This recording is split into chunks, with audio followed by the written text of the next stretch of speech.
Good morning, ladies and gentlemen, to the expert analyst desk, or some call it the troll desk. But as you can see, he's made an effort for us today. Araneae, you're looking smart, man. I'm trying to. Pretty good. Trying, yeah. Not looking like you're going to a funeral, but just the right amount of smart. Didn't bother with combing the hair either. No. But it's okay. But also joining us is Zenon the Stoic, and we do have FNATIC versus CJ ENTUS as game one of the day. Big game straight away here, ladies and gentlemen. FNATIC coming into this one. Second place at IPL 5. First place at the Thor Open. First place at the DreamHack. CJ ENTUS coming into this one. They're fourth in OGN Winter. Currently up against some stiff opposition over there. So are we expecting a lot of cheese this morning? If CJ ENTUS are going to bring out the cheese, I think it's going to be here. They are probably going to be at least a little bit intimidated by FNATIC. If they've been following the international scene at all, the hype around FNATIC currently is as high as it can ever possibly be. Yeah. And I think even pro gamers are a little bit vulnerable to the hype. You know, if everybody says, oh my god, our team is so good, you say, oh god, I have to play against them. The mentality gets involved, yeah. We see them here right now. Team, I don't think there's actually any team in Europe or even Korea that can beat them. I think they are just playing amazing. They played IPL, only losing against World Lead. Who were just immaculate at the time, yeah. Flawless. Unstoppable. I mean, it's just... And also, to the point, is Rekkles' last tournament. Yes. Well, last tournament for FNATIC. Last tournament for a year. Yes. Well, certainly in Season 3 anyway. You can't be involved in Season 3. Because there is a law, ladies and gentlemen, and it is a law of the land in America, and that's not really anything anyone can get around. It's not like a Riot Games punishing him. It's simply a physical law of the United States of America, and that's a problem. Well, maybe you can write to President Obama and see if you can make an exception for Rekkles. We want this young lad to play esports, so please do that. I'm sure he's got other things to worry about at the moment. So, FNATIC versus CJ ENTUS. What are we thinking from both these teams? How are they going to approach this one? How would they approach it? They knew, FNATIC knew in the morning, obviously, who they were going to face last night, I should say, after CJ ENTUS lost to MEETYOURMAKERS. So how would you plan for these games? How would the two teams approach it? Well, I guess FNATIC watched yesterday all the matches from CJ ENTUS. They know how they play. They know who is their weakest link, who is the best player. So they're going probably to focus the bench on the best player.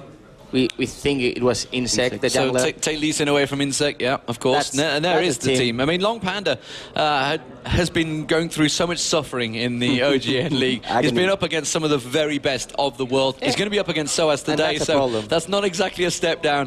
Kkinsh, inSec, Dade, and Space. And like you say, inSec on Lee Sin yesterday. We could have made a highlight reel just about him on Lee Sin. So I'm expecting Lee Sin to be banned away from this one, as he should every single game. I'm not sure. You don't? You think they're going to bait it and let it? First pick? Oh, okay. Okay, they may try and take it. sOAZ is good on sOAZ Lee Sin. Lee Sin. And even Cyanide. Cyanide is amazing play with Lee Sin. Like, both players can play Lee Sin on the maximum level, even in jungle level and top lane. So I don't expect if they have first pick. I don't think I've seen Cyanide playing Lee Sin in ages. I may have seen him once, but a long time ago. The other thing was good. The other thing we pointed out with Lee Sin yesterday is that if you do land a Q, it's so easy to smite steal something, and that is something that Cyanide, of course, is going to appreciate. Well, I mean, the flip side is we could have a Zed. We saw Zed yesterday from CJ ENTUS. I really expect at least CJ ENTUS surprises again with a non-common jungler. And that I really Rekkles. Hope so. That is Rekkles, by the way, we're looking at. Do you think we could see maybe a Kha'Zix jungle? Yeah, I mean, it's one of the things they asked about. They didn't pull it out yesterday. And Season 2 was really good because well, sOAZ and Peke used obviously the Katarina Kha'Zix combo, both leaping in, getting the resets, jump into the next target. Yeah. But still, in jungling, Kha'Zix is really good because you have like another flash on your E, so you can go with Oracle early levels to get out. And you're not going to lose it because you can jump every wall. So it's really a really good jungler. In Season 2, in Season 3, the Oracle nerf, it's not that good. It's not. Is there any point in Oracle? I mean, well, that's a different. This is a different topic. We'll get onto that one maybe at some other point. We'll talk about FNATIC for right now. There is sOAZ on your screen on the right in the white. He's got a little Cyanide to him left of me. He always looks so baby-faced, doesn't he? But he's actually older and a much more deeper voice than anyone would expect to come out of that face. I guess, yeah. The voice and the face, not. Come on. I guess it's a typical Finnish player. Is generally what it is. But nRated just to the left of him as well. There is Cyanide. Lowry. I like him. He's a very, very friendly dude. We had him over to the Riot offices last year for the around the server split. We were doing some streaming with him, and he's just a really, really great, friendly guy. And all of them are. I mean, generally, I am very, very happy with our European scene. Even teams that are supposed to have like a rivalry, you see the players hanging out afterwards, just, you know, getting a drink together, just having fun together. It's a really, really nice atmosphere.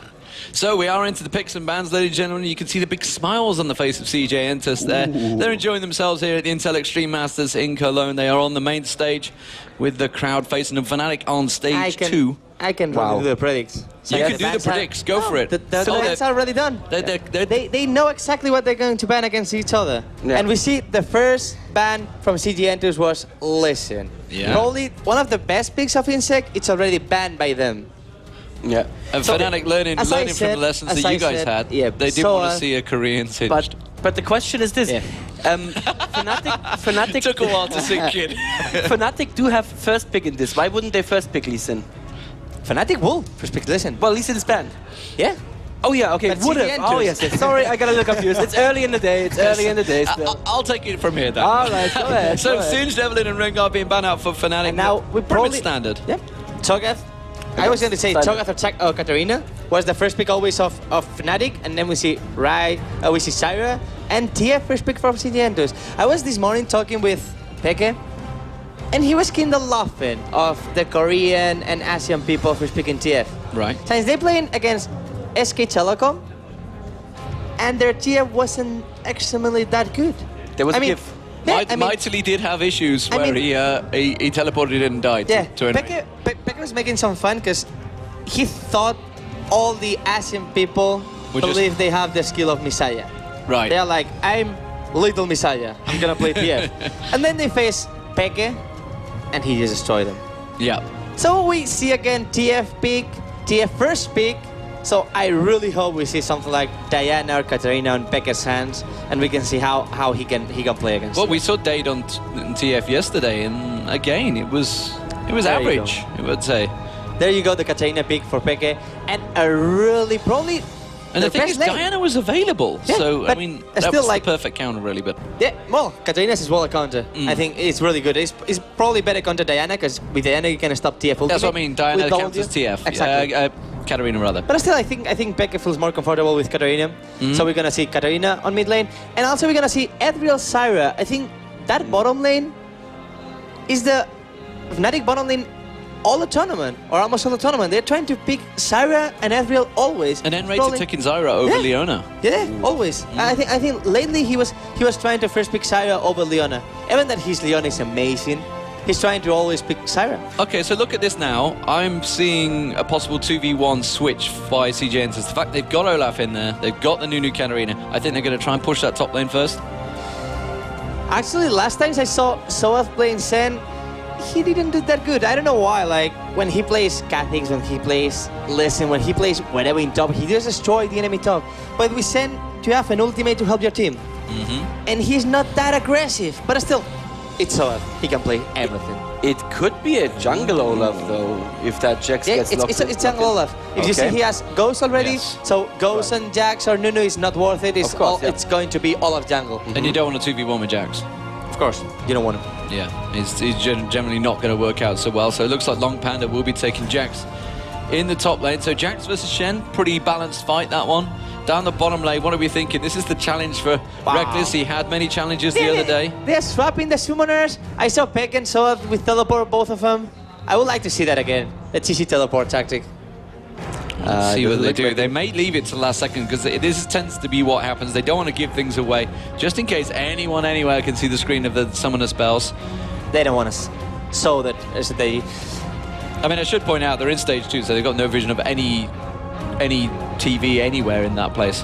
They have got the commentators, Joe and Jason, just in front of them, but they can't hear them either because you can see they got those huge headphones on their head. So what are we expecting here? Who do we think is going to win this one? The first game of a best-of-3 series. I'm just a fan of FNATIC, so I will say FNATIC. Also, I think the combo is pretty strong. I didn't see Lowry playing that much Mundo jungle, but still, I think the combo is just such a strong combo. Rekkles and nRated on Ezreal and Czaru have been brilliant all tournament long. xPeke's Katarina is almost legendary at this point.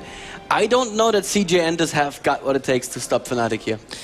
And actually, at the last millisecond, Peke swapped the summoner spell. So what did he go with? Teleport, He of course. did manage to pick a teleport up, so it's going to be teleport. I was really Katarina on that top lane. And personally, I'm thinking Fnatic probably will take it. I also think we're going to have an all-European final. That's what I'd like to see here in Germany. We are at the Intel Extreme Masters in Cologne. Of course, $50,000 up for grabs. This is the first semi-final of the day. Coming up after this one, of the best-of-3 series, will be MEETYOURMAKERS versus SK Telecom, the newly picked-up team of Reapered, the excellent top laner formerly of Azubu Blaze. So, ladies and gentlemen, we are underway. So, without further ado, let's go over to our commentating team. It is Joe Miller and Jason, but I love you, funeral taker, Kaplan.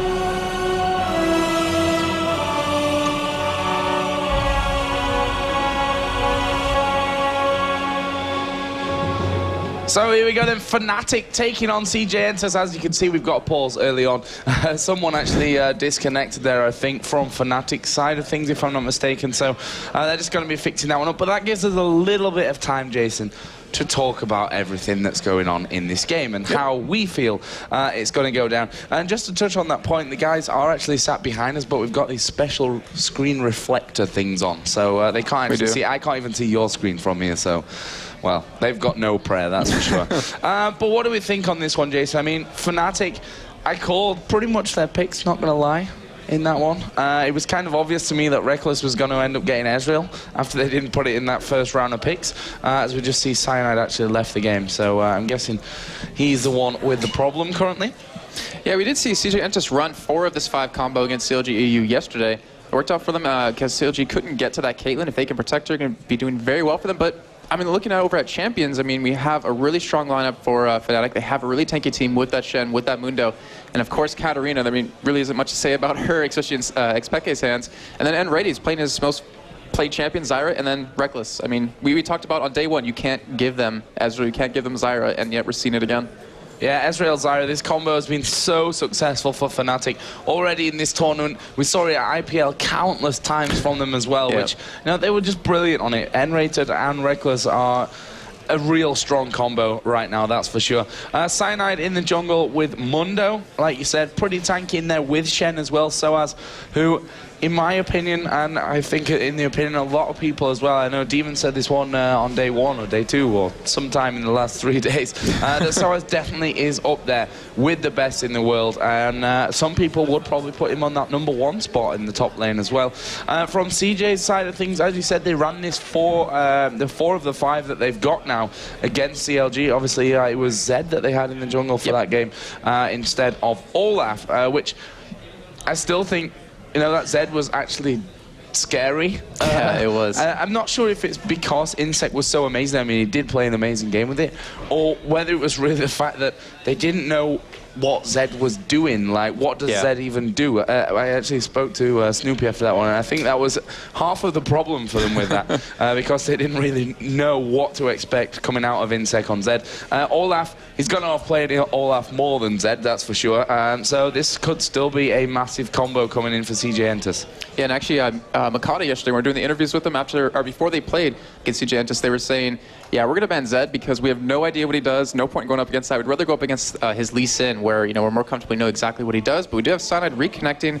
Hopefully we'll be getting back into this game. And Joe, do you really expect any level 1 action here?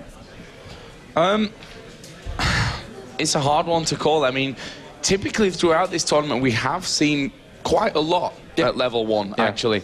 And, you know, the Korean teams are known for this kind of early aggression, specifically in the lanes, maybe not quite as much on the early invade side, but we will definitely see wards going down. Whether we'll see anything more than that right at this level 1, I'm honestly not 100% sure. I mean, if you look at from FNATIC's side of things, you've got nRated and the root there. That's a big thing already to start that one off. You've got the slow out of Cyanide, you've got sOAZ who can get in there and taunt them back, but on the other side you've got Twisted Fate with a stun card, you've got Jax who can have that counter-strike in there, traps from Caitlyn or a Piltover Peacemaker for that extra damage, the slow coming out of Nunu.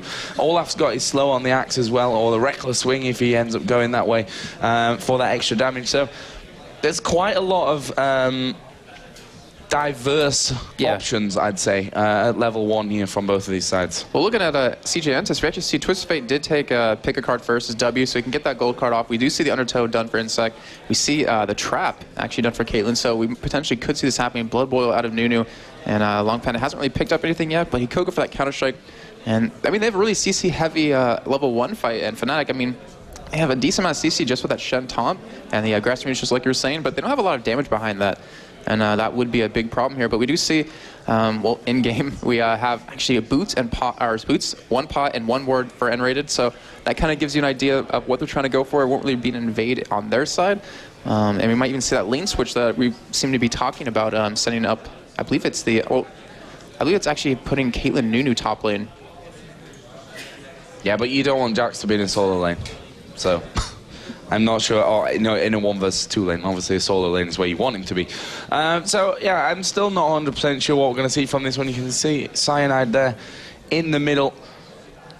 It looks like he's I know what you're going to say. Giving a stare to someone. Staring CJ ENTUS out like, this is going to break your confidence, guys, if I keep doing this. But we do have the admins there from ESL and a couple of guys from Riot as well, so everything should be sorted out here in the coming moments from that one. So, Joe, this is a best of 3. Both semifinals today will be. Yep. How do you go into a game 1? I mean, we talk about this, you know, often saying level 1 or game 1, you can't really afford to do anything really risky because if you go down 1 game in the series, you're really up against the wall. But looks like we will be back into game here in a second, and this should be a great one. We do have another pause coming out, though, Joe. We were live for all of 1 second. Just keeping us on the edge of our seat. But as you said, and what I want to touch on there from, I think it was Zenon that said it there on the expert desk, that if the cheese is going to come out from CJ ENTUS, this is probably it in game number 1, where, you know, I don't want to say you can afford to lose, but technically you can afford to lose a game number 1. But if you manage to pick up that game number 1, get it out of the way there with some kind of cheese strategy, then that can definitely throw you into a good position. But we're going to throw it over to our expert desk, and they're going to tell you something. I don't know what, because we've had a whole 15 seconds of this game, and that's right, we're looking at you to analyze every single second of it.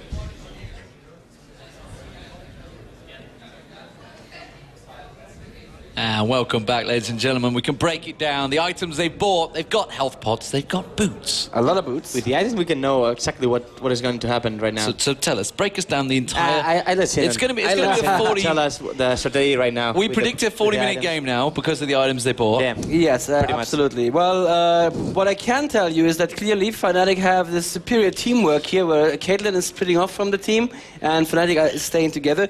The one thing I can say is that Zyra has static boots at just 1 ward, so it's a little bit dangerous in bot lane. I think the last time he started with boots on 1 ward, he put it on red buff, put it right? on red buff, exactly. So he had no vision for his lane.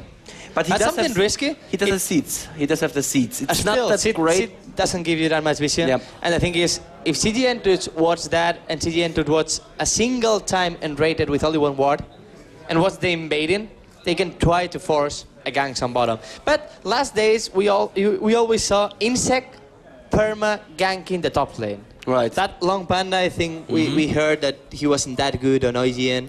I think it was... He gets tormented at OGN, but then again, he is against Shy and McNoon and... Yeah. Well, he has sOAZ right now.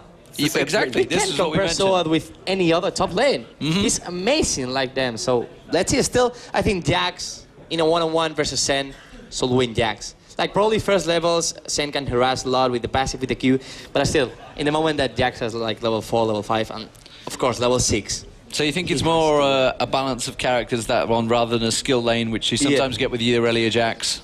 Well, I don't know. I feel like sOAZ is really good, so I don't know. Let's see what's going to happen. Well, let's see what is going to happen. I believe we are going to get the game underway. We haven't yet. We're still paused, so it's all good. So we're not going to go anywhere just yet. Oh, they are going to restart, apparently. Apparently they restart, but it's something that we can't see on our own screen. So we are getting told the production have godlike powers. So, ladies and gentlemen, let's get back over to Joe and Jason.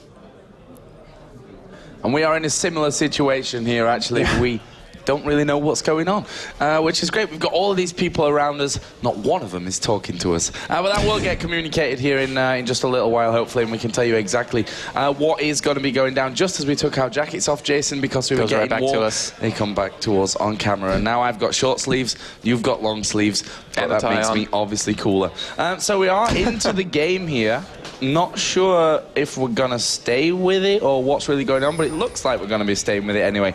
So let's give you a quick breakdown then of these two teams. Again, for FNATIC, we've got Rekkles on Ezreal, nRated on Zyra, Cyanide on Mundo, xPeke on Katarina, and sOAZ on Shen. And we can see them already moving in to that top side of the river.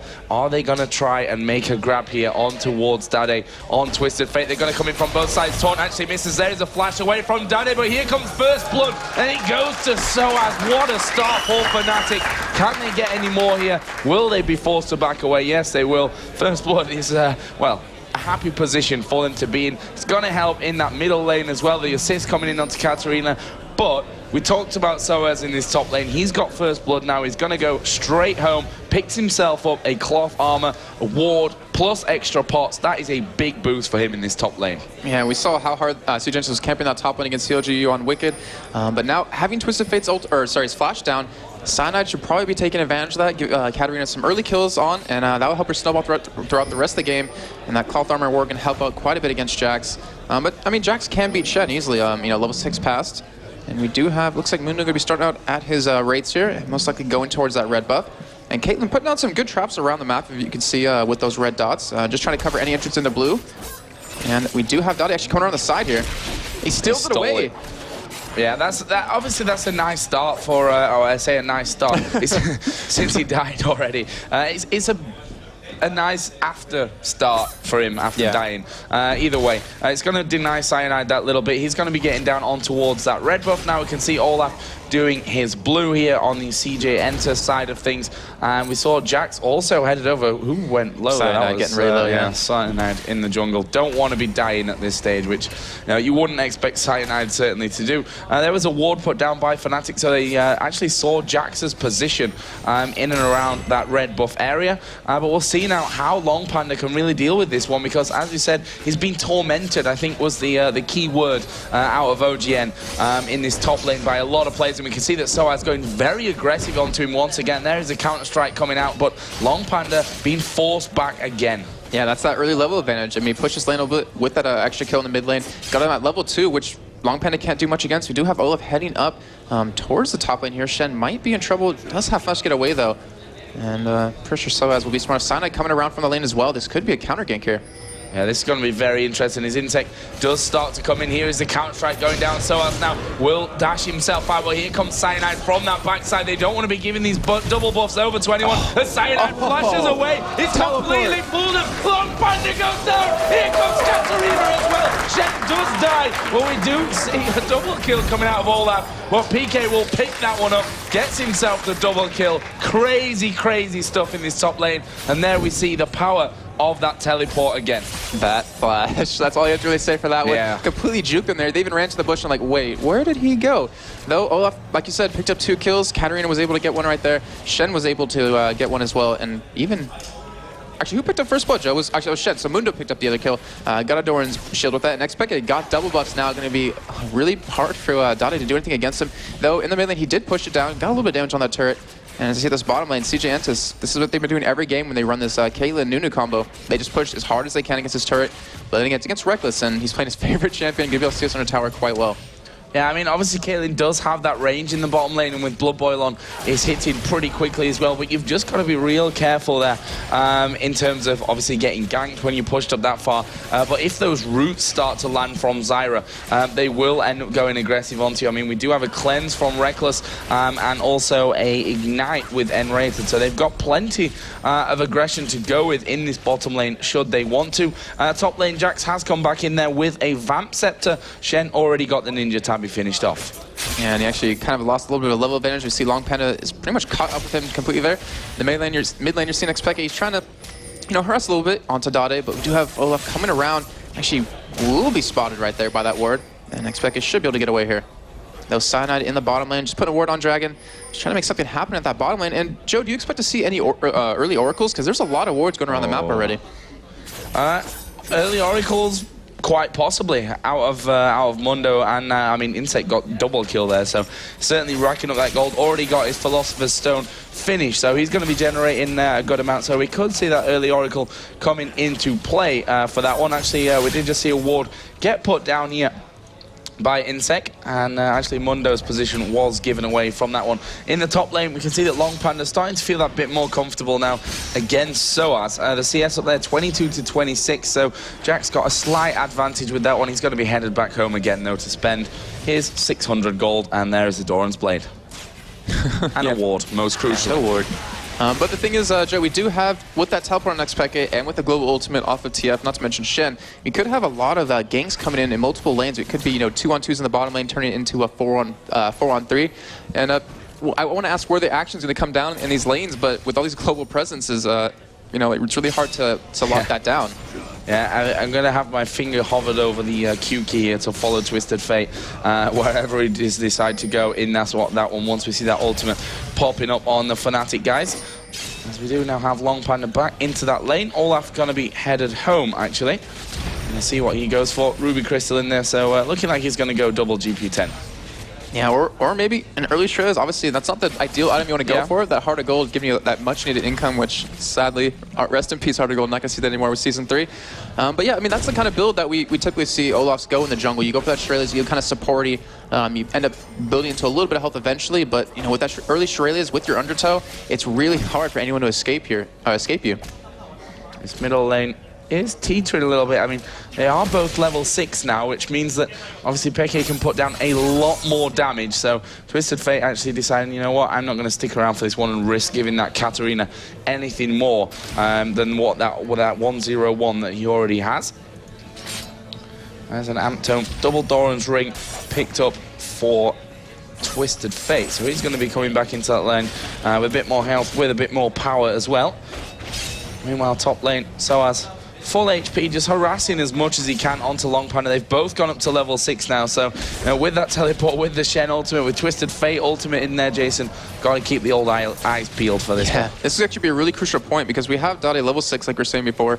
We do have the teleport, the Shen ultimate, but there are no wards currently spotting him if he were to go for a gank on the bot lane or even top. So FNATIC has to be really careful here, maybe get a couple more wards just to spot it, as we do see xPeke coming back to lane with 2 wards, so he's going to put those down, and we'll stop that from actually happening. But that could have been a huge snowball for CJ ENTUS. And sOAZ, I mean, this is the point where he's going to start losing the lane, as you're seeing right now. LongPanda being very aggressive. Does have that Doran's Blade he picked up earlier, and is currently winning CS. Twisted Fate just headed up there. And when you see him move out of lane, you can always keep your eyes open for something to go down, which not on this occasion. Unfortunately for us, from the whole action side of things, there's LongPanda. See, he's losing a lot more health than sOAZ, but he's been constantly harassed with that Vorpal Blade at range, taking a couple of tower hits there in the middle of it as well. But sOAZ doing a fantastic job here of farming up underneath his own tower. As you will expect, as Peke going very, very low here. There's the Ignite down, but there's a pot running, and he should be able to survive this one yet. Not with much health remaining, though. Or maybe a sign of things to come in this middle lane. Yeah, I mean, we did see that nice gold card out of Dade. He popped actually his flash and his Ignite there to try to get the kill onto xPeke. It didn't work out for him, obviously. We do have Cyanide in the mid lane, going to be holding that, getting some CS. And at the bottom lane, I mean, space. He has his Berserker for Greaves now. He has that Doran's Blade and the Vamp Scepter. It's going to be really hard to push him out because of that lifesteal and the attack speed he has. And they are doing some good damage onto this turret. Rekkles coming back to lane finally. And I wouldn't be too surprised to see an early turret at that bottom lane from them. Yeah, certainly not. I mean, one thing that Rekkles has done well here, despite the fact that the minions have been pushed against his turret the entire time, look at his CS, he's hanging right in there, as inSec just coming around to cover this middle area. 2-1-0 did go for that Heart of Gold in the end, as we thought.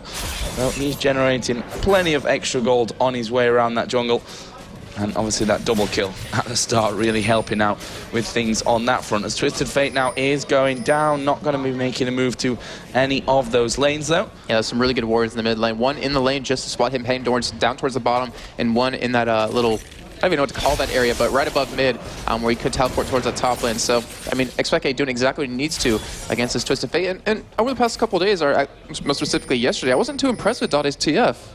I mean, it's one of his most played AP mids, and yet it kind of just didn't really seem to have any effect. It didn't really snowball any lanes for him, except the top lane against CLGEU, obviously. But I don't know. What do you think, Joe? Yeah, Araneae had the same thoughts as I think you had there with that as well yesterday, that he wasn't super impressive in getting involved around the map, but we'll have to see how that changes here. I mean, once we go out of the laning phase, that's where Twisted Fate's ultimate becomes less and less useful, although we did see him coming into a lot of the team fights later on after split pushing a lot, so we are going to see Root coming down. Here comes the Zyra ultimate, where we've got Olaf in there, nRated will flash away. There's the ultimate coming out of Rekkles, but you can see nRated going low. There's the ultimate out of space, and that will secure the first kill in this bottom lane for Caitlyn. Yeah, Rekkles there. I mean, he tried to get in. He didn't want to blow that flash. Actually blocked the Caitlyn ultimate. Might have been enough to kill her anyways. But still, that is one death. And, I mean, that's exactly what CJ Entus can kind of hope for in that bottom lane. Getting Caitlyn just a little bit more fed. That CS is going to start widening just a little bit more. And so has Jax. I mean, they've been kind of just butting heads this entire time, and yet their health bar is still not moving too much. Yeah, I mean, Phage now finished up there for Jax, as we said earlier on, got that Vamp Scepter to, even when he does get harassed, get it all back anyway. Giant's Belt finished on sOAZ as well, so he is very, very healthy already. But LongPanda, up to level 8 now, is going to start to hurt, especially with that Phage in there. Yeah, but luckily there's Q going to keep him healthy enough, especially those health pots he has rolling. I mean, he comes back to lane with like 4 at a time just to survive this harass. As you saw LongPanda right there, I mean, he didn't really do too much damage to sOAZ because of that Giant's Belt and just how tanky Shen is right now. It's that 91 armor, that 70 magic resist. But then again, I mean, it's a Jax. When he hits that Trinity Force, that's like his critical moment. And then the GA following up right after that can easily take anyone on 1v1 here. And xPeke, I mean, he hasn't really been around the map too much. He has a teleport still available. He did come to that top lane early on. But besides that, I mean, it could potentially be a wasted summer spell, which we always talk about. Yeah, it's vital, obviously, to get those teleports in there. But I think once they really get rolling with the Shen ultimate as well, I think we're going to see a little bit of a change from that one. A Twisted Fate going down, not going to drop into this bottom lane. Mundo was actually just around there as well, so good call not to go down there just now and end up diving under this turret, because to be honest, Space and Kkinsh, they're doing a fantastic job. 112 to 102 CS, 1 kill in the advantage for Space on Caitlyn as well. Got that BF sword in there, Berserker Greaves, Doran's Blade and a Vamp Scepter. He's in a prime position to be pushing out here and taking that tower down. The question is now, are we going to see any action around Dragon? Obviously, Olaf in the jungle is on this top side of river. Looks like he might want to try and pin down Caitlyn, which is never an easy thing to do yeah, anyway. I was about to say. That Shimpo and flash up. It does go in, though. Oh, he's gone in. That could be disastrous. Olaf actually not really, I think, concentrating fully on that one. He's a little bit slow to react, and Peke actually just walks away scot-free from that one. We do have sOAZ, though, and actually the enemy jungle right now going to put down, actually not put down a ward. He's actually just sitting in that bush. I'm not sure what he's trying to go for, but going to be backing out anyways. So you have, wow, that harass on bot lane with that net, with that ultimate, as you see right there. Very deadly, not to mention the Pilt over Peacemaker. And Joe, Cyanide on Mundo, we haven't really seen many ganks out of him. He was in the top lane once, and I think that's about it. Yeah, and the ironic thing about that as well is that he is actually behind on levels as well. We are going to see the Ezreal ultimate coming out here. And Olaf coming in towards this bottom bush now. This could be a bit of a danger time for FNATIC's bottom lane. Yeah, that tower very low. Not to mention FNATIC very low as well. That should be first turn of the game, though. They need to watch out here because Twisted Fate, this is a prime position for him to come in around the backside of this turret and try and take him out. Once they get vision, I guess, on Mundo, that's when they'll be feeling a lot safer to go in for that. You've got that Shen ultimate to factor in. inSec still inside of this bush, but FNATIC not pushing too far away. As we are going to see nRated go in there. Gets one step too close, and look at this. inSec is not finished yet. We'll throw down the axe. Twisted Fate going to come down as well. They focus around on towards Cyanide. Where is Twisted Fate going to land? Actually, in the end, doesn't come down there. There's the ultimate out of Kkinsh. Cyanide gonna die to all that. inSec going low. Rekkles not quite able to pick it up. And there is another double kill coming down. Oh, here comes Katarina, though. Yeah, I'm not sure that he's going to get there in time, though. Let's have a look. Space is the one that's pretty much open to that one. Gets hit with the 90 caliber net. And is going to actually dive down on towards Kkinsh. That is pretty much it, I think, from Katarina. Doesn't have that ulti up right now. Space just going to force him to back off, taking his health away. But, you know, 2 kills now on Caitlyn, 4 kills on Olaf. Got the Aegis, double GP10, got a Kindle gem to work up towards that Shirelius. He is going to become a real problem. Yeah, he is. And in that last fight, Joe, I don't know if you caught it, but in that top lane, the communication between CJ and ENTUS was perfect because we had LongPanda actually chasing sOAZ just so he couldn't get that ultimate off, to actually get the teleport. He obviously got the shield off, but he landed that counter-strike in that little tri-push area and stopped him from doing that, which probably actually turned around the entire fight. And FNATIC, I mean, they went 3-0 in group stage, not looking very hot in this game as they currently are down that 3-6 lead. And a good chunk of gold on top of that. Well, one thing that we always have to bear in mind in these tournaments that, you know, FNATIC played on day 1, won all 3 games. That was 2 days ago by now. You can be hot one day and let's just call it lukewarm the next day, or maybe cold even coming into it. So Dragon here may be the target now for CJ ENTUS, is going to be pulled out here. inSec with that double buff on does have his smite up and available. Cyanide coming around this backside. Dragon down to about half HP. Kkinsh just going to try and be the meat shield to stop this from happening, but it will be CJ who pick up that Dragon, and they're going to be able to walk away without losing anyone as well. Yeah, not to mention sOAZ was trying to come down to help, and he didn't even try pushing that top lane to kind of counter this. Obviously not really going to be amazing, but he'll trade that any day Dragon for that top lane. But then FNATIC pushing onto this mid lane here. And this actually could be a team fight breaking out very shortly. Caitlyn's still in base though. Dade getting caught with that grasping root. And FNATIC just going to back out, doing about half, or a little bit over half damage to that turret. Yeah, that's a decent little move from FNATIC, but to be honest, they need to get it finished off. They have to be very careful here too. If they lose this fight, this would be disastrous for them. There goes the root actually down onto Olaf. He's going to go in. Jax just jumping over on towards Shen. But that tower still lives. 475 HP remaining. Next wave of minions will be there pretty shortly, and the CJ ENTUS wave will be gone by the time the FNATIC wave comes around. And we're seeing something very scary right now. Check out Caitlyn's items. Has Infinity Edge done. We see the Shirelius done for Olaf just now. And Ezreal, I mean, all he has is that phase, and that's not enough right now. Oh, LongPanda goes in. Dade, though, taking a lot of damage, and we are going to see sOAZ going for the engage. PK does go in there. They've not managed to pick up a kill from him, but Rekkles not finished just yet. Can he get space? Great movement from space in the bush, but that won't be enough. And now Olaf just trying to chase him out of that position, but FNATIC picking up an outer turret in the middle lane, getting a kill for it, a much needed one as well, I'd say, for Rekkles. And that will be a trade that they'll take any day of the week. And Joe, taking a look at the kills overall, I mean, we talk about spread. We currently see 1-1-1-1 for FNATIC. Everyone has a kill except that support. And the other team, I mean, Olaf 4-1-2. Yeah, he's gonna make him that much more tanky. He has that. Was able to get that Shirelius out a little bit early. Caitlyn with that 2-1-2. But I mean, what do you really favor in the kill spread at the moment? Like, I mean, does it really matter that Olaf has 4 and Caitlyn has 2? I mean, to be honest, the spread from FNATIC's probably better on that front. I mean, they're also, if you look at the CS, Shen is ahead. You've got Katarina ahead by quite a chunk. That's the biggest lead currently in the game. But this bottom lane is a little bit different to that one, as we are going to see here sOAZ in the top lane, taking a lot of damage. Twisted Fate ulti is going to come in. Shen is going to ulti himself out there. Oh, goes down just in the last split second.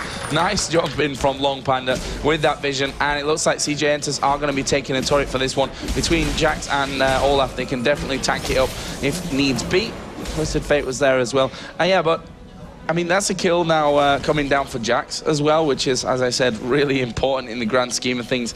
You've got 4 on Olaf, which has allowed him to get into those items that he really wants, the Aegis and that Shirelius, a lot earlier than he probably should have. So it's still a good position for CJ ENTUS. There's no doubt about that one. FNATIC, though, I think will probably be happy. A nice block there from Cyanide of that ultimate out of Caitlyn. And will they lose this middle turret? Probably with Caitlyn there, to be honest with you. If not this wave, then in the next couple. Olaf coming down as well. But Shen will join the fight. And Katarina actually headed through in towards the jungle. Going to be taking the race, which is fine, really, because you can jump anyway straight back in towards that middle lane to finish off. CJ now have a wave coming down. Will they try and utilize this range of Caitlyn to get in there and take themselves a turret?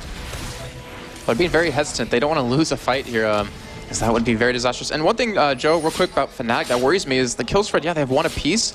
However, they need the resets in Katarina. As we saw in some of these fights, they don't have a lot of damage on their team. And without that, Katarina can't get the resets, can't really train against all of these people and get the kills. I mean, Rekkles, we've seen him usually go, at this point, almost 8-0-2 at some point in some games earlier on day one. And that one thing that could come back and bite them in the butt. And yeah, CJ's not able to push that mid lane. FNATIC holding it very well. And I know that's always one of your peeves is when they take down the enemy turret and they try to come back and take the other team's turret in that middle lane. But this time they were able to hold on to it. Maybe they're listening to you that one day you're talking about it.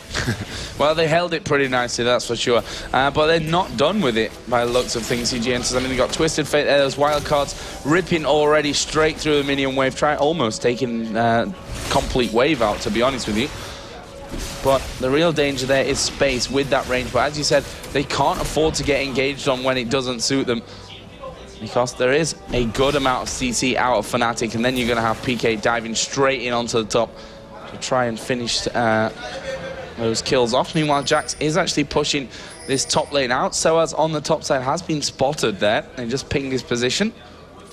So they know exactly where sOAZ is, and he's going to meet Jax here, possibly. No, LongPanda just got to move straight down. And FNATIC still holding out, still holding this middle turret down.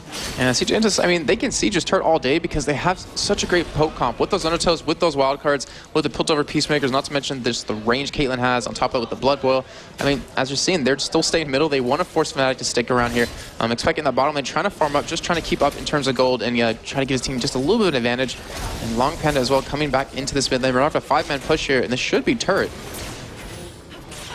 Yeah, the thing is, they always have to keep xPeke in mind. Even if he's down in this bottom lane, he can come right back in. That teleport is off its cooldown. So they can't ever forget that fact, CJ ENTUS here. And still, that wave, they weren't able to get any damage down. Still 590 HP on this middle turret. And FNATIC just soaking up the waves as they come. And how long have they been in this mid lane, Joan? I feel like it's been 5 minutes already. And we do have Twisted Fate in the top lane pushing. We'll have that teleport to come in.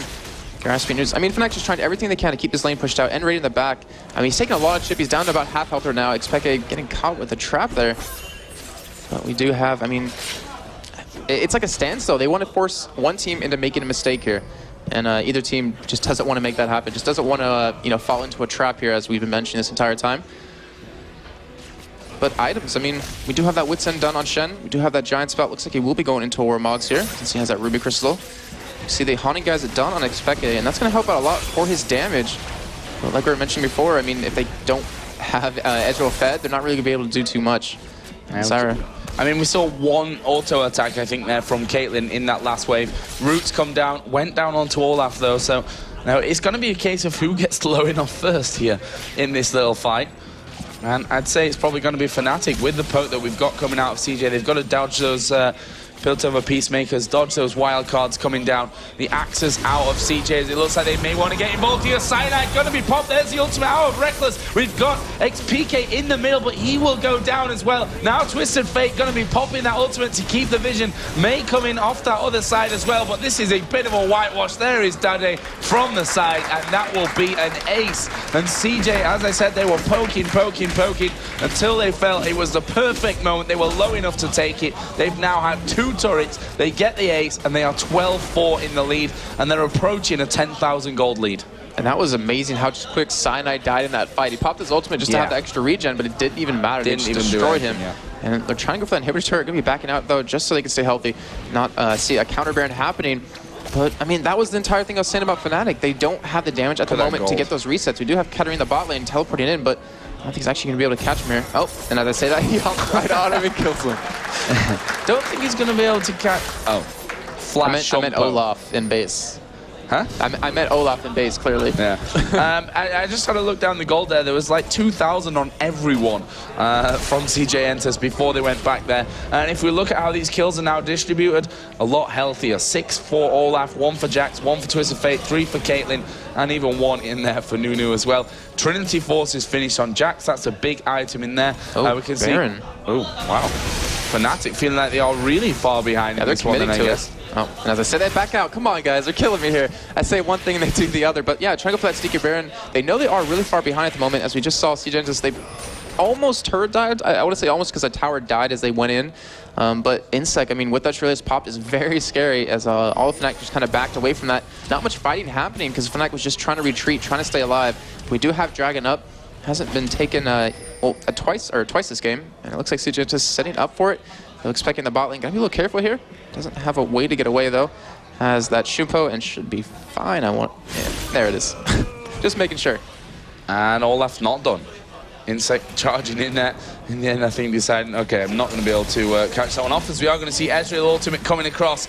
But Dragon already taken down there by CJ Entus. That's only going to serve to push their gold lead further. But back towards the items again. Twisted Fate, Abyssal Scepter, plus a Sheen now finished off. Caitlyn almost up to that Phantom Dancer. Also got from earlier that Infinity Edge in there, finished as well. Double GP10 Negatron cloaks pretty much across the board. We've just seen an Oracle being bought out there for Nunu as well. So they want to clear out these wards that they know Fnatic must have after that little Baron attempt around the Baron itself. And you can see the CS difference is way in favor of CJ Entus as well. 30 CS in the top lane, 40 in the jungle. Katarina has an advantage from that middle lane. But then you've got Caitlyn, who pretty much had all the CS from those waves when they were sieging up that turret. She's up to 230 now to the 192 of Rekkles. So overall looking very promising in this first game for CJ. Yeah, I mean, knowing that Caitlyn kind of falls off mid-game, they comes back late game, that's a very smart move on their part to let that happen. And we have a lot of major items completed, as we're just talking about, and Jax has a Trinity Force. They could easily force these fights, and Fnatic really won't have an answer for it just yet. And, I mean, CJ Entus 8,000 gold lead at the moment, looking like they could take game number 1, and that's a good way to start off the day. You know, take that first game in a best of 3, and then you'll be a little bit more relaxed because you have that little bit of give. As Ezreal, I don't think he killed any minions there on that Joe. They got him low, which I suppose is a bonus at least. But yeah, didn't really get much from that one. Now we see the Infinity Edge is now finished for Rekkles. Got a Phage in there as well. But CJ Entus, they're bailing down mid again. They did this for a good 5 minutes early on with that first tier turret, and now going for this inhibitor turret here, forcing Fnatic to stay grouped up, forcing them to not be able to farm up, to get a couple of items that they're really going to need. xPeke trying to back, gets interrupted though, and that Abyssal Scepter should almost be done, if not already. Yeah, and the thing that we saw yesterday from CJ Entus was they didn't give a monkeys, let's call it, about the other lanes except middle. They just pushed straight through for their victories in those games through the middle lane. I mean, they've got Twisted Fate, who's going to be obviously split pushing as much as he can into these lanes, try and force someone away from Fnatic. Oh, Shen has to be careful here. Yeah, they could possibly dive him on this one. sOAZ here going to get hit by the Caitlyn ultimate. We've got Jax coming around from the backside, Counter-Strike, not quite landing. Good flash away from sOAZ. That will keep him safe. inSec actually around there may get himself caught out here, as he is going to just turn around, puts the Rekkles swing down. Cyanide here, taking a lot of damage. And there is the Shen ultimate coming out, but it's not going to save Cyanide. inSec going very, very low. Picked off by Rekkles. There is the ultimate out of Rekkles as well. LongPanda now the one to fall low. Twisted Fate going to get involved. Puts the stun card down onto Rekkles. Built up a Peacemaker. Not quite happening. That's a double kill. Taking down Katarina there. That was space with Caitlyn. And that will be an inhibitor turret and an inhibitor as well coming off the back of that. I mean, 3 for 2 in favor of CJ. It wasn't that clean of a fight, but it's enough of a fight to get them into this position. Yeah, we did start there. I mean, in fact, we're able to pick up those 2 kills, and got xPeke those resets, but a little bit of miscommunication at the end. It seemed right there as he went back in, trying to go for a couple more. And, I mean, CJ Entus, they're coming back with another chunk of gold off of that. I mean, 1,700 on Twisted Fate, 1,500 on Caitlyn, 1,100 on Nunu. And I wanted to mention, before that fight actually happened, was that CJ Entus was potted up. I mean, we had Twisted Fate with the blue pot, Caitlyn with a red and green, I believe. And they really wanted these turrets. They're really committing to it, and it's really showing. And this could even be a Baron for them, because they still have that Oracle onto Nunu. They have the damage they need. It's just, they really can't lose a fight at this moment unless they really mess up. I mean, that 10,000 gold lead already 28 minutes in. Jax has got Guardian Angel. Yeah, and that's the story of it right there. Yeah. Trinity Force, Guardian Angel, go, go, go, I think is what they're going to plan here as a ward comes down into Baron. Fnatic again, bit of a desperation move from their part. Let's keep the health up in the bottom left and see what we're going to see from this one. It's actually LongPanda is going to dive in there. Rest of his team not 100% with him, but they are going to turn that one down. There is Caitlyn being shut down. Kkinsh will die. LongPanda's going to get his GA pop. We've still got inSec right in the middle of him, but Dade just can't put down that sustained damage, and LongPanda actually will manage to leap strike. Oh, just gets away from the clearer of Mundo. No root landing onto Dade, but Rekkles going to chase him down. There goes the ultimate out from Twisted Fate to keep him alive. But Fnatic 2 for 0 in that one. And again, CJ saw them doing the Baron and went in there 1 for 1 pretty much in the end. Yeah, it was well played because FNATIC, I mean, even if they weren't going to commit to that Baron, they forced CJ Entus to make a mistake there, come in, like you just said, 1 by 1, picked up those kills, and now inSec getting caught. And by that, I mean Katarina's going to die. Yeah, nice move there. I mean, it was helped a lot by Twisted Fate. inSec, though, can't imagine not getting it, although Rekkles doesn't actually have the mana to arcane shift towards his position. So that was actually a nice little turnaround from CJ as well. And FNATIC now not going to be healthy enough for Baron, but they need to get back in the action quickly because CJ are now healthy enough, and they may just turn this one straight around and go in for Baron themselves. Yeah, we do have Nunu pick up another Oracle just to clear out these wards. And there we go. I mean, it easily could happen. We do have teleport up on xPeke at the moment. We still have wards around this Baron, so he could come in, he could pick up a kill on inSec very easily and turn this into a couple more. We do have Cyanide, and we do have sOAZ currently heading over there at the moment. And sOAZ actually backing instead. Does have the ultimate up though to get in. Oh, Ezreal ultimate comes in there. It was really close, but it is going to be taken here by CJ. sOAZ is going to get on top of them. Cyanide going to be the first one to die. xPeke is in the middle of that Baron pit. A perfect place. The ultimate gets destroyed by Caitlyn. There's only 1 kill coming down here for FNATIC. They've lost 4 men. They're going to lose Rekkles here as well, surely, as they all flash in for that position. And Rekkles running as quickly as he can to get away from this one. Gets snowballed up there. Does have arcane shift in 2 seconds, but it won't be quick enough. And CJ got to pick up another ace along with that Baron. They only lost their AD carry. Surrender we out are going to be seeing them taking down this first Nexus turret. As Jason said, surrender vote comes out, and CJ Entus going to take down FNATIC in our first game of this best of 3. Fantastic performance from the Koreans. 21-10 was the overall kill score. 31-minute game, and I'm impressed, Jason. Yeah, I mean they are the underdogs in this best of 3. We heard Snippet, you know, having FNATIC to win the game. We started there. CJ Entus, nothing to laugh at. Came out really well in this game, really hard, and really wanted it. I mean, there's not much else to say. That was perfectly well played by them. That mid push is really something that's I guess FNATIC's not really too used to, and really didn't have an answer for. And because of that, you know, losing the game number 1 though, it is best of 3. We still have to say. Yeah, it is a best of 3. But that gives CJ Entus an edge. But yeah, it does. I've also lost count of how many times I've seen a team win the first game of a best of 3 only to throw the next 2 away. Right. It happens in best of 5s, even best of 7s all the time as well. So there's still plenty of time for FNATIC to come in this one. CJ Entus, though, getting that early blow in there, and that is the perfect start that they will be looking for. The question is now, though, Jason, can FNATIC rally themselves and come back in the game? Yeah, I mean, they're a really experienced team. I mean, and this is the last tournament with Rekkles. Obviously, they can come back, and they probably will. I'll give it to them. Well, we're going to throw it over to the expert desk. They're going to break this first game down, and we'll be back in a little while with game number 2. Welcome back, ladies and gentlemen, to the analyst desk. So, we have name tags now. I am Deman. This is Araneae, and this is Zenon the Stoic. Wow. We are going to break down the FNATIC game. And really, CJ Entus putting up a strong performance. So without further ado, let's jump straight into replays. We've got lots of them. So let's go straight on it. It is 3 minutes in. It was the 2 for 2 on top lane. Yeah, it was. He was baiting. Jack was baiting to Zen to go there, and Ola was ganking. At this point, they were fighting a 2v2. Zen used a flash really smart to go the brushes and completely confuse the enemy team. And they get the first kill, but Olaf get 2 kills there. Was unlucky, but still. Peke get the double buff, was fine for the team. We're still a good fight for FNATIC. They was flash, they was teleport from Peke, but it was fine, I guess. Double buff for the mid lane is always good. But the problem is that was the start of the double kills. That was the start of inSec's reign of supremacy. Yeah, I guess reign you of could terror. say. I have to say, I just feel a fan of that guy. inSec is such a beast in jungle. So 13:30 is the next one. That's where the bot lane, they were just completely baited, really.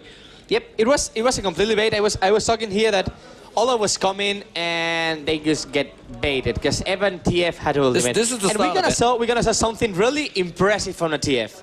So Olaf was ganking bottom and they were just baiting, taking the tower. We can see the tower HP. Well, is more really importantly, low. they already pinged it. So they said inSec. We've took because they Ace in the Hole had just been used on nRated, so they just completely baited it. Said, okay, he's low enough. We can just gank this. And now he's one nRated. He's trying to ward that brush, that inSec brush, and in the first moment he tried that, he just go in inSec with Ghost, with ultimate, and just without Ghost, I think it was. Yeah, with ultimate. And there you go, the kill. And now we're gonna see Katarina. He's teleporting, and TF really smart. Go on him and stun him. Because can you pause a bit, Zenon, please? Okay. At that moment, TF was just in the middle, and he could not arrive bottom. But they were already winning the bottom fight. So he thought, okay, let's stop Katarina ultimate. let's stop that 3v3. It was going to happen in bottom.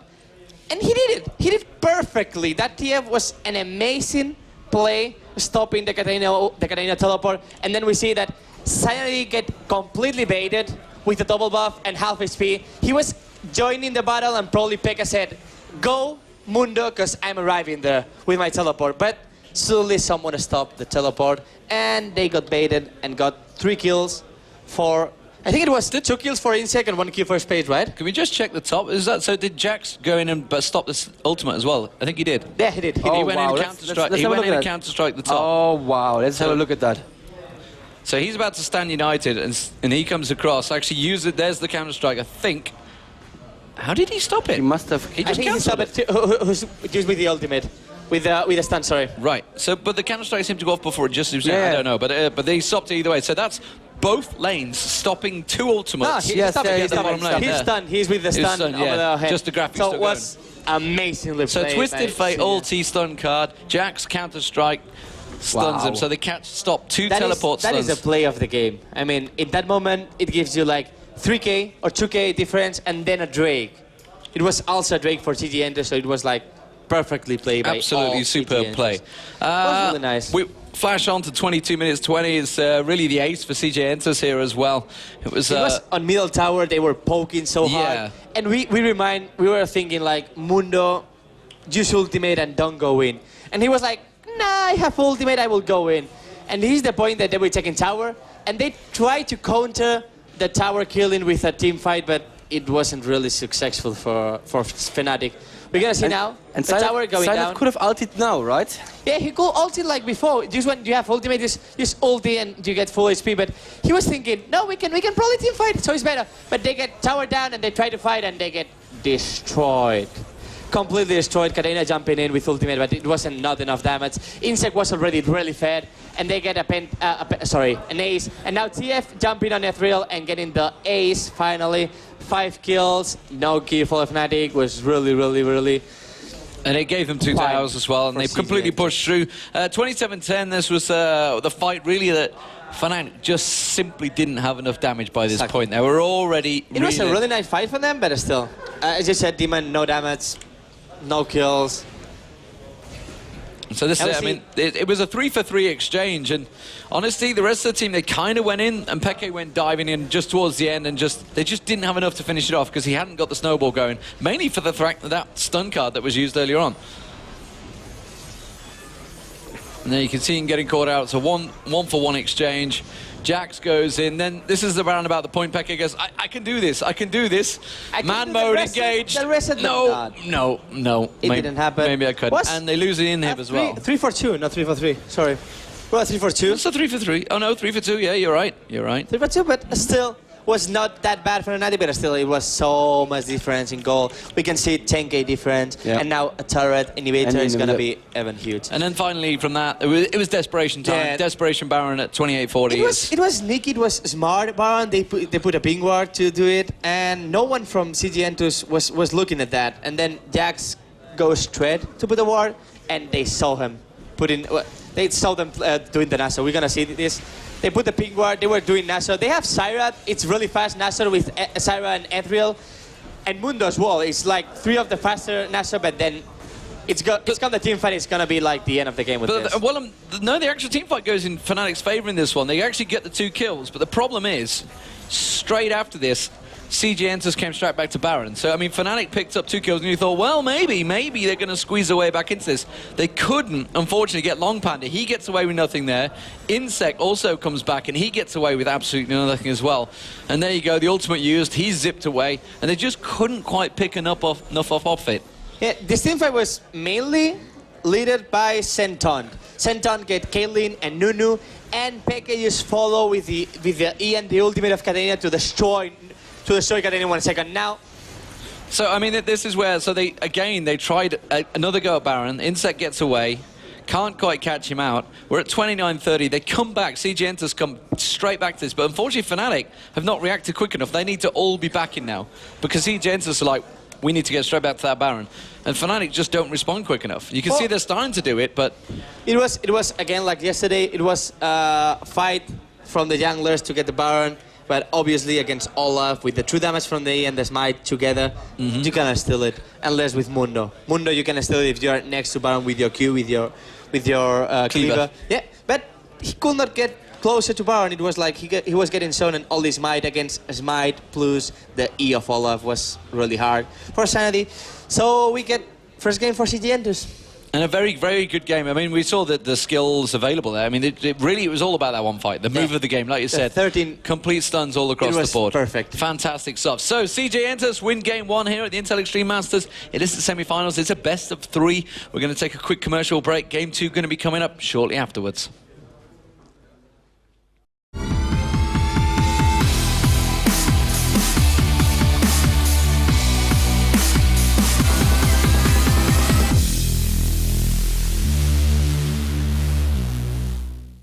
And welcome back, ladies and gentlemen. So, Game 2 will be underway shortly. It is the Intel Extreme Masters Cologne. It is the semi-finals. FNATIC versus CJ Entus. And CJ Entus took Game 1 fairly convincingly, despite the fact 40 seconds into the game, FNATIC got first blood. Yep, who expect that? I mean, after the first blood, I was like, wow, it's gonna be a real You were walking out the studio and you're like, what? No, Someone just I died? to take some air, and then suddenly I listened to the claps and I was like, first blood? Yeah, really? already. And they got a very nice pincer maneuver on him there.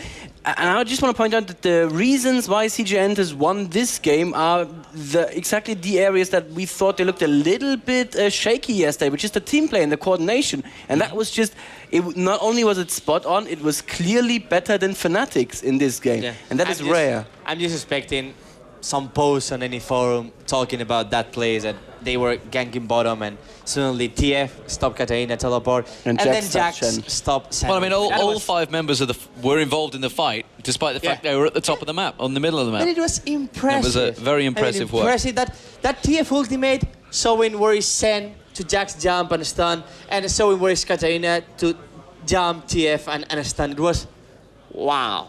That was the play for me of that game. And we're gonna start. Yeah, you hear that noise, that means the picks and bans are underway. That's and the well, happy what are sound. we expecting this time? You get him in quick early. Yeah, I guess FNATIC gonna ban Listen. I guess FNATIC is probably gonna ban TF as well. I'm not sure. He played really well, really convincible. And we get the first ban from CG Entus, gonna be Araneae. Jax. Ooh, Jax ban against the top laner, LongPanda. So I guess LongPanda not in agony here in Europe. He's actually doing a really good job. But as we actually discussed during the game, why don't they give sOAZ somebody he can carry with? Of course, Shen, great to be able to help teamfights across the map. But if you have a Jax who could jump in and counter strike you, it's not so useful. It was mainly Zen. They picked Zen only to stop TF. Yeah, and it didn't work. TF ultimate, it didn't work because they were just better. Katarina ban though from CJ Entus. That is of course a respect ban against Peke's Katarina there. Why would you ban Nunu though? I mean, they ran a Nunu last game and probably just nRated said Nunu was really nice for bottom. They were just keep pushing and doing nothing else. So pushing. No, I was quoting the Nunobot skin, of course. Yes, and a Renga ban. I was not making fun of your accent this time. And a Renga ban. I expect so much troll from you guys. So I don't know. And Olaf. I've been nice today. Today just was like 30 minutes talking. Guys, sorry to interrupt you there. Oh dear. Oh dear. Listen first pick. I expect that. I really expect that. We were talking about that. So I don't know. And then we expect the Cho'Gath ban. Cho'Gath pick. Do you think that a Nunu ban was worth it if they could have banned Lee Sin instead? I think it was the Olaf ban. The Olaf ban was wrong, okay. I prefer to ban Listen. Now they're mainly picking like what they like. And I also want to point on one thing of this Dade. Dade. That guy yesterday was timing everything. I mean, he was timing all the summoner spells of CLG. All the ultimates as well, right? Ultimates and summoner spells. That's insane.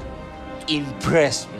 I mean, how can someone has a head to time everything? I remember especially the 25-second looks ultimate. Yeah. I remember you told Snoop about this, and Snoop just shook his head and said, Koreans. Koreans. Asians. It's impressive. It's really, really strong. So we've seen Twisted Fate now. Do you think we're going to counter this with Diana this time? Ooh. No, we're not going to get Blitzcrank because we've already got that. We can, of course. It could be Zyra. he used to play Czaru mid, and against Sona is a counter. Blitzcrank is a counter to Sona. Yeah, because she's so squishy. Yep. There's nothing you can do once she gets pulled. And nRated, by the way, his main 2 supports I spoke about against the is Sona, Zyra that's actually Blitzcrank. strong. That's what he wants to play. Blitzcrank and Leona. That's a good pick. They're very good picks because Sona's such a slow-moving, easy target for Blitzcrank that nRated can land it. He lands those Qs with Leona so often. He should be landing them rocket grabs. Could be Vayne to go up against it. Could try and tumble out the way of those things. Yeah, Vayne is probably the with Ethereal the highest counter to Blitzcrank. And again, I don't like to see that. Long Korean You don't like to see a Korean unsinged. He's my most hated champion. Did you actually have nightmares after Shy? No. It's just tormented you guys on top lane? No. I only have another kind of nightmares with of my casters trolling me. Not about players. So the 2v1 all day long didn't feel any effects? I don't know what you're talking about. No. You already repressed that memory. I like it. Last pick for FNATIC now. It's going to be probably the top lane. I assume that Cho'Gath is going to go into the jungle, of course. I hope something like Czaru comes out. Something like what? Sorry, Kha'Zix. Not Kha'Zix, sorry. Kha'Zix, Jace, Elise, I don't know, something is a price or so. Yeah, it's something against Singed. That can counter Singed is probably Irelia or Kha'Zix. And he can't run the oh, there's the Kha'Zix. Nice. Yes. I have to say, in the moment he picked Kha'Zix, Lee almost stand up and was yelling for the Kha'Zix. See, Freak gets excited about TEEMO, I get excited about Kha'Zix. To each his own. It's absolutely fantastic champion, but against the Singed, jumping on a Singed with a trail coming in, he's just going to flip you in it. Still good. Has a lot of damage with the Q. But I think it was Freak who made the TEEMO face to the cameras. I'm not sure what you could do with the Kha'Zix face. We can expect Deman to do the Kha'Zix face to the cameras on the next. I don't even know how we do a Kha'Zix face. It's an alien. You have to try it. Just be an alien. Just be an alien, I need to extend my nose and face for a fair bit. Guys, do it. Let's have a quick look then. So we are going to have Peke in mid lane. Do we see any weaknesses on CJ ENTUS team? I mean, Vayne is going to be the big problem for FNATIC. The Sona might be a weakness against. I'd say inSec's a big problem on I would say inSec as well. Yeah, I mean, on the listen, Vayne is going to be really good against Zyra and against Blitzcrank. But then it comes to Kha'Zix. Kha'Zix is probably in teamfights going to try to focus that Vayne and shut Vayne down.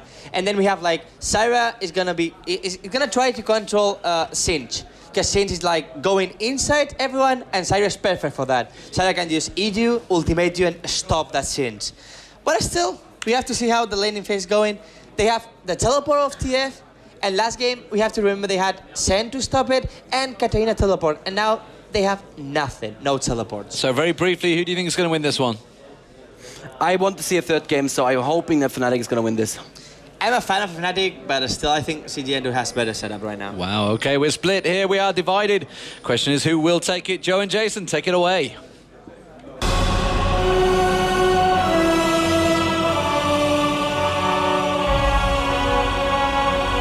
So here we go then, game number 2, CJ ENTUS versus FNATIC, and of course a 1-0 scoreline in this best of 3 in favor of the Korean side of CJ ENTUS. Jason, quickly before we get into this one, who are your favorites for game number 2? FNATIC. They have a Blitzcrank. That to me just seals the deal as they are actually trying to go for invade here. What about you, Joe? I really like the CJ lineup. I mean, Vayne... Just because they have Singed, Joe. Probably is because they have Singed. You know, Demon's man love for Kha'Zix can only be matched by my love for Singed, I think. That's pretty much how it goes. We are going to see a grab coming down onto Singed. He gets caught. Is he going to get rooted? Yes, he is knocked up here as well. And that is first blood. It goes on to Blitzcrank in the end. And then we were just talking about Blitzcrank and Singed. And that's what happened. Blitzcrank and Singed happened. Forces flash out of inSec right there. And we did see him playing Lee Sin actually yesterday, playing an amazing Lee Sin. Really surprised they let him have that as pull. Just gonna miss a little bit there, but still the damage is done. They did get that first blood, obviously, over to the support. Not the ideal target, but you'll take the kill any day instead of missing it. But we do have Cyanide gonna be on Cho'Gath here.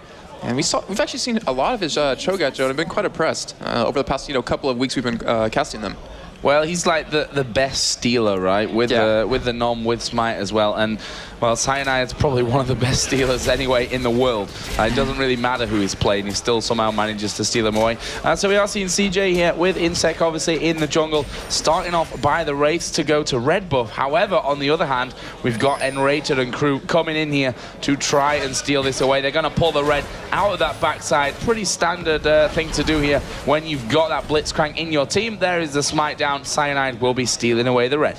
Good job, rather than actually shut him down. They know how good inSec is at Lee Sin, but they obviously didn't bend it out because they knew how they wanted to counter it. Going to force him to go for his blue buff, actually. And Joe, in terms of how this game's going to go, which lane do you think is going to be the lane to watch? We do have Kha'Zix and Singe top, so I'm thinking you're probably going to go for that, but where do you expect all the action?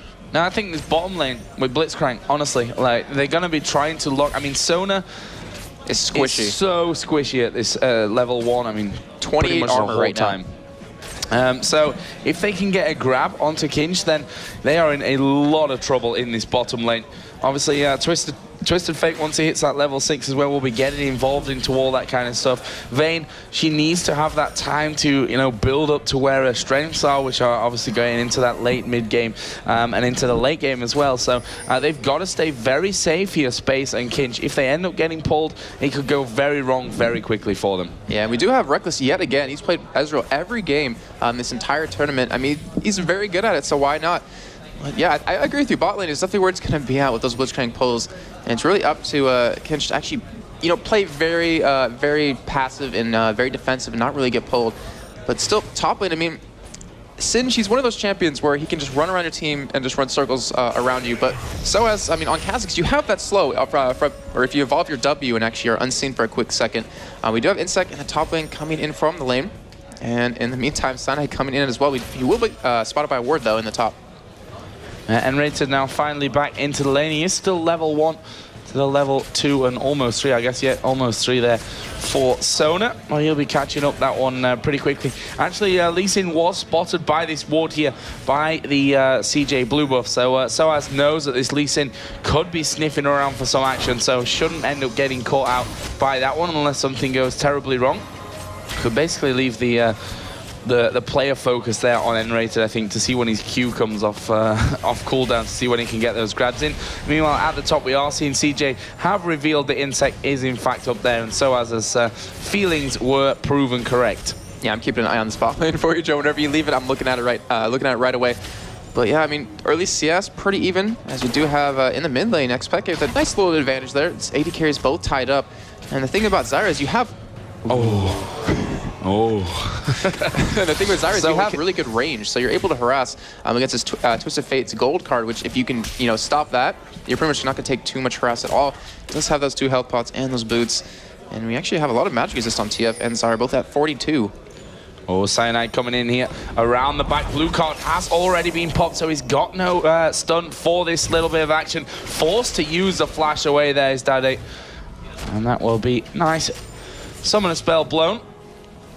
And Cyanide, no doubt, will be coming back in towards this lane at some point in the near future. Let's see if he can land the Rupture here. And nicely dodged there by Dade. Will he dodge the root? That won't even come out from xPeke. Meanwhile, in the bottom lane, Blitzcrank's grab is now off cooldown again. So we can go have a look down there, see if they're able to grab anyone. That was close earlier on to grabbing Kkinsh, but not quite. Which is exactly what they need to do. They need to be killing this Sona off, basically, to get that farm in, get that feed in towards Rekkles. Oh, inSec trying to go for a gank on the mid lane. He hasn't really been too effective with his ganks. I mean, we saw him at the top, coming from lane, and ended up just pushing the lane out, as you see him do it again right here, trying to, you know, get a little bit of early levels. And I mean, xPeke has no mana yet. He's still sitting in this lane. He's sitting on, well, almost 1,200 gold at the moment. Ezra's sitting on 1,200 as well. Vayne on 1,300. So when these carries do go back and buy, it should make this game quite a bit more interesting. We do have on the boots on nRated, which is really important since he's able to you know, move extremely fast with that W. And his counterpart, Sona, no boots. It's making it that much more easy to get pulled. So he's going to have to go for that early boot instead of a GP10 just to stay alive and keep his 80 carry supported here. Well, nRated playing it fairly passive. I mean, it's not like he's thrown out a grab every time it comes off cooldown. looking for that perfect opportunity to get involved in it. I mean, Rekkles does have a slight level advantage here over space. It looks like nRated now going to go and try and, nope, not going for this side man. Well, in the end it did, and was pretty much a mile off with that one. Meanwhile, we do have sOAZ coming down from this top lane. Twisted Fate, of course, did blow that flash on the last encounter, and sOAZ here waiting inside the brush. Dade going to get caught out. Is he? sOAZ not going for it. He's waiting here for Cyanide to come down. There was the silence, but a little bit too late. sOAZ underneath the tower can't really afford to stay there. If that stun card gets him in range, he knew that he had to back away from it. And a little bit slow to react there, I'd say, sOAZ. Yeah, in the top lane, we see Kkinsh doing exactly what he likes to do. Just run past that turret, farm away. And that tower already taking some decent damage. And the thing is, they can't let him farm. And yet, they can't really gank him that easily. I mean, he does have Ghost, doesn't have that flash, but it's a Kkinsh, and Kazak's obviously not going to have too much damage right off the bat. Oh, he's actually going to catch him. He is level 6. He's going in for it. Has that ignite up. Yeah, Ghost is going to go down, and LongPanda just going to run circles, as you do with the Kkinsh. Actually will avoid the rupture there from that one as well. Fling up in one. He's going to go for it. And here we go. He's not quite getting in for that one. Minions were gone. And that was an extra turret damage that just didn't want to take in that situation, but he's managed to get him low.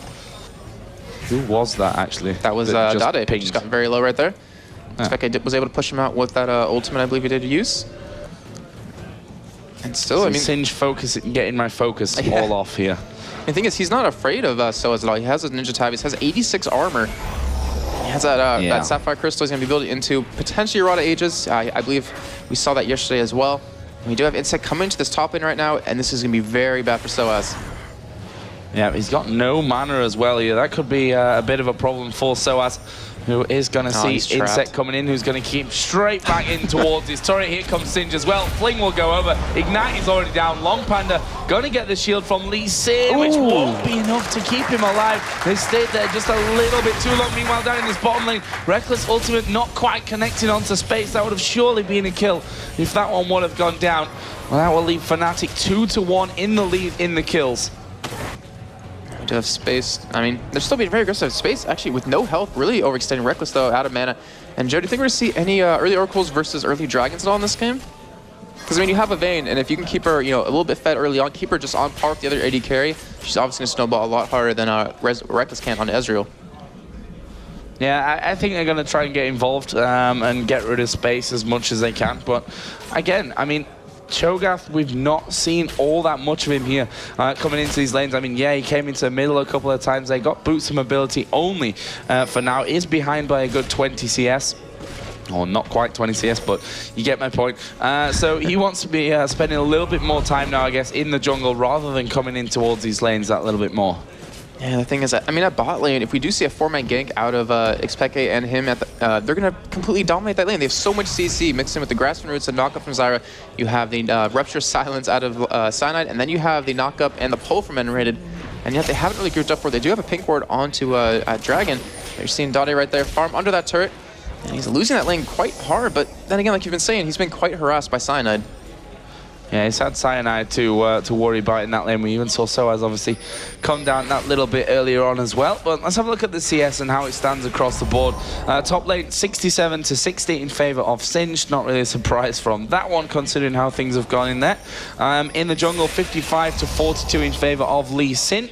And in the middle lane, 91-72. That's a nice lead. And we are going to see, yeah, the stun coming down here onto xPeke. And there is Lee Sin queuing in from the side. He's going to use his passive, which actually did connect there onto Dade, but just not enough damage to finish off that kill back. So nice move once again from CJ. And that's the thing, Lee Sin staying ahead in the jungle, plus making his presence really felt in the lanes. Yeah, he really is. And we didn't see that much of that in game number 1 from him. It's still, I mean, he's on Lee Sin. That's his most comfortable champion. I mean, even you know it, Joe. When you play your champion you're comfortable with versus one that you're not so comfortable with, you feel more free, able to gank lanes. You know how to play them correctly. You do have a pull. Ooh, gonna get caught by that minion though. In space, actually, nRated getting very low right now. Did go for that Heart of Gold as his first item. Just get a little bit more health. We just Kkinsh in the top lane, pushing past that first turret. Might even go Mackin style, go into the base and farm away, even though he's not on Rengar. Yeah, he's going to be destroying those waves coming out, making it harder even for sOAZ. Everything going to go straight underneath his turret, as we do see Zyra coming in onto this top lane as well. Root going to land onto LongPanda, who flings him the other way, and he's going to try and escape this one. Oh, and the Roots, the ultimate from Zyra not quite connecting. We've got the Twisted Fate ulti coming down. He's going to come down on towards Cyanide. Lee's in there as well. They're not going to get that kill. LongPanda should be able to escape from this one, but Zyra needs to be careful not to get too involved with that one, as the flash has even been used there by Lee Sin to get into that position, but that didn't quite work out for them. In the meantime, though, CJ Entus did take this bottom turret.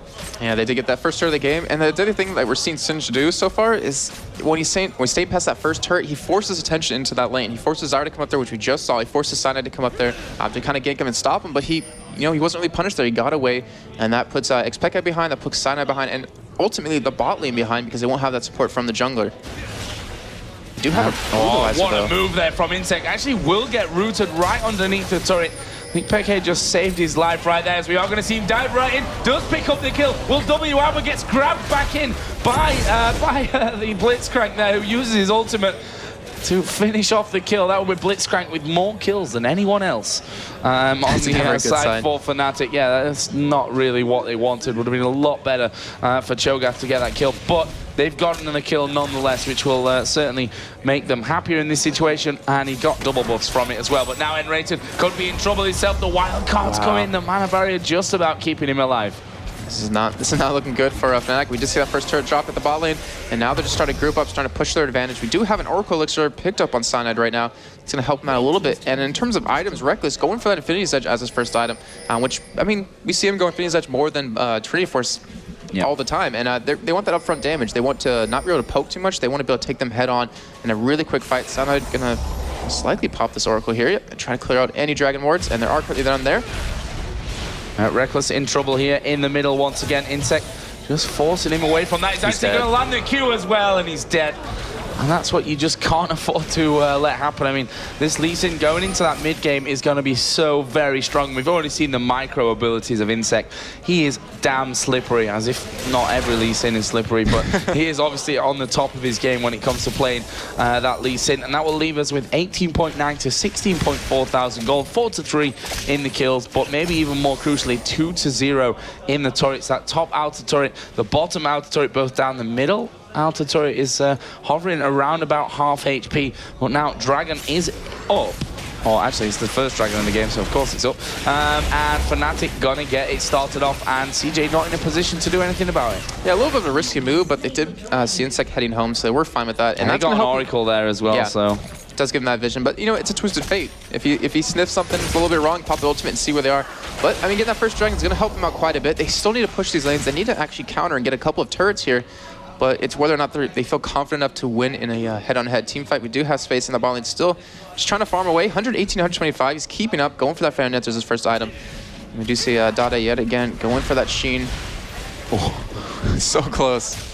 And I know somewhere Deman is just like yelling right now because of how well inSec's doing on Lee Sin, since he hates him so much. And seeing sOAZ unfortunately getting punished right there. Now we've got inSec actually coming up on towards sOAZ in this top lane. You can see he's a level behind, but the damage from inSec is pretty intolerable as he just takes that big golem away right in front of him. But he needs to get out. Blitzcrank and Zyra are both coming up. As he just put down one ward, he's actually got a couple more. That's one thing that you'll see from pretty much all these good Lee Sin players is keeping a ward in the inventory just for those emergencies to dash away to. Sinj now coming in there as well, and well, doing what Sinj does best, 115 to 97 CS in this top lane. Meanwhile, in the middle, we are seeing FNATIC going for that middle turret. And when Rekkles in there, they might get it. They actually will flash away from that one. Zyra ultimate was used out of xPeke, but no, didn't quite catch the Twisted Fate and they wanted to, but they've taken down that middle outer turret, and they're being the first one of the game for FNATIC. Yeah, that gold lead gain ever so shorter. We do kind of still in that top lane, just pushing away.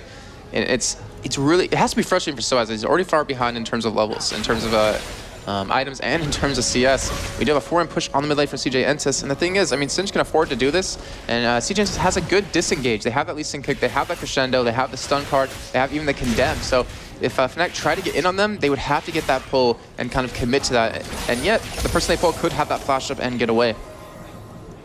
So next minion wave coming in. Ooh. Yeah.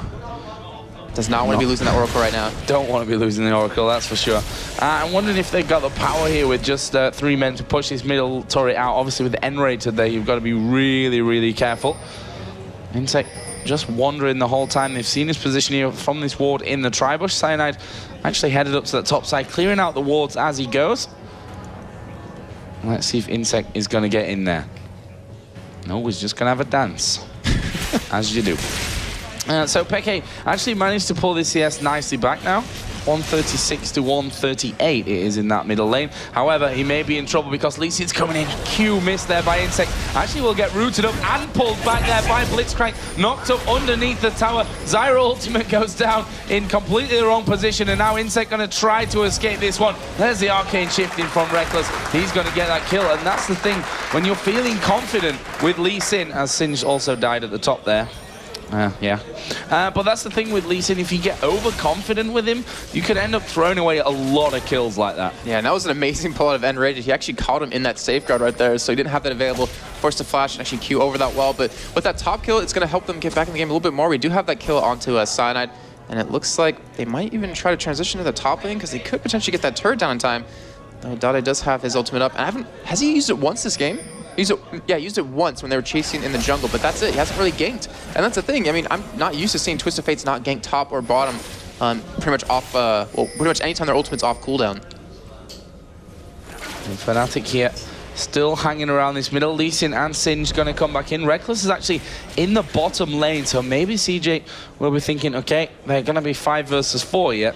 Let's see if we can push any kind of advantage. But basically with nRated, you almost guarantee a tower hit or 2 in there with that pull coming out. And here comes sOAZ from the side. And do a fair chunk of damage to the CJ Entus push, and now Rekkles is actually coming through. He's been chased in the jungle by inSec. Let's see if we can actually get on top of him. Wise move from inSec to turn around. In the meanwhile, we are going to see nRated flipped out from behind the tower. There comes the crescendo. It's a good one as well. The knock-up though onto Kkinsh. He will somehow almost get away from that one. Ezreal ulti came in. There's a kill for Singed on towards Zyra, but LongPanda not very healthy either. Has to pop his ultimate to get away there, and sOAZ not quite got the damage to finish off. And that will be Twisted Fate. Where's he coming? Where is Twisted Fate coming in? Lee Sin is getting involved. Twisted Fate comes in. Cyanide going to go down. Dade going very, very low, but survives crucially. And that's a double kill for Vayne. That's what he's been looking for to really step ahead in this one. Got that Phantom Dancer already finished off. Middle outer turret down for CJ Entus. And they're going to be maybe looking for this inner turret. They need to be careful with Rekkles there. Certainly Twisted Fate can't afford to get involved, and he is actually just going to back off from that one. And that will leave us at 7-7. Tied in kills, still 3-1 in towers, though, in favor of CJ Entus. And around about 1,300 gold lead for them as well. Great job by LongPanda in that fight. Actually just stood in front of nRated the entire time. So if they did pull him in, hey, you're going to get flipped right back out, which is exactly what happened to him. And they came out ahead in that fight, picked up that mid turret. So they have the tier 1 turrets down currently. We do have items being built up. The Zonia's done for Twisted Fate. We have another BF sword picked up for, well, the first BF sword picked up for Space. And the Glacial Shroud done for Singe. So any attack damage you do to him, Zyra's very bursty, doesn't have too much sustain, but the plants is always that saving grace in that sense.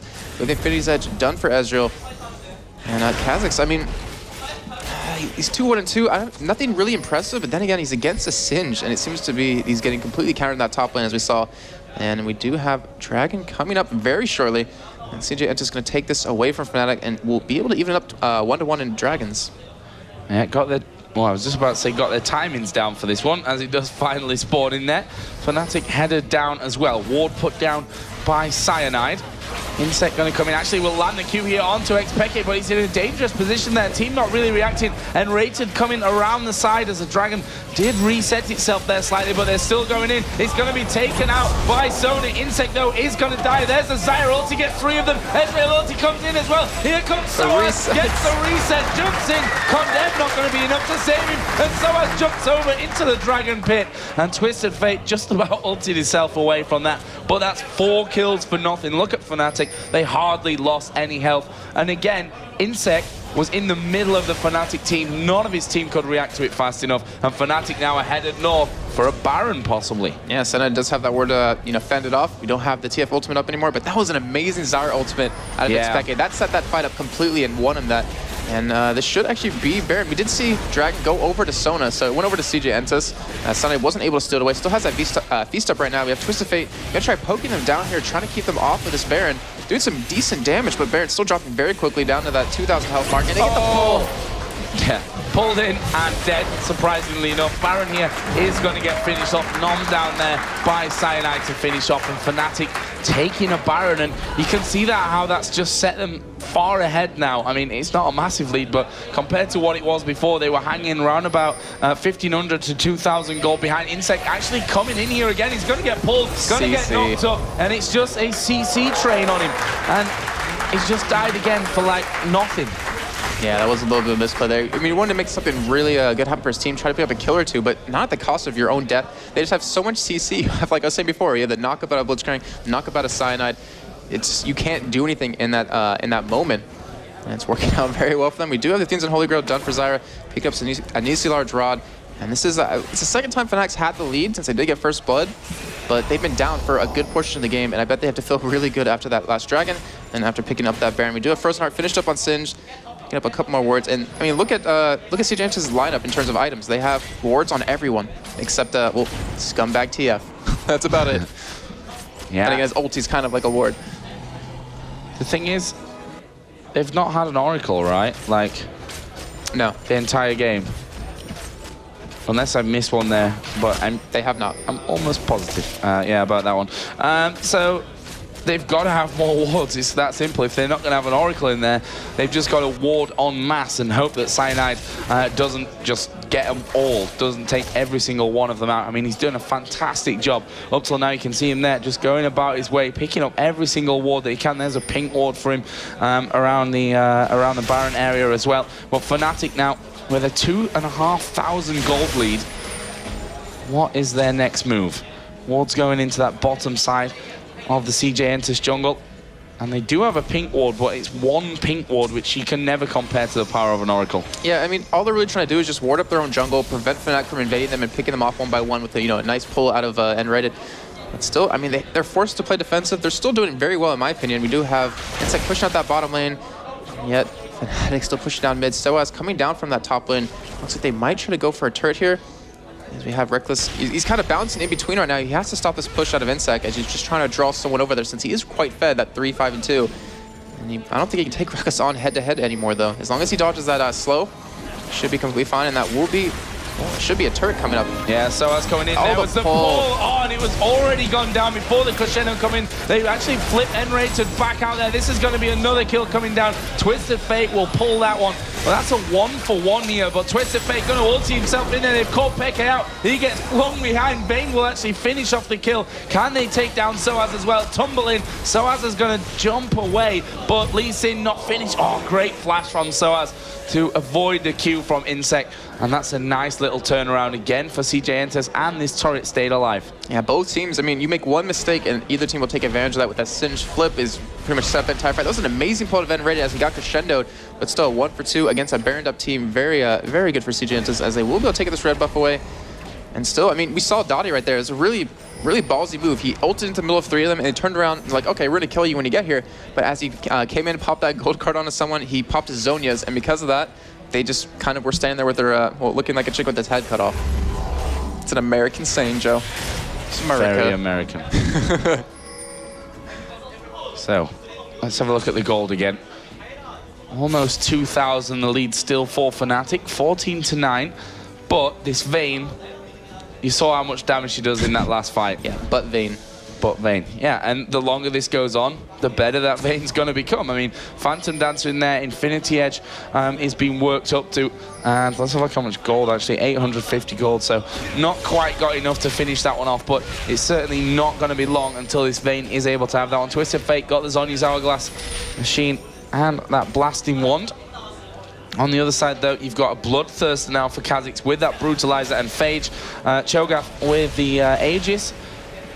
And in the middle lane, you've got Zyra, who's got that Fiend's Unholy Grail, plus a Blasting Wand and a needlessly large rod to move up towards that death cap. Ezreal, on the other hand, Phantom Dancer Infinity Edge is already complete for Rekkles, but if you compare Vayne and Ezreal, Phantom Dancer with Infinity Edge, Vayne wins that every day. Yeah. Definitely true. And Joe, I mean, I was thinking about that push we just saw FNATIC, and don't you think that was a little weird? I mean, they could have went for the tier 1 turrets on top or at bottom and picked up a little bit of extra gold just to keep them, you know, a little bit farther ahead, but they went for the tier 2 turret and they ended up losing that fight. You think that's a little bit of a misplay? It might come back to bite him? Oh, Twisted Fate, where's he going? And he's going to go in towards Zyra. Here we go. Zyra ulti does go down, but you're not surviving this one today, PK. Actually, good damage onto inSec. He's going to W out to a ward. He will end up going down at some point. Actually went in there. Dade actually just popping his Zhonya's hourglass, and that one was certainly not worth it. That's 2 kills given over to FNATIC as they take down the Zyra. Dragon is up, and CJ ENTUS can't afford to fight for it, and maybe they're not even finished yet. Well, Singe Poison says otherwise. Yeah, this Dragon definitely gonna help them. This gold lead, it's even though they you know, took that Baron and took that 4-kill team fight, they still aren't that far ahead. They should be able to lock this down, and they do get it. So that's the second one of the game for them. And the items are just starting to get to that point where you can, I mean, you can burst someone down, especially for FNATIC. They have the ability to now with these items. We have the, you know, the Bloodthirster done on sOAZ. And Ezra, like you're saying before, that Infinity's Edge FNATIC can't be Vayne one-on-one, but he can burst someone down very quickly if they need to. And LongPanda just trying to hold them off here, and they're scared of that. I mean, they don't want to get flinged in because you could get flung into a Condemn and a Crescendo. Oh, they're going to go in here for nRated.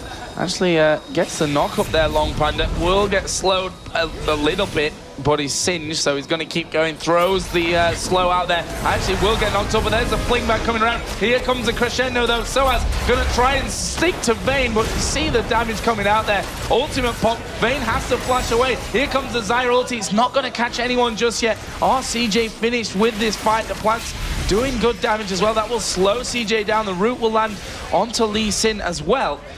And that was a 1-for-1. Singe dying for nRated.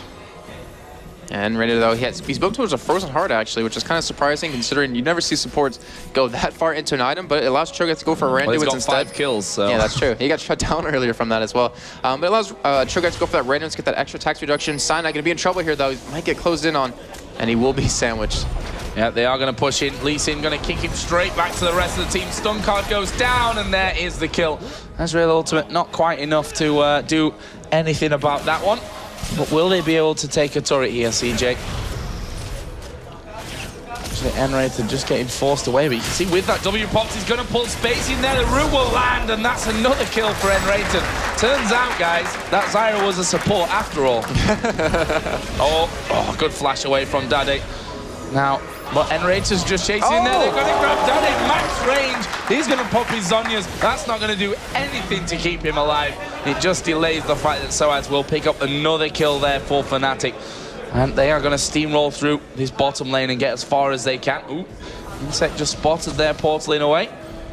That's what I was saying, Joe, in the beginning of the game. I mean, you have a team with Blitzcrank, anything can happen. We do have LongPanda, though, pushing the mid lane in the meantime. We won't be able to get this turret as we do have Cyanide approaching it, but we still have that 4-man push on the bottom lane here, and the pull 2 for 3, not bad, you know, to open up the fight, but still, they should be able to get this turret as well, especially with Rekkles with that fan dance. So billion tap last switch for next, and sOAZ just gonna man mode over that wall with that jump.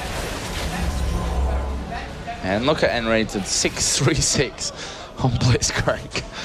Yeah, as I said, turns out that Zyra really was the support. Yeah. With 14 assists, the 1 kill and 5 deaths up to now. That gold difference is really starting to stretch right now. Yeah, 46 to 40. There is Cyanide in the middle. What's the next move here? Because Baron is now up and available. Will FNATIC want to force a fight here? I mean, to be honest, they've done a cracking job of getting onto Vayne and stopping her really having that much free time to do anything. And if they do that here, I'm sure that they will go for a fight as we see another pull coming down there on towards inSec. sOAZ not quite able to finish him off. There comes the slow out of Singed, and that will stop them chasing at least for now. But with doing that damage onto Lee Sin, it'll be forced to back off, and will FNATIC take that as a signal to go for Baron? Well, one thing that FNATIC has really in their favor, besides the kills, besides the gold, is the items. We have that Randuin's finally done for Cho'Gath. The Frozen Heart finished up for nRated. That's going to shut Vayne down extremely hard. Yeah. Then again, I mean, we saw in one fight where sOAZ jumped on Vayne, almost died instantly just from her damage alone. So they have to be very careful on how they initiate, and they have to make sure to not pull LongPanda. Well, nRated very spot on with his pulls this entire game. Oh, he's actually, he was going to go for a pull there, but he's like, oh, Singe, never mind. Oh. Here we go then, Twisted Fate ulti is going to get popped. They flip over there from Singed, but he's going to get knocked up, is he? No, not quite. nRated looking for a better target from this one. The grab won't quite work out either. And, well, they all walk away from that one pretty much scot-free. But FNATIC now going to be pushing down this middle. They want this inner tower. They certainly have the power to tank it up as well as they get a ward down in that brush to see any counter push coming around from CJ. Tower is down, and FNATIC going to back straight out. Oh, Devista coming in from... I thought he was going to go and try to kick him back, but instead, this time, instead of going for that dive 1v4 against a Baron up FNATIC, this time backing out instead.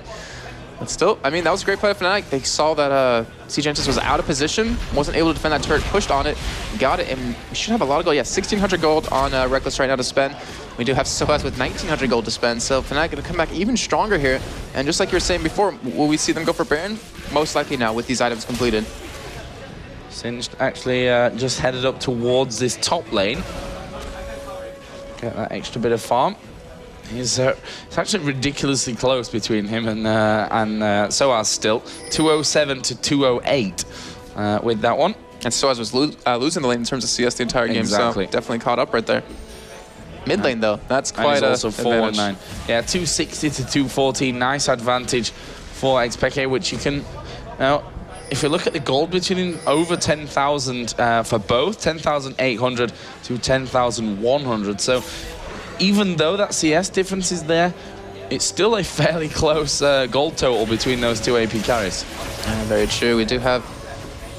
Oh, the teams are starting to grow up a little bit. We do have another Oracle, third of the game. Actually, that might even be fourth of the game for Cyanide, if I'm not mistaken. I believe it is. But he's investing a lot of money on these Oracles. Doesn't have really any items to say for it. I mean, he has the random ones, has an Aegis boost ability. That's about it. He's still very squishy in terms of magic damage. But then again, you have Dade, who doesn't do a lot of consistent damage. And LongPanda as well, they just do a lot of... well, LongPanda does a lot of sustain, and Dade is more about bursting.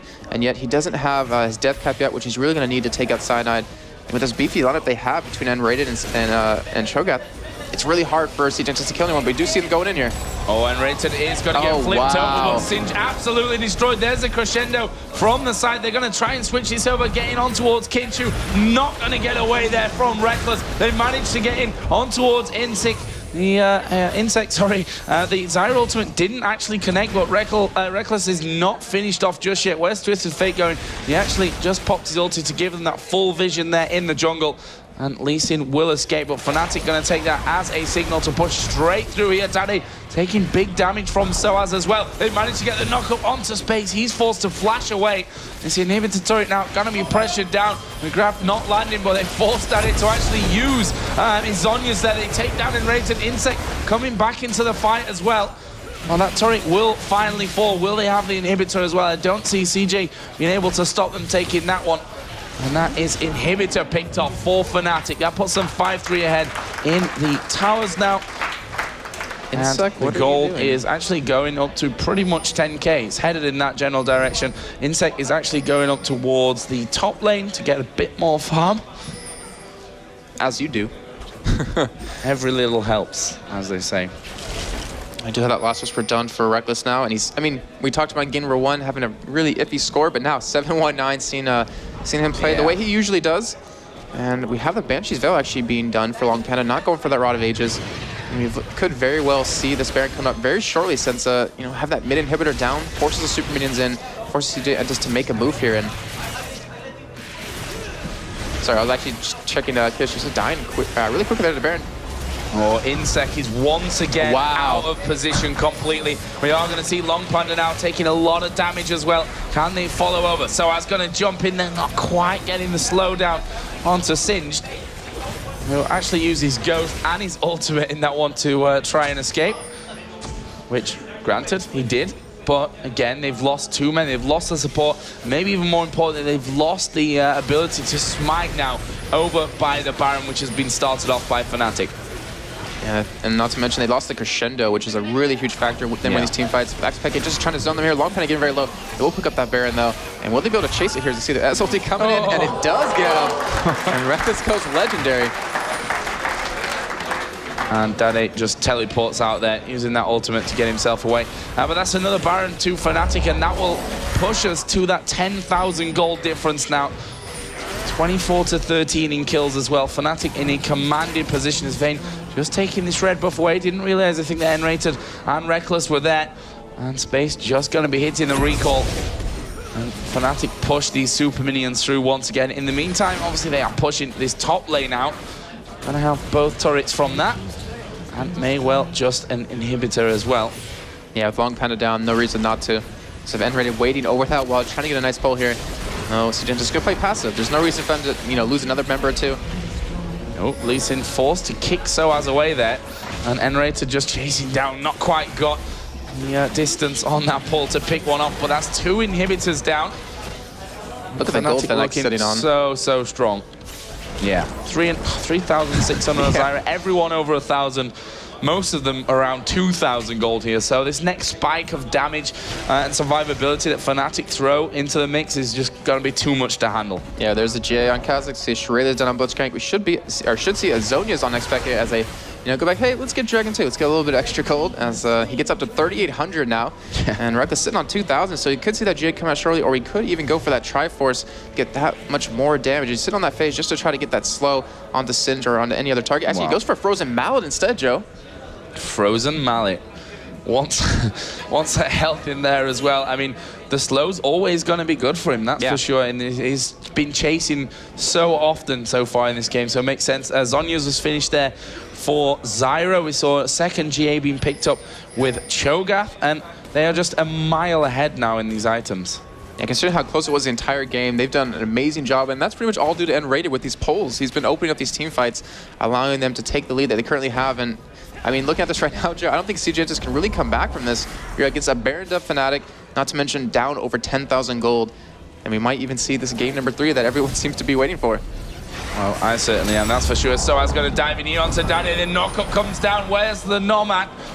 He's gonna die from this one, a horrible death. Actually, Cyanide saved the Nom for that one. Knew that they had enough damage, didn't need to use it there, as this third and final inhibitor turret is gonna go down. The inhibitor will follow straight away afterwards as well, and this is gonna be the last fight of the game. Minion pulled, not quite getting in, on towards LongPanda. And FNATIC just a step away from winning this game. Again, inSec caught out of position, tried to kick Peke into the rest of the team, but just didn't work out. There is LongPanda, Panda grabbed out, will flip him over the top of his head, but the damage is too high, and here comes the Zyra ulti as well. Space gets his GA popped.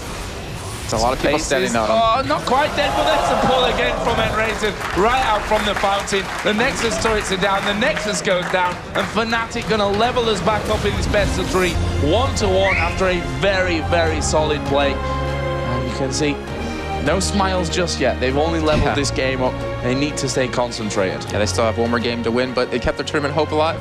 And they could potentially, well, either team going to be going to the finals right after this, and nRated's got to be feeling good. Look at him. I mean, I'm surprised to not see a smile on his face, because you know he pretty much carried that game with all those pulls he had on him. But Rekkles, though, 9-1-12 at the end. And now FNATIC, I mean, I heard them talking after the last game, trying to discuss, you know, what went wrong, what went right. And they have to, well, clearly, we're talking about something right there, Joe. Yeah, I posted on Twitter about it, actually. They had a big discussion in that halftime. Oh, third time, I guess we could call it, since we're going into that third map, about what was going wrong for them there, what they need to do in this next game. And you can see, as I said, no smiles just yet. They know that they still have a job to do, and that CJ Entus, as they proved in game number 1, certainly have the ability to take a team like FNATIC out of this tournament. But either way, quickly looking down the scoreboard there, Blitzcrank, nRated, 6-4-11. Got a lot of kills in there, which, you know, in the end, really helped the team out. They managed to get that frozen heart, which, how often do you see that on a support Blitzcrank by the end of it? That's how much he actually had. 10,500 gold he had by the end, which is more than Lee Sin had, it's more than Singed had, and it's more than Sona had, obviously, on the other side. So a big gold difference that adds that big crucial item in. Either way, we're going to give it over to the expert desk, and they're going to break down game number 2. Beep boop. So we said we're gonna do the Kha'Zix phase, but instead of that, well, Kha'Zix clause. How could you not have the beep boop after nRated puts on a show reel for us there? Fantastic stuff. Kha'Zix as well got a huge score. honestly, he just snuck in there, though, sOAZ, didn't he? Just snuck that score up. So we've got a ton of highlight reels for you in that game. Crazy, crazy fights. We're going to go straight in there, so let's get the action going on. It started out, it was around about 11 minutes 15, and really this was the beginning of the chase of LongPanda. They couldn't catch him. Yeah, they couldn't catch LongPanda, and instead of that, everyone won there. We see TF stopping Cho'Gath, and then we see a flash. I think it was a flash from Listen, who missed that Q. I mean, it leads on. It carries on going through. This is all building up. You saw the hit points going down. You can see that xPeke already was taken low. xPeke comes back to the mid lane, and well, inSec strikes. You can see he's just slowly been drawn down. Really nice kill from. He was harassing TF, followed with the ultimate, and now again we see nRated hook. A flash hook as well. How many hooks did he land today, nRated? I mean so many. It was impressive. And there's another hook where you can actually, well, we might as well find it, show it, 15-10. I wasn't going to highlight it, but we may as well show it because there's just so many hooks nRated set up. Blitzcrank carry is what it was. And this is just further down. This is where Dade, they're pushing the mid turret and he just catches out Dade. He got away from it that time, though. Flashes down. And now it comes my favorite one. 1640, this is your favorite wrong. And again, another flash hook. Exactly. It was really beautiful. Listen when diving to Czaru, but here comes nRated flashing, hooking, and just killing Listen on the tower. And we can see in the top lane, we see on the top lane, he was dying Listen, and meanwhile in the top lane we can see Sins getting killed by Kha'Zix and Cho'Gath. I'd also notice that's really the start for Rekkles. That was his first kill of the game. And that was an important kill because that's really what got the ball rolling for him, as we just saw the mention of how he set up and how at the end of the game he just had so many kills and very little deaths. 18-10, the next one's the siege on the mid turret. CJ ENTUS on the comeback again. CJ ENTUS were very strong at this point. He missed. He's probably the only hook he missed. Oh, it was perfect Sona ultimate here. They follow on a kill on Sona, really beautiful by Rekkles ultimate, but still. CJ ENTUS did really nice team fight, and something I didn't like at all was inSec. He's come sneaking around the side. He was playing perfectly early game, but then he was just diving and trying to do the big plays. At this case, he did nothing, just dying there, while his team was killing Blitzcrank and Cho'Gath, but he just dive without a reason. So he started pretty good inSec, but only not that good. I think mainly his item choice wasn't the best. It was the best for the early game. He had mobility boots and brutalizer. That's fully items for early game. If you see jungler like Deman procs, they always run on Lantern, on probably Mercury Threads or Tabby Ninja, not mobility boots and brutalizer. That's something strange, and it's something like to win the early game. So something we talked about is that maybe he was feeling a little bit too confident after that Olaf game, after that game before. Yes. And like you said, sometimes you just get that strong feeling that you just want to bring the plays. Yes. Do we have more replays? We have a lot more replays, Daniel. 20 minutes is the next one. This is really, I mean, CJ ENTUS was so strong at this point. They were feeling confident. They went for the dragon fight, but this is where FNATIC came back. They got the kills on this fight. It was really lucky that Cyanide flashed to try to feast it, but at that moment, inSec smited and Sona Q the Drake, and Sona got the Drake. Lucky there. We see Cyanide is flashing and trying to feast, but Sona get the Drake, and now it's all the kills for FNATIC. I think it was a 4 for 1, right? 4 for 0. Yeah, 4 for 0. Just the jump away. Okay. And he 4 just kills, has to use it. 0 for CJ ENTUS, but they got the Drake. Skin them, not worth it at all, but almost. And more importantly, they got a ward at the end there as well. But we like to point them out. But 21-20 was the next one, and it's another great hook from nRated. Constantly hook after hook. 21-20. And it really, this time, it's the kill on inSec. Yes, I remember that one. And they just got the Baron here, so they just had this was basically straight after that dragon fight. They went straight up, got the Baron, and here's inSec. He's going. He sees they're all low, and he thinks, right, I can get some kills here. It's a little bit of cocky play, though. You're against 5 members. Yeah. And we can see inSec just trying to do it again, the place, and Blitzcrank grab him to the tower. Not even to the tower, but still. With Cho'Gath CC, with Cho'Gath Silent, with Czaru damage, and Ethereal damage, he get like instantly burst down. That was, again, as Deman said, a cocky action that he tried to get something, but he just died for anything. Absolutely. So 26:05 is the next one. It's a straight 2-for-1. xPeke getting caught out, and FNATIC react just so quickly, and immediately we're straight into the action.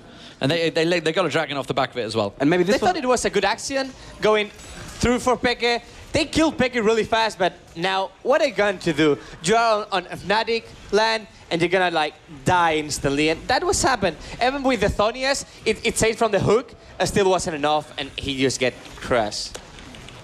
And that led straight to the dragon. You can see they've obviously got the advantage. They went straight down the dragon, no problem. nRated at this point. sOAZ, sorry, starting to pull the farm back. Obviously at the start, when we should talk about, oh no! That's it. We've That's got a bug splat. We only had one more to go, but it was another great hook as well. And we managed to get a few in there, but wow. I mean, it was just all about the hooks. Rekkles really just managed to, he got bullied at the start, pulled his way back into it. sOAZ bullied at the start, pulled his way back into it. Ended up about 7-1-10, I think, or something like that, in the top lane as Kha'Zix. For me, the main point I can say from this game is CG ENTUS ban Blitzcrank.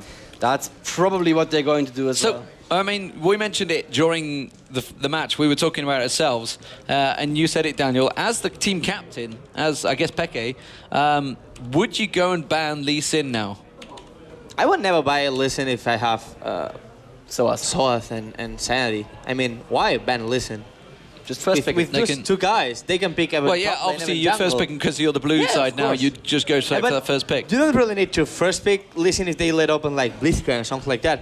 I mean, wow, this last game for me and Dade just carried the game along. Absolutely. It was amazing. Also, sOAZ did. And it's great to see that. It's great to see a support carrying the game like that. I mean, he hasn't been mentioned in the MVP title lineup, but honestly, that game would put him right up there. Definitely of that match, he was MVP by a long way. And maybe immediately forcing a ban for CJ ENTUS in the next match. And at one point, we actually saw the items. The items were almost identical between Sona and Blitzcrank. Just that Blitzcrank had a frozen heart. A frozen heart. Just a frozen heart. Just a frozen heart. Yeah, he was like 6-3-6 at one point. Yeah. He was.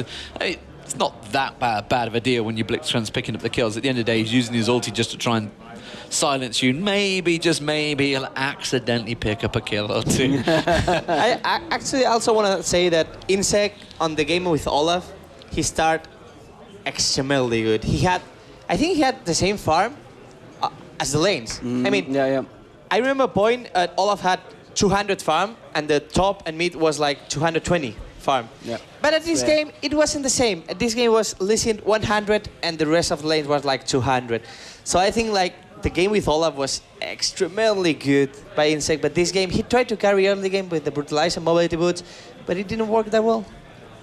It didn't work that well, and currently CJ ENTUS aren't in the game lobby quite yet, so we're gonna have a small break. But yeah, I mean, CJ ENTUS now 1-1.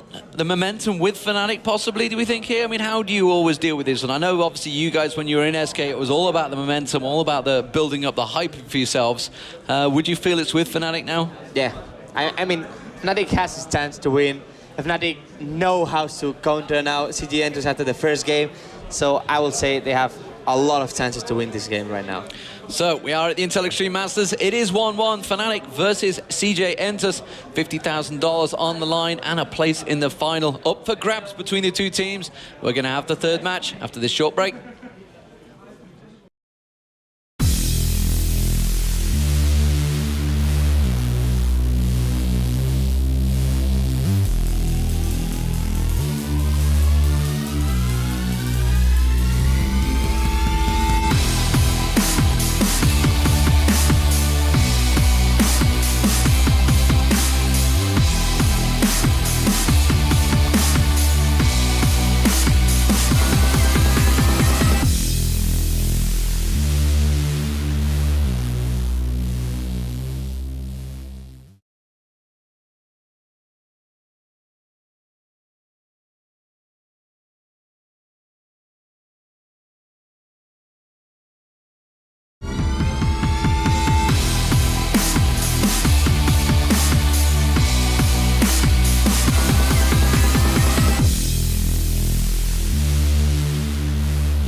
And welcome back, ladies and gentlemen, to the Intel Extreme Masters here in Cologne. It is $50,000 up for grabs. We're in the semi-final stage. It's FNATIC versus CJ ENTUS. Game all tied up, 1-1, and well, What a great start for CJ Entus. Some fantastic teamwork we saw in that one. That absolutely epic move, stunning the top, stunning the mid, and the big fight down the bottom. But FNATIC are fighting once again, and they came back into this one. The hooks were strong. Hook City, some might say, for nRated, playing an absolute so awesome support. And sOAZ on Kha'Zix, getting a good score. But you know, you never felt he was really bossing the game, did you, as Kha'Zix? He was just sneaking in there, getting those assassins, getting the kill steals. Yeah. Or kill secure. It was pretty much nRated, just hooking everyone, and then Kha'Zix just jumping and doing the damage. But it was impressive by nRated. So, picks and bans, quickly, what are you expecting bans? Okay, I would expect FNATIC banning Jax, banning Olaf, and banning a third, I don't know. And I expect CG Entus banning Blitzcrank, of course. Banning Orianna again, yes. And banning... Rengar, yes. Yeah. Last ban Rengar makes I don't know, the last ban from FNATIC probably is going to be Lesson or something like that. Oh, Nunu, sorry, Nunu. Yeah. And now Olaf, yeah. And from CG Entus is going to be, again, Orianna, Blitzcrank, and we said Are they going to try and see if they can force the Lee Sin ban, or whether sOAZ is going to take it? I think that might be a good play, yeah. I don't think that FNATIC need to ban Lee Sin at all. No, they won't try ban it. It'd be whether they force CJ Entus to use this, and there it is. There it is. Listen ban. Then not going to be Blitzcrank or Rengar ban? Either Blitzcrank or Rengar are going to be open. And I would love to see Blitzcrank. Would you first pick a Blitzcrank even? Yeah, right? Not at all, but I don't know. After this last game, I will do that. Yeah. I mean, nRated clearly seems to be on his game with Blitzcrank. Oh, yeah. Olaf ban. Go ahead. Let's see what Twisted they do. Fate. Twisted Fate. That's maybe really interesting. Maybe they want to run something mid lane that can't stop Twisted Fate. Maybe they have something in mind. There is the Blitzcrank. Yeah. So we have Rengar open, we have Olaf open, we have Katarina open again. Yep. So I don't know. Rengar. That's a first. So is this going to be a top or a jungle? Top, yeah. Top lane, On the sOAZ. top. Just proving really sOAZ that he can play every single champion. Syra Ethereal maybe, Syra Olaf probably. Syra Ethereal would be fun. They would take away exactly the bot lane, The bot lane from FNATIC, yes. running But so much. also it's Olaf open. If they don't pick it probably, well, it's Cho'Gath open as well, so I guess FNATIC is gonna pick Cho'Gath. So they don't really need to pick Cho'Gath right now. Sorry, Olaf. They could go for Ethereal Syra to take FNATIC bottom lane out, and Kha'Zix. Oh, and it's against Rengar. Wow. Oh, we could actually. We have the actual bit of play. You go explain. Let me go ahead and Okay, explain then that really quick. There is a very, very special interaction between Rengar and Kha'Zix. As soon as Kha'Zix ultimate hits level 3, a little quest will pop up for the two players, for the Rengar player and the Kha'Zix player. And basically their mission is to kill the enemy Kha'Zix/Rengar before they kill them.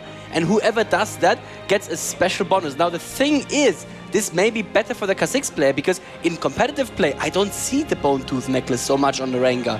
So the Rengar thing is that the Bone Tooth necklace basically gets stuck at 16 teeth. It never falls below that again, whereas Kha'Zix gets his 4th evolution. It could be, it must be, yeah. It's going to be Kha'Zix. Wow. Wait, That's Kha'Zix mid lane and Zed jungle. Dade That's was... Kha'Zix England, Pantheon Dade mid. was one playing Kha'Zix when I saw him, very first day. Wow. Could be Pantheon mid against Diana. It's a high counter to Diana right now. It is. Oh, wow.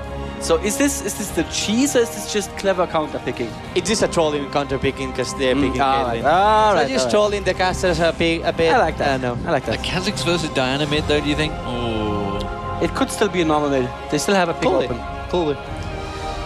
And that's Leona. It's the Leona for nRated. nRated Leona, of course. I mean, it's one of the greatest in the world on Leona. Yep. And Cho'Gath, as we said.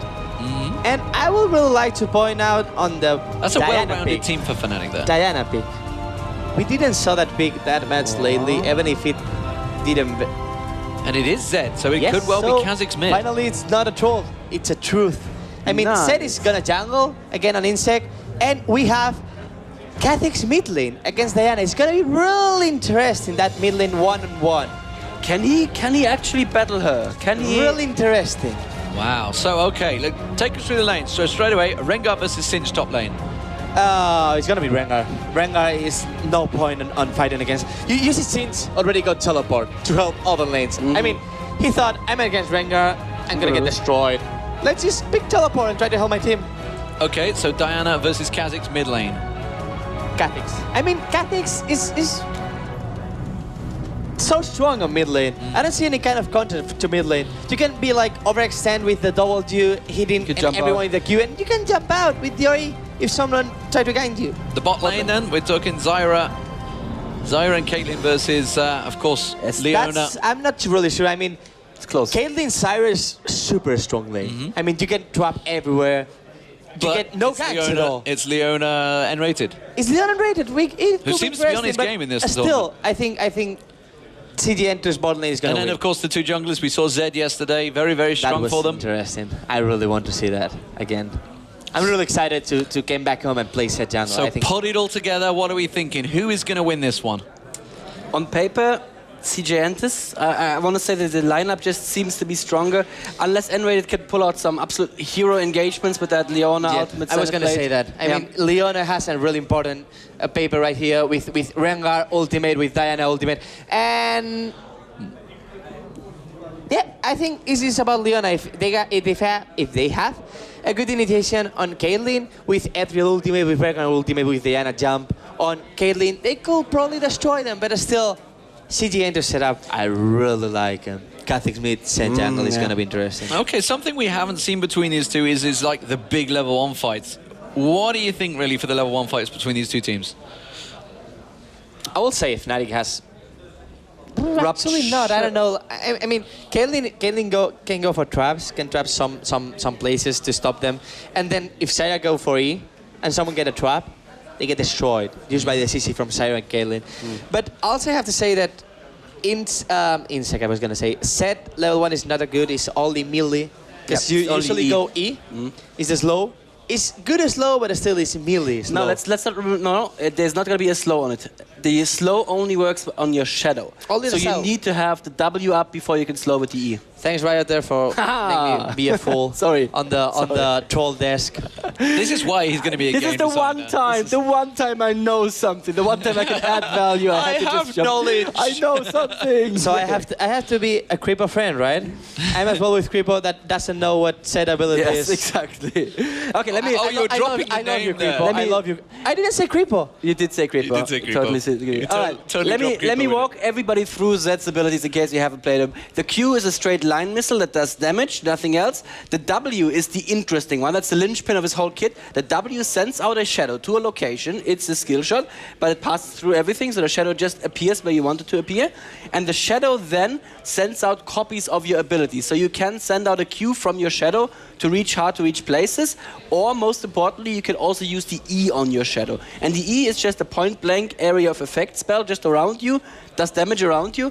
But the important part is, if you get caught by the E as cast by the shadow, you also get slowed. And then finally, the ultimate, that's what Crepo didn't know yesterday. Crepo, pay attention. The ultimate has a Zed teleport a very short distance, like 250 range or so, to an enemy champion, spawns a shadow behind the enemy champion, then does some initial upfront damage onto the champion, then you can attack the enemy champion for 4 seconds, and all the damage that you do in these 4 seconds is multiplied by 1.5 in the end, so you get a 50% of that damage again when the ultimate ends. That's when you just blow up. So really cool sets, what they do is, they use the ultimate on you, they drop you low enough, and they just walk away from you as you explode. I heard we're not right now in front of the crowd because I would like to ask a big claps for this guy. I didn't expect to know everything on his memory. He didn't take a single ability on the client. He didn't look. Yeah, he just did it all off memory. I was there when they made it, and I fanboyed about the designers that made them, Drew and Bradford. I would talk to them all day long. So we should call you Zenon?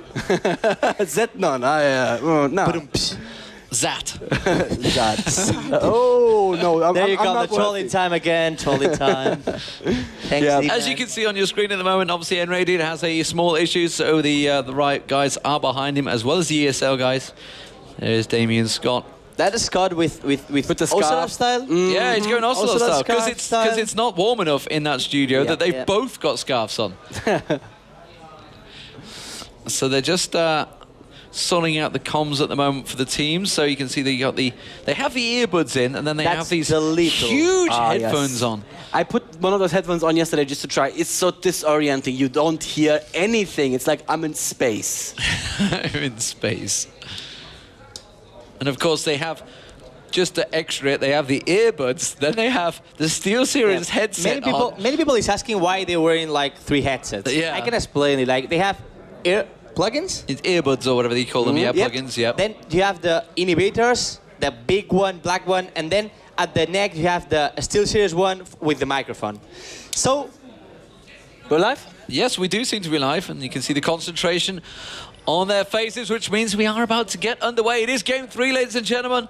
Joe and Jason, take us into the action.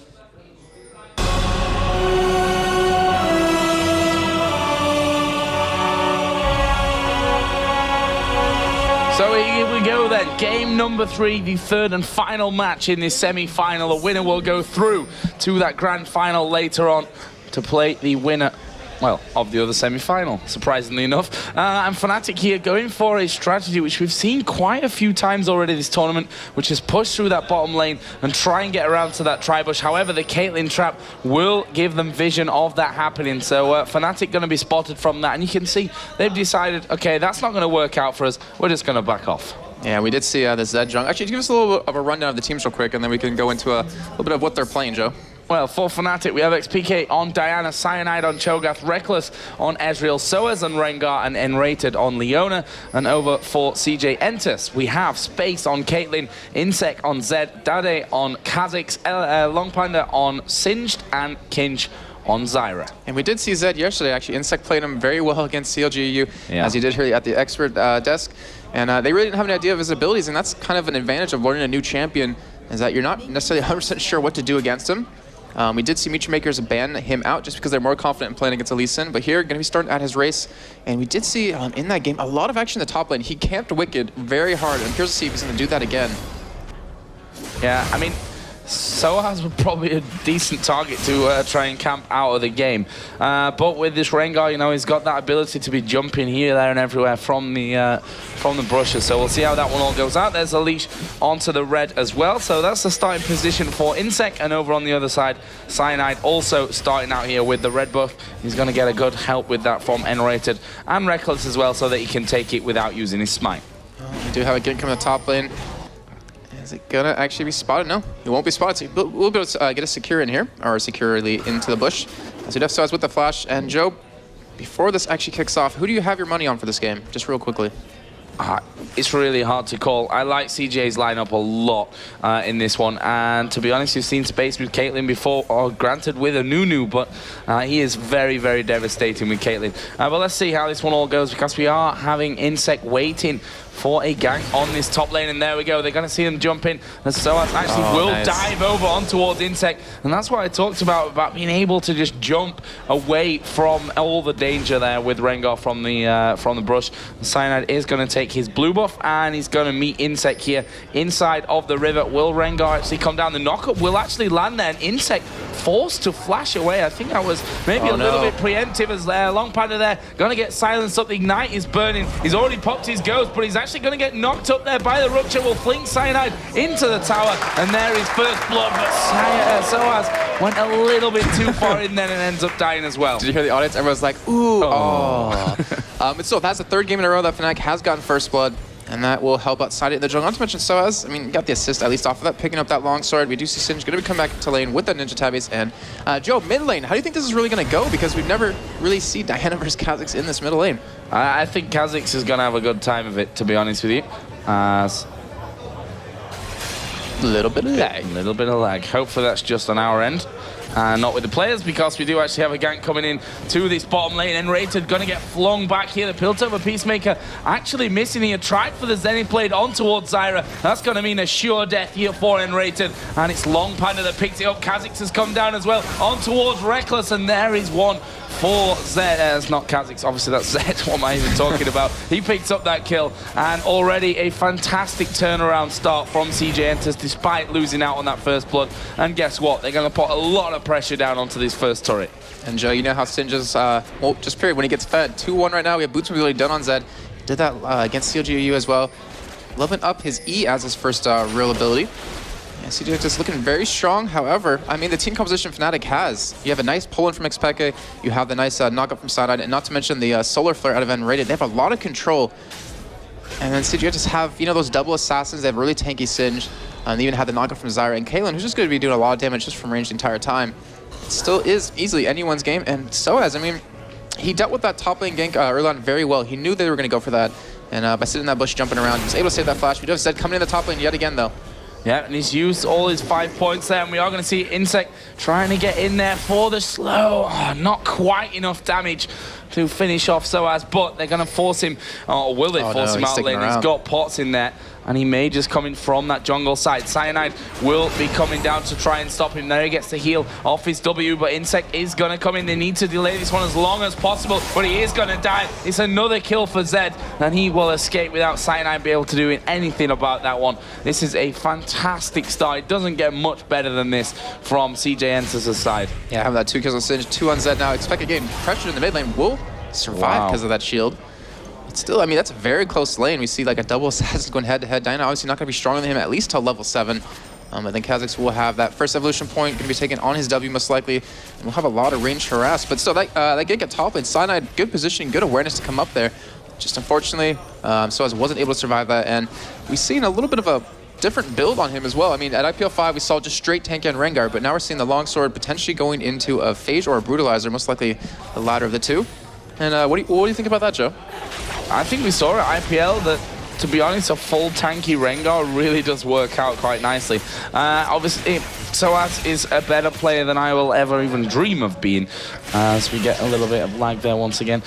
So he certainly knows what he's doing when it comes to building Rengar. His champion pool is just so ridiculously big. Yeah. And he's got almost, I guess you can say he's got something for every occasion yeah, for sOAZ, when depending who he's going to be going up against in his top lane. Currently CS there is all bang level. In the bottom lane, despite what's been going on, it's level between the AD carries, and we are going to have a pause coming out from that one. Yeah, the players are getting the lag as well, so yeah, hopefully get that fixed very shortly. But Joe, I mean, 4-1, 6 minutes and 40 seconds into the game, as we do see CJ just there on your screen, just a little bit confused, as both teams are just, I mean, they're confused as well, just lagging out.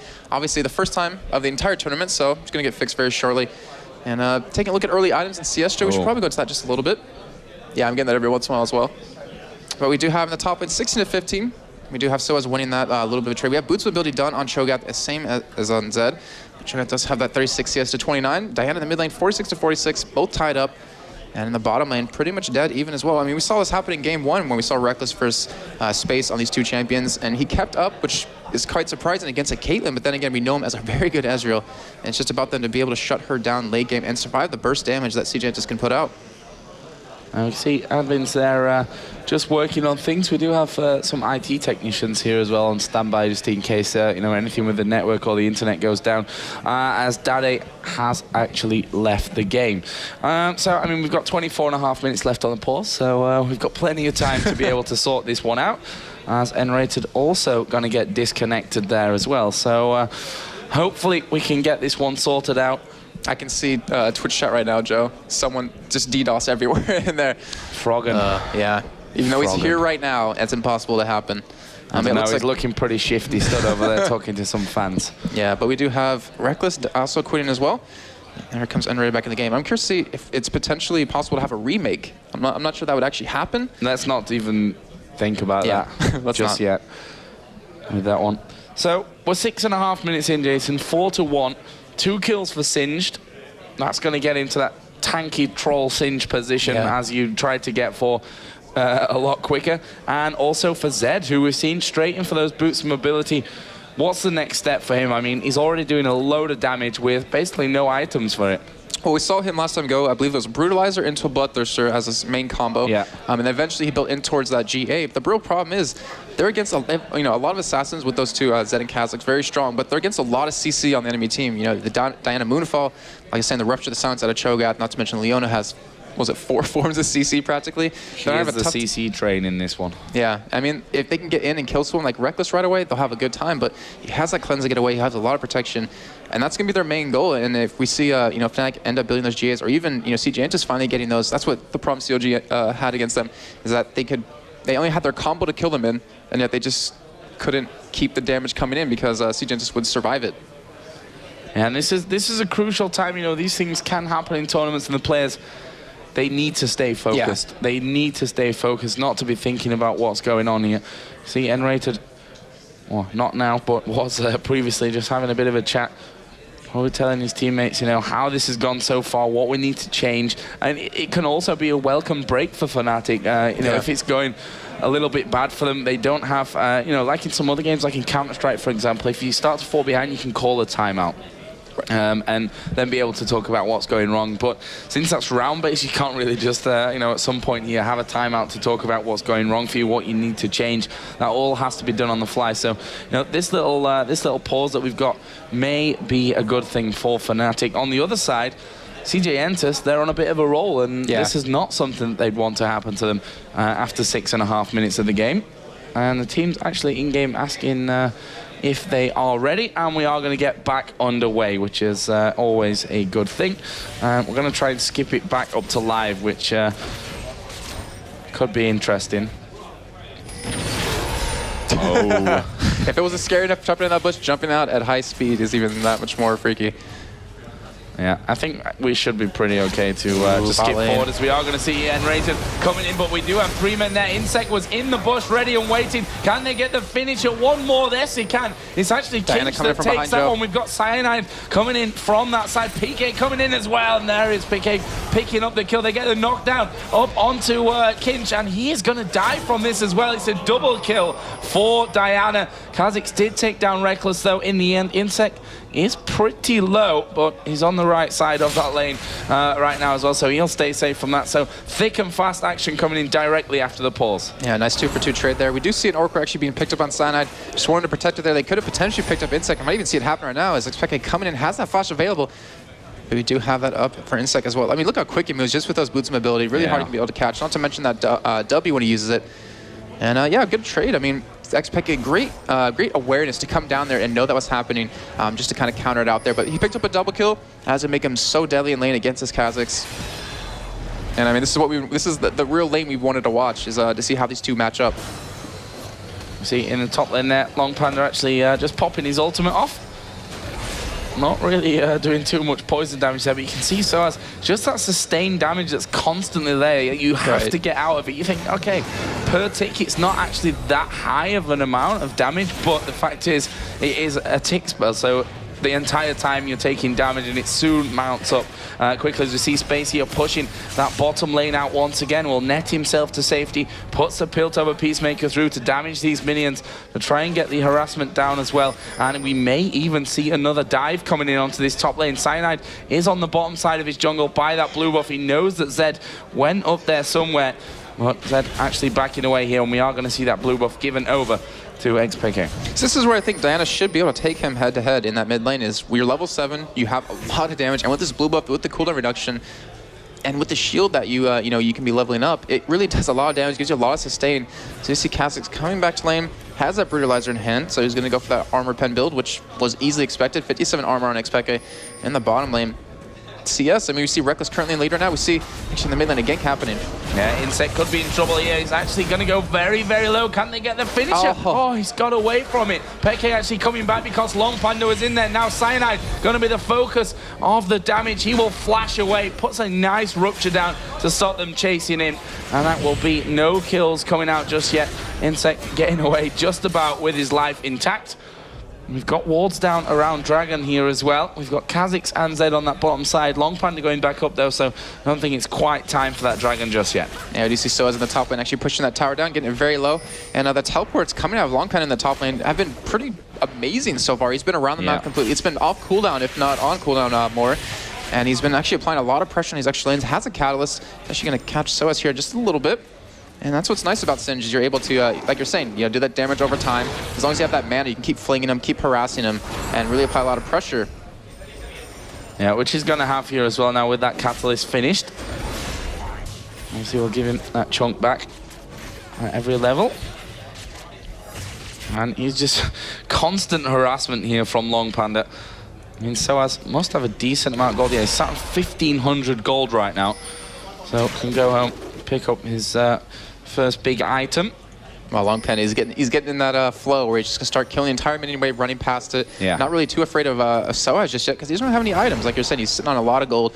With those 5 points Ferocity, going to try to do a little bit of chip, but Kkinsh just has so much regen on top of that Callus, on top of his ultimate, as you see right there. He's just sticking to him as much as possible, and he dropped him about half health from that, just from the poison and the fling alone. Now we see LongPanda just going to go straight in there, going to get another fling down onto sOAZ. And it's a lot of damage coming out. Yeah, ultimate comes down here. But the Cyanide is coming around, but inSec is already there. Who's going to get the better of this one? Zyra ultimate going to knock all 3 of them up. Zyra has to back away, but they've taken out Cyanide. Can they lock another kill down? nRated pretty damn tanky, which will just about keep him alive from that one. But they need to be real careful here because Diana is coming around this backside. xPeke working his way through the enemy jungle. He's going to be spotted here by the wards as inSec went in for nRated. Is he going to go down? One more auto attack. Brilliant play from Rekkles. And now Diana comes around. He's going to go in on towards space. The plant not going to be enough to force him away. His harassment will get the first and the second kills coming in. Double kill again for xPeke with Diana. And we talked about it the last time that he turned it around, Jason, but we saw it directly this time. I wanted to keep an eye on him specifically after what we saw in that last kill. And he went straight through the enemy jungle here, put this ward down by the blue buff, and came down from the backside. And the ward that was here was just too late to stop too late. And actually killed Kha'Zix on the way down too. He walled him with that blue buff up. Oh, I did? I didn't even see that. So they ended up getting 4 kills for 0 basically there. They do pick up Dragon off of that as well. And a 5-0 Diana, Joe. I mean, we talk about kill stack, we talk about pretty much every game, but it's Diana. It's amazing. You have it going for that chain vest right away. We did see LongPanda though was able to push sOAZ out of lane. However, he did get that turret as you see. And that gives him a nice healthy lead over them. We do see the Hunting guys finished up for xPeke now. And I mean, Dade's going to have a really hard time against him. Picking up that no match mantle, but it's really not going to be enough.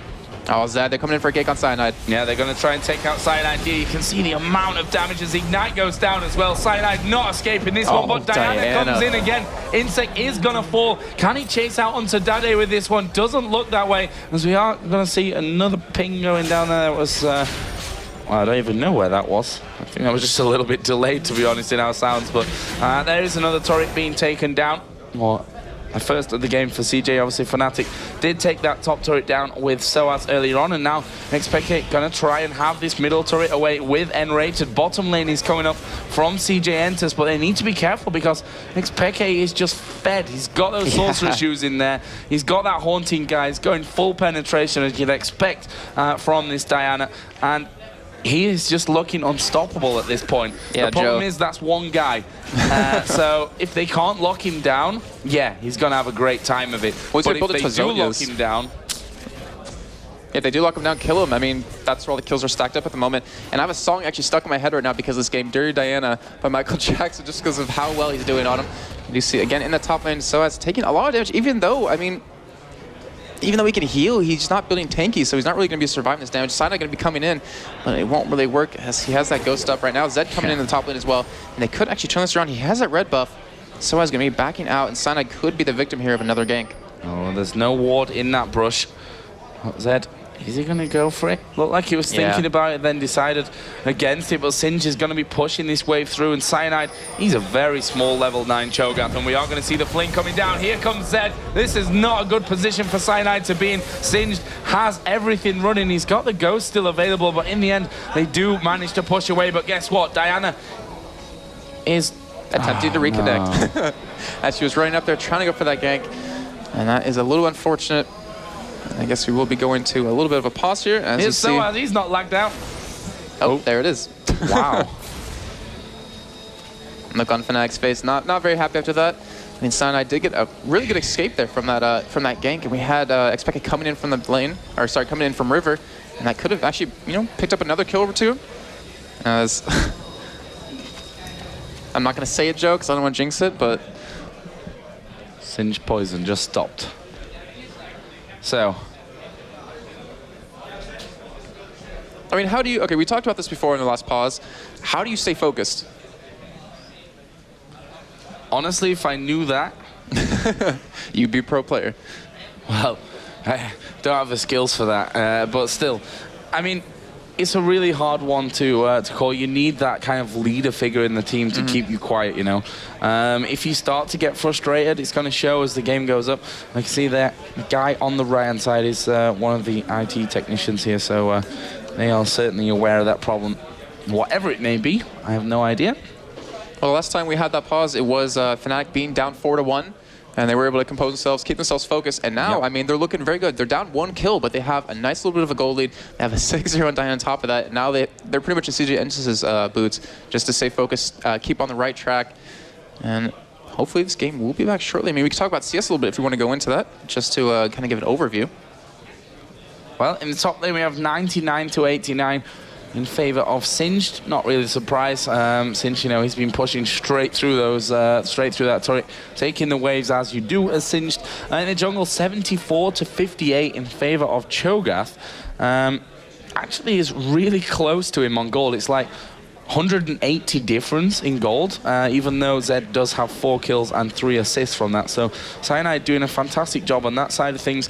It's Diana, obviously, that's the biggest problem in this one. 122 CS, 107 of Kha'Zix, plus 600, that's 6,069 gold compared to 4,333 on Kha'Zix. That's a big lead.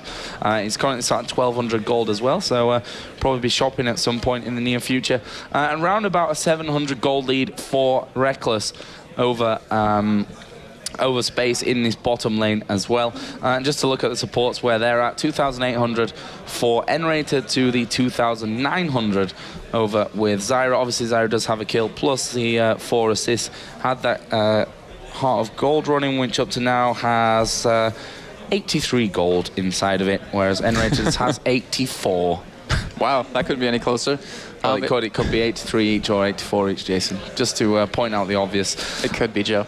I'm just seeing right now is FNATIC just sitting there talking a little bit, just trying to stay focused, trying to keep their minds in the game. That's something that a really experienced team has to their advantage. Is they, you know, most likely go through things like this, or they play really long matches. For instance, maybe against CLG, where we saw a 58-game match or a 58-minute match.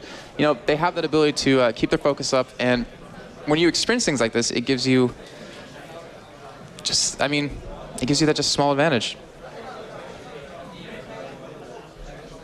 I cannot read those hand gestures, Jason. Pointing is what they're doing right now. But they're obviously on to trying to fix whatever the problem may be here. We are deceptively close to them, but, you know, as I said before, we don't actually get anything to tell us what's going on with that one. So, with that, we've had almost 15 minutes into the game. We're going to throw it over to the Cool Kids desk, and they're going to talk about their opinions of this match so far. We can go one better than that. We can show you the kills, what have happened during the game so far. That's what we're going to do. So we are back on the Cool Kids desk, and 2 minutes 40 is where it all began. Actually, tell a lie, there was a kill right at the start, wasn't there? But 2 minutes 40 is the one where inSec got caught. This was first blood of the game. If you look up on the river, actually, you see inSec was getting ready to go for the gank, but Cyanide reacted. You can see inSec there, he's in the bush, ready and waiting. However, Cyanide already just picking up the blue. He's going to come trotting up that river. I did get 240, there we go. It was about to happen. They go for the attempted gank on sOAZ, and obviously because he's already on blue, we can see him coming straight up there, straight in towards. He actually forces the flash of inSec here, actually, because he catches him with the rupture. Immediately he has to flash straight out of there, doesn't want to die out, and immediately they catch on, and that is going to be a very dead panda. But this was really lucky because sOAZ ended up dying. It should not happen, that poison plus, I think it was Ignite, just tower at poison. It was the poison, but it was because sOAZ, Cyanide had flashed just before the tower was about to fire, which constantly meant, oh, you're near the closest, you're going to get hit. And so sOAZ probably didn't thank him for that, because he probably would have survived, I think, one tower hit. He would have, yeah. He will survive, sure. He would have survived it. 350 is the next one. It was Singed teleporting down the bottom, That was really actually. nice played. Yeah, very nice bit of play. They were pressuring bottom, and at the moment they tried to kill the CG ENTUS bottom lane, this Singed teleport bottom. And there you go, that double kill followed by CG Entus. What, the first kill, Leona? Because nRated had already been baited into using his ulti there, hadn't he? And now Zed is coming to kill Ethereal. Was really well played by CG Entus. They didn't expect that Rekkles as well, and get called the double kill. So I believe things are getting back underway. So you don't want to watch us talking about the replays. You want to see the game live. Joe and Jason, take it away. So, apparently we do have things fixed and we are going to be getting the game back underway here in just a few moments. As we said, almost 15 minutes into the game, 19.9 thousand to 21.6 thousand gold in favor of FNATIC right now. 9-8 in kills in favor of CJ Entus, and we are counting down from the pause. So let's jump back into the game. I'm going to keep it at its current speed because, well, actually, Diana just went away from that one, so let's speed it up and get back onto the live, which actually doesn't want to allow me to do for some reason. It won't let me get up to live speed. That should catch itself up here in just a few moments. So, what are we expecting to see these next few minutes, Jason? I mean, with the fact that FNATIC were 4-1 behind, it's now 9-8. You've got a strong Diana, to say the least. What's going to go down here? Well, they need to take advantage of that. I mean, it has that Haunting guys, has those 6 kills. They want to, use Diana as much as possible, have him roam around, maybe get a turret here in that mid lane, just allowing him to roam. Even Dragon, which, will be up in a couple of minutes, but it's pretty much just all focused around xPeke right now. If they can use him to their advantage, they should be able to win these fights, should be able to win the game. I mean, he can jump right on top of space and probably kill him in his burst combo before he can even react, even with that heal up. But that's pretty much what they should be going for. CJ Entus needs to just drag it out a little bit. They do have 4 kills on Zed, so he needs to get, some really necessary items to counter this. And still, I mean, sOAZ picked up that Spirit Fist just to help out with that Singe's damage. Do have a gank in the bot lane. Oh. And can they kill him? He is running the wrong way. That's a perfect Leona ultimate. This Zed is not escaping from this one. Rekkles gets the kill. The rest of CJ Entus trying to come back for this one. Dade did actually just jump away completely, but it might not be enough because Peke is onto him. He's got double buff as well. He shouldn't be too worried about Space in this situation, in my opinion.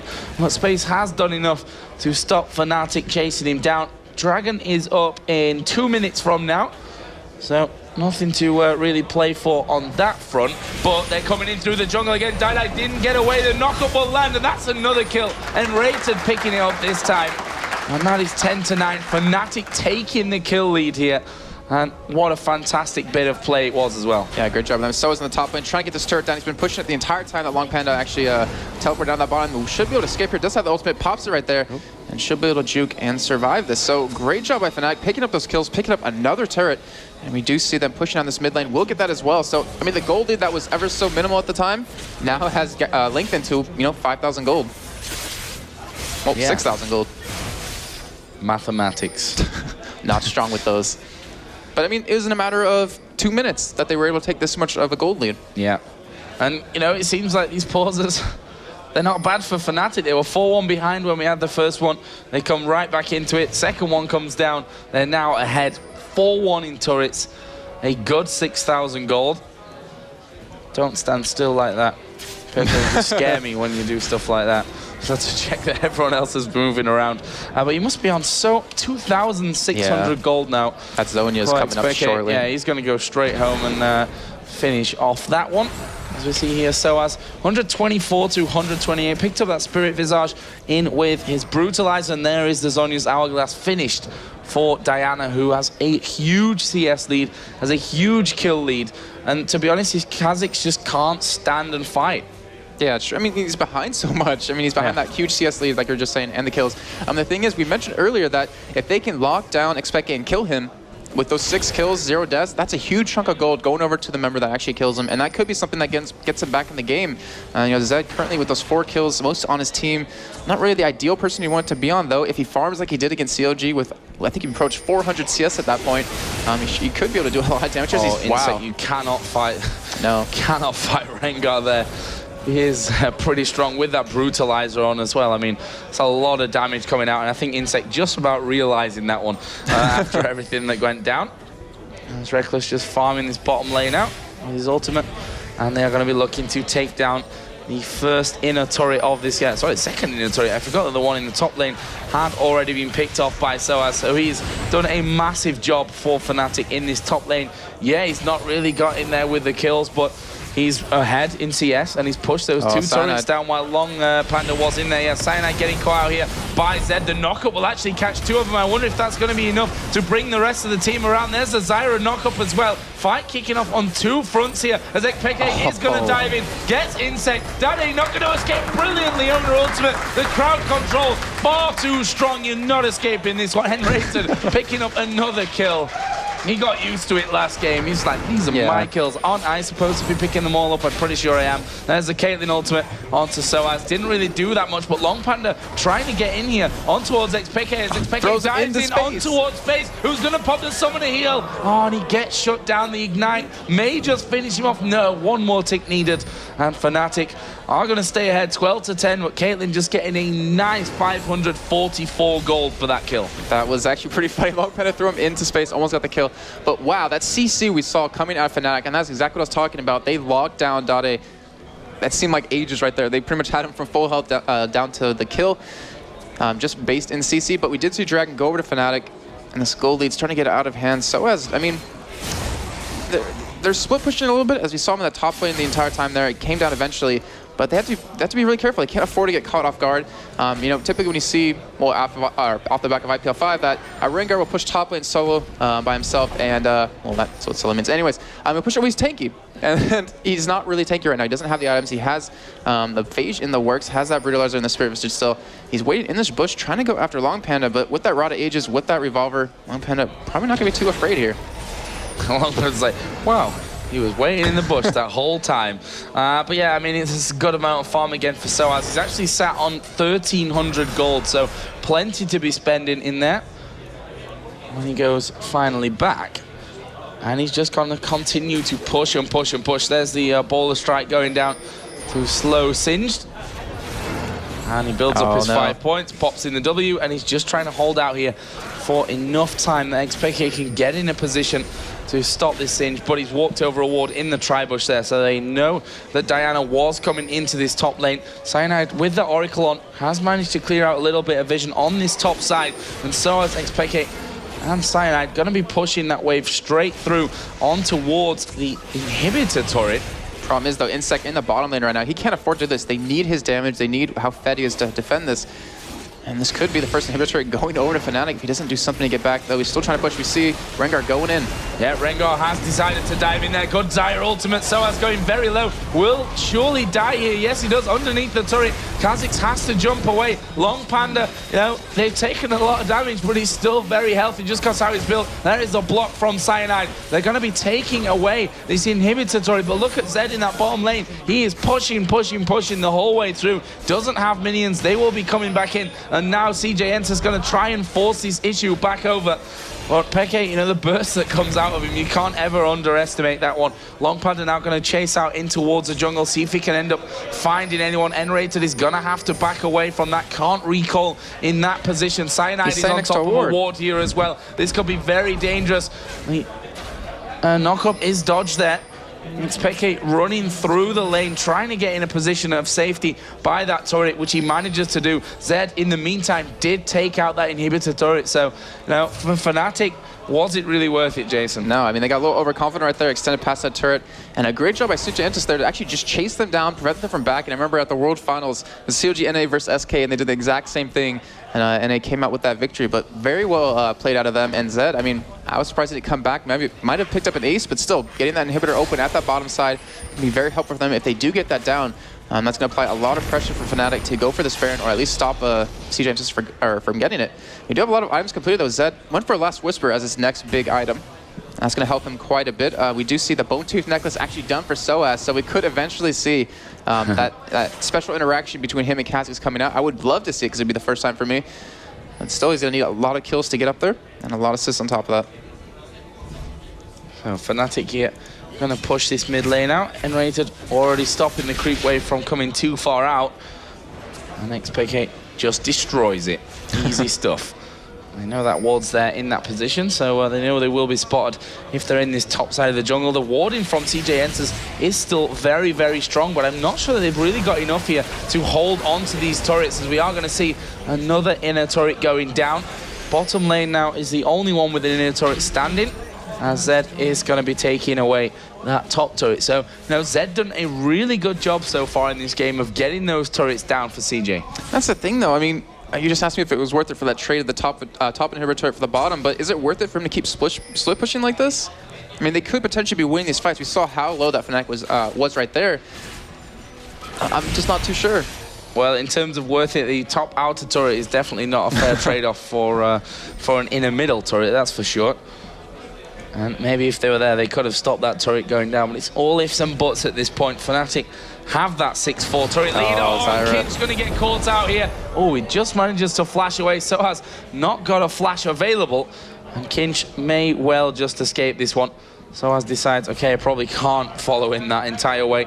But in the meantime, xPeke pushing out this middle lane. He can't afford to overextend either, but they've got good wards in there. Dade actually will jump in here on towards xPeke. He could be in a little bit of trouble with Singe coming in. Caitlyn ultimate will go down as well. Zhonya's comes in to stop that, destroying him, but it's only a matter of time. It's LongPanda to pick it up, but in the meantime, they've bought time here for FNATIC to start off the Baron. Here comes the teleport in though. Can they catch them from this one? Wow, he even managed to dodge the rupture as he teleported in as well. That was impressive from LongPanda. And now CJ ENTUS going to force FNATIC completely away from that Baron. So again, we're tied up in kills, 12-12. The turrets and the gold still in favor of FNATIC, but for how long? Because this middle outer turret is the next victim. But with that knock-up in there, ooh, they might just dive this one. They're going to fling Cyanide over. The root comes in. Kazak's going to dive down. The Zyra ultimate won't do too much. Well, they may get even more as the reset came in for Dade. They've taken the turret out. Ezreal coming in from the side, nRated through the lane. And they've picked up that kill onto Cyanide, taken the turret as well without losing a man. And CJ will be happy with that trade. Dragon is available for the taking as well, which they don't seem to be 100% aware of right now. Well, I mean, heck, they're making mistakes. They're getting overconfident. That's the second time they were picked off one by one. And this is the mistake that you will give CJ ENTUS to get back in the game. We do see Zed go for his own red buff here. We do see Rekkles coming over the side, though. Can he actually catch him? He steals away the red buff, Joe. Wow, a nice steal there from Rekkles. Oh, what a juke from inSec. And an ultimate from Ezreal. Brilliant play from Rekkles. I mean, that was fantastic from inSec, but well, it's only a matter of time until Ezreal catches up with you, to be honest. Meanwhile, in the middle, sOAZ getting a little bit too overconfident. Dade going to come in. Can nRated save him? No, he can't. Ooh, not quite. Blew two flashes, though, out of CJ ENTUS right there, thinking maybe Ezreal's with them or something. We did see Space and Dade actually both blow it, so a little bit of a problem for them, but xPeke, he's getting overconfident. Wow. Oh, wow. Well, look at the burst. That's the difference there. As we see Zhonya's going to go down, and he actually dives into the middle of them. Can't quite finish off anyone, and it is Dade who picks up that kill as well. So FNATIC getting a little bit caught out here and there. They're now behind 2 kills. If you're just joining us, this is the 3rd and final game of our first semi-final for the Intel Extreme Masters Cologne. The scoreline 1-1 in the best of 3, so it's all down to how the teams perform in this one, and right now it's really hard to call a winner. Yeah, it really is. And taking a look at items real quick, we do see last switch were done for Kazak's top of that. We see a BF sword for Zed. Going to be able to into that Bloodthirster, and there's a lot of armor pen on these 2 assassins, and I mean that's exactly what they're going for. We're seeing Singe going for his frozen heart to stop Ezreal, to stop sOAZ a little bit. Well, you saw, I mean, that wasn't even a contest, Diana versus Kazak's before that last Whisper. But the thing is, he keeps that's the second time he got picked off, going by himself, all on his own. And it's things like that will make them lose this game. We do see Dragon trying to be contested here, and CJ ENTUS might be able to get them off. Oh, nRated might get caught out here. We are going to see the flip coming back onto him. Ezreal ulti will force Kazak's to back away. Kkinsh is going to go down as well. Knockup comes down onto Singe. The entire team is there. LongPanda, is he going to be able to escape? No, he's not. Leona gets another kill. inSec is going to die as well. He's right in the middle of them. Double kill coming out for Zed, though, before he finally goes down. And they finished off Rengar. xPeke trying to get into the fight, but he's just a little bit too slow, and that will be a 3-for-3 exchange. Such a close fight, even with how far FNATIC was ahead, and still is. I mean, that 5,000 goalie, still quite a bit. Rekkles got really focused there. We saw Zed wasn't really in position to get in there, came in eventually, took out nRated, but not before he did a chunk of damage to him and CC'ing him to no end. I expect, I mean, with that death at that bottom lane, that fight would have been completely different if he didn't die there and was with his team. And we'll be going for his own blue here. We see Oracle picked up on Zyra, and Bloodthirster finished off for Zed. And, oh, Leona picking up an Oracle himself. And again, nRated. 3 kills, 4 deaths, 5 assists. picking them up there in the middle, and that's giving him a Randuin's. Like, in that last game, we saw him with Blitzcrank, got that Frozen Heart in there, finished. This time, got that Randuin's Omen in there, which certainly will be helping against the like of Kha'Zix and Zed, and Caitlyn, obviously. So we'll see how that affects it. If I'm not mistaken, he's actually had that for, I think, 10 minutes almost. Yeah, I think he has. I saw the animation before I even realized it was in his inventory, so he's had that for quite a while. But yeah, still, really great these fights are so hard to call. Yeah, we still have yet to see a full-on 5v5 here. We do see Dragon Start for CJ ENTUS. FNATIC, though, not going to let this go without a contest. Cyanide trying to steal it away. Doesn't, in fact, get it, though. CJ ENTUS going for the... I thought they were going for the engage there, and instead they back off. xPeke misses the bullet there. Hits Rekkles in the face, but with that Vamp... Actually, doesn't have Vamp Center, but with the 6% life, so it should be fine to get it back. And FNATIC on the push here. They still have that inhibitor open on the top lane. We haven't seen any play on it for either team, but they are charging down this middle lane. Oh, we're going to see this fight kicking off here. You can see that CJ ENTUS trying to poke them down from the side, but they know they have to be on their base. And that next inhibitor turret is going to go down. LongPanda looking for a grab onto someone as he gets silenced. Will finally get one in here on towards sOAZ, but what can he do? The fight is going on about 5 different fronts here. Space is going to be going low, but it's only nRated that's in there. Cyanide backing away. There's the ultimate coming across for Rekkles, but we see Kha'Zix picking up a kill from it as well. Meantime, Zed here is being chased down by both sOAZ and Cyanide. There is a rupture landing. The silence comes down, the nom, and the finish from sOAZ, and that will be a 2-for-1 in favor of FNATIC. Plus, they may not be done yet. xPeke is still up there, and in the end, can't really chase for much more. But they took down this inhibitor turret in the process, which means 2 open inhibitors for the taking. Yeah, that still was a very close 1-for-2 trade for FNATIC. They had Rekkles very low at their sOAZ at the end, as you saw. They had 2 open inhibitors. Do you think we're going to see? Well, do we need to see FNATIC push right now? I mean, well, the fights are still so even. They haven't really still had yet a good 5-out-of-5 team fight. In the last little bout there, we saw xPeke really didn't do any damage. He was like stuck by Czaru with those grasping roots. Yeah, he needs to be more involved in it, that's for sure. I mean, almost working up now towards that Rabadon's death cap as we see Cyanide with the Oracle. And that just shows you, you know, he's not had the best luck with kills here. I mean, look how small he is. Yeah, I was just going to mention that. But CS, though, it's a huge lead for Rekkles right now. Has a 100 CS advantage over Space. And even sOAZ right now has a little bit of advantage. Just in all fronts, FNATIC out-farming CJ ENTUS here. As we do see Cyanide finally getting a little bit bigger off of that minion. Just a little bit. Does have that Frozen Heart done. And 2 Randuins currently for FNATIC. So they have a lot of slow, a lot of protection for Rekkles for him to carry this game. Not to mention Diana with the Death Cap done, with that Chain Vest on top, going to be going in potentially for that GA. Well, they know that Singe's in his top lane, but he does have teleport available. FNATIC looking like they're going to try and take down this inhibitor. See inSec there actually picking up the elixirs as well. So Singe teleporting behind him. Not going to be chickening out of any fights on this one as they manage to force them back. Singe is right in the middle of them, but look at the ultimates coming down. Singe will die before the rest of the team gets in there. There's 3 men knocked up by Zyra. Dade going to come in. sOAZ going low, but the damage onto Dade is very strong as well. There is the Caitlyn ultimate coming out. He almost kills xPeke, and he's now in trouble as well as they dive in on top of him. nRated is going down here as well. Double kill, and Rekkles manages to jump. sOAZ still in there. Double kill for sOAZ. Can he finish off? Flashes away. Rekkles from this bottom side has managed to get himself out of it, and that will be a 3-for-3. And again, everyone so low. Yeah, FNATIC almost completely lost the fight. We do see both their serve finish for Kha'Zix. But that fight, I mean, they're just so crazy. Like you were saying in the fight before, they're just fighting on all fronts. You can't even control or keep all the action in your screen because everyone is breaking up in these small little groups. Rekkles trying to just kite as much as possible and have his protection. And then sOAZ, he's just diving into the backside, trying to go for space every time. And inSec and Dade, I mean, we saw the resets happening. He kept jumping on them as much as possible. It's just such a crazy fight, and I'm glad I'm not a play-by-play caster, Joe. I'm sorry. Thanks, bro. Yeah, you're welcome. 21-22 in kills. That's how close this one is. Yeah, there is a 6,000 gold lead. It's 8-5 in turrets for FNATIC. They've got 2 open inhibitors. But as we saw in that last fight, just because they're open doesn't mean that CJ ENTUS is going to give them away for free. You can see a load of elixirs being picked up here. If we look down Kha'Zix and Zed, pretty much the same build. And it's all lined up perfectly. And it's all lined up perfectly. It's good times for us with that one. Well, we do have a Phage actually picked up for Ezreal. He's had that for a little bit. Think he's going to go into that Frozen Mount yet again, as he did in game number 2? Possible. I mean, that big chunk of health that you get from that Giant's Belt in there is certainly something that Rekkles won't sniff at. So we'll see if he ends up going in that direction. I know everyone... Oh. sOAZ has stood on top of a ward.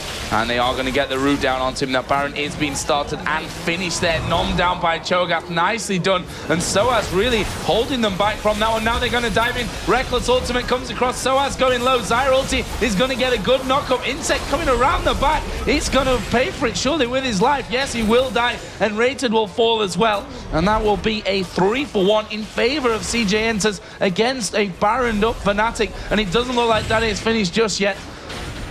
Not going to get in for any more than just that bit of damage, though.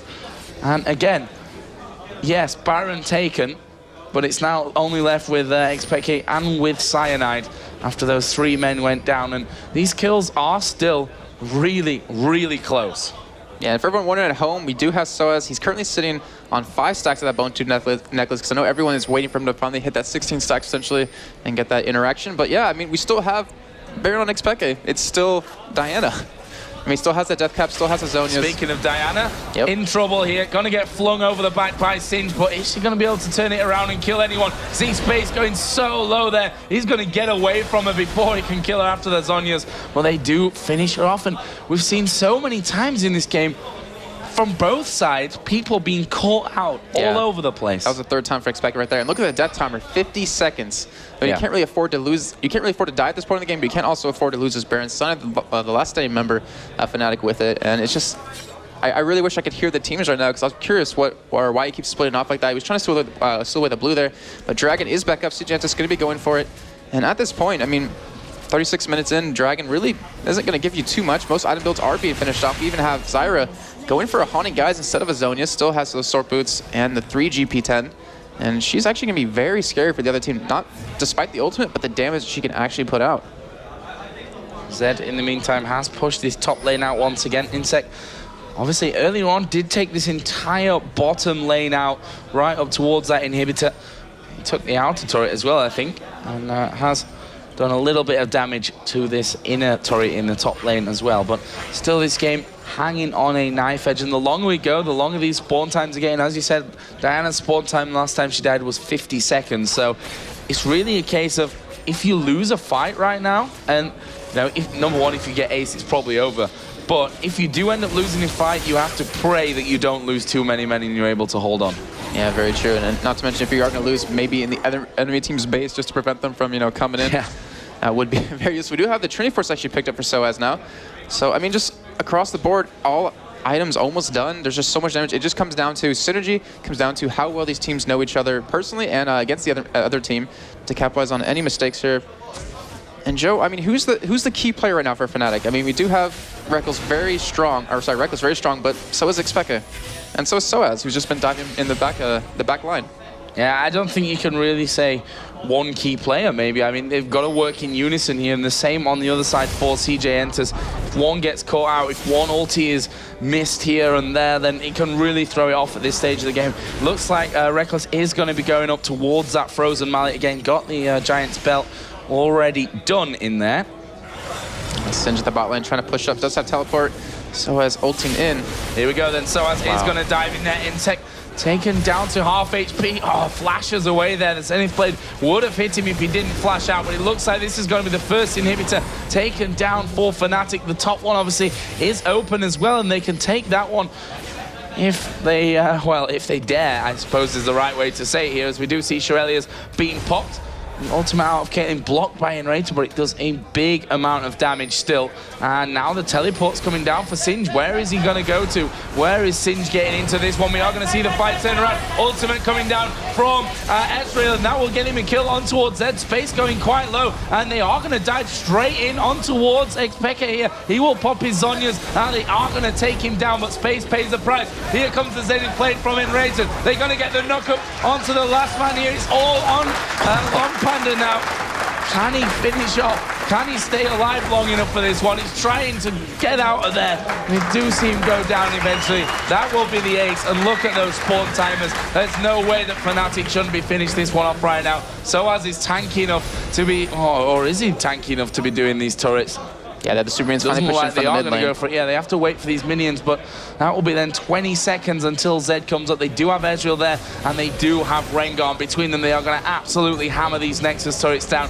15 seconds for Zed. He's not going to come back up in time. Nexus is going to go down, and FNATIC going to win this best of 3, 2-1, and move through into the grand final of the Intel Extreme Masters Cologne. And there is not a smile there. You know why, Jason? Because they are so relieved. Yeah, I have to agree there, as you do see. There's the smiles, Yeah, finally. Finally get one in there. Oh, that's C2. But yeah, they have to be so happy after that. I mean, losing that first game is so devastating mentally. Coming back 2 in a row, Rekkles doing a good job. 7-3-10. Not to mention xPeke. He pretty much, if he didn't get all those kills he got early on, the game would have completely over because he just changed the pace of the game for them and kept them alive. But still, I mean, Zed 11-10. Not, I mean, ignore the kill or the deaths, but still, second time Zed competitive play. Very impressed with him. And I hope to see a lot more people try to go for that.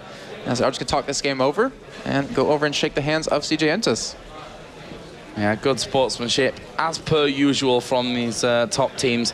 But FNATIC are going to move in there. They're going to be playing the winner of SK Telecom and MEETYOURMAKERS. That will be our second semi-final coming up here in a little while. Obviously, this best of 3, you know, they were all into the 30 minutes, I think, the game. So quite a long, drawn-out process here. But FNATIC going to have a break. Going to be able to watch that game between MEETYOURMAKERS and SK Telecom, which, you know, SK Telecom and MEETYOURMAKERS have been able to do on this semi-final as well, so we'll see how much both teams take from that one. Either way, FNATIC were pushed right down to the wire in this, well, in this best of 3 as a whole, this third and final game. Absolutely brilliant one. It finished 28-27 in kills, in favor of CJ ENTUS, by the way, at the end. They actually had more kills coming through in this game. So really, CJ can be proud of what they've achieved at this event. Definitely had a great group stage, pushed FNATIC, who are definitely one of the best teams in the world right now, right down to the wire. But in the end, it's FNATIC that go through to our grand final later on. We're going to throw it over to the expert desk. There's plenty to break down after that third game. And Lee, I have a question for you, Lee. Who said? Zed's dead, Zenon. Zed's dead. Welcome back, they've been practicing this for like No, we haven't. No, we really haven't. We really haven't. You like to think that. You're trying. God loves a tryer. He didn't even get the reference. He's so young. He didn't even understand Pulp Fiction. He doesn't even know what that is. Young and Later on, we're going to get a ball in his mouth. He'll understand. Wow. Wow, ladies and gentlemen, it is the Intel Extreme Masters here in Cologne, and FNATIC have taken 2-1. After losing the first game, it was a tight match there, to be honest. We're going to get into the first replays, though. It's 11-10 when it first kicked off. And really, it was a case of Peke going a little bit deep, but working out. Yep, he tried to kill Kkinsh here, and it was... He ended up killing. We should point out also down the bottom, this is where the big fight was going on down the bottom at the same time. At bottom, it was baited, and Reddit got baited. But Peke came and get a triple kill, I think it was here. He got Czaru. They got already set, and now he got Caitlyn. So they got 4 kills in around 1 minute, and only 1 kill for CJ ENTUS. It was Leona. That was a point where you're really not at the best moment when you see Diana with 5-0-0. That's something you don't really want to see on a game. We were talking about Diana and Rengar on the same team. That's kind of strange, right? Scary. It's probably one of the 2. I guess you could say the same with Kha'Zix and Zed on the same team. 2 diving assassins, but... Yeah, but it's not the same OP. so strong, yeah. I mean, Rengar, Diana... The fact that they allowed it through, yeah. I see what you're saying. 19 minutes is the next one. It's where Cyanide actually got caught out, but they turned it into their favor in the jungle. Ah, yes. He was completely mispositioned. And Zed... It was Zed and Sins or Zed and Kha'Zix? It was Zed and Kha'Zix trying to kill Cho'Gath. They almost killed Cho'Gath in 1 second, but instantly all the team came for Sins. They killed... No, they didn't kill Sins, they killed Zed now. They killed Zed with Diana Burst. It was really amazing. That Diana combo, now they also gonna kill Kha'Zix. That's 2-4-0 because they didn't kill Cyanide at all. That was wonderful team play by FNATIC. They come back for trying to kill Cho'Gath, and they killed 2 of them. That was wonderful play by them. And then we're going to move on to 21-30, and this is really a bad bit of play by FNATIC, I guess you could say. This is where they were pushing the top. sOAZ flash engages. Meanwhile, Zed is also taking the bottom turret. So you can see down the bottom of your screen, Zed is taking that. He actually takes the inner turret and the inhibitor turret while FNATIC are delaying on this top lane. And this is the flash engage. sOAZ tried to get Czaru, but no one could follow up there, and he just get destroyed in 1 second. So it wasn't the best thing FNATIC could do. They should just to try to push that tower, but they tried to get deep, try to kill someone. It wasn't that good. And they got 1 kill for 0 for FNATIC and no inhibitor as well. And we see Zed is keep pushing bottom, and he get the tower, right? He did get the tower. Rengar came back to defend it, but not quite in time. I think it was Rengar who's, just so it was like 2 towers for CG Entus and a kill, and for FNATIC only 1 tower. Wasn't that good for FNATIC at that point. And 26 minutes, we want to show the great dukes, I guess you could say. It was between Rekkles and inSec. They were having a bit of a back and forth. That was really beautiful. Zed versus Ezreal. A lot of back and forth in the jungle. 26? 26. Yes. All right. Great dukes. Okay. He's doing red buff. He's just chilling on the red buff. okay, so now Ezreal got the red buff. He tried to jump away, and when Ezreal flashed, he flashed as well. It was really beautiful dukes, but Rekkles tried to kill and get him with the ult. Thought you got away. Really beautiful. And then 27-40 is there was a big fight. It was a 4v5 though. It's when Peke was already down, I believe. So Peke's in the base. You can see it on the screen on the bottom there. Oh. Or not. Now you can now see you can see it on the bottom of the screen. Daniel trying to troll me there. They're actually trying to force the fight, and FNATIC just trying to delay the fight. But actually CG Entus engaged and came out well. And before we start this one, I just want to point out one thing. This is the point that we've been looking for. At this point, we have 3 evolutions on Kha'Zix. So we have active camouflage, we have wings, and we have the spike rack. So he did not evolve Taste Their Fear at this point quite yet. And this is the point where he gets his 4th evolution, of course. He gets the kill on Rengar. The hunting game ended up for Kha'Zix getting the 4th evolution. Was beautiful. We were watching for Dade and it was beautiful. I mean, it was a 3-for-3, which is not a bad fight for FNATIC, because it was a 4v5. Because, I mean, you can still, Peke's desperately trying to get there. They actually started off well, but then you can see the damage coming back from CG Entus. And Zed just destroying. And this is the point where sOAZ is going to die by Caitlyn, but still, it was the 4th stack, the 4th evolution for Kha'Zix. And it takes a while for him to actually evolve that, because I think he was rather confused at this point. It's like, he has the evolution up right now, and he's like, what is this? Why do I have another evolution? And not right now. Not yet. It's gonna take him a while to actually evolve it. He's like confused by it all. Yeah. I guess wasn't expecting it, but do we have another replay? We do. Yeah, we have 31-50. It's a big fight engage. It was a 3-for-3 Rengar versus got Kha'Zix, but didn't matter. He'd already lost the evolution, lost the fight, lost the hunt. Yeah, we have to remember it's only one of them is going to win. You cannot get the full stacks on Rengar and the 4 evolves on Kha'Zix. It's only one of them. So it was inSec trying to start a team fight, and then Sins get so deep on the team fight, get instantly destroyed by the full team. And now I think it was nRated and Peke trying to go back. No, it was a kill for Dade killing Cho'Gath, and now it came up with a 3-on-3, right? Mm-hmm. We ended a 3-on-3. Yeah, Rengar. Look at Rengar now. Well, if you can, if I'm not doing if this. Zenon is not moving everything, we will see it. There we go. And Rengar get the double kill. It was really beautiful play by sOAZ. We have to tell that Rengar is really strong champion, and he did perfectly with that ultimate at the end of the team fight. And there's another replay. It's a bad fight for FNATIC release. After the Baron, they just got so aggressive and just went diving straight in. Yeah, what time? 34 minutes. 34. 34 minutes. All right, that's almost where we are right now. Wow. See, 34 minutes right here. Yep.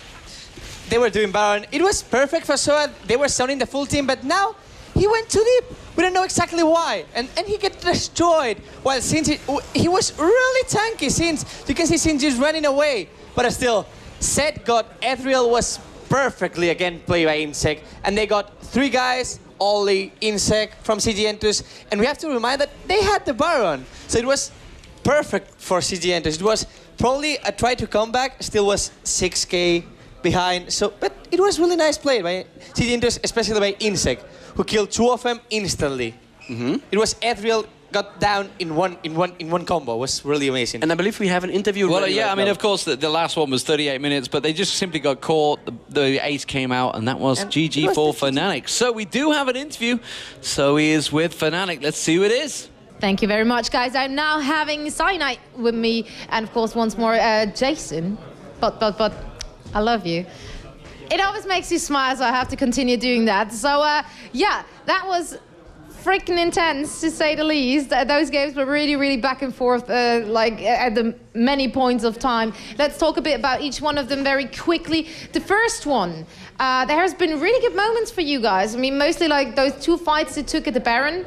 It really looked like it's going to be in your favor, but then for some odd reason they took Baron and then completely took you out with an ace. Was that the point of time where you guys thought like you probably have lost that, or did you still feel like you could come back from that? Well, of course at that point it was lost, and I think we played overall pretty bad that game and they played really good. So I didn't actually feel like we were winning at all that game. Like I'm not sure how the gold was, but they were outplaying us, I think. I remember after game 1, you guys had a group huddle. You guys started talking about what went wrong, what went right. You even mentioned, the 5-minute standoff at mid that happened. After losing the first game in a best of 3, how did you guys kind of compose yourself for the game number 2? Well, of course we were still confident to take it home, but I think mostly our problem was our setup. Like we had nothing to engage on them and they just kept poking us and there was really nothing we could do, and then we just, in mid, I think we had a horrible engage. Like I went in with like 100 HP or something when I was totally poked down already, and it was just really horrible. And it was kind of like mind-wrecking, actually, the game. Not to mention game 2 was just basically nRated on his Blitzcrank. Pretty much opened up all those kills. Well, yeah, the Blitzcrank in the second game was pretty darn amazing, but also Kazanix, which was on your team, and also, of course, Zyra. That really looked like the synergy between those 3 was like working out so well. You guys didn't ban Lee Sin in that game, so I assume that you guys figured that Vayne and Lee Sin is probably going to be a little bit of a problem. Hence, you shut them down like really early on and went for very aggressive pushes in actually all 3 games right at the beginning to get that first blood. Was that planned to do so? That you just thought like you're trying to get that aggression on as early as possible to shut them down, to not even give them a chance? Well, they had like really a lot of squishy heroes and we had Blitzcrank, so we tried to abuse it because we know that every time we grab someone it's going to be a choke at silence and Kha'Zix's going to get a kill and can just jump more. So yeah, we knew that if we grab someone we were going to get a kill, so we just grouped early. In game number 3, Joe and I were mentioning during the pauses, we kept seeing you guys were talking a lot. What was going through your guys' head, and how do you stay composed in a pause like that? Because in the beginning, in the first pause, you were down 4-1. Then after, when the second pause came, you guys were up because you had xPeke in the mid lane. I think it was like 6-0 at that point. What was going through your guys' mind? What were you guys talking about? Well, we were just like trying to keep focused because it's really hard. When the game is paused, you just fall asleep if you don't do anything. So we were just talking about stuff that we should do now to come back in the game and stuff like that. Well, and you guys did come back and actually made it to the finals. So now we have MEETYOURMAKERS or SK Telecom T1, which would be probably your opponents. Which one would you rather face off against? I don't care. I can't say anything to that because I don't really know either of the teams at the moment. So we'll just go against a stronger team. Of course, I'd prefer to face the weaker one, but I don't think that's going to happen. So, well, we will see who is going to face up against you guys because the second game is going up in just a bit. So thanks a lot for joining me for the interview, and of course good luck to you and your team. Once more, big round of applause for FNATIC. They made it into the finals. When I say big round of applause, I actually mean you guys getting involved, like clapping the hands and stuff. Should we try that again? Big round of applause for FNATIC. There we go. I'm also going to offer some audience courses at some point of time where you guys actually learn how to get involved in the whole thing. It's going to be great. And for now, we're going to throw it over to some commercial breaks, and then we're going to be right back with the community.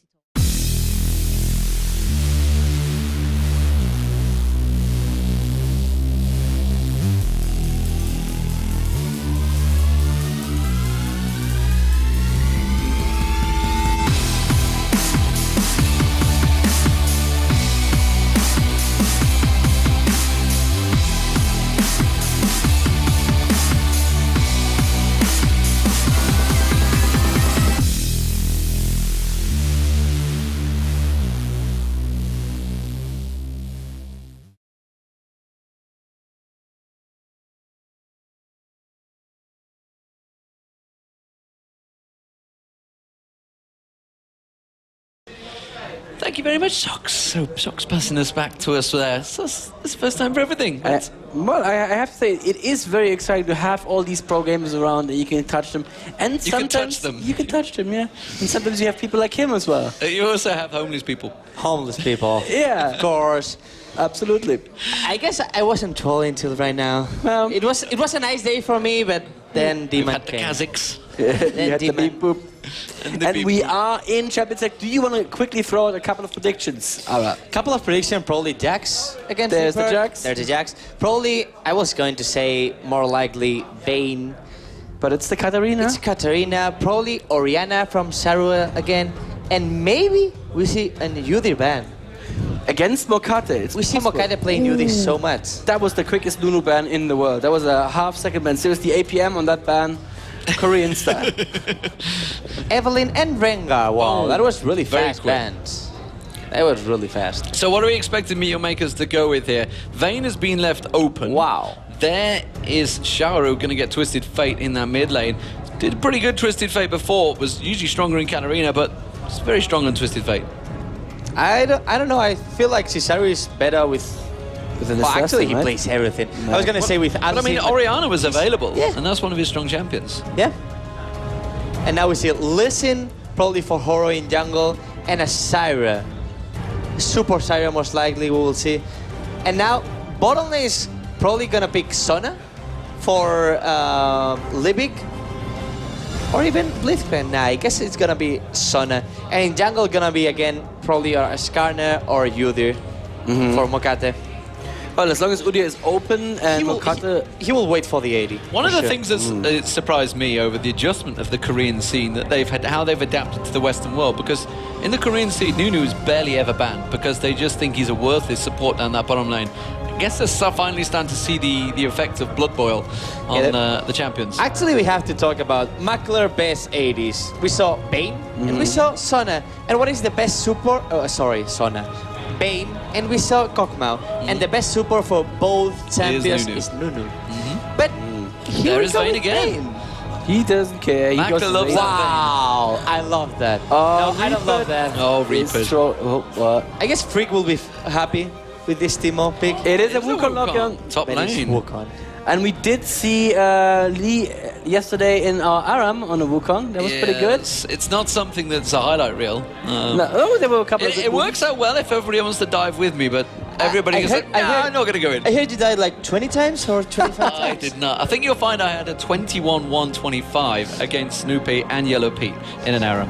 So thank you very much. That was Ziggs though. Doesn't Yeah, count. it was Ziggs. And there you go, the Udyr junglers we predict, and Olaf top. Probably the best pick for Kubon as well as Darius. I've been talking with FNATIC and we end up with Olaf and Darius are two picks that even if the laning phase doesn't go that good, it doesn't matter. still have an impact. Because in mid and late game you have really huge impact on the carries. It's really strong picks. And finally the 80s MF. They just wanna stomp the bottom lane with that Syra. MF is really strong bottom lane. If just Syra get a single E, it's almost a kill for MF with the damage. I think that the thing that we need to talk about before we run out of time though is Reapered, we said, is going to be the man who should try to carry this thing. It's usually the spear. Yeah, can you Wukong is carry perfect. Wukong? Yeah, you Of can. course, Wukong is one of the highest damage as Bruiser. He's one of the highest damage at top lane. And also I want to point on one thing we didn't talk about is the TF summoner spells. There is a teleport. He could still swap it out last Wow, second, yeah. but that would be interesting. That's a double lot of mobility. teleport. He's gonna go teleport. It's exactly what Deman said. It's a lot of mobility. He can be everywhere. You can expect teleport, or you can even expect TF ultimate. So he's gonna have a lot of mobility. And I know this team has huge, massive of team play. So what do we expect? Amazing, crazy stuff from me. So who do you think is going to take this one then? I love meme setup. Me too. So I'm gonna say MEETYOURMAKERS. So With that MEETYOURMAKERS. TF teleport, love it. A strong double vote for MEETYOURMAKERS. Anything you think in level 1 fight we see MEETYOURMAKERS always going for that level 1 fight. Is it going to happen? Level 1 is equal, but I will say it's better for meme. They have Udyr, probably Beerstand, they have TF, and they have Olaf, who is really strong with the axes. But I have to say, we were talking about this, top lane is probably going to be Wukong, mid is going to be TF, but bottom is going to be for SK Telecom, huge. Well, ladies and gentlemen, the game is underway. You can see them on your screen. They are under action. Let's get over to Joe and Jason to see how it plays out.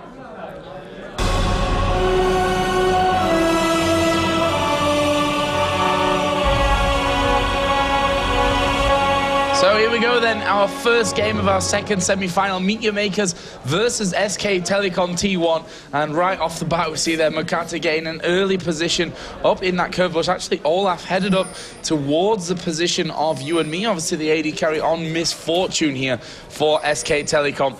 And they are going to be spotting each other's position. But down on the bottom side of the jungle, and Ward already put down there. Up by the Wraith, so they're going to have decent vision on that side. Makler and Libik actually were watching down in the tri-bush early on for any action that might kick off, and I'm wondering if they're actually going to end up switching lanes out here again. Misfortune is at the top, so that indicates that SK Telecom want to go for that, and I wonder if Vayne then will head to this top side with Sona. I'm not too used to seeing Misfortune, period, but seeing her in that top lane, giving a lot of pressure to this Olaf, but gonna be loving that undertow. We know Olaf is a very strong 1v2 laner, mostly when he gets that blue buff with spamming in the undertow. But Joe, I mean, who thinks to take this game? And I want to say Libik on Sona again, when we saw them versus CLGEU, and we see Makler on Vayne yet again.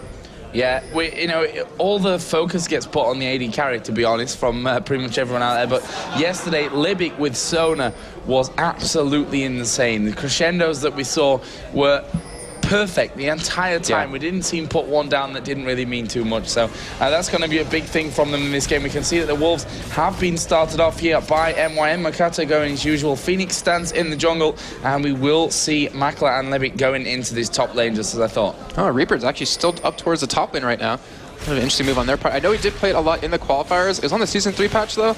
But he's very good as Wukong. Actually, looks like he might be even heading mid. Yeah, they're setting card this bottom, Joe. MighTiLy's going to be down there 1v2ing. Actually, no, 1v1ing because Olaf is heading down there as well. But we're going to have Wukong versus Twisted Fate in the mid lane. And that was a matchup the Experts Desk wasn't really expecting. Ooh. MighTiLy actually going very, very low there from that blue buff pickup. But as you said, that indicates that he will probably be in that bottom lane from this one as well. And Twisted Fate versus Wukong. Can't really say that I've got much experience with watching Twisted Fate versus Wukong, that's for sure. But this top lane going to be hard, as we see already the roots landing onto Makler. The Ignite was used, and Lee Sin is now coming around the back. He's got the red buff on. Is his first blood? Yes, it is. It's going to be picked up by UandME. A great start for SK Telecom. You can see Horo went very, very low, but very, very low is not dead. And that will be an important start here for SKT. You can see that Czaru having some real problems with Wukong in the middle early on as well. Yeah, he is. I'm trying to figure out how to switch the scoreboard to really accommodate for this. I mean, I'm really having a hard time there. Obviously, Will, since it's a bruiser in the mid lane against an AP carry, we're seeing that a lot in Season 3. I know Froggen loves to play that Jarvan in mid lane, or even Lee Sin. So he's gonna have a tough time. But one thing we need to mention, he's running teleport on a TF, Joe. All the more movement around the map, especially since you get that then before level 6, obviously. And then once he gets into level 6, well, he's got 2 reasons to be moving around the map. So we'll see how that all works out here for Czaru. As you can see, Reapered already has the level advantage on him there. Misfortune just gone back, picking up Doran's Blade and 3 pots, as we are seeing Mokatte coming around now into this middle lane. Reapered will just dive over to him and will be safe from that one. And that's the thing about Wukong as well. He's pretty slippy. I mean, he's not Lee Sin slippy, but with that decoy and with his E as well, he's pretty hard to lock down. Yeah, but the one thing that MEETYOURMAKERS has in their advantage, when TF pops that ultimate, they will be able to see him if he does use that decoy, and they could easily pick up a kill. They did try to gank him before he got it up, but he is level 4 now, obviously going to have it. And we have Horo visiting the top lane yet again. And I don't believe he's actually spotted by Ward, but pings are going down for him. Libik is hanging around here, and we are going to see them try to get in there. The root actually missed, so that could throw this push off, but you can see the damage that Makler takes just from that. As the Q will land in on towards Libik. This is going to be decent damage. Nice condemn onto Horo there, forcing him against the wall, stuns him up, and that should be the end of that trouble. Wukong actually just going up for the Wraiths there as well, is going to be coming back into lane. 23 to 22 CS in this mid lane. Like you said, it's pretty hard to balance the scoreboard around for this one, as Mokatte is coming in. They're going to get the stun down now onto Reapered after he uses that decoy. Can they finish him off? Flash comes in. Czaru going to pick up the kill. And Mokatte once again showing just how good he is with this Udyr in the jungle. Yeah, very well timed right there. They waited for that decoy to disappear, and the flash is coming at Czaru. The CC they have is amazing. And Joe, we should probably talk about this, this quote-unquote bot lane a little bit. I mean, we have Karthus versus Olaf here. And MighTiLy still with that blue buff right now. He's sitting at 24 CS to 20. So Kubon, he's holding in. He has a couple of health pots, going for that Fairy's Charm. Will build into that that Philo Stone eventually. But Makler, I mean, we saw him yesterday. Sorry, you just switched camera on me. But Makler, we saw him yesterday. He played an amazing Vayne. There's no, that's an understatement if anything. But he's being shut out right now. In the game he played Vayne, he had a very good start. Yeah, he had that very good start, which they probably need to try and figure out here as well to try and get that Udyr into this top lane. Libik probably will have to play a bit more aggressively as well without getting caught out in this lane if he wants to keep Makler safe. Obviously, do have that sustain with the heal coming out of Libik, but the damage from Misfortune early on, especially combined with the root from Czaru and then the plants on top of it, that's going to make it really hard to, you know, heal Makler through everything that comes in. Yeah, there's a huge CS difference on top of that. 37 for Misfortune to the 19 for Vayne. Gonna have a tough time, but I mean, Misfortune is one of those champions that's very strong early on. Vayne easily will outscale her late game. But the thing that SK Telecom has in their favor is the AoE of their team. I mean, they have Wukong to knock everyone up. They have Czaru to knock everyone up. They even have a wall pain to slow them. They have the E out of Lee Sin to slow them. And then the Misfortune ultimate on top of that. So MEETYOURMAKERS have to get a little bit tanky and avoid the CC chain that SK Telecom put out. But still, I mean, we have one kill for Czaru in the mid lane, going for the sword boots, getting that extra movement speed against Reapered. And he went for that Doran's Blade himself. His bottom lane, Kubon, 40 CS to the 29 of MighTiLy's Karthus. So really doing a nice little job is there, Kubon.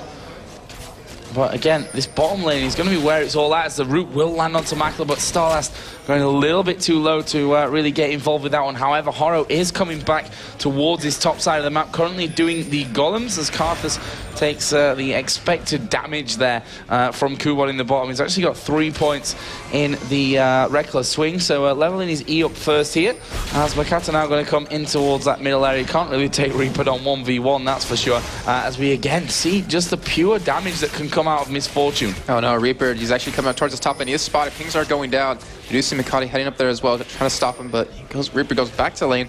And that, I mean, that's the thing, they're trying to focus down Makler. They know how well he played yesterday on pretty much all of his AD carries, his Corki, his Vayne, and his Kog'Maw. There we go, I was trying to figure out the last one. So shut him down could do very well, but I mean, TF is 6. Haven't seen a teleport out of him, haven't seen an ultimate out of him just yet. And actually, it looks like he will potentially be heading over there as he could pick up his blue buff and head back to lane. We do have boots mobility done on Lee Sin, so he's trying to run around as much as possible and provide these ganks. And at the bottom lane, I'm surprised at how well Kubon's actually doing.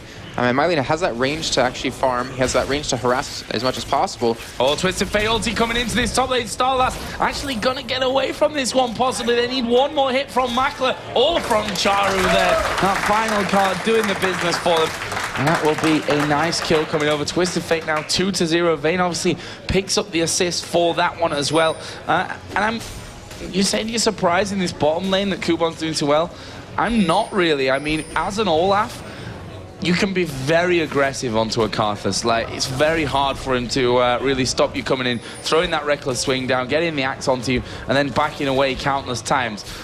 So, you know, in their 62 CS to the 48 of Karthus, I'm keeping the scoreboard lined up like this because, well, it's their respective roles at the end of the day. Maybe not quite which lanes they're in, because then we'd have a real trouble keeping that scoreboard updated. But 67 on Olaf to the 57 on Wukong, 49 on Czaru with the 2 kills to the 48 with MighTiLy on Karthus. So now looking really good on that front for MEETYOURMAKERS. The other side of it, though, obviously they have lost Vayne once, dying early on. Misfortune picking up that kill, now has a BF sword to bring into this top lane, as if she wasn't already hurting enough, and also has a 62-36 CS lead. Yeah, that's really hard to go up against. I mean, with the CC, like we mentioned before, out of SK Telecom to lock Makler down, running that hill. Oh, this is not going to be good for him. He does have Flash and Exhaust available, but Mokatte backing away as Reaper's going to spot him here. Yeah, Reapered is going to spot him. Actually pops the decoy off there. He's going to go dancing in and actually will pop the ultimate here onto Mokatte. Lee Sin coming around as well. A Q not quite landing, but the W will get him in position anyway. And Reapered will pick up that kill onto Mokatte. And that was a great turnaround. I'm not sure if they really spotted that it was there, but we are seeing now Czaru headed up to this top side of the map. Obviously does have his ultimate available. Use the teleport for for that last one. And we are now going to see Twisted Fate coming in for this one. There's a brilliant crescendo as well. They've lost Makler, but they should be able to take UandME. But they forgot about the Carthus. Czaru not quite going to be finished off by a heal coming out of Libik helped up. But we've got Wukong coming around the side. Can he get in? Czaru is actually going to be recoiling. Uses a decoy in the bush. There is the Wukong. And shut down. 3 kills lined up there, and they're going to dive in on towards Libik as well. They got the root. StarLast tanking the turret up. This is another one, a double kill for Reapered. He'll escape from the turret damage as well. And SK Telecom looking very, very good. That was a nice trade. They're getting 3 kills for 0. We see Reaper now 3-1. He died early on. Seeing the bot lane, Kubon just trying to harass MighTiLy, and that, like you're saying, he has the ability to stick to him as much as possible with his undertows. But Reaper looking very strong now, has that brutalizer. This will be causing a lot of problems for Czaru. So you see Horo and Mokatte going head-to-head in that middle lane, and Horo just going to back out instead. But, you know, Lee Sin here, he hasn't been too impactful after that first initial gank in that top lane we saw. And yet, I mean, still farming well, has his boost ability still going into his Rekkles.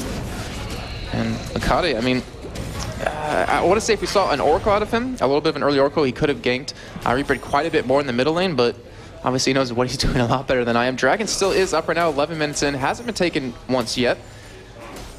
And Joe, I mean, we know how strong Olaf is with an advantage, but he's rocking 2 GP10 and almost a 30 CS lead. Exactly. I mean, he's only getting stronger from this point on. If we look at the gold, 3,100 to 3,600, obviously with 3 kills in there, as Reaper is going to come down into this bottom lane. Will use a decoy to get himself back off there and stay safe, but Lee Sin is coming down. That ward will have spotted him, and Kubon should be safe from that one. Yep, he's just going to back away. I think the real worry is this Misfortune and how they're just demolishing Vayne up until this point. I mean, Vayne 0-2-2 compared to the 2-1-1. The CS is not on his side. Is Kubon now going to be in trouble, but in comes Mokatte. Actually got knocked up there in the end, but the stun will go down. Reaper does manage to take down Olaf, but he's going to get shut down now by Twisted Fate, who returns the favor for ending that killing spree early on. And now it looks like MEETYOURMAKERS may try for a turret. They've not really got the minions there, though. That's a problem. Yeah, and they do have Horo defending it as well. And they could have actually went for a Dragon off of that, but still going to be pushing that bottom tower. Going to get it pretty low here. But whether or not they're actually going to get it down is the real question. We did have a lane switch, by the way, as you were noticing. Reaper was at the bottom lane, and we did see MighTiLy head towards mid. MighTiLy actually going for a gank on this top lane. And if they catch Makler yet again, this will be devastating. It looks like they might even be able to. Oh, nice tumble away. Dodging that wall of pain, but that's going to mean a turret here. SK Telecom realizing that they're going to lose their outer turret in the bottom lane, so they need to reply to that one with taking one of their own in this top lane. And that will leave us with 17.3 to 16.8 thousand gold. Pretty close on that front. But when you look over to MEETYOURMAKERS, all the kills stacked up here on Twisted Fate. Yeah, we always talk about that spread. Actually, we're going to see a Dragon coming out of SK Telecom very shortly. We see Horo with that pink orb. We see the AD carry backing out. And there's no reason for them to not go for it. But yeah, I mean, that's 4 kills on TF. And Joe, we've seen time and time again, I mean, you can stack as many kills as you want on Twisted Fate, but you need kills on other targets. You need kills on a Vayne especially, since Twisted Fate will obviously kind of fade off late game. There is that pink ward going down. Horo going to clear out the ward for MEETYOURMAKERS. And they have all 5 members in the vicinity. Makler in the top lane right now, and there's nothing they could do to actually stop this. Unless they're potentially going to go for a steal here.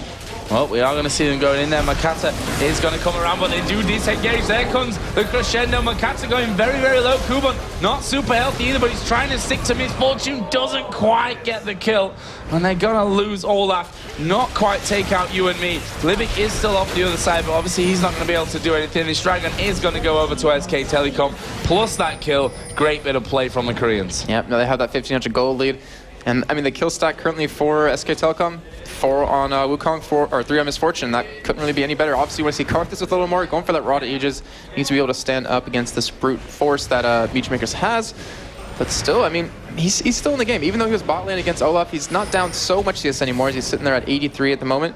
And compared to his counterpart, 87 overall, not far behind at all. Yeah, and now Reapered in this top lane.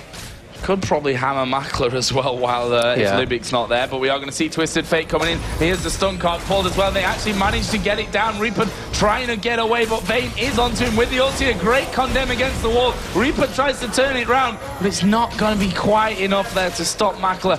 Oh, actually, it was Libik that picked up the kill in the end. That wasn't ideal either. But MEETYOURMAKERS may just have their second turret of the game away with this one. StarLast just getting hit by the wild cards. And Lee Sin and Karthus are both coming up here. Lee Sin's Q will literally go through all three of them and connect with none. And that will be MEETYOURMAKERS walking away from that one safe. And look at the goal. Bang even on 20.8-ish. Changes. I love that. I love that word. But still, I mean, we see Makler right now, 2 Dorn's Blades, Berserker Greaves compared to his counterpart, Bloodthirster Joe. I mean, it's just that right there. He doesn't need any boots on top of that. That sustain is going to be very, very good for you and me. And there really isn't much Makler can do. We did see a great play out of him in that top lane with that condemn, but it might not be enough. Czaru might even get caught here and does, in fact, get hit with the Q up Horo. Oh, Horo gonna flash behind him, kicks him back out towards Karthus. This is dangerous times for Czaru. The second Q landing here from Horo. He could follow him over there. No, misfortune ultimate, not quite enough to finish off. And he will, I say walk away from that one. He was pretty away from that tooth and nail stuff, but he did get away from it. That's the important part from Czaru's side. Actually picking up that Negatron cloak now. We do see Rada Age is actually completed for MighTiLy now. And I wouldn't be too surprised to see SK Telecom actually start grouping up for some team fighting because they have such a great composition for it. They are really far ahead with their AD carry and with their mid lane. And still, just 4 kills sitting on Czaru right now and the 1 on Libik. Like we saw on the top lane, obviously not the ideal person, but still, you'll take it anyways. And he has a Heart of Gold and Boots of Mobility. However, Libik hasn't really been roaming around too much. Oh, Reaper's gonna sneak in here. Yeah, not quite sneaky enough though. Decoy needed to last about 300% longer. They are starting to push down towards this turret. I mean, they've got all 5 there, SK Telecom. And in terms of a diving team, it's not half bad. I mean, if they can get that Wukong in there and knock them up, that's an easy Zyra ultimate then. Yep. Well, the danger is, you've got the stuns out of Libik with Crescendo. Mokatte is in there. You've got Twisted Fate who can stun you as well. So not really the easiest team to keep under control. But either way, MEETYOURMAKERS have now managed to gain a gold lead, and that's just from farming, basically, in these in this last minute or so. Well, both teams stacked up. Horo's actually gone into this top lane to stop that one pushing out too far. Reapered will again decoy back on towards his turret. I mean, that turret is also, though, 445 HP remaining on the SK Telecom middle outer turret. Dragon will be coming up 1944, so still a bit of time until that one comes into play. MEETYOURMAKERS may just want to go for this middle turret after all, you know, just stick around. I mean, Twisted Fate has backed away, but at the end of the day, he's Twisted Fate and he can come straight back into that fight. He's got teleport and his ultimate available, so he could even come in and go out again if he needs to. Yeah, Reaper heading down towards the spot lane just to stop this push. And by the way, if you guys are wondering, he's actually living up his E, his Nimbus Strike, not going for his Q. I know a lot of people at home don't really see too many competitive. That is a dead TF. Yes. Ulti not going to save you from that one, I'm afraid. But again, great play, and that's the danger of the decoy. You think that you're safe, but all of a sudden, a monkey appears right before your eyes, and you're in a lot of trouble. As we are seeing them chasing down Kubon here. Ultimate was popped, Libik now in a bit of trouble, puts a nice crescendo down. Ultimate coming out of Karthus, will it be enough again? Libik managing to heal through that one, but Lee Sin going right through. He gets the 1 kill, but dies himself afterwards. And now Kubon, the one that's in trouble. SK trying to push through, and Makler now being chased down by UandME. Oh, the double actually landing onto Sona. And Sona's like, my God, scumbag.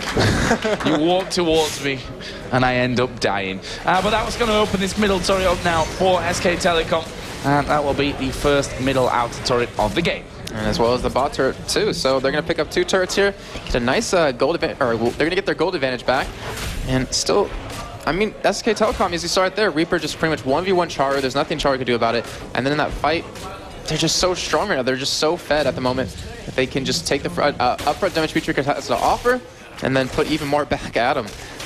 We do have 1,600 gold currently sit on Reaper as he is backing out right now. 1,000 on Karthus and 1,000 on Zyra. So we're going to see a couple of items being built up here. Sword boots for Karthus currently. And Wukong going to pick up a BF sword because why not, Joe?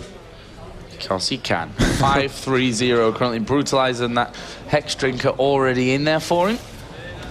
And for the AD carries well, Misfortune obviously 4-1-2, big CS lead as well, is in a prime position at this stage of the game. Bloodthirster and Zeal finished alongside the Berserker Greaves, Doran's Blade, and a longsword compared to, well, Zeal, the crit cloak, and, well, not a lot much more to talk about there. That's double Doran's Blade, but UandME definitely the stronger of the two there, and we saw just how devastated he can be in that last fight, taking down the support, albeit got a little bit of luck in the end.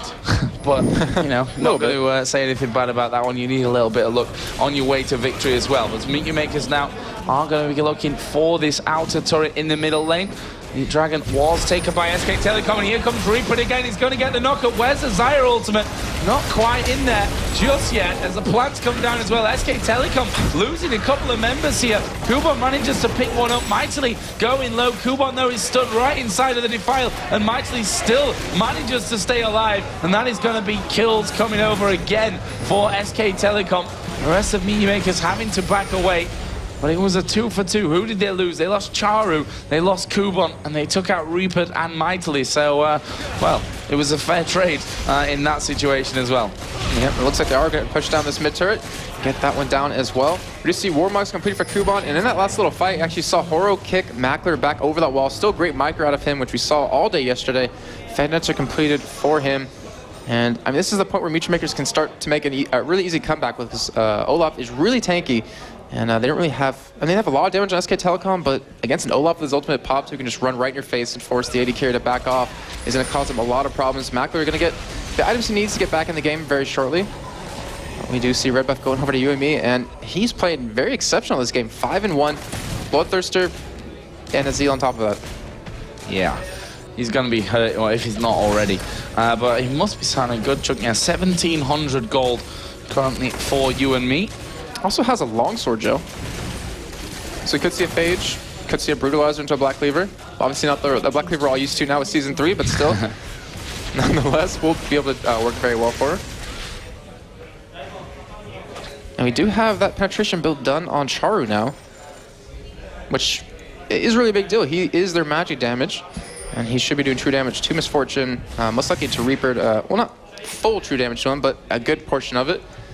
And as well as Karthus, who still on that Rod of Ages, getting pretty tanky for his team. As we saw in that last fight, he just sat in the middle of all of them, let his Defile do all the damage, not to mention the Lay Waste. Ended up dying, but still doing a lot of damage in the end. Yeah, you're supposed to die anyways, Karthus. Yeah. You're supposed to be right in the middle of him and a prime target to be taken down. But he is currently 115, 133 to 137 CS, so technically behind Twisted Fate here, not to mention those big kill advantage that Czaru does have. Are we going to see a fight kicking off here? As the Q from Lee Sin will actually land there on Libik. Meanwhile, in the middle, Makler thought Lee Sin was going to go aggressive onto him. In the end, decided against that one. And Czaru just popped his ultimate to see where everyone was, but he's not going to go anywhere. He's going home. He's going somewhere. Just home, Joe. But yeah, we do have an Oracle currently on StarLast. Been on for quite a while, and Libik ended up picking one up for himself. And it looks like both teams, I mean, we're 23 minutes in. They're trying to make some moves towards Baron here, but I don't think neither team can really take it up front. Not to mention if a team is hammering away from behind in that pit. But still, SK Telecom, they're still grouped up in this mid lane. They're still trying to make a play here. And, I mean, they still have 2 more outer turrets to take if they want in that top and bottom lane. But still, Mokatte all alone here to defend with Makler, and they need to get back ASAP. If Kubon doesn't get back and Czaru, then they're going to lose this inhibitor turret. And we've got Reapered that just came through the jungle, I think, trying to catch anyone out in that sense. But they are going to be focusing down this inhibitor turret, and it is gone. There's no way that they're going to save that one. Will they be able to save the inhibitor itself, though? Not too sure, as a Wall of Pain does go down. It's going to make Karthus damage that bit more awesome as Reapered is going to dive in there. The support does go down. Reapered falling very low, but he'll go to the back of this fight. Makler is still alive. He could be a big factor in this one as Kubon trying to run away. Makler does die. Czaru now going to be locked down as well, and that is Horo to take down Czaru. And that is the inhibitor taken. What are SK Telecom going to do? to be honest, they've got 14 seconds for Libik, 30 and 25 seconds for the AD and AP carry, and they may just do what we saw from CJ Entus yesterday, and that is ignore the other lanes and just push straight through the middle here for the victory as they focus down on towards Kubon. Reapered, look how much health he's got. 20 health or so he manages to survive. There comes the crescendo out. Can they kill MighTiLy? Yes, he will eventually die, but they are going at the Nexus. The spawn's coming in 2 seconds for Makler. This actually could go a little bit wrong for SK Telecom, but they're still hitting it, and they are going to take down the Nexus and win game number 1 here at Intel Extreme Masters Cologne, taking out MEETYOURMAKERS. But it is a best of 3, but an impressive performance nonetheless from the Korean side. That was a very fast game, Joe. 24 minutes, like you just said, 24-34. And it all took us one team fight, just like we're saying, with the whole composition they're running. They have the knockup from Wukong. They followed it up with the Zyra. They just blew up the enemy team as much as possible. And yeah, I mean, what else is to say? Very well played by them. And MEETYOURMAKERS have their work cut out for them. That's the first game they lost, actually, in this event so far. And if they want to keep their hopes alive, just like we saw in the first series, like FNATIC, they're going to have to win this next game. Yeah, we've already seen it once today, where a team loses game number 1, then manages to come back into it. Will MEETYOURMAKERS be able to do that, though? Just a quick note there, UandME on Misfortune. Now, perfect thing to go against Vayne, because you know in the early game you've got a big advantage, and they really played on that fact as well. Did SK Telecom? UandME ended up 8-1-5, a world ahead of what Vayne could offer by that one. And that's the thing, they just couldn't keep Makler alive long enough in those fights. I mean, the last one we saw, he was still alive and doing damage, but it's just not anywhere near enough to take down the entire team of SK Telecom, who were just pushing in. I see Reapered on the left, that's Czaru. As the expert Des was saying, the hairiest member of MEETYOURMAKERS. Well, technically, he's right. I think he's got more hair than everyone else on the team combined, actually.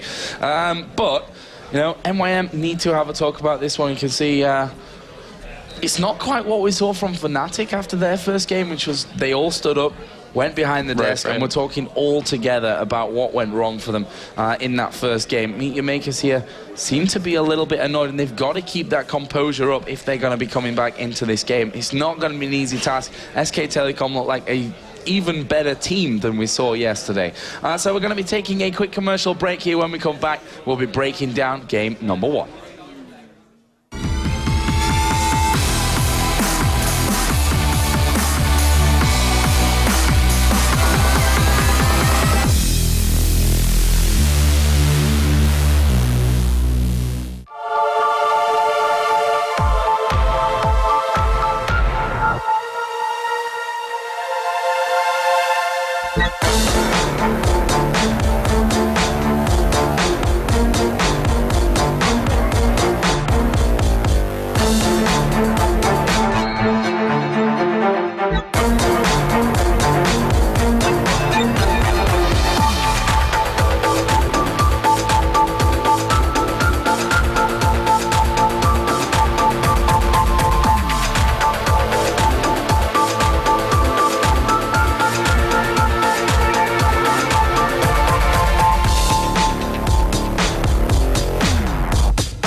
That's Reapered. That's Reapered, and that's what he did. He carried the game, ladies and gentlemen, and that is how it works, really. Absolute epic play, really. Wukong played immaculately. Reapered, we talked about it at the start, saying he is the spear, he is the point of the sword, and it worked very well for them. Yeah, the Wukong mid. You called it even before we saw them going into the lane. I think it wasn't on stream anymore, but I think you mentioned that he was going to go mid against the TF, and it worked really, really well. Yeah. And maybe Froggen was watching this, taking notes. What do you think? Yeah, I know Froggen already played Wukong mid. Yeah, I mean, I saw that. I saw Froggen playing Wukong mid. There we have it. It's really strong. It's just a counter to the APs. It's so much damage, so much damage, and to APs like TF, like Czaru, squishy APs, you get destroyed on lane. Like you get like level 2, level 3. Almost first blood. So what is going to happen in Season 3? I know we shouldn't talk about Season 3 too much. This tournament's still on Season 2 patch, but is it possible that the metagame will shift a little bit away from AP mids? Yeah, probably, but actually I don't know, because after the Black Cleaver week, I don't know what's going to happen. Like, is that officially what it's named now? It is, yes. It's Black Cleaver week. Yeah. It was like... It's like Black Friday, but much worse. Everyone going 80s with Black Cleaver was really annoying. It's like, I can't carry enough Black Cleavers. Why can't I hold? Why can't I hold more? But yeah, I mean, like, this game was impressive by Wukong moving everywhere. And also, we were talking before the game started, and I said, like, bottom lane, MF and Syra against Sona Vayne is going to win so hard MF. And we saw that. I think we start calling them duo lanes, because they're never bot lanes anymore these days. Yeah, well, it was the AD support lane. It was a Lee Sin gang killing Vayne, and that was completely snowball. Then I think Vayne died again or twice times. Yeah, Makler got died on the turret. Yeah. 2v2. Actually, one time he went in with his ultimate just a little bit too early. Czaru wasn't quite in range for the teleport yet, and by the time the teleport finished channeling, he was dead already. Makler was already dead. And after that, Reaper came top and get double kill. That was amazing by Reaper. That movement was really, really smart by him. And also, I would like to talk about the items of Czaru. We haven't seen the item of Czaru. I think, I'm not an AP mid, that's true, but I don't really think it was the best items you can do. I mean, you are TF, you're playing only against Cardus. It was the only AP. They had Lee Sin jungle, that's full 80. Wukong mid, that's full 80. MF, that's full 80. It's not like Corki, Ethereal, or Cho'Gath who has some AP. No, it's full 80. And he went for Abyssal Scepter, Hunting Guys, and Abyssal Scepter, and it was... That's Reapered. That's Reapered, and that's what he did. He carried the game, ladies and gentlemen, and that is how it works, really. Absolute epic play, really. Wukong played immaculately. Reapered, we talked about it at the start, saying he is the spear, he is the point of the sword, and it worked very well for them. Yeah, the Wukong mid.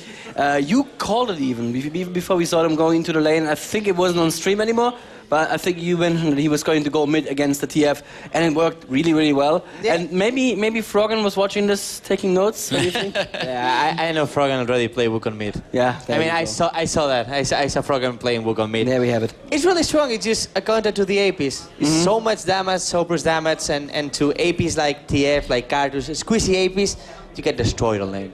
Like you get like level 2, level 3. Almost first blood. So what is going to happen in Season 3? I know we shouldn't talk about Season 3 too much. This tournament's still on Season 2 patch, but is it possible that the metagame will shift a little bit away from AP mids? Yeah, probably, but actually I don't know, because after the Black Cleaver week, I don't know what's going to happen. Like, is that officially what it's named now? It is, yes. It's Black Cleaver week. Yeah. It was like... It's like Black Friday, but much worse. Everyone going 80s with Black Cleaver was really annoying. It's like, I can't carry enough Black Cleavers. Why can't I hold? Why can't I hold more? But yeah, I mean, like, this game was impressive by Wukong moving everywhere. And also, we were talking before the game started, and I said, like, bottom lane, MF and Syra against Sona Vayne is going to win so hard MF. And we saw that. I think we start calling them duo lanes, because they're never bot lanes anymore these days. Yeah, well, it was the AD support lane. It was a Lee Sin gang killing Vayne, and that was completely snowball. Then I think Vayne died again or twice times. Yeah, Makler got dived on the turret. Yeah. 2v2. Actually, one time he went in with his ultimate just a little bit too early. Czaru wasn't quite in range for the teleport yet, and by the time the teleport finished channeling, he was dead. Makler was already dead. And after that, Reaper came top and get double kill. That was amazing by Reaper. That movement was really, really smart by him. And also, I would like to talk about the items of Czaru. We haven't seen the item of Czaru. I think, I'm not an AP mid, that's true, but I don't really think it was the best items you can do. I mean, you are TF, you're playing only against Cardus, it was the only AP. They had Listen, jungle, that's full 80. Wukong, mid, that's full 80. MF, that's full 80. It's not like Corki, Ethereal, or Cho'Gath who has some AP. No, it's full 80. And he went for Abyssal Scepter. Hunting Guys and Abyssal Scepter, and it was Chalice as well, right? Yeah, Chalice. Chalice. So you have like 2 items with MR. I don't really think it's really good against that setup. I think it was much better the typical Korean build with Thonius. Because just the Thonius, Sonius. the Sonius. Sonius. I was like, he's telling me something, I'm not sure what it Spanish is. Sonius, you know? Thanks for the German to translate the Spaniard to the English. That's the Spanish Sonius we have. And with that, you can just stop all the Wukong damage ultimate. We see that the manager, or rather coach here of Team MIM behind them, trying to raise up the spirit pick the team up. People doesn't know that that guy is the old SK manager. He is. Yes. I had him on Sevid on the first. Yes, Sevid. I remember him at Gamescom 2011. Yeah, when I was chasing the SK guys at Gamescom 2011, this guy was helping me herd cats. Which is what it is. So yeah, chasing pro players at events not like this. They're nicely contained in one area, but when you're at a big event like Gamescom, they scatter. Like cats. These are the brothers, the meme brothers. That's Makler, and the other one was Mokatte. This is the one you're gonna hug on stream today? Probably if they lose, I should not do that. Instead, that's Libik, is it? I don't wanna, that's Libik. Libik, exactly. yeah. That's the big Libik. Big Libik. Big Libik troll. He used to call himself Libik #1 troll. Yeah, he was. Like, I mean, if you found him on solo queue, it was really nightmare. I mean, this guy, I could say he loves me and he never trolled me, but seriously, when I found him in solo queue with a Smurf or with other people, he was a really big troll. So like what would he do with that's actually broadcastable? He was going like Nunu with the Nunu bot skin, and he was just following someone who wanted to troll around the map, just and laughing. Just laughing. Doing anything else and nothing, and still in the farm. I gotta be honest. He was really epic, that guy. I have to say, he was really epic. I gotta be honest, nRated's been doing similar to us in this week. So I love him. I really love Libik, and I think he's a really good support. We've seen some really good crescendo this game, stopping. I think it was MF Ultimate and Listen. Yeah, and it was really good. And in the game against CLGU, of course, he won no that game. fiddlesticks out he ever channeled through because of his sonalities. He won that game. That was pretty good. So what are we expecting in Game 2? CJ Enters looking strong, as did. Yeah, we're probably gonna see... CJ Enters look strong in Game 1, sorry, as does SK Telecom, is what I mean. But MEETYOURMAKERS came back. Can they come back like FNATIC did? I guess so. Mimi is really strong, but the only thing they have to do is not first picking or not picking that fast Dade, I will say. Yeah. And also going for better items on Czaru, and they could probably win. I think the main problem was that if they had picked Graves for top lane, will be much better. So what are you expecting picks and bans I'm then? interested to see if they're gonna ban Wukong. The first ban already done by SK Telecom, it's Katarina. They don't want to see the Czaru Katarina. And that's one thing you said, Czaru can play everything, but he is stronger on those assassins. Twisted Fate. Twisted Fate banned from MIM. They really don't want to give it. They don't want to see the MighTiLy TM. Why? That was epic. Come on, I believe is the Polish phrase. people. Let him play TF. And Nunu banned once again from the Koreans. Yeah. So they do actually see the value. It's not the only team banning Nunu. I think in the other semifinal we saw another ban of Nunu. Might be. Of FNATIC, I think it was. I think FNATIC was banning Nunu every time. Because actually Nunu is also the counter to Blitzcrank. Right, okay. So, it's good. And we have the ban of Listen. They don't want to see horribly Listen again. And last ban from SK Telecom was Rengar. And there's the Wukong. But it gives them Evelyn first pick. Evelyn top? Evelyn Again? top? Yes, Reapered. That's what he played. Again. We can see Evelyn top with something like Cartus or Rise mid. I think it was the two combos that he played. Yeah, Evelyn Cartus, I think we saw. Yep. And now the counter is Mim Libik picking that Zyra. We have to remind Zyra can be played on mid lane as FNATIC did. And I know Czaru does. But actually it's Libik picking Zyra, so it's not going to be Czaru because Zyra is going to pick another one. I think it's going to be other Maokai. That's actually the first jungle Maokai we've seen in this tournament. It's like one of the most popular junglers out there. And definitely the first I've seen from coming out of Mokatte. Yeah, I have to say in season 2, Season 2, Maokai is really strong. In Season 3, falls a bit. Let's see. Although he is still has the fastest level 1 jungle clear of all. I'm told Maokai top lane is quite legit these days in Season 3, but that's a whole new story. So we are seeing Sona going to be picked up. Diana looks like it may get locked in. Hasn't completed yet, and there it is. Diana mid, Evelyn top. I love this. Ooh, a Sivir. So, Sivir Zyra, that should work similarly to Zyra Caitlyn, in that once the root lands, you get a guaranteed proc of your Q, in this case a double proc even. That could be very strong. Also could block the crescendo, which could be handy, but it's going to be Makler picking up the Cockball. Well, you said you were going to give him a hug yesterday if it worked out. Could he work this time? There is Orianna That's for something Czaru. I really like. Orianna, and he's running teleport always with Orianna. Just always teleport flash with Orianna. I guess I could say that with every champion Czaru is playing. I guess he's always running teleport. But actually with Orianna, I saw him doing that months ago. And we have again MF. Now it's MF Sona, not MF Zyra for SK Telecom. And last pick is Olaf Jungle. Yeah, it must be jungle. So top lane versus Reapered on Evelyn. What would you go with? Elise? Well, wow. Kubon. Top lane Elise. Got this one tucked away. Does it work well? I mean, you got the root quick, but you got to land that skill shot. Was it World Elite that we saw running the top lane Elise, the IPL 5? Stanley runs it quite a bit. I don't think I saw Xiaomi running it. I may have. There was honestly there was two games going on at the same time most of the time. It could have been during Stanley. IPL 5, so I missed some. Yeah, I do remember tuning in at one point. And Stanley definitely ran it a few times. The double D shield Elise. He stacks triple actually. I think he goes. Yeah. He's not the least. Oh, but he's switched to Evelyn.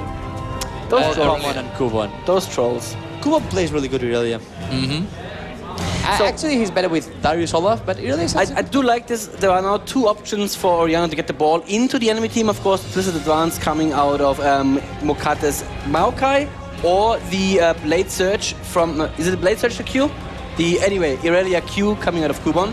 Both of them can bring the ball close to the enemy to land the perfect shockwave. So that could be very, very nice. So what are you thinking between these two team comps? There's some pretty wild picks in there. We've got the Evelyn versus Irelia. Mid lane, Diana, Orianna can keep on range. Bottom lane, well, we saw that duo combo of Sona. Well, actually, who was with it before? It was Sona, wasn't it? It was Sona Misfortune last game. No, it was Zyra Misfortune. Sona was the other team. Against Sona Vayne. It's still a long poke team, and it was a strong push team, and we also got the jungler Horo on Olaf. And let's not forget teleported Evelyn. That is real terror. Once she gets a little bit fed, that snowball starts rolling down, picking up speed very, very quickly. Before you know it, it's an avalanche. Last game I said it was Meme going to win only for the teleport on TF, and I like that setup. And now I'm gonna say it's SK Telecom going to win. So I guess I will be wrong, and we'll see a third game. Well, I am so going I to go vote Mim. for SK Telecom. It's only I Joe love Miller Evelyn. that carries that curse normally. It's true. I just love Evelyn, and I hope I have now the curse of Joe Miller. I'm gonna go for Mim. I'm gonna say Makler is gonna have a triple kill and then a quadra kill, and that's gonna be game. Triple kill and a quadra kill. Well, it happened before. Can it happen again, ladies and gentlemen? It is the Intel Extreme Masters in Cologne, the semi-final for $50,000. Can they make it into the finals? SK Telecom 1-0 up currently.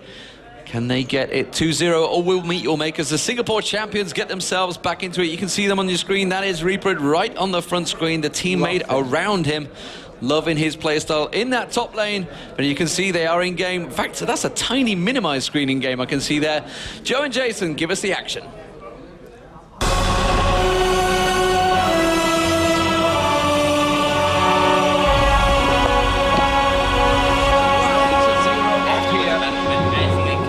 Yeah. Can I? Yep. No, they're both on stage. Horo going to be moving through his side of the jungle here. Got confused a little bit there. He and Deman, and Yeah. Anyway, so 1-0 the score for SK Telecom. Let's get back on track with that one. We can see Reapered here already headed through the jungle. And actually StarLast is going to be coming here through as well. They will have spotted his position, and they need to be real careful here with Kubon. They just spotted Reapered as he came into range, and he was like, whoa, I don't want to get involved in that one. However, MEETYOURMAKERS going for a big invade here. Down the bottom side of the map, they are 4 men in that area. Let's see what they can put up with here. As the axe comes out of Libik, and he's going to start getting taken down here. This could be bad, as Reapered actually will flash. He is maybe going down. He's got the ignite onto him. MighTiLy falling low as well. This is going to be first blood coming out. He goes to Maokai. Mokatte will die afterwards, but Reapered will fall as well. Czaru is in there. UandME looking for another kill. They managed to get that kill, but there is Makler getting a double kill. What a crazy start to this game. 3-2. Jason, who even got first blood? That was Mokatte on his Maokai. Yes, it was. That is correct. A fantastic start to the game. MEETYOURMAKERS, we know how strong they can be. There's a teleport in from Czaru just to back them up again down in this bottom side of the jungle around about that red buff. I don't imagine that they'll come into this one. There it is. Ward goes down, and a pink ward straight away out of MEETYOURMAKERS to get rid of it. Oh, we don't expect less out of them, going for that heavy level 1 fight that they always seem to enjoy. And Joe, looking at the team compositions as they are still trying to take this red buff away, don't have a smite on them yet, since we do see Mokatte add his own blue buff, so they're going to help him out in the end. And in terms of team compositions, who do you think's going to win this? I think it's all blown out the water by now, right? After that little level 1 fight going on. Double kill coming down for Makler. But still, I mean, even with that double kill, probably going to struggle here. I mean, the thing is that this lane switch has come down for SK Telecom. It's going to be Evelyn in the bottom lane, which I'm not sure how well that's really going to work out for Reapered. We'll have to see how that all kind of works itself out in the future. Reapered, obviously... didn't go back in that. Actually, he did die, but, well, he died pretty early on anyways. He was trying to run back into the safety of his tower in that middle lane. But you can see from the AD carries, both of them getting a pretty easy start to it. Not much that their partners in the lane can do against them. Aurelia just did the big golems, and Reapered, well, he just had to sit by his tower and wait for that minion wave to actually push in there. Yeah, he played a really great Evelyn actually on day 1. I'm curious to see if he's going to be able to pull it off again here. Running that teleport going to be very key since we have Czaru with one as well. We do see, I mean, they're just trying to harass. It looks like they actually might even be trying to go for this tower, deny as much CS as possible to Reapered, as you just see him hit him every once in a while. And as you mentioned, he didn't go back, still has 1,100 gold sitting on him, which is insane. We do see Misfortune top lane with 1,300 because of that kill and assist.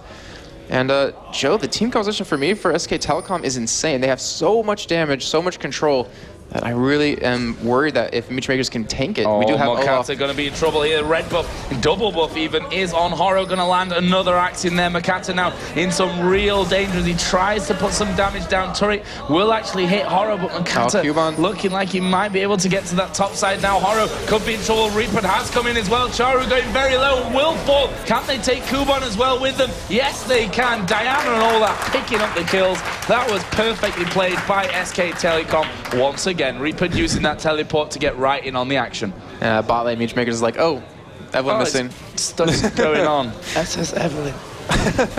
Oh yeah, well played by SK Telecom, showing they really want to win this game, close it out in 2, instead of letting it go to a 3rd, and play against FNATIC in the finals.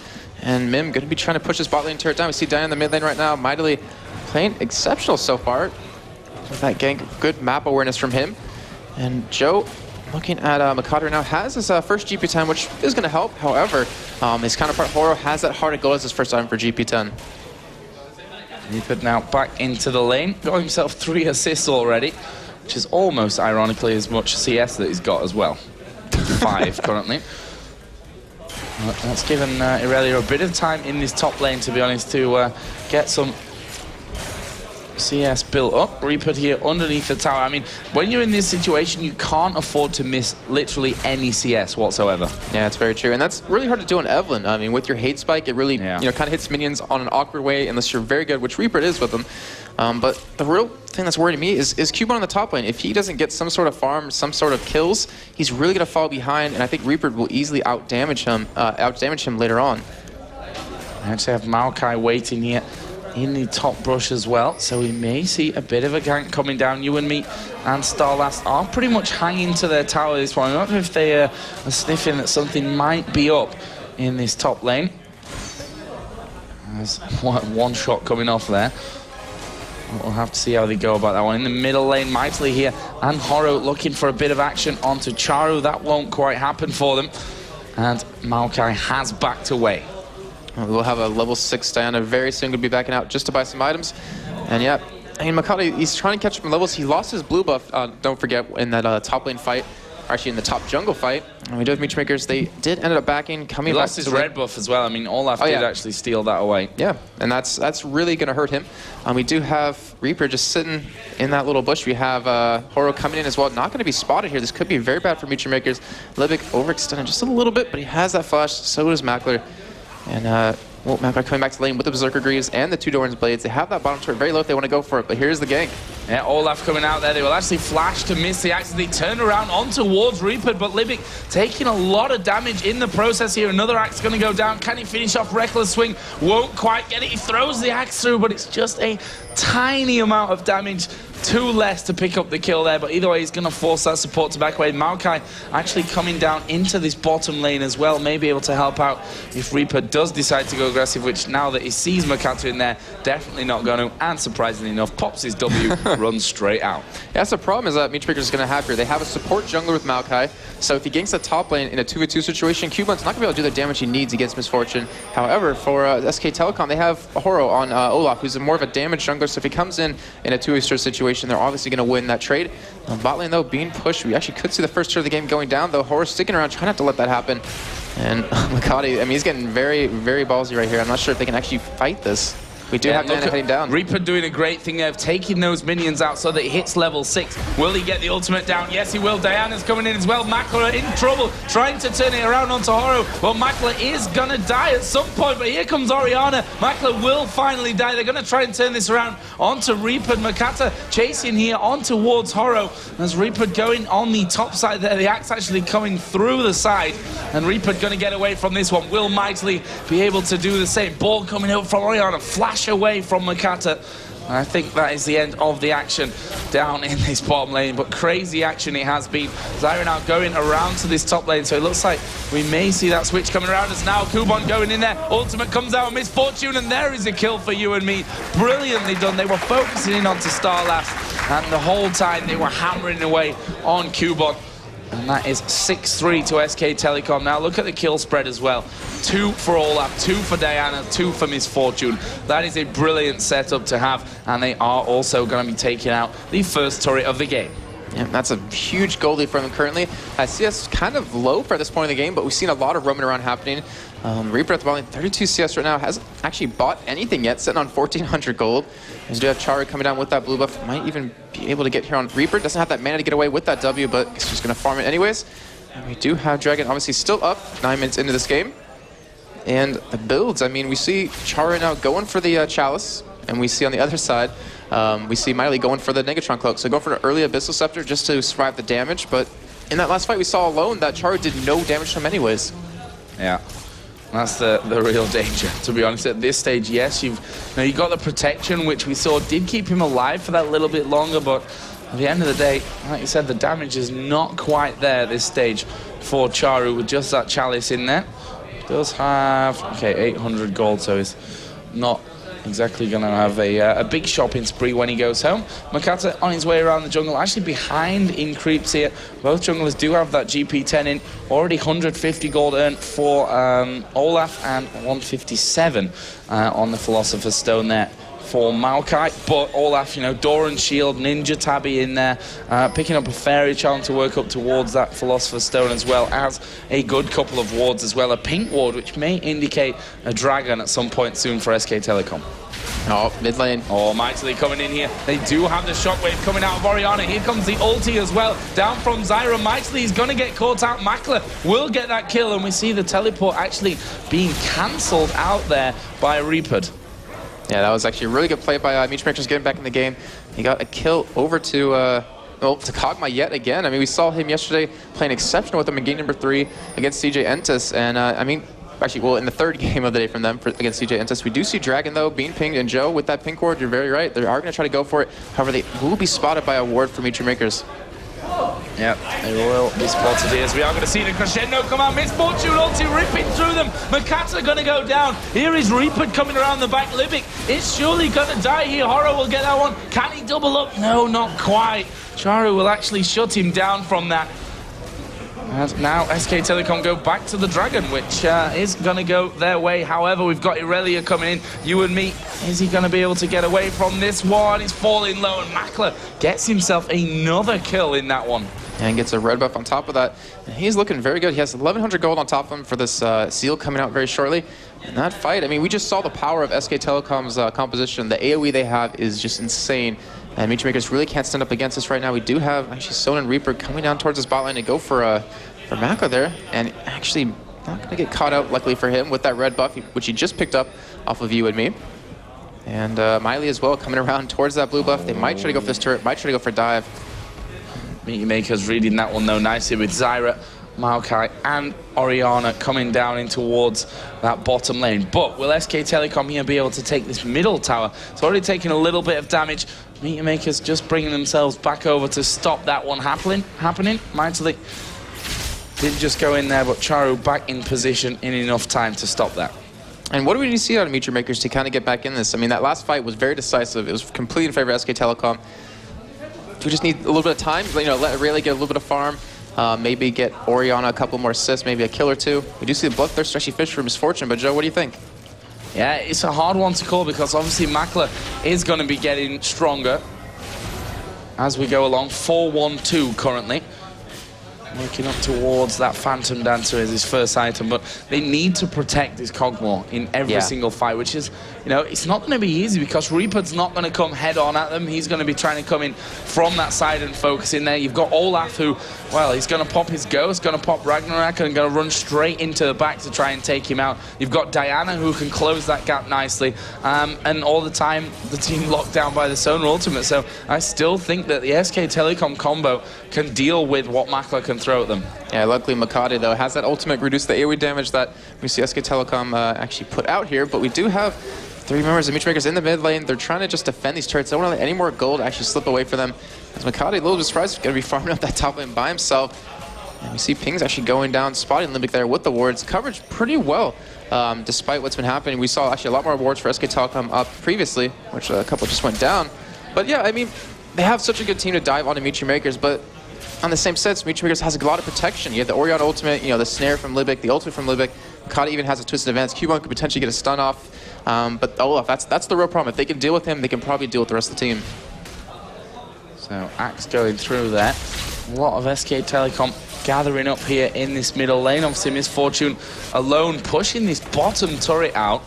Doesn't really have the minions there with him, but UandME is going to tank it up anyway, and will bring that to 2-1 in terms of turrets. Okay, and here we go. Yeah, Reapered coming around the side, and that's what he's going to do constantly here, is harass wherever he can inside of the jungle. Going to see Czaru coming out the ball, not going to connect onto him. And are they going to make a play for this blue buff? Reapered coming around the side. We'll spot that 2 of them are in fact there, and Orianna will take it away. Kept safe for them. All both teams grouped up towards the mid. We're going to see Dade pick up around blue here. And MEETYOURMAKERS are holding in. They're down a lot of CS. Surprisingly enough, we saw Kog'Maw had those 2 kills early on and still down quite a bit of CS right now, about, well, over 30, actually over 42. But the Evelyn Araneae trade there, not much of a difference. We've seen the mid lane pretty much dead even, and yet Diana hasn't picked up any items in a long time. Yeah, sitting on 1,600 gold right now. So that best is going to be coming out very shortly. Athene's and Holy Grail almost done for Orianna. And the Phage almost done for Kubon, because remember, this is the Season 2 patch. This is on Zed, and the Triforce is still a very strong item on Araneae. So top lane, we just saw Reapered going through. Orianna did actually spot him, I think, there. Well, Reapered just going to be pushing. His teleport's up again, which means that he can completely afford to do that here. He can join right back into that team fight if anything ends up going down. In the meantime, he's going to be dragging MEETYOURMAKERS away. Czaru, prime person to do that, because he also obviously has that teleport to get back involved in on the action if needs be. Reapered going to be going home, or is he? He's just currently sat in the bush. Only got 760 gold on him, so well, he's doing what Evelyn does best. Be waiting, yeah. Kind of just sit in the jungle, maybe pick one person off, as we saw earlier, down towards that blue buff. And as he just stealths up, I mean, we see Czaru leave the lane. He could push it yet again. However, he knows something's up here as we do see Ribot going over to Makler. Mighty in the mid lane trying to push up with the help of Soda. And, I mean, MEETYOURMAKERS has to have some sort of answer for the split pushing that that Reapered's doing. Yes, they have the teleport on Czaru, but I'm pretty sure Reapered can kill Czaru one-on-one. Yeah, I mean, you've got Fiendish Codex and then Chalice in there working up towards that Athenes. And, yeah, it probably can just go in there and kill him in a 1v1 situation. So they need to be careful about that one. Diana got the needlessly large rod in there now, finished as well. In terms of the AD carries, a Bloodthirster, Zeal finish for Misfortune, Phantom Dancer done for Makler. But like you said, yeah, okay, 4-1-2 in kills, but way behind in the CS, and you can see that's 1,000 gold that translates to currently. Yeah, his damage isn't really going to kick in for a little bit until he gets that Infinity's Edge because of that range mixed in with the passive on his W. It's going to help out quite a bit. But Misfortune right now, I mean, she's so strong early game, and we were talking in the picks and bans that, I mean, Kog'Maw's gonna have such a hard time. We saw a lane switch though, but with that Bloodthirster, with that Zeal, gonna be putting out a lot more damage than Kog'Maw currently can. If MEETYOURMAKERS can hold on, another 5 to 10 minutes, Kog'Maw obviously will be stronger. However, you're up against an Evelyn, you're up against an Olaf and a Diana, who just only get stronger as the game progresses. Let's have a look at Olaf's items now then. Giant Spell is finished for him, which is a big step in tankiness. Obviously, the double GP10 that we talked about earlier, plus the shield as well, Doran shield. So he is pretty damn tanky. Currently sat on around about 2,000 HP. As they tried to somehow get in towards that one.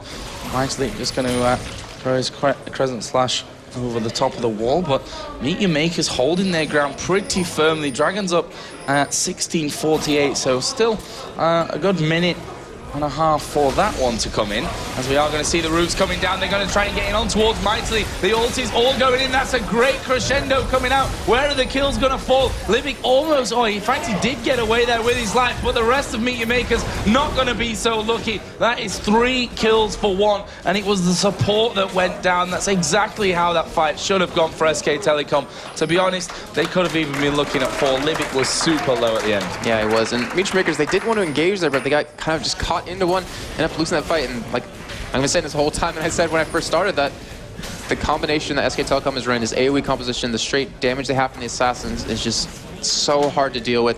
Do you see a Sheen done for Aurelia though? And that's, yeah, 4 kills and a dragon, Joe. Or sorry, 3 kills and a dragon. And only losing 1, gonna give him a nice chunk of gold, and this is a pretty big lead for 18 minutes. Yeah, it certainly is. I mean, what, 5, let's call it 6,000 gold that it pretty much has right now. There you can see the danger of Makler though. UandME not really in a position to 1v1 against that Kog'Maw, but one person that is Diana, who goes straight in there. You've got Libik, who can throw those roots out, but that's not really going to be enough there. Makler, you heard the low health sound coming out from him. That's how low he got. Got a couple of pots in there to try and help him, but they are going to dive in on towards MighTiLy, who tries to get off to Makler. Almost got the kill. They've lost Maokai for it, but I don't think that SK Telecom can really push too far out of this one. Oh, yes, they can, because Reapered is coming in. He pops his W. Can he get around onto Makler, who's trying his best? I mean, he's Kog'Maw. He's not very fast whatsoever. And Reapered now coming around this backside. We've got Misfortune coming in as well. Strut is up, and it's not going to be easy for Makler to get away. Can they get in there? Here comes Reapered around the side, gets the kill, and that will be shut down. Makler 5-2-3 ends that one. So they lost StarLast, they lost MighTiLy, but they've managed to take out Makler. And I would take that against AD carry. I mean, he was getting very strong. We saw him trading with Misfortune and completely winning that. And Reapered, I mean, he's ahead by 40 CS, has 3 kills to the 1, and has 7 assists on top of that. He's getting very strong. I mean, he's sitting on 2 GP10, still hasn't really built into anything just yet, except the hunting guys, and working towards a GA, so he might actually just go with that as a second item, let himself be the bait for his team, let everyone focus him down, and off of that, allow MighTiLy, allow Horo, and UandME to just finish off the rest of the team. So let's have a look at the AD carries once again. We see that the pickaxe actually being picked up there by Misfortune. Same over with Kog'Maw. It's exactly a 40 CS difference now between those two. Diana. Oh, Makler top lane might get caught here. Not sure with Mokatte Mokatte over the wall. Just pops the W, gets away from it. You just don't catch him, to be honest with you. That's still kind of scary, though. If you're Makler, you're just like, oh yeah, I'm just farming, no one's here. And then Mokatte hops over the wall, is like, oh, there's someone here. Kind of have to back out now. Oh, Reapered gonna actually walk in here. Spots. Oh, Makler. Wow, that was interesting. Tried to twist an advance in, and he went inside the bush, and it didn't actually go off. And now SK Telecom looking like they want to try and take this middle outer turret. Shockwave is up though, and that could prove really, really vital here. The Shockwave going into that Zyra ultimate is a lot of time for them to get the damage in.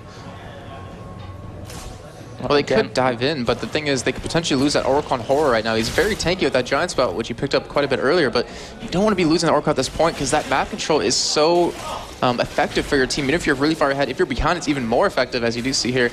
You know, try to keep as many wards down as possible, trying to take those races away.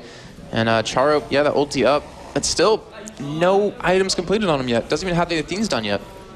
He must have a load of gold, though. 1,700 gold he's currently sat on, so that's going to be turned into damage in a little while. Well, SK Telecom, I mean, we saw a lot from both Korean teams this event. Obviously, SK Telecom and CJ Entus, they focused really heavily on these middle towers. Like, some games not even bothering about the inner turrets on the other lanes, just piling straight through that middle. Not sure how effective they're going to be able to do it this time with you know, the poke back that they've got from Orianna, with Cogmore there as well, with the roots constantly coming out and the saplings and what have you. So we'll see how that whole thing works out in the future for this one. However, SK Telecom have kind of backed away from this middle turret.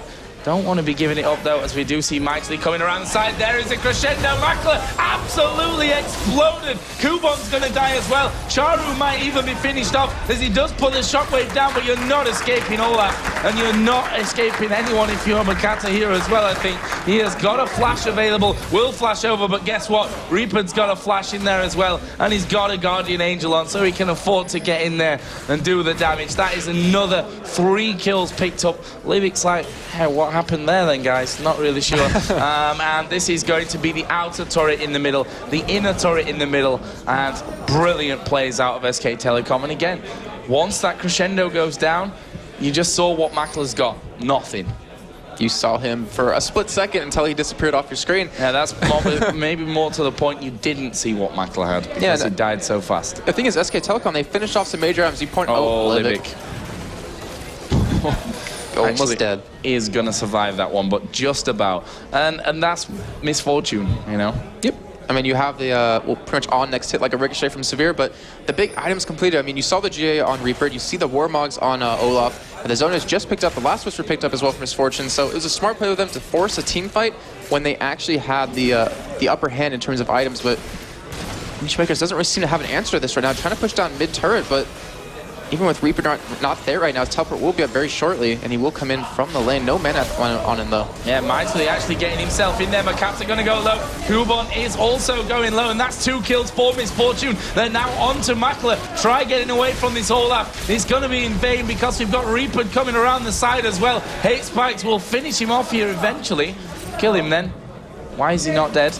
Oh, he's dodging everything. There's a quadra kill for Misfortune, but I want to see how well Makler can escape from this one. So far, doing a pretty nice job of it. Well, do a flash up from MighTiLy. If he's going to commit it, there it is. There we go. There's a flash into the kill. And they didn't actually manage to push anything down, but a quadra kill for Misfortune puts her up to 7-10. And that's with that last Whisper in there. Obviously, has got 1,600 gold as well. And just overall, it's looking very, very bleak for MEETYOURMAKERS. Yeah, how do you come back 24 minutes in from 11,000 gold deficit, Joe, against a team that has this many assassins, this much damage? It's almost, well, if you're not CLG, it's almost impossible, I have to say.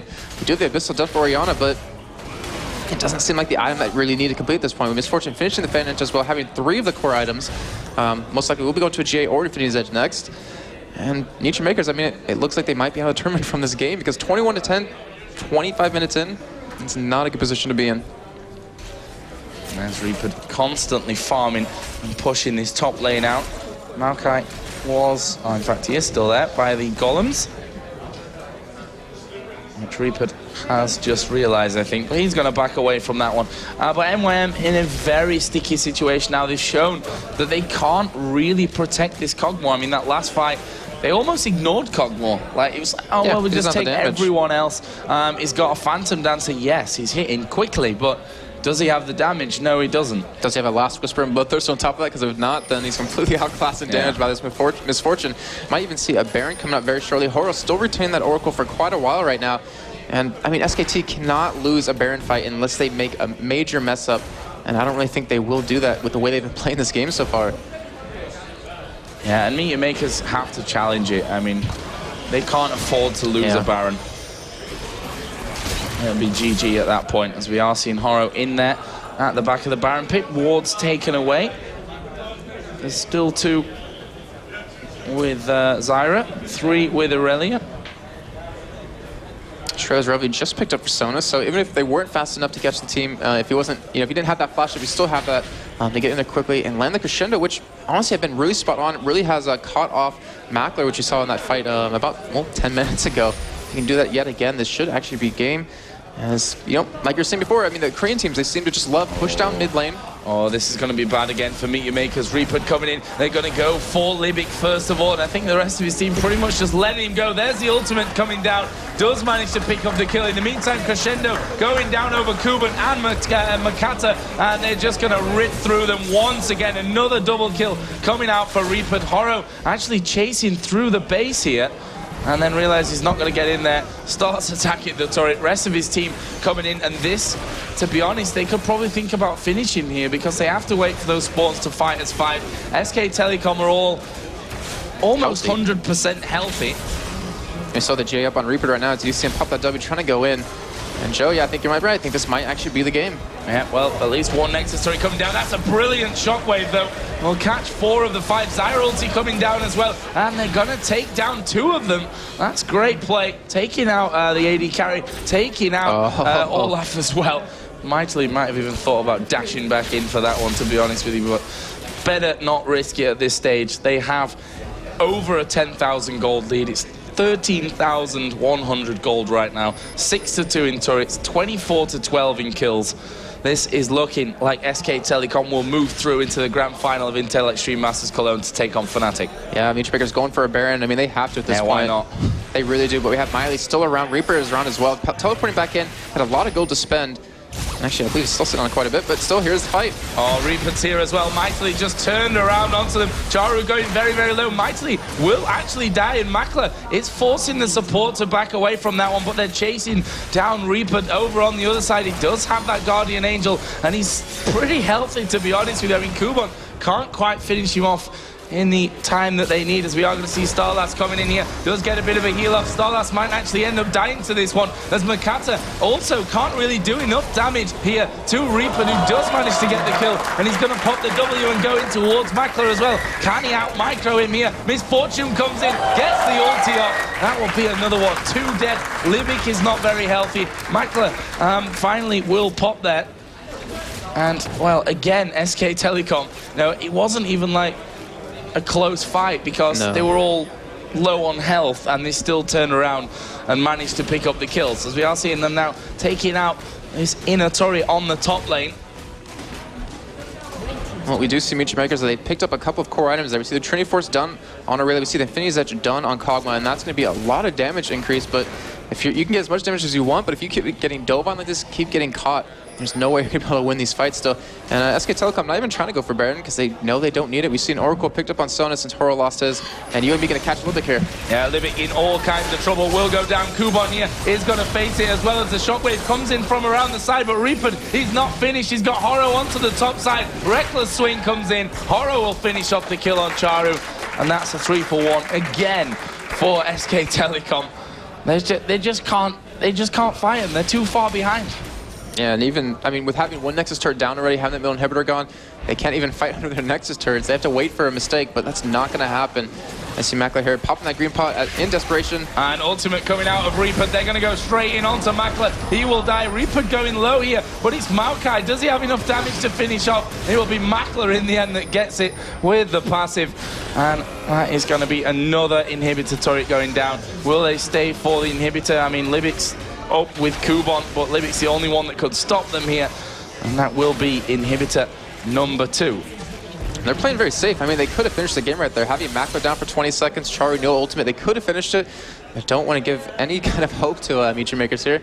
We see a lot more items still coming out yet again, a lot of gold to spend. It's just not looking good, Joe. We see the Zonya's done on Diana. I mean, she's the one that's been diving in for Makler every time. And with that, Zonya's obviously going to be able to survive even that much longer. We see a BF sword picked up for Misfortune, going to be going into that Infinity's Edge. And looks like Baron will be started, Joe. Why not? just to add into the gold pool. I mean, look at them. They're pretty much all over 11,000 gold here. Certainly mostly over 10,000 gold. Only the support is that little bit behind. On the other side, only Makler has over 10k, and the others, they're not even really near that, to be honest with you. That's a Baron for SK Telecom. They're going to go home, spend what cash that they've earned from that one, which is Rabadon's Death Cap for Diana. There's a Negatron Cloak coming out for Sona as well. I mean, she alone can probably take most of the damage from MEETYOURMAKERS right now. Yeah, well, and she was the squisher start to begin with, and on top of this, not going to be able to die at all. And that Crescendo going to be up, a flash up from her as well, and they are going to go for the push here, most likely going to go for the win. No reason, well, Czaru actually getting caught in the bot lane, but Horo going to try teleporting away. We'll get it, but... Will he? Yes. Yes, just about. Barely. I was about to say, oh man, just proving me wrong. But so that shows, I mean, Horo just completely destroyed Czaru's health pool right there, forced him to go back and heal, and as long as he comes up towards this mid lane to push, you know, with Reapered, his GA going to be up in a little bit, they're just not going to lose any fights. Well, SK Telecom moving in here as a 4. We are going to see Horo coming around the back of them as well. As the ball does come out from Orianna. Horo is the one that chases in first. There's another brilliant crescendo coming across. Libik is eventually going to die. They're more caring about Makler there at the back. And here we go, a triple kill for Horo. Mokatte's going to die. There is the quadra kill for Horo. And that will be the last Nexus turret going down. The Nexus itself is going to be finished off.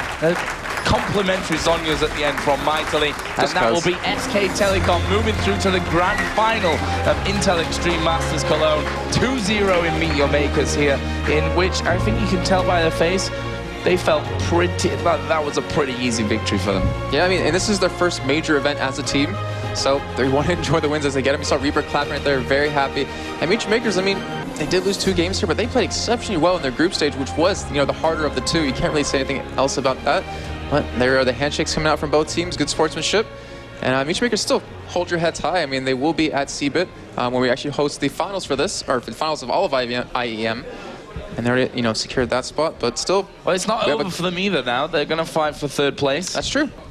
Or actually, oh, do we do a 3rd place game? Or is that just not played in the 3rd, 4th? Actually, we changed that ruling, I think, a little bit. Certainly, we won't be showing it on stream because we've got the grand final, obviously. No, there isn't a 3rd place. Okay, so 3rd, 4th is the same prize pool, $4,500. So that clears that one up. Doesn't suck. Doesn't suck whatsoever. And like you said, MEETYOURMAKERS, they won Singapore. They're going to get 3rd, 4th here. They're already qualified for CBIT. They're already qualified for Intel Extreme Masters Katowice in January. So they have got a lot to look forward to. And I said this at the start of the day, that teams can play one day amazingly well, and the next day, you know, their opponents might come in better than them. They might come in a worse frame of mind and not play as well. And that's exactly, I think, what we've seen here. SK Telecom really stepping up here for the final day. Whether that's a bit more rest time after flying in from Korea, which, you know, that itself does a lot to the body.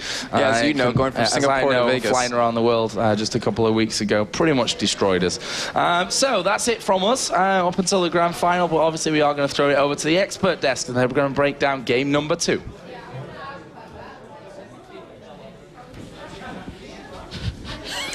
That was the world's worst wave. Welcome back, ladies and gentlemen. That's a We're having fun here in the world's worst analyst desk. The troll table. The troll table. We've got a lot of replays, so without further ado, let's jump straight to them. SKT Telecom looking very good. SK Telecom Team 1, I should say. 1 minute in, straight away invading. MEETYOURMAKERS, kind of expected it. Yeah, we've been talking about the meme aggressions level 1, and it ended kind of fine for them. It was a double kill for Makler. We've seen, and right now, Reaper almost died. He will die later from that war, but the first one dying was Diana from Mokatte, and now it's Makler killing Evelyn and Makler killing as well. I think it's UandME, MF. But MF get 1 kill as well, so it's fine. Well, it was Olaf. It was 3 for 2. Fine.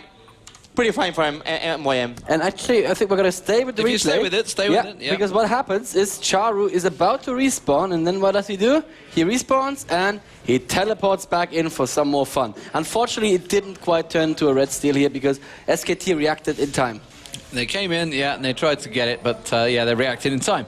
So, 3 minutes 16 is when the red steal really happens, and it's SK Telecom that get it this time around. So, 3 minutes 16, if you can, Mr. Klein. Yep. There we go. In the control room. And there it is. This is actually really good steal and leads to a full-on 5-man invade, this one. Yep. We can see Olaf just invading the red buff and Mokatte is waiting for the team to back up. But it's nothing he can do. So it's Olaf just getting the red buff and you'll notice it. I mean, they've already got it, and they realize the jungler is still sticking around because junglers are greedy inherently. So Mokatte sticks around. We are greedy. And you can see the top 2 coming down, and then also down the bottom, Reapered teleports in any moment now. So here's the teleport come through. There's Reapered, comes around. Czaru gets caught out. Kubon gets caught out as well, and it's a double kill, clean-up pickup for SK Telecom in the enemy jungle, 4 minutes in on the red buff. yeah, they were ahead, MYM, but at this point they just lost all their advantage. And they will back to SK Telecom leading the game. So 10:30 is when the dragon fights really kicked off. It's generally when the main big fights happen. But we will not be able to show it, unfortunately. Oh, well, so disappointing. Well, maybe you could just paint for us. It was that great Misfortune ultimate and the ultimate. He caught them all in a perfect wave, as you do in Misfortune. You got to angle it right there. And actually, they got a 2 for 2 because Horo went very deep, and then nobody followed him. They just kind of left him there. Yeah. So they backed off again. They came back for the dragon. 17 minutes in. This time it was absolutely awesome for display of power. Reaper just so strong, and it really annoys me that we can't get to show that because Reaper trolled them so good at 27 minutes in when we saw it. And you guys know what happened. He just ran around. Makler was trying his best to catch them out there, but he just caught them out. And we missed the awesome Flash Sonar ultimate as well. Yeah, I would like to point that 2 plays. The first one was the Sona Flash ultimate and getting, I think it was 3 kills for SK. It was, Telecom, right? yes. But it was so awesome, the Sona Flash and ultimate getting Kokmau and Maokai and then get instantly burst down. And then also, the moment that Reaper was trolling us, I remember it, I heard Zenon was saying, he's dead. He's not a chance to live. And I said, no, he has Guardian Angel and he has Flash, so he's not gonna die. And finally, he didn't die and he was...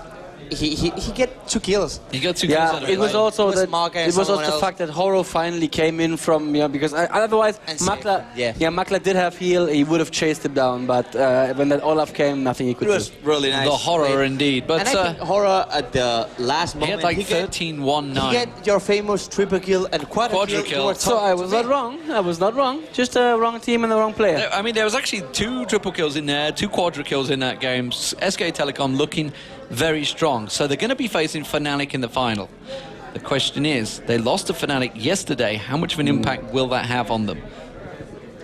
I feel like FNATIC is the favorite for this team, for this game, yeah. After coming back so well against CJ ENTUS earlier on, you can see the bracket right there. There's the grand final. FNATIC beating CJ ENTUS. They went 1 going down, but they came back and won it 2-1. SK Telecom taking a clean sweep over the champions of Intel Extreme Masters Singapore. MEETYOURMAKERS. They will still be going to the CBIC Grand Finals, but unfortunately this time they will not meet FNATIC in the final. It will be SK Telecom. Brand new team straight into the final of their first tournament. That's not a bad result straight away. And that is the best way for them to prove themselves as well, because currently the hype around FNATIC, it couldn't be bigger. Everybody's saying, wow, possibly one of the best teams in the world, possibly the strongest team in Europe right now, maybe even the strongest team in the whole Western world. I think World Elite still showed that they have a little bit on them. But if there is one team in the Western world to prove themselves against, I think SK Telecom really want to play again against FNATIC. It showed them maybe in the best of 3 what they couldn't show in the best of 1. And Reapered versus sOAZ once again is going to happen. I think it was it Evelyn versus... Was it Evelyn versus... No, Jin Zhao, wasn't it, last time? Or something like that. Or was it Kazik Jin Zhao? Either way, crazy top lane picks. And it's nice to see different top lane picks as well. I remember almost sOAZ trying to kill Reaper at level 1. Right, Last Ignite and he almost killed her. And Kha'Zix actually did come back a little bit later. So with these changes of top lanes, do you think we're going to see the likes of Wicked maybe picking up Evelyn, Darian picking up Evelyn in that top lane? Do you think Alex would let him have Evelyn? I just heard that CLDU is probably going to ban Rumble. I heard something like that. And not with love. From the game, just from the team. no, from the whole game. I mean, just always first ban Rumble. All right, it's a safe way to play. Second ban Malphite. Don't do that. Poor Wicked. Poor Wicked. Ladies and gentlemen, we do have a post-match interview, so without further ado, let's get over to Reapered with Zoe. Thank you very much, guys. I am now having one of the guys from the winning team. It's once more Reapered, so big round of applause for Reapered. Oh, we practiced that, now it works. Isn't that great? And once more, Hun is joining us to translate some of the questions. So let's talk a little bit about those two fairly convincing games you guys just played there. About the first one, I mean, the most obvious thing which like struck the eye there was those weird lane swaps you guys did. Might want to explain to us why Cartus ended up like single bot laning and Wukong in the middle and everything? 레인 스워핑을 이제 했었는데 그 이유가 뭐였는지. 그게 우콩이 이제 처음에 미드를 가면서 상대적으로 미드 챔피언이 아머룬을 안 깨고 와서 상대적으로 우콩에 비해서 초반에 약해요. 그것을 이용하고 이제 라인 스왑을 계속적으로 바텀 라이너, 미드 라이너, 탑 라이너가 계속 바꿔주면서 그 틈을 만들어내서 그 틈을 계속해서 찌르는 전략이었어요. So they found out that the mid laner on the opponent team didn't have armor, so they tried to make a hole in their defense by switching the lanes over and over, so they could attack and finish the game off. So going up against MEETYOURMAKERS, I mean, they are a very strong team. They already won the IEM Singapore and everything. Did you prepare for them now, like specifically yesterday after you knew you're going to face them again today? Or did you just like go through with whatever you felt like going anyway? 이제 MEETYOURMAKERS랑 오늘 하게 될 거를 어제 알았는데 그걸 알고 나서 이제 특별한 뭐 준비를 했었는지 아니면 원래대로 그냥 게임을 풀어 나간 건지. 어제 현장에 와서 이제 MIM이 경기하는 거 보면서 밴 할 것까지만 생각해 두고 어제 돌아가는 길에 맥도날드 들렸다가 햄버거 먹으면서 그렇게 생각해서 나온 전략들이에요. Yeah, actually, after knowing that they would play MIM, they thought about the bans yesterday, and then they, after the tournament, after the day 2 of IEM, they went to McDonald's and ate some burgers and thought about the pigs. All right, I kind of missed half of that because a certain someone had to yell into the interview. It may or may not have been Carmac, we don't know. No name calling at all. But I still catched what Carmac was asking me. So apparently you did an interview with Carmac, and it looked like some guys were pretty mean to him. What happened there? Want to explain? 아까 몰래카메라 했었잖아요. 카맥이랑 무슨 일이 일어났었는지. 아까 전에 저분이 이름은 잘 기억이 안 나는데 저분이 아까 CLG EU 친구들이랑 인터뷰하는데 CLG EU 친구들이 와서 저분을 막 때리더라고요. 뭔 일인가 했었는데 나중에 끝나고 트롤링이었다고 그러길래 아 재밌는 사람들이 많구나라고 생각했어요 그냥. Yeah. He did an interview with Carmac, and suddenly the CLG EU people came to Carmac and punched him. So he was really confused and shocked. But in the end, it was just trolling. So it was really funny. I can't wait to watch that video. When is that video going to be online, Carmac? In 1 week. Okay, better watching out for that one. So back to the games. The second one, I mean, you ended it with 37-17 or something like that, so that looked very convincing. However, right at the beginning, Kokmo from the opponent team went in the lead with like the very early invade with a 2-0, so that could have snowballed really badly. I mean, you guys were going for like some sort of assassination team, whereas the guys from MEETYOURMAKERS went more for kind of I keep them away from us composition. Were you scared after that invade right at the beginning and after the Kokmo took away 2 kills, or were you still like totally cool with that? 초반에 콕모가 이제 2킬을 하면서 좀 유리한 게임을 풀어나갈 수도 있었던 MIM인데 그거에 대해서 뭐 어떤 생각을 했었는지 하고 또 좀 두려웠었는지 그것 때문에 이제 게임을 잃을 수도 있었는데. 그 부분은 이제 초반 인베이드를 당하면서 2대3이라는 스코어로 시작을 했었는데 거기서 이제 MIM 플레이어들의 그 전멸 플래시가 다 빠져가지고 제가 텔포를 가지고 있는 상황에서 적 정글에서 싸움만 일어나면 무조건 우리가 이길 수 있는 초반 조합이었기 때문에 그 부분은 신경 하나도 안 쓰고 게임했던 것 같아요. 오히려 우리한테 도움된다고 생각하고 게임했었어요. Actually, he thinks that the fight with Cockroach helped them because they used all the flashes and their composition, the composition of SKT1 was really good to fight in the jungle when they didn't have the flashes, so it helped. All right, well, it helped well as you made it to the final, so you will now go up against FNATIC. How did you guys prepare for that eventuality? 이제 다음 상대는 FNATIC인데 FNATIC에 대해서 뭐 알고 있는 게 있는지 아니면 무슨 준비를 했는지. 그런 FNATIC에 대해서 아는 거라고는 저번에 IPL5에서 본 경기밖에 없고 뭐 그런 것 뿐인데 sOAZ가 저번에 라인을 서봤는데 저보다 못하더라고요. 그래서 그냥 sOAZ요. 탑 솔로 하는 애. 저보다 별로 못하더라고요. 그래서 그냥 오늘 탑에서 끝내려고요. He says that he saw the game at IPL and he saw that the top laner is not that good. He could play it better, so he'll just finish the game at the top lane. All right, I hope you heard the reaction from the audience. So, talking about the audience, is there anything you want to say to the people supporting you here at the event and also, of course, everyone watching? 이제 팬들한테 뭐 하고 싶은 말이 있는지 많은 사람들이 지금 구경하고 있는데. 우선 SK T1 응원해 주셔서 감사하고 저희 T1 스폰 해주시는 분들에게도 감사하고요.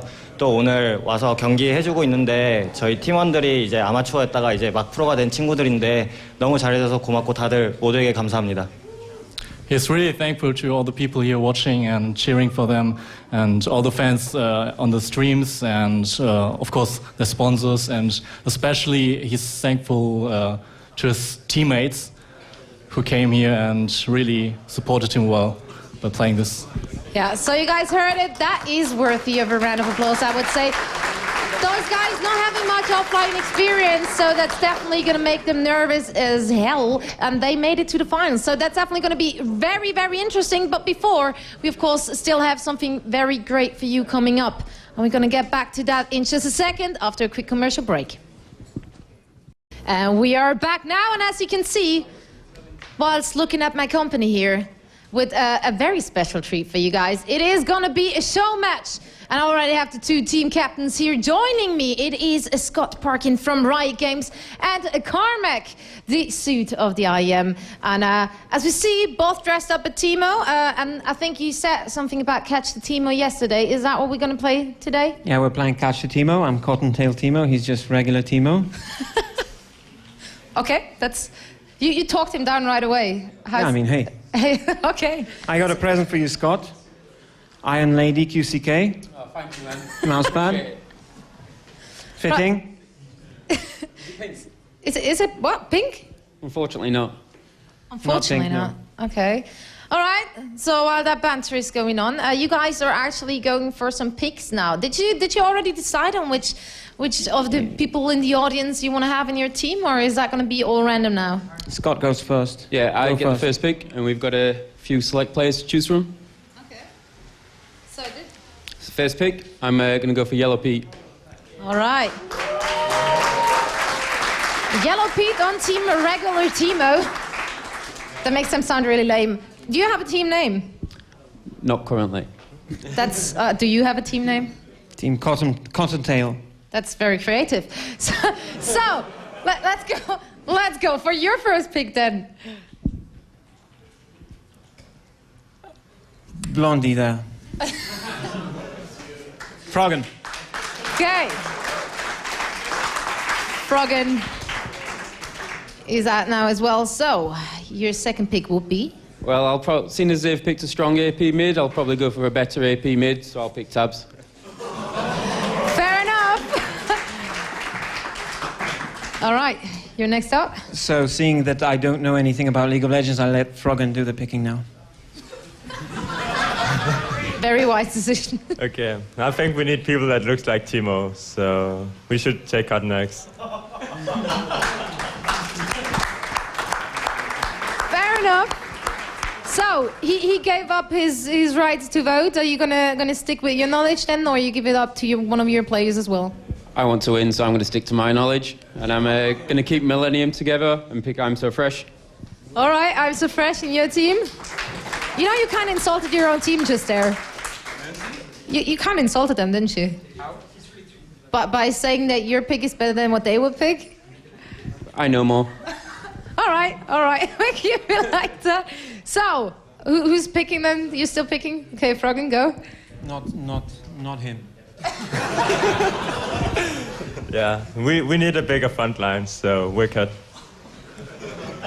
All right. Wicked. So 3 in each team, 1 more to go, as you guys are playing as well. Keep forgetting about that. And this is, by the way, about his career in CLG, isn't it? You kind of want to go for your own career then after that game. They didn't want me as a stand-in for MLG. What? So. How? Screw you. Okay, it's kind of Snoopy's fault. No name calling, but it's Snoopy. So, what would be your next pick? Well, from the 2 left, it's going to have to be Creeper. Okay, Creeper. It's a man with the swag head. Is joining team without a name. I don't know about that. So, you guys are up next. Who's your last choice? Well, I'm kind of forced to pick this last person that nobody wants. So, but Snooper.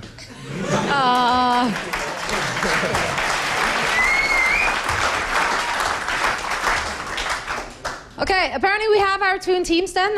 We're just gonna call them, because your name was just way too creative for us. I'm gonna top that with my creativity and go for Team ESL and Team Riot over there, right? So who are we rooting for in here? Team ESL? Anyone? All right. Oh, so stuff going on here already. Team Riot? Free skin coats. It's kind of unfair because you guys make the game, but okay. You're gonna have to prove yourself, so I'll let you get to go to your seats and talk about strategies. I'm pretty sure you haven't done that before. And I'm gonna throw it over to the experts for some insight about this very interesting match coming up. And of course, we do have a Catch the TEEMO expert here, many times world champion. He has played the game at the World Cyber Games already. Lee Smith, he is the expert in Catch the TEEMO. Championship Deman. Yeah. You have to be the...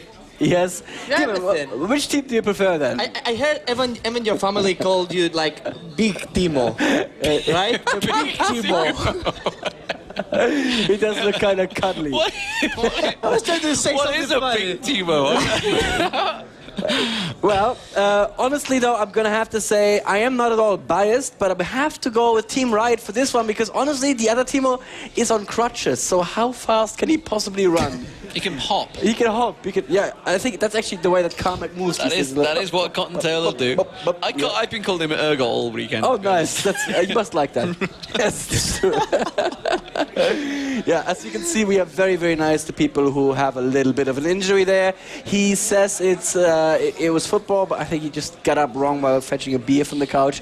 Must have been something. I can't possibly imagine him actually playing sports. Slipped on TEEMO. Yes. Over on a mushroom. If you can just mute that thing real quick. I don't want to. You don't want to? You want to hear yourself twice? All right. Big TEEMO. The game is called CLG Yellow Pete's game. But it's full. It is full, indeed. No, custom game is full. Please find another game, so maybe we should make another catch. It was a well set up game. It was. These pro players, they are pretty good. They know how to do this. Yeah, the game is full right now. So if somebody of the referees can find out why they won't let me watch, because I just want to watch from the brushes like TEEMO. Explain right now the rules of the game. Oh, please do.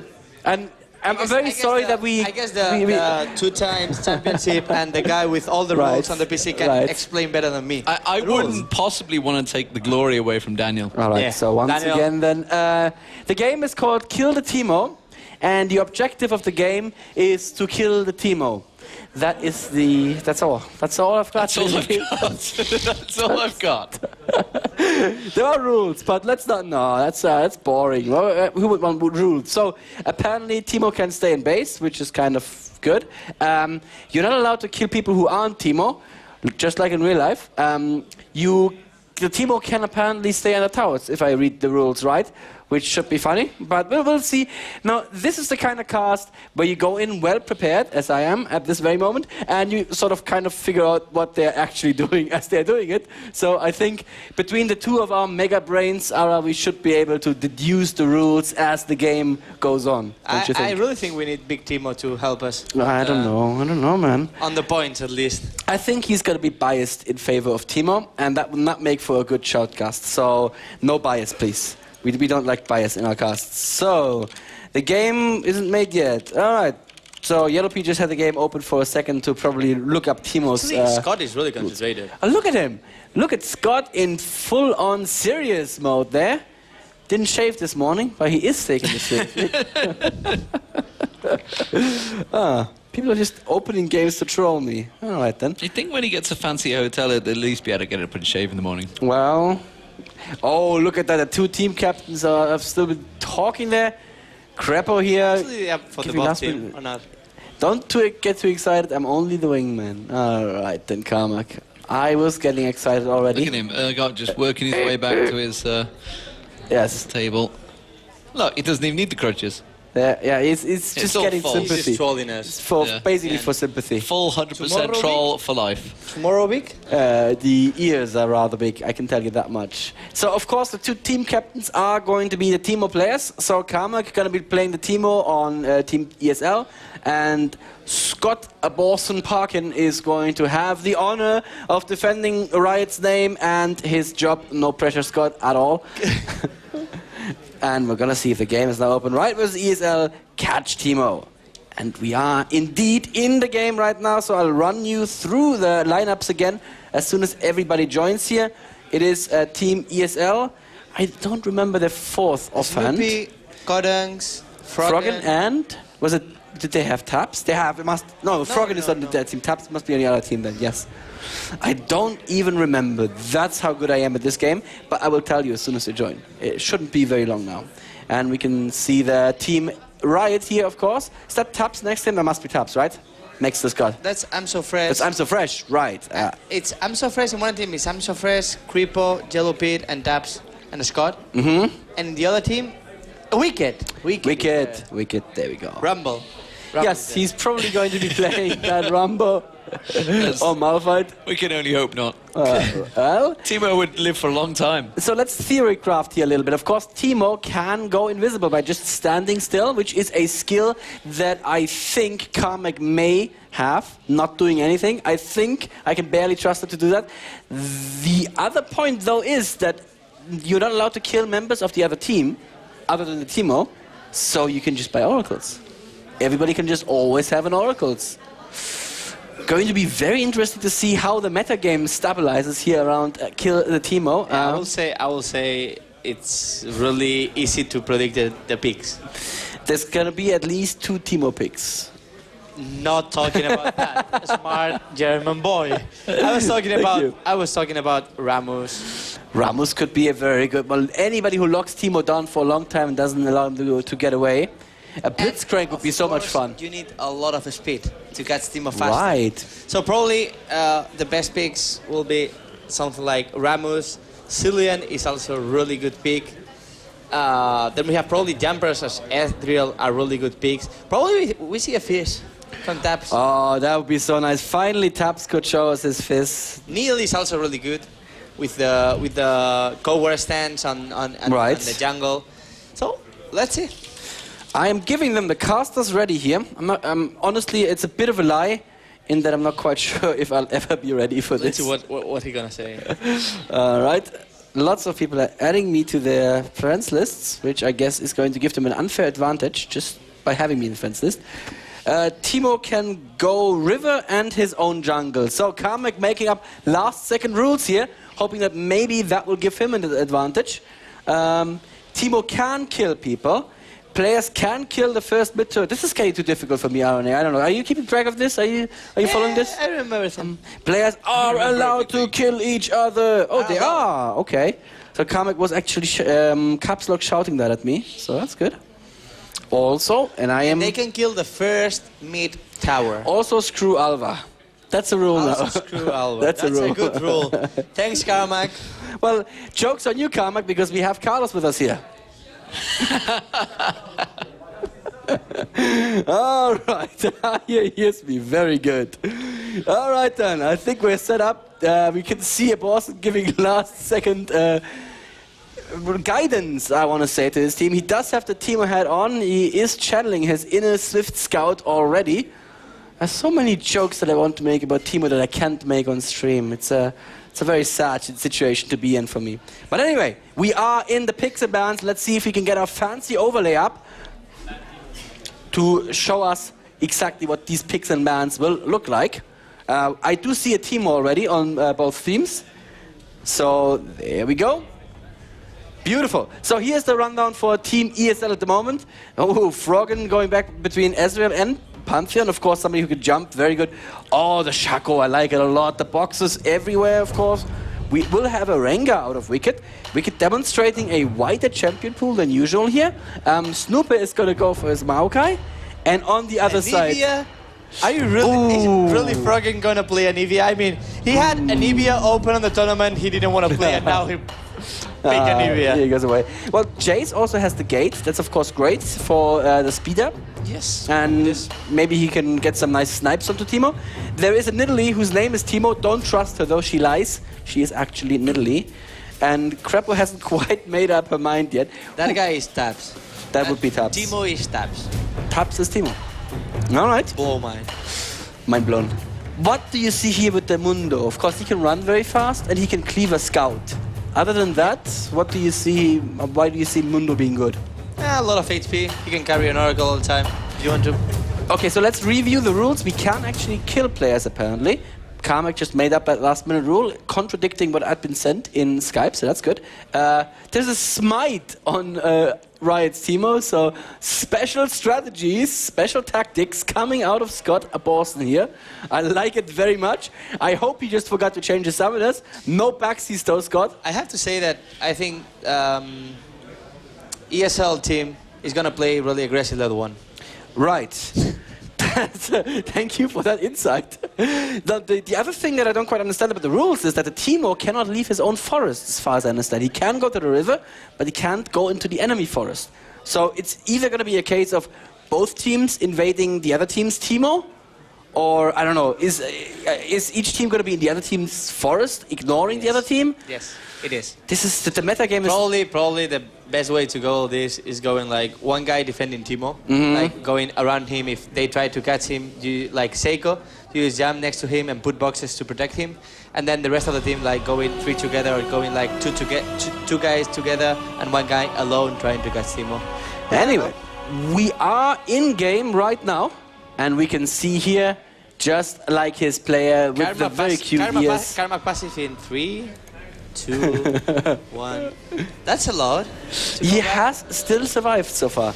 And Boston going with the stay invisible at fountain shot. I like it. That is, of course, the winning strategy right here. And we can see, indeed, there's a bit of an aggressive setup here. You can see all these tryharders actually going boots, 3 pots. It's only the TEEMO here that went cloth and 5 pots. And yeah, Carmac decided to only go boots and not even bother with pots because, you know, he has Easter eggs. So that's pretty good. That's a good position for him to be in as well. Shaco Froggen already invading. Let's see if that's going to be an AP Shaco coming out of him here. Oh, and Wicked and Yellow Pete exchanging a little bit of love taps there in the mid lane.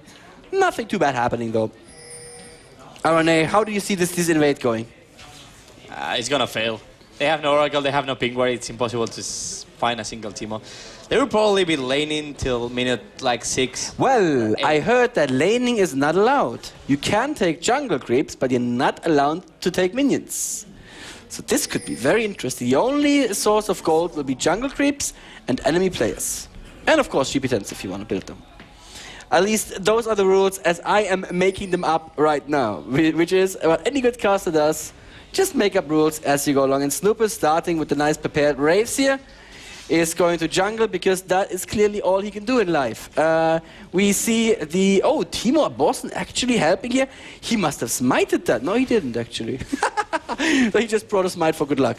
Maybe, actually, here's some high-level strategies for you. Maybe he brought a smite for the Shaco boxes.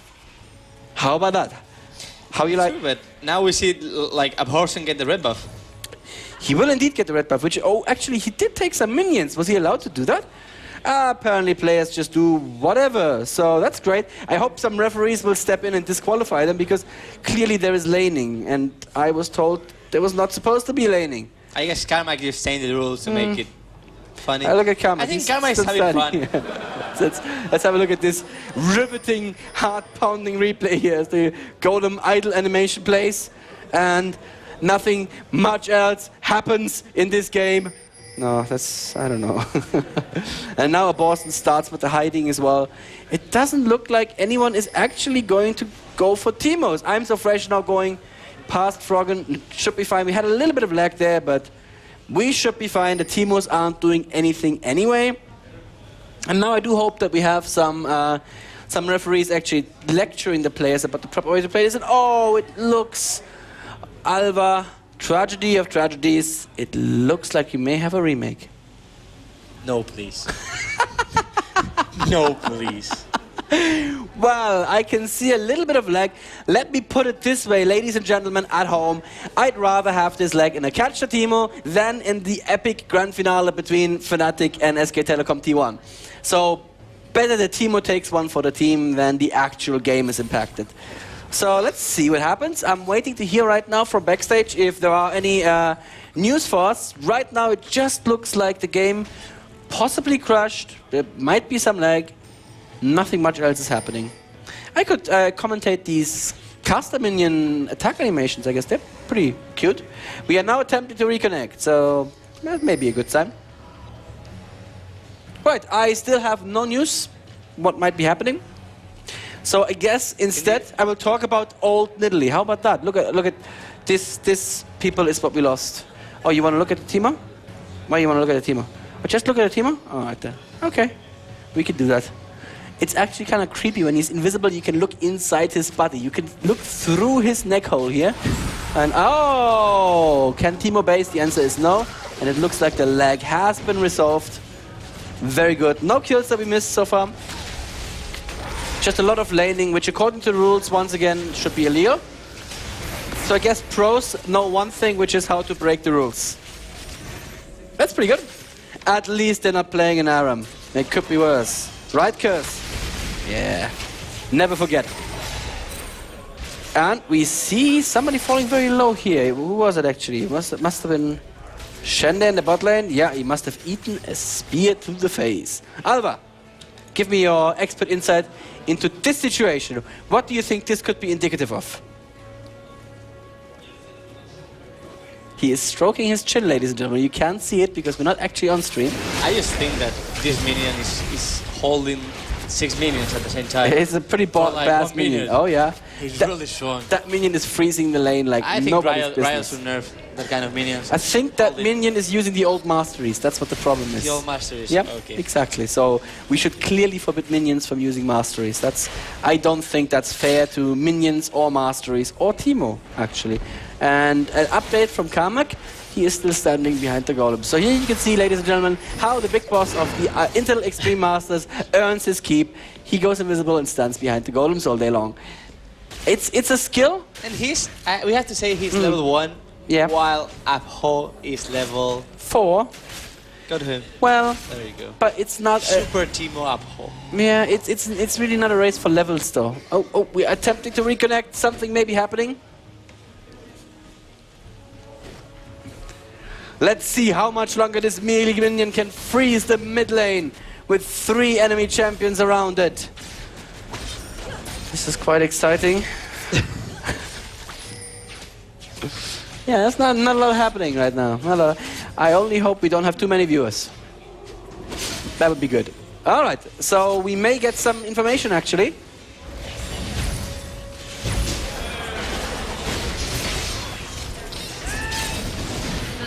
Okay, so we did miss first blood just as we were getting a little bit of information here. So if somebody from backstage is listening to us, apparently Jason and Joe's machines are spectating just fine. So if we could switch over to them, if there was any way we could do that, we should no longer have these things. All right, then let's do that as soon as possible. As we can see, Wicked going deep here on Yellow Pete. There comes the Shen ultimate from Cottonex, but perfect usage of the hammer here from Yellow Pete. pushing him back. And maybe as we switch around to Joe and Jason, I would also like confirmation. This laning thing, not supposed to be happening, right? This also not supposed to be happening. Well, yes, Yellow Pete was never going to survive this. So as soon as Jason and Joe are ready, I hope we can give over to them, because apparently it's just me that's being trolled by the interwebs. Well, I guess one good thing is for once in this tournament, I can say we're passing it over to Joe and Jason, but I love you. So here we go then, catch the TEEMO. I've got no idea about any of the rules because I've not been listening whatsoever, but our machines are working, so at least you guys get to see what's going on. Surprisingly enough, no TEEMOs have been caught up until now. Not even watching my screen, so you know, we can probably change that one and then we can figure out exactly. There we go. So Carmac's still hiding here, really getting involved in the action. He's actually moving his mouse around. I don't even know what he's doing back there because he's moving his mouse. I think he's on Facebook or something. Yeah, just all tabbed out. He's moving his mouse, but as you can see, well, he's just hiding back there. At least Scott is now level 4, so leveling up his W, as you would probably expect from that one. Yeah, when he gets 6, he's going to have those mushrooms. Yeah, he's going to be able to protect himself with mushrooms. Deep strategy adjacent that we're obviously getting into. But, you know, he's actually helping out here. And I guess what they want to do is push down these first turrets so that they can actually move around a bit more. Yeah, I believe the only turret they can take is this middle first turret. But we are seeing Carmac finally go for some CS here as he's going to hit the 1 mark there. Halfway to level 2, and is just going to stealth back up as you do in catch a TEEMO. But we do have, you know, Crepo on that Leona. He's trying to, you know, just get Abortion fed, like you're saying, like just trying to get him leveled up, get those mushrooms down. But we did have First Blood actually go on to MighTiLy, and we see still at the bottom, Cottonex versus Yellow Pete. Did you say you can't take the turret in the middle? I think you can only take the first middle turret, if I'm not mistaken. The first middle turret, okay. And then that's it. That makes a lot more sense then. So, well, Joe, we did play Catch a TEEMO when we went to Intel Extreme Masters Singapore. It was a little bit different on Dominion. Had quite a good time on it. I haven't played this one just yet, but we do have Wicked getting ganked here. Wicked getting ganked. Who would have thought it? And actually, TEEMO is tabs, right? As far as I'm aware. If I was listening to that bit. I believe that's Scott. No. TEEMO, the person who's called TEEMO. Oh, okay, yeah, I believe so. Is tabs. That's about as much as I heard in the early game. And apparently tabs can't hit MighTiLy spears whatsoever. He just missed about 5 in a row. Let's take a look at the team. Look at that. They've actually pinged right on top of him. He's stood in a pink ward. Appleton stood in a pink ward. They can see him here doing the race. And Froggen is coming behind. This could be the most exciting thing that's ever happened in the history of the world. They still know where TEEMO is, but they're trying to gather a bit of a team to actually get in there and do something against him. There's the boxers. Froggen could get in here. There is the ghost popped by Abholzen, and Froggen can't quite get around, but Maokai's coming in here as well. Is this going to be the first TEEMO going down? Twitter Advance comes in. He's going low. He's dead. Snoopy kills him. First TEEMO going down for Team ESL. So you can hear it behind us as they are playing currently on the setup. And we see even Taps pick up a kill on the Shed, but still, doesn't matter. We see even Abortion saying, I'm helping, or I'm TEEMO, I'm helping. But great play. That was good coordination of the ultimates. But then again, it's CLG, and it's alternate. What else would you expect out of top players? Especially on Catch a TEEMO, Joe. Something innovative. Oh, Wicked. Gonna get ganked again. Oh, actually manages to escape from it. Just to quickly catch up on what Carmac's doing. Meanwhile, that's why he doesn't work all the time, though, right? Here you see natural Carmac in his home environment. Actually, they're cooking the TEEMO as he's sit on that fire. Get him extra. It's the best place for a TEEMO, on the fire, in my opinion. So anyway, they are actually finally coming down into this bottom side of the jungle. Needs more pink wards. It needs more pink wards. Oh no, they're actually in the vicinity of him. Oh. And he is level 1, so he could die extremely quickly, run that Flash Ghost, and instead, they don't. Well, Carmac might actually hit level 2 here, or he might just stay invisible. Level 2. Yeah, level 2 Carmac. But he's on Facebook, so he doesn't know it yet. And apparently they're trying to hold them back since they are currently having that lead right now. See a couple of members holding their hands. And look at Scott, he's so intense. He wants this game. Is that, as Yellow Pete cracking up right now, his face is red. But look at Carmac on the camera. You can see in the bottom left, that he's like moving his hands on the keyboard and on the mouse. Maybe but what is he doing? I think he's playing Unreal Tournament right now, Joe. He's not doing anything. Maybe he's just checking sight, just trying to ping and help out. So he's the ping commander or something. Something, yeah. In this game. As we are actually seeing, they are going to take that. I almost said we're seeing CLG taking a tower. It's far too early in the game for that. And Wicked might actually end up getting taken down. He's got Jace and Leona. There's a Caitlyn ultimate coming in as well. But Cortex comes around the side. Jace is going to die now. Wicked popping his ultimate. Going to jump onto I'm So Fresh. Will go down. Double kill actually coming out for Cortex in the end. Speaking of Cottontail TEEMO, Carmac. I think we need to like make him move. That's be like a rule. You can't stay in the same spot for, what is it, 13 minutes now into the game? Jason, I've got a brilliant idea. We need a mouse, though. Oh, we've got access to the front of Carmac's PC, and I could crawl from my position right now, plug a mouse into the front of Carmac's PC, and I'm gonna do it into the danger I can take this zone. one out, right? No, you can't plug that one. We need a mouse. Anyone who's listening, we need a mouse. Okay, so they're all attacking Carmac apparently now, which... not sure what that's really going to do. It looks almost like, I don't know if I can say the word, but it looks like a stripper with the, you know, the TEEMO little ears. Polish stripper, Joe. Polish stripper. But Carmac, he's managed to hold off. Yeah, I mean, he hasn't died just yet. He's in the lead. Maybe his strategy is time-tested. So how long are we going to play this game then before we get into the, you know, the grand final of Intel Extreme Masters? What's the rule? How many times do you have to kill the TEEMO? You know as much information as I know, Joe. Okay. So we're both kind of in the not knowing anything at all phase. Snoopy's going to die, which means... Well, I mean, they put like all their pink moves. Look at Carmac moved. Oh, holy crap. Look at Carmac. As you hear them doing those strategies, they've not got the soundproof headsets on. Oh, that's true. So they can probably hear us if we shout really loud, they'll probably hear us call Carmac's position out anyway. Isn't he, actually, isn't this, what would you call his position, Joe, right now? I would say he's roughly on the other side of the wolf, top lane. Yeah, just the other side of the wall from the wolves, roughly, is so where if anyone Carmac is listening is over now there, hiding. Can, you know, actually go over there and look for him. And he is level 2, so it's a pretty easy kill. He just needed an NidaLy spear. Yeah. And he's dead. Yes. Actually, let's have a look at that. Let's work it out. So he's got 600 HP. Okay, NidaLy's spear's not going to hurt that much. Sadly enough. Oh, we've got a mouse. I got this. I got this. We're going to sabotage. Jason, you have to crawl along the floor like... In fact, Sean, come here. Oh, no, we're going to miss Carmac. Oh, no, it wasn't Carmac dying. That's fine. That's fine. TEEMOs are all intact. I'm just going to lock the camera on you while I explain. You've got to stand in front of Carmac so that he can't see Jason plugging this mouse into the front of his PC and then moving it. That's the plan. So we're going to see if it works. We should actually switch the camera on to Jason for this. Oh, tabs. Oh, Carmac's not invisible. And he's got an Oracle. Oh, Carmac flashes away. Carmac. This is a highlight of his career as he walks through a trap again. I didn't think he was allowed in the river. Oh, spear! The spear! He's dead. We don't need to plug the mouse in anymore, he died. We kind of gave his position away on that one, I think. Them tabs showing he's been practicing that AP TEEMO with that spear.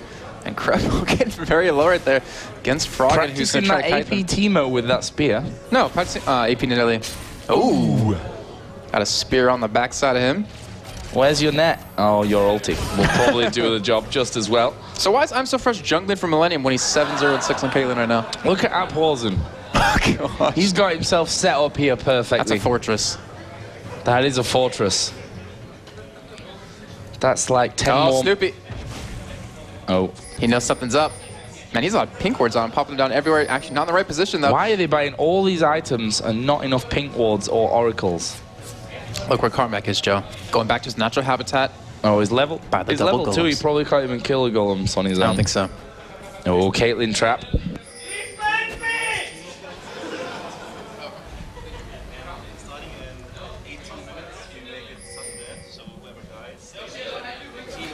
Okay, we're getting an update on the rules here because it's taking far too long. Okay. To catch the TEEMO. At 18 minutes, we hit sudden death. If you die, you're out. And at 20 minutes, whoever has the most TEEMO kills is the winner. However, if you kill their TEEMO, so it's obviously you do basically win. going to be sudden death at 18 then? Pretty much, yeah. And, well, yeah, since they're tied 1-1. But also, as we see them all going in here. It's a massive fight. TEEMO's not involved. I'm pretty sure that Carmac is breaking the rules here, hiding in Dragon Pit. I think a little bit, yeah. And even at 18 minutes, they can't hide anymore, so they have to always be moving. Borst's gonna have a problem there as he's currently camped out. And Wicked, 1v3, can he do it? I'm gonna say no. And I'm gonna say be right. no as well. There's no way that Wicked's winning that. All right, 15 seconds to go, Joe. I mean, we'll hit sudden death. If Wicked doesn't spawn before then, does he stay out? Or does he still have one more life after that? I have no idea. I'm not sure why you're asking me the rules. Oh my god, Yellow Pete. Then TEEMO boxes stacked up. All right, well, there's 18-minute mark, so we are in sudden death. Carmac, I'm pretty sure that's not allowed. I mean, he might be in Dragon Pit or might not. I'm not gonna, you know, really say anything there for the people to hear. They're spam pinging, but I don't think they can see it, Joe. Sadly enough. And now they're going around to he's help continuing to build his fortress. Oh, gosh. And his team coming to help out Carmac here. So TEEMO's now have to move. Yep, they can't stealth up anymore. Carmac, I mean, he's trying to cheat. This is like his game, and he's like trying to cheat, staying in Dragon Pit, stealthing up there as well. Yeah, Carmac just breaking the rules so that he can win the game, obviously. Oh, he stood on a pink ward. Stood on a pink ward. They know where he is. Very crucial part, though. You don't want to die, because you're obviously going to be out with sudden death. 20 minutes, I mean, we're going to be tied 1-1, so we're obviously going to have to be going a little bit longer than that. Borst is at the top side of the map right now. Carmac, he's sticking towards that bottom. He just something about it. He really likes it. So if you're tuning in for the Intel Extreme Masters Cologne Grand Final, this is obviously not it. This is catch the TEEMO. I was going to say, this is how we settle who wins in a best of 5 when they both win 2 games each. So, wait, so if you die, even if you're not TEEMO, you're still out? Yeah. Like, you're not allowed to come back in? Right. Oh, Carmac. Trickster. And Aporzen, who's not so tricky. He's just put a lot of mushrooms everywhere. As you do. He's also, they've seen him on that ward as well, though. Yeah, they know he's there, but they're defending, well, they're currently trying to run away here and survive. Froggen playing that Shaco, hopping over the wall. Maybe see him play Shaco mid, Joe, in Season 3. Maybe. Probably not. Not. Oh, Stupid's going in for him, is same as Froggen. They're going to try to go after Borsten, but that's a lot of mushrooms they're going to have to run through. And by mushrooms, I mean he's got shields. an Oracle. Which obviously makes a massive difference. Yeah, just right there as he runs through, and they know he's going towards the top side. Gonna get caught with that Leono though, and get stunned. Oh, Crepo. That's hilarious. Oh. Oh. Kill him, Scott. Kill him. Yeah, he's dead. Oh, Froggen's got TEEMO, or he's got tapped in the bot lane, actually trapped here. Are they gonna try to go for the kill on him though? Yes, because Shen's coming. Yes. Oh, Shen is the spear coming through. Wait, so where's Carmac? What if this ends up between TEEMO versus TEEMO? What if all the players die except TEEMO's? That would be interesting. Let's not go down that route. Hopefully not. But taking a look at CS, you know, 20 minutes in, Joe, almost 21. Yeah, taking a look at CS, Carmac has 1, which ironically is about as much CS that he has in a normal game if you ever play with him. Yellow Pete catching Froggen here, gonna get trapped with those boxes and gonna back out Froggen. Wow, juking him right there. A little bit of oh, Wicked. Wicked's on the hunt. He's gonna actually dive onto our pause, and this is it. This is the end. As the spear comes in, Wicked gonna get the kill. And that is the end, I think. Is that the end, Jason? That is the end. That is the end. You can see Carmac there celebrating because he did so victory. much. Because he did so much that game, sitting at bottom for 13 minutes and running up towards the top side of the jungle. It's not right for a man to wear a little thing like that, Joe. It's not right. I agree with you. It's slightly strange. Getting his crutches. Look how happy he is. That's the first game he's won, Joe, out of playing League of Legends for like 6 months. Yeah. And he only died once, which you'll never, ever see out of Carmac. Oh, no. No. I think 10 or 15 is a minimum. Gonna be shaking hands, good guys. Being very sportsmanlike. Scott obviously losing the game for his team. They're getting caught by Wicked. And everyone's gonna have a punch on him later. So, Jason, Intel Extreme Masters Cologne. Yeah? I obviously don't want to spend too much energy on Catch the TEEMO when we've got the grand final, best of 3. And who's playing the grand final, Joe? That's going to be FNATIC taking on SK Telecom. Yeah. We saw the 2 semi-finals a little bit earlier on. This was kind of a filler while we got FNATIC moved up onto the main stage after the last semi-final, so we weren't purposely delayed it, just to fill a bit of time in between, have a bit of fun, which, you know, Carmac's probably never going to let lie anymore. That's like his highlight in his gaming career. Sadly enough. And you can see how disappointed Yellow Pete is. Tears in his eyes building up. Scratching his ear. Now Wicked's telling a cool story, Wicked's screaming. And making Yellow people Pete laugh. laughs majestically. Oh, so with those, with the grand finals coming up, we had FNATIC in the semifinals lose their first game against CJ Entus, came back 2 in a row and got back in it. And then we saw, SK Telecom, what can you really say about that? They just destroyed MEETYOURMAKERS, won 2 of the games straight. The last game, I mean, that wasn't really even a contest. We saw them just get so fed. So Yellow Pete walks away from the game. But Carmac's still here. Yeah, because he wants to savor this glory. And now he's limping off into his glorious future. Why is the camera sticking on Snoopy? It's like too attracted to him or something. Photogenic. Oh, now we're gonna go to us. Yeah, okay, Yeah. that's cool as well. You can see there the guys playing behind us. Obviously, the grand final will be played in the other side of the ESL arena, in the up on the main stage. So we can actually shout as loud as we want. It's going to get really empty in here. We're going to be the only 2 people left standing. At least on this half of the room, because that half of the room does in fact have the bar in it, which, as you can imagine, is probably quite full still. Maybe we should get some personal masseuses behind us while we're casting, you know, just to keep us relaxed in game. No? No. So, Joe, you shaved your head. Yeah, but everyone already knows about that already, so that's not a topic worth discussing. So basically, yeah, we're just trying to kill a bit of time here until we get ready. I just want to look at the end game scores here from this Catch the TEEMO. Carmac 0-1-0, did really well.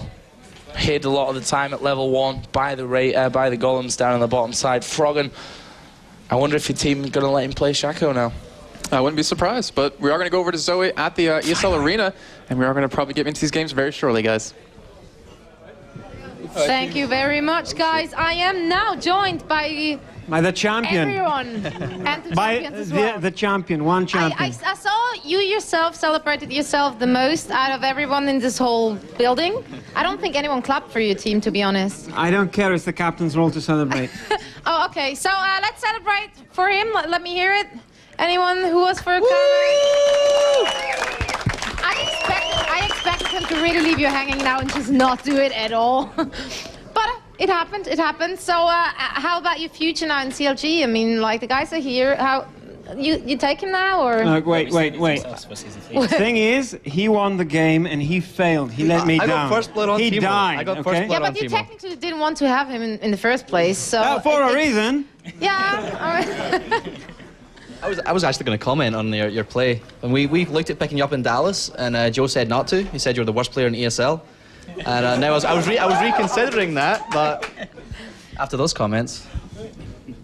Results speak for themselves. You died, man. You failed us. So, Wicked, how did you, like, what's your opinion? Who failed more of those two? Are you agreeing with your teammate, or you kind of want to, like, get rid of that? I feel like they both felt terrible. Like, we want Carmac, then we were coming for him, and he just sits there and stuff. So, Carmac, what happened there? I didn't hear him. All right, so how did that go for Team Riot? I mean, I heard you going all angry, like, no support, man, no support. Was there really no support, or what happened to little Superman TEEMO? He was all alone. He needed friends.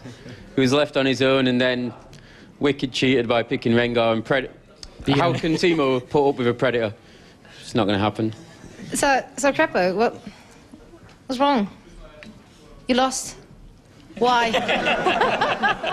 I'm used to playing with decent players. Oh. Decent teamers. And I have to adjust to 1200 elo, and it's very hard for me. So sorry, Scott. Okay, I couldn't get to the level. What are you saying to that? He won't be picked again. You rather take Snoopy then, or? So he will be picked again. Snoopy's probably the best of a bad bunch, but... That means I'm on Team Carmac then, that's fine for me. Would you? Oh, okay, so why didn't you pick him then? Actually, I blame Wes Froggen. Froggen did the picking for me, but I'll pick Grappo over Snoopy on any day. Oh, is that why you did that? Like now, so in case you would have lost, you did what every sportsman would do. Like before a run or something, you go like, my knee is hurting. And if you win, you go like, I won even though my knee is hurting. And if you lose, you go like, well, my knee was hurting. Is that why you let him choose? No, I chose him because he's a tactical genius, a mastermind, and a League of Legends prodigy. All right, fair enough. Okay, technically then the credit kind of belongs to you, wouldn't it? Because you kind of got the team together. Well, what's your take on Snoopy then? Like, let's handle Mike over. Tell him the truth. Yeah, be honest. It's very tough. Well... No. It doesn't necessarily have to be politically Snoopy correct. is a very nice guy. Okay. But a shit player. You're the winner of the hearts, I think. Yeah. Is that happening? So give it up for Snoopy. Come on. He tried his best. All right. I would say that was enough insight about this very amazing game. I hope everyone at home enjoyed it just as much as we did here. And I'm going to throw it over to our experts.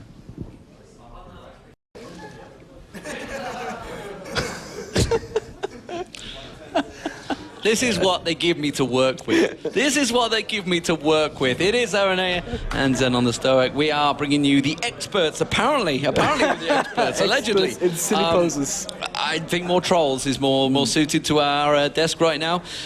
It is the Cool Kids desk, and ladies and gentlemen, we do have the grand finals about to get underway. It is going to be FNATIC versus SK Telecom. We've just seen nRated pop into our studio.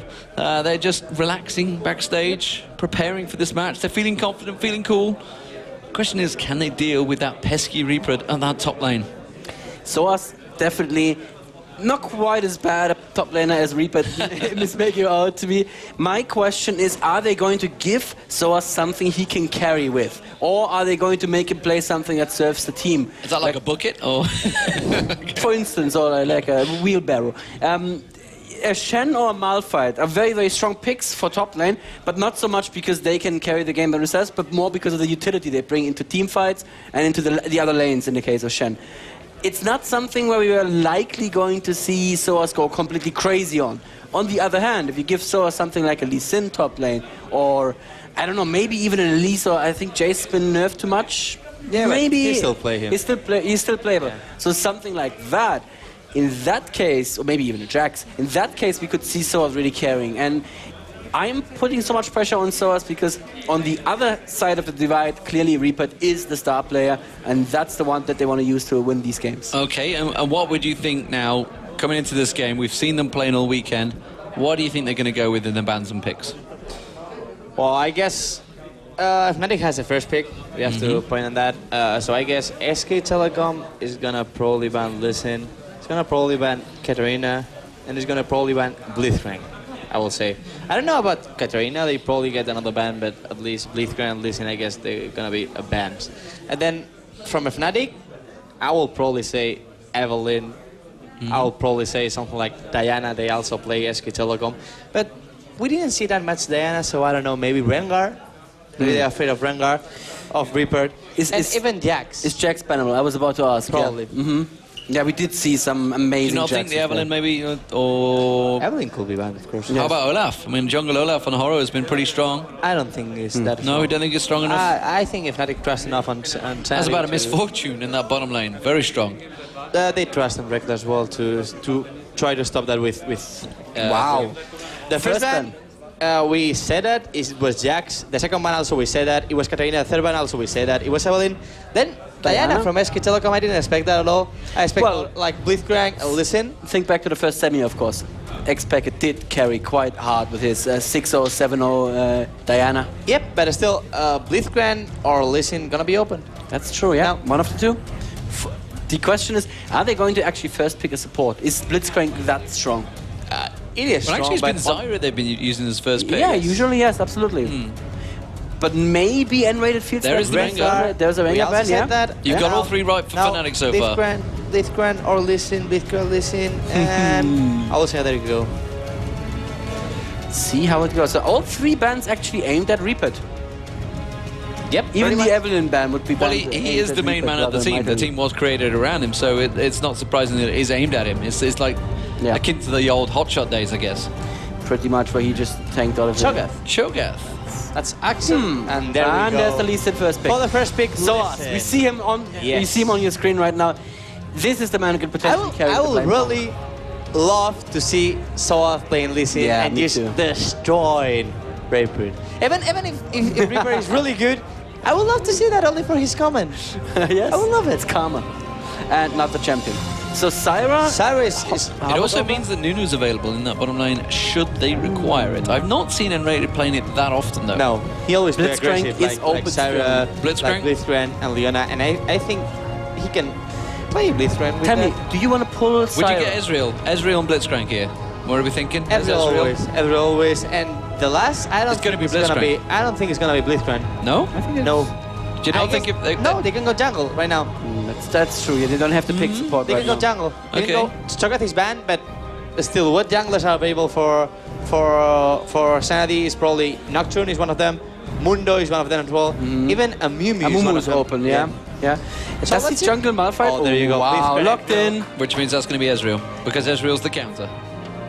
Yes, but still, if he could pick Ezreal and lock in, so I don't think Cyanide is going to. Oh, there it is. Then they try to troll me a bit. I've done this a few times Successfully. before. Have you? I have not noticed. There it is. So that's a So pretty there you much go. solid lane. I mean, the fact that nRated was just practicing it like 10 minutes ago kind of said, if he gets it, he's going to go for it. Oh, Syndra. Syndra. That could be an interesting one. Season 3, that's actually pretty legit.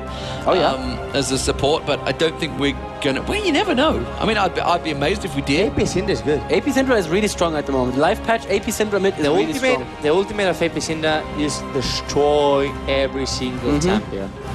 It's amazing. One of the biggest single target bursts Probably you we have see there. Morgana. Well, apparently we Actually, see Kathas. Morgana is a counter to Blitzcrank, but it seems like they're trolling us again. Let's wait. This is the strong duo lane that we've seen already against MEETYOURMAKERS. It's the Zyra Misfortune. Yeah. Very, very strong. We saw how good that It's he can exactly the same picks. be. It is. The only difference just Evelyn against top, MEETYOURMAKERS. they're gonna swap the Evelyn top, but it's exactly the same picks. MF, Zyra, Olaf, and Cardus. Yeah. The only miss that Ooh, last second Amumu. Interesting. So it's gonna be Olaf top. Reapered on Olaf Must top. be, yeah. And he switched away from Ghost on Horo into Flash, so that is gonna be the Amumu. Yes. Yeah, but And there is the TF now, because they had waited so long to pick it onto MighTiLy. Apparently Peke thinks that it's worth picking it away. And let's see if they keep the dual teleport here. Oh, it might not be TF after all. I don't think Pekka is going to play TF. I think he's more comfortable with picks like Katarina, Diana, Ari, and that kind of stuff. I think he's much better with that. So would this be a jungle Shinzao or would it be a top? Jungle. The jungle, I think.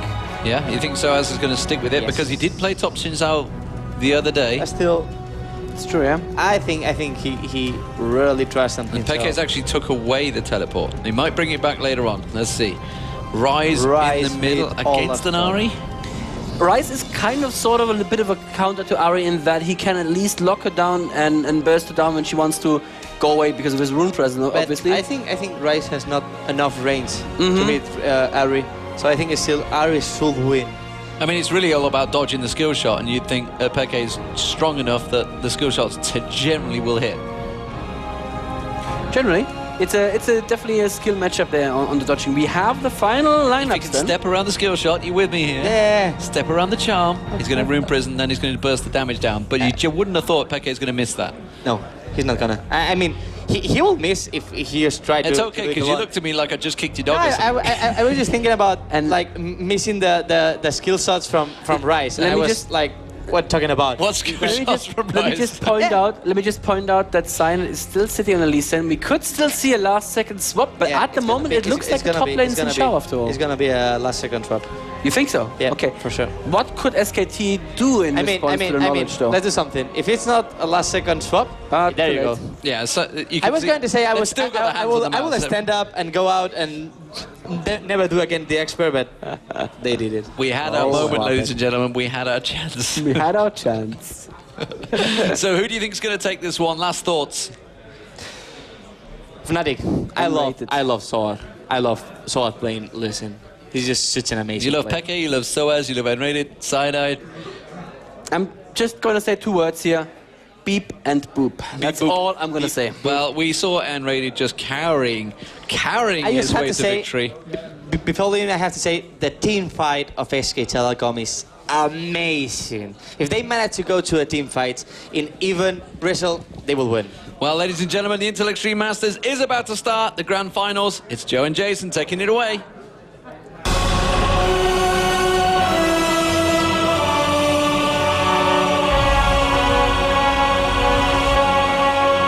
So here we go then, the grand final, FNATIC versus SK Telecom. FNATIC on the blue side in this first game of our best of 3 here. And we can see their early positions pretty much mirrored on the bottom side right now. SK Telecom headed into that bottom side of the FNATIC jungle, just checking with the roots, with the axe that there's no one there, laying in wait for them. And they will get their ward down by the Wraith just to get that early vision. Will that mean, though, that they go for a bit of a later invade? FNATIC currently in this top side, going to get a ward down by the red buff. And Joe, go back. and back. Joe, we always try to talk about this since we did hear from the expert desk who they thought would win. Who are you personally feeling right now? It's so hard to say. I mean, on day one, I would have said FNATIC hands down. Right. But the way that that CJ ENTUS ran them this morning, it's going to be a hard one to call. But that Blitzcrank from nRated, if he's just half as good as he was earlier on in the day, this could be pretty ridiculous stuff, as we are seeing a few of them going back here. Reapered and MighTiLy currently waiting out by this red buff as Cyanide is going to go in. They know that Reapered is there now. What? Now will have forced SK Telecom to just back away from this one. They don't want to get involved too much there. And Cyanide will be starting off on his race on this red side of the FNATIC jungle. Other side, it's going to be a Wolves into blue buff. Or Joe, maybe just straight into blue buff. And maybe straight into blue. Joe, I think I'm going to have to give this one over to SK Telecom, though. I saw MighTiLy playing Rise with Reaper top lane. Oh, they do get the pull over the wall. They will take that blue buff away at Mumu, knowing that, going to back out. Since they did see him with that Wraith board. But I saw him playing Rise in the qualifiers for this. Played amazing. And like they were saying at the expert desk, they have a really good team composition. And I honestly think they will take this game #1. But either way, we do have a Mumu going for an invade here, trying to take the blue away. Yeah, as you can expect, really, after his blue was taken away. But look at that. The presence of Cyanide switching sides of the jungle here has been enough to actually force them back. We are seeing a lane switch going on. Miss Fortune and Zyra in the top lane against Lee Sin for SK Telecom. And Blitzcrank Ezreal against Olaf on the bottom side. Olaf actually just going back here to check on that blue buff, and we'll realize, okay, the buff's gone.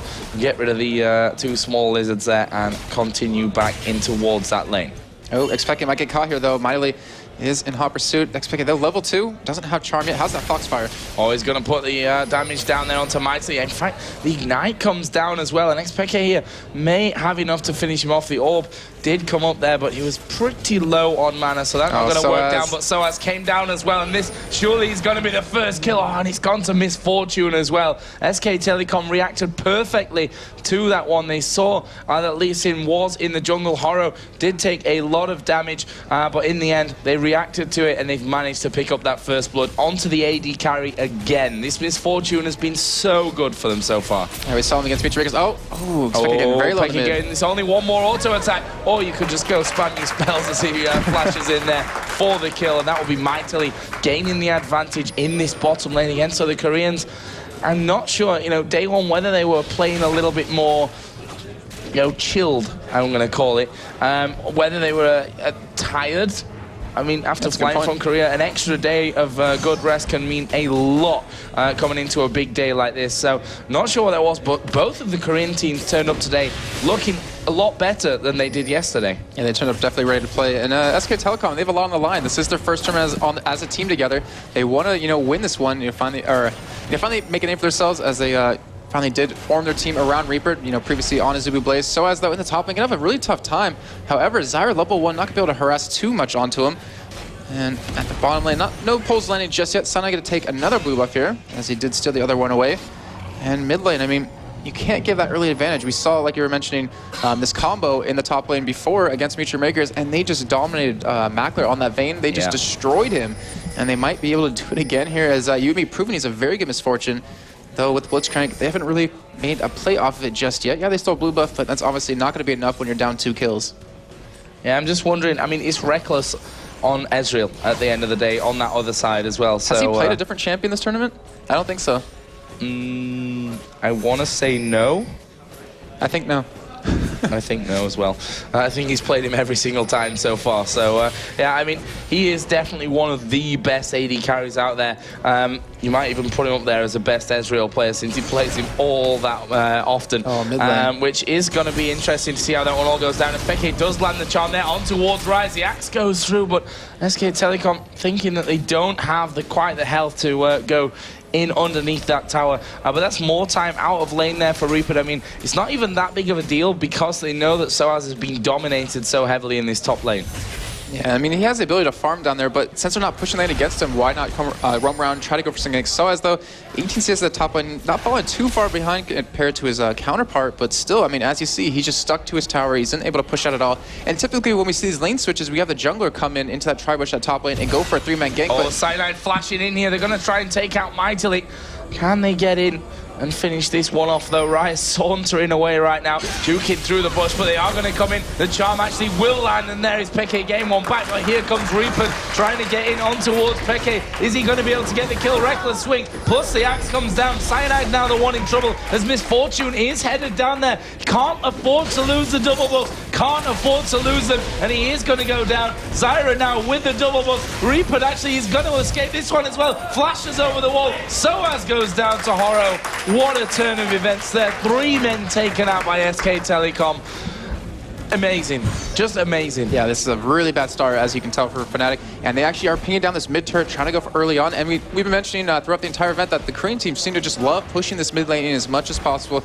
We do see Horo now at least level 4. And obviously, when he hits 6, he will be really threatening.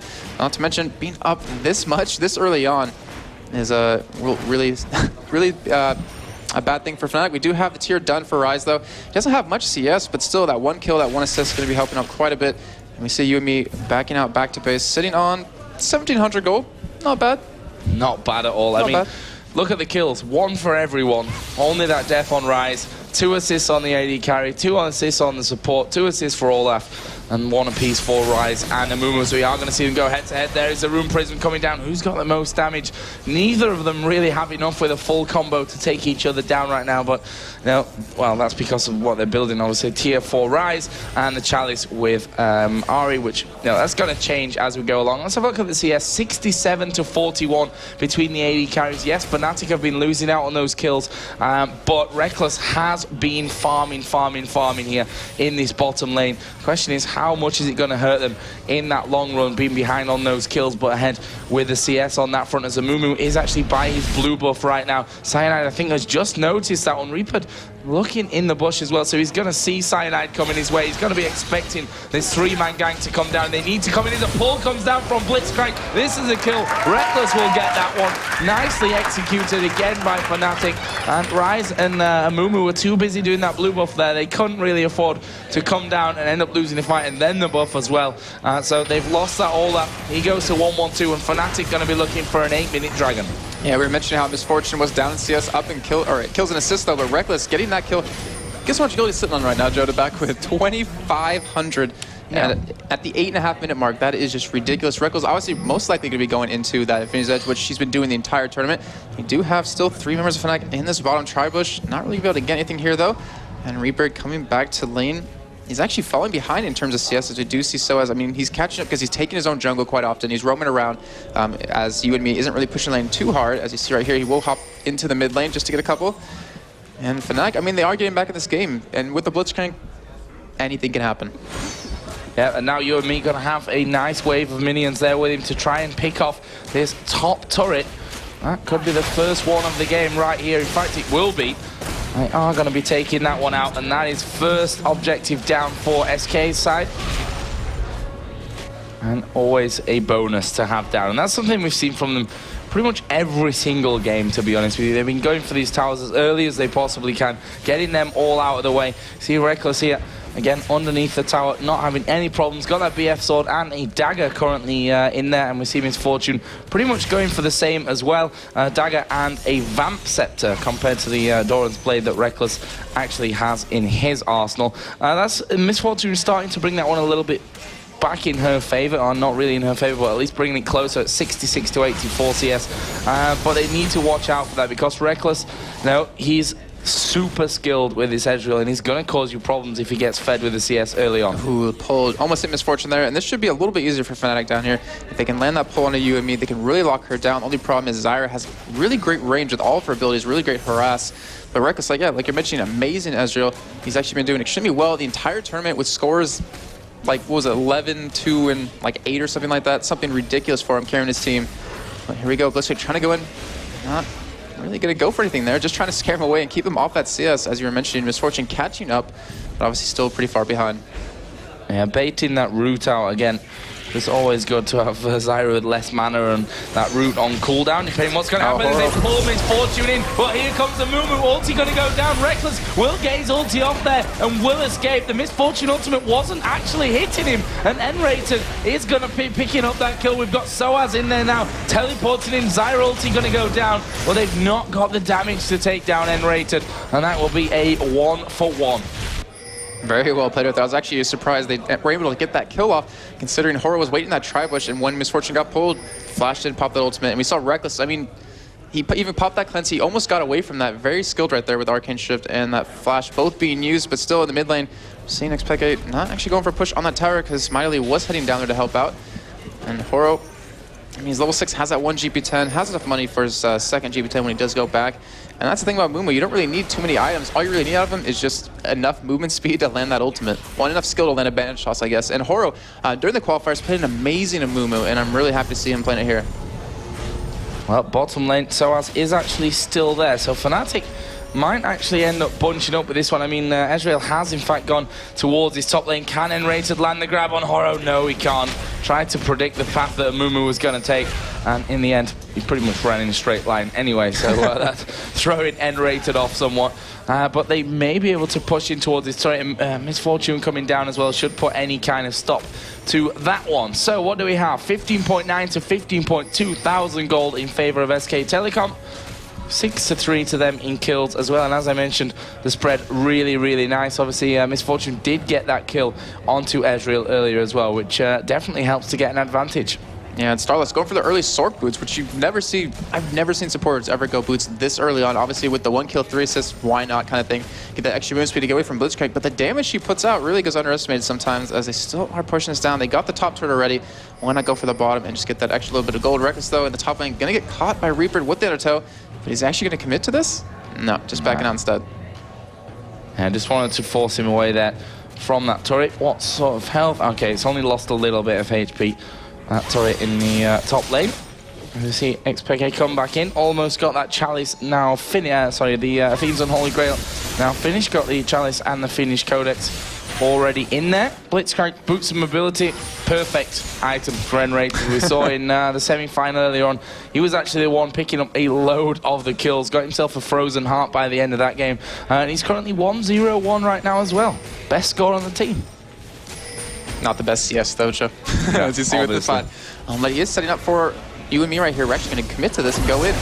Wow, I'm not sure how this has really all gone down. UandME though is going to do some good damage there. Ulti's down onto Rekkles, gets the kill as well. And they will exchange once again, as we do see Horo actually coming down into this bottom lane. More to cover than anything else. Ari is on the backside. There are wards down in the tri-bush, so they know that xPeke is there.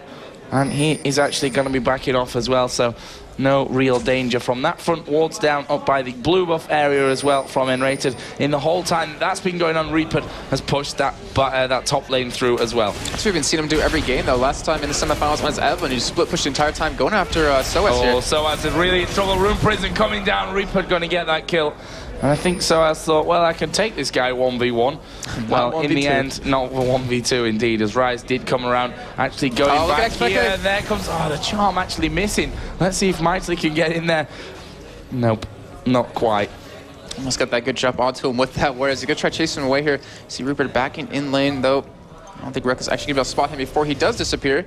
But yeah, that's what he's been doing every game so far, and there's not really really been a good answer to that. I mean, you could have sOAZ go head-to-head against him in the top lane, but with now a 2-1-2 Olaf against a 0-3 Lee Sin, most likely going to go in Olaf's favor once he does pop that ultimate and have that ignite up. And Raid pulling the creeps, just get a little bit of CS. He does have that heart of gold still. And a Bloodthirster Donut Misfortune. So if they ever do get to her, we're going to have some extra, extra survivability in these fights. We do see a fight kicking off at Dragon, though. Yeah, Cyanide actually going quite aggressive into him there. The rest of the team were coming around from the backside as xPeke will get hit by the Rune Prison. Have they got enough damage to finish off them? No, not quite. Was very, very close though. But SK Telecom will be happy with that one. They're going to go in as they pull Horo up to the backside. There goes the ulti from Amumu, and they've got Misfortune over the wall doing all the damage here. And nRated going to have his mana barrier pop. Cyanide chasing down onto Horo will actually land the kill. But now the rest of SK Telecom coming around here. Ultimate comes down. Are they going to get the bounce? Rekkles comes away with his life, but Xinjiao not having the same luck.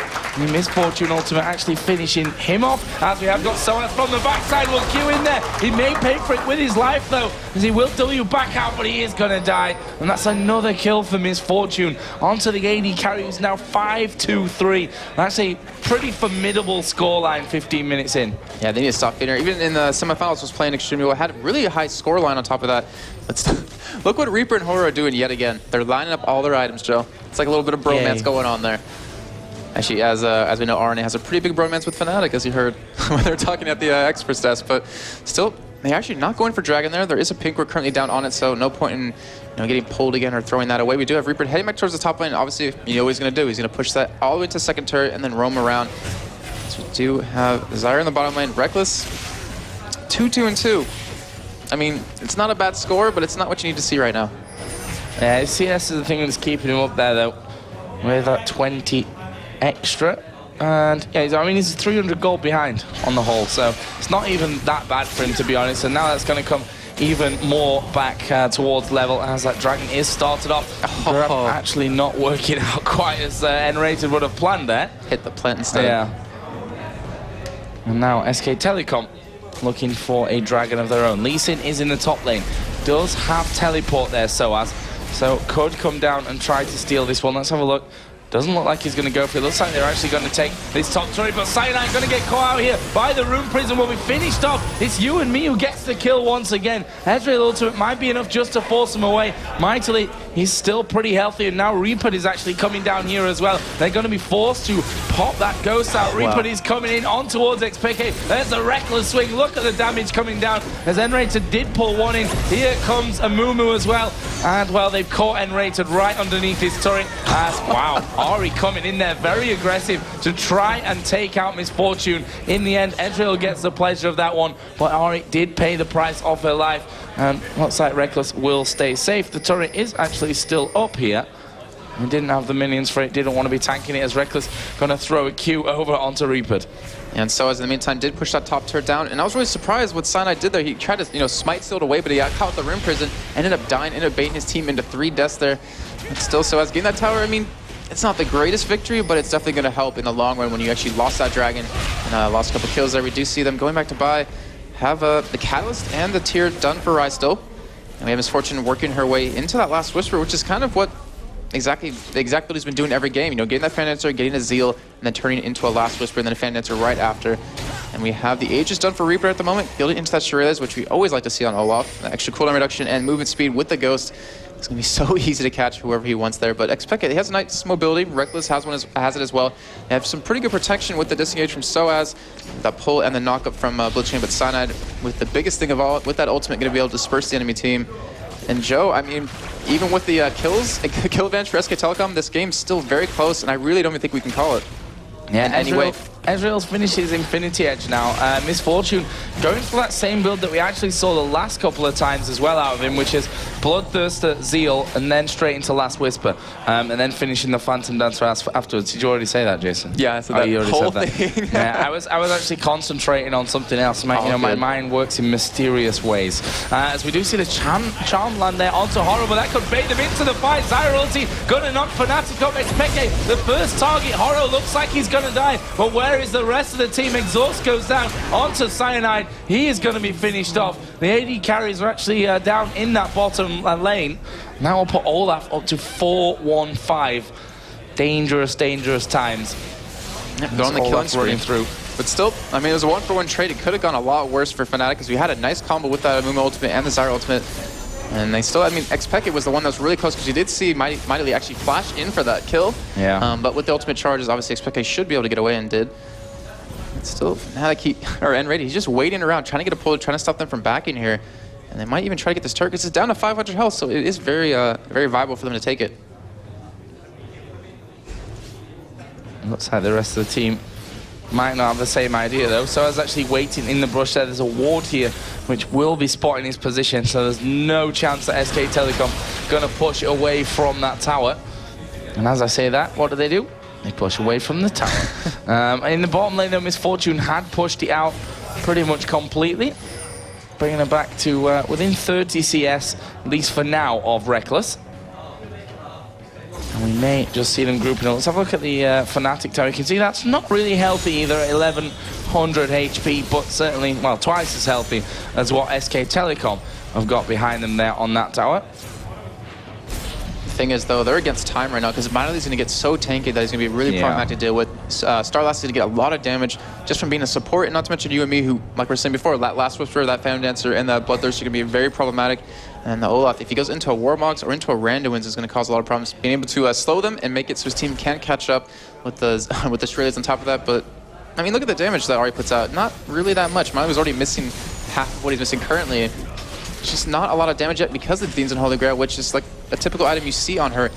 You only see that death cap first, but obviously the magic resist can be very helpful for her. Has kept him alive quite a bit in these fights. And the thing I'm worried about is sOAZ. I mean, Lee Sin, I know he's a very good Lee Sin, but as a champion alone, he just falls off so hard late game. Yeah, I mean, the kick is what's going to be most useful for FNATIC there towards that late game. I mean, he's still going to do a lot of damage, there's no doubt about that one, but will it be able to hold up to, well, Olaf, his counterpart there in that top lane? I'm not sure that it will. Shirelles is now done. Aegis, obviously, from earlier, there's a second Aegis with Amumu as well. Oh, they're trying to go for StarLast here. Get that Oracle to get the pull. Oh, they managed to get StarLast here. He's going to go down. There's no doubt about that one. But the rest of the team, Amumu and Misfortune ulti ripping through them. sOAZ has come in there, but he's going to have to flash away to stay alive. There is Rekkles at the back. Can he take down Misfortune? Yes, he can, but he is going to die to MighTiLy, who's now going to go hunting in for sOAZ, who actually was a little bit out of range. Horo's trying to finish off nRated here, who, well, they pull in Olaf for the double kill. Just helping him out. Yeah, Horo would have... Man, that was my kill. Why did you pull him in there so he could steal it? And that will leave us at 19-10. 4 men down for 2.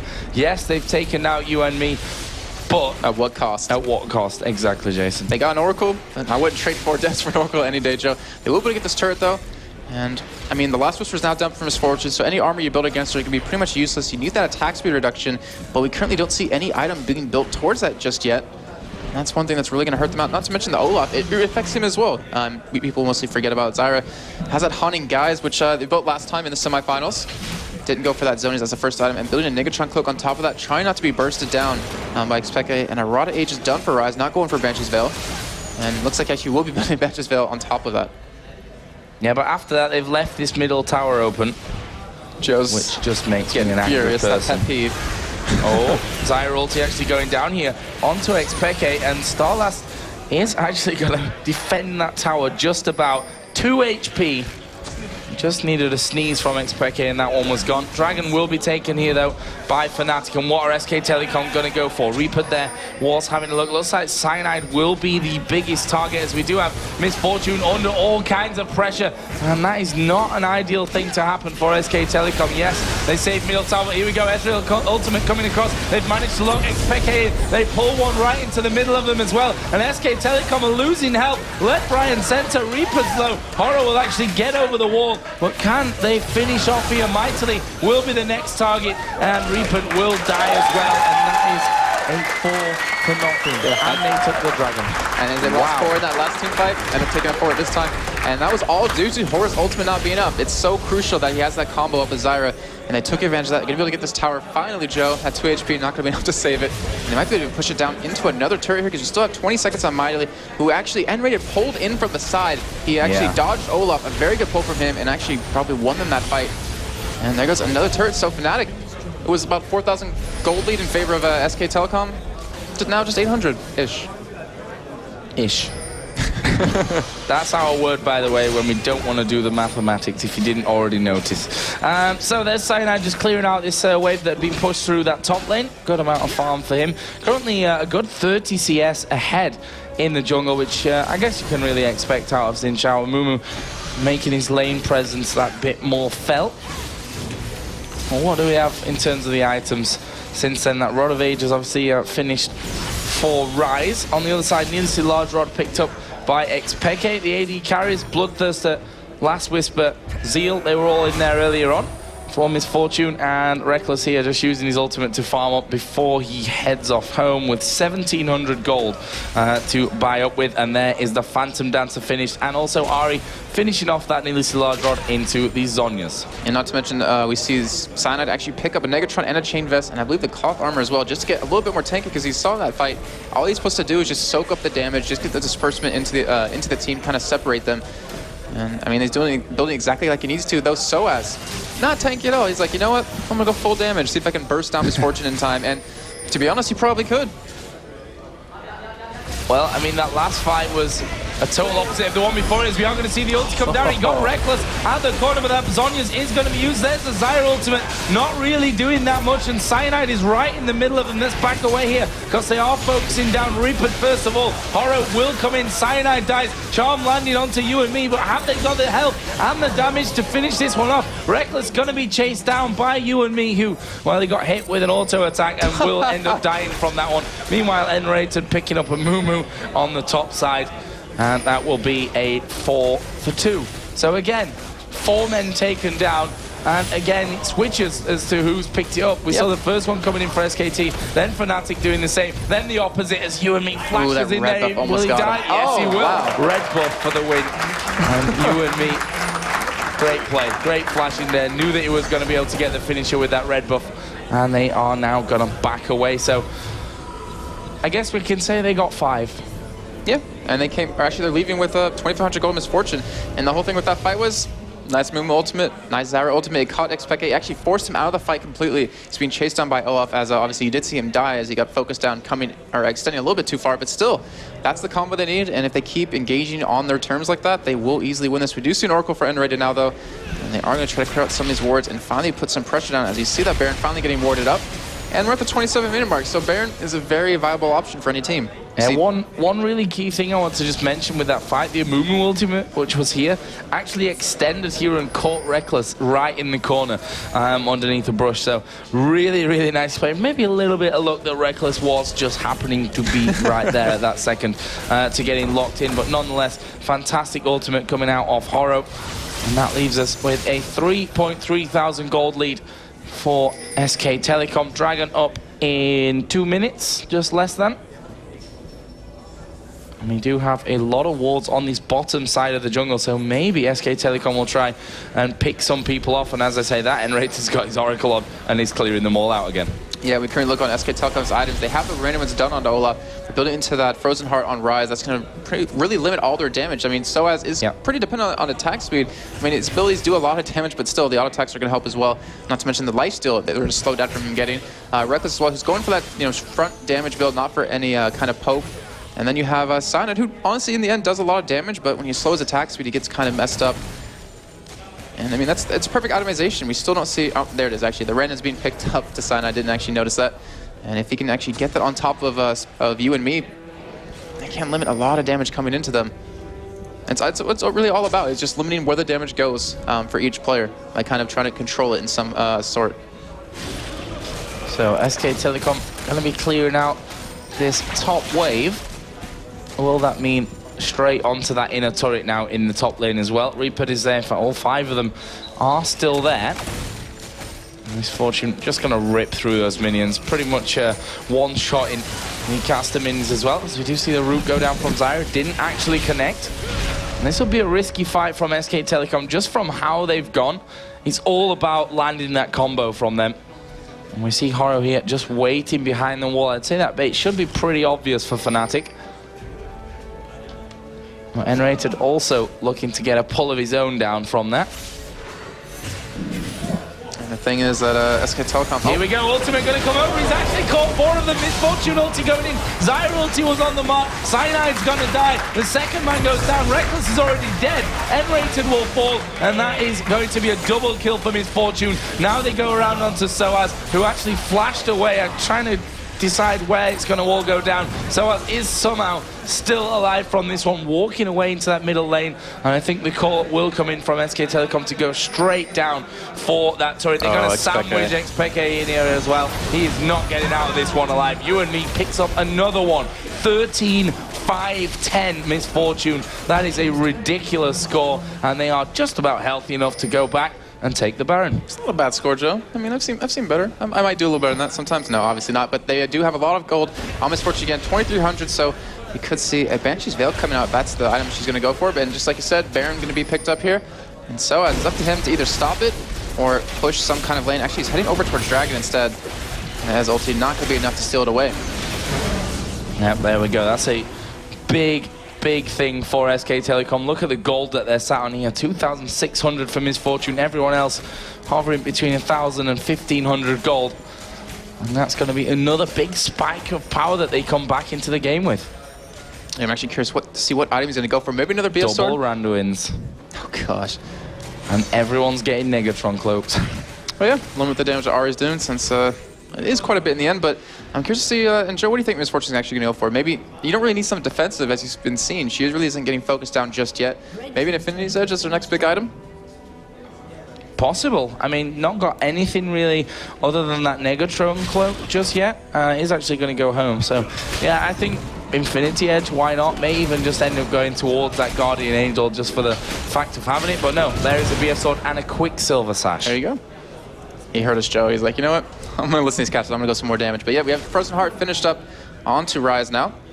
And that is a lot of attacks. They still that double run-ins, like you pointed out. Very devastating the team. We do see them actually going for Dragon right now. Just kind of take away more objectives, well, as many as possible. And now FNATIC, I mean, being down this much gold this late in the game is really huge.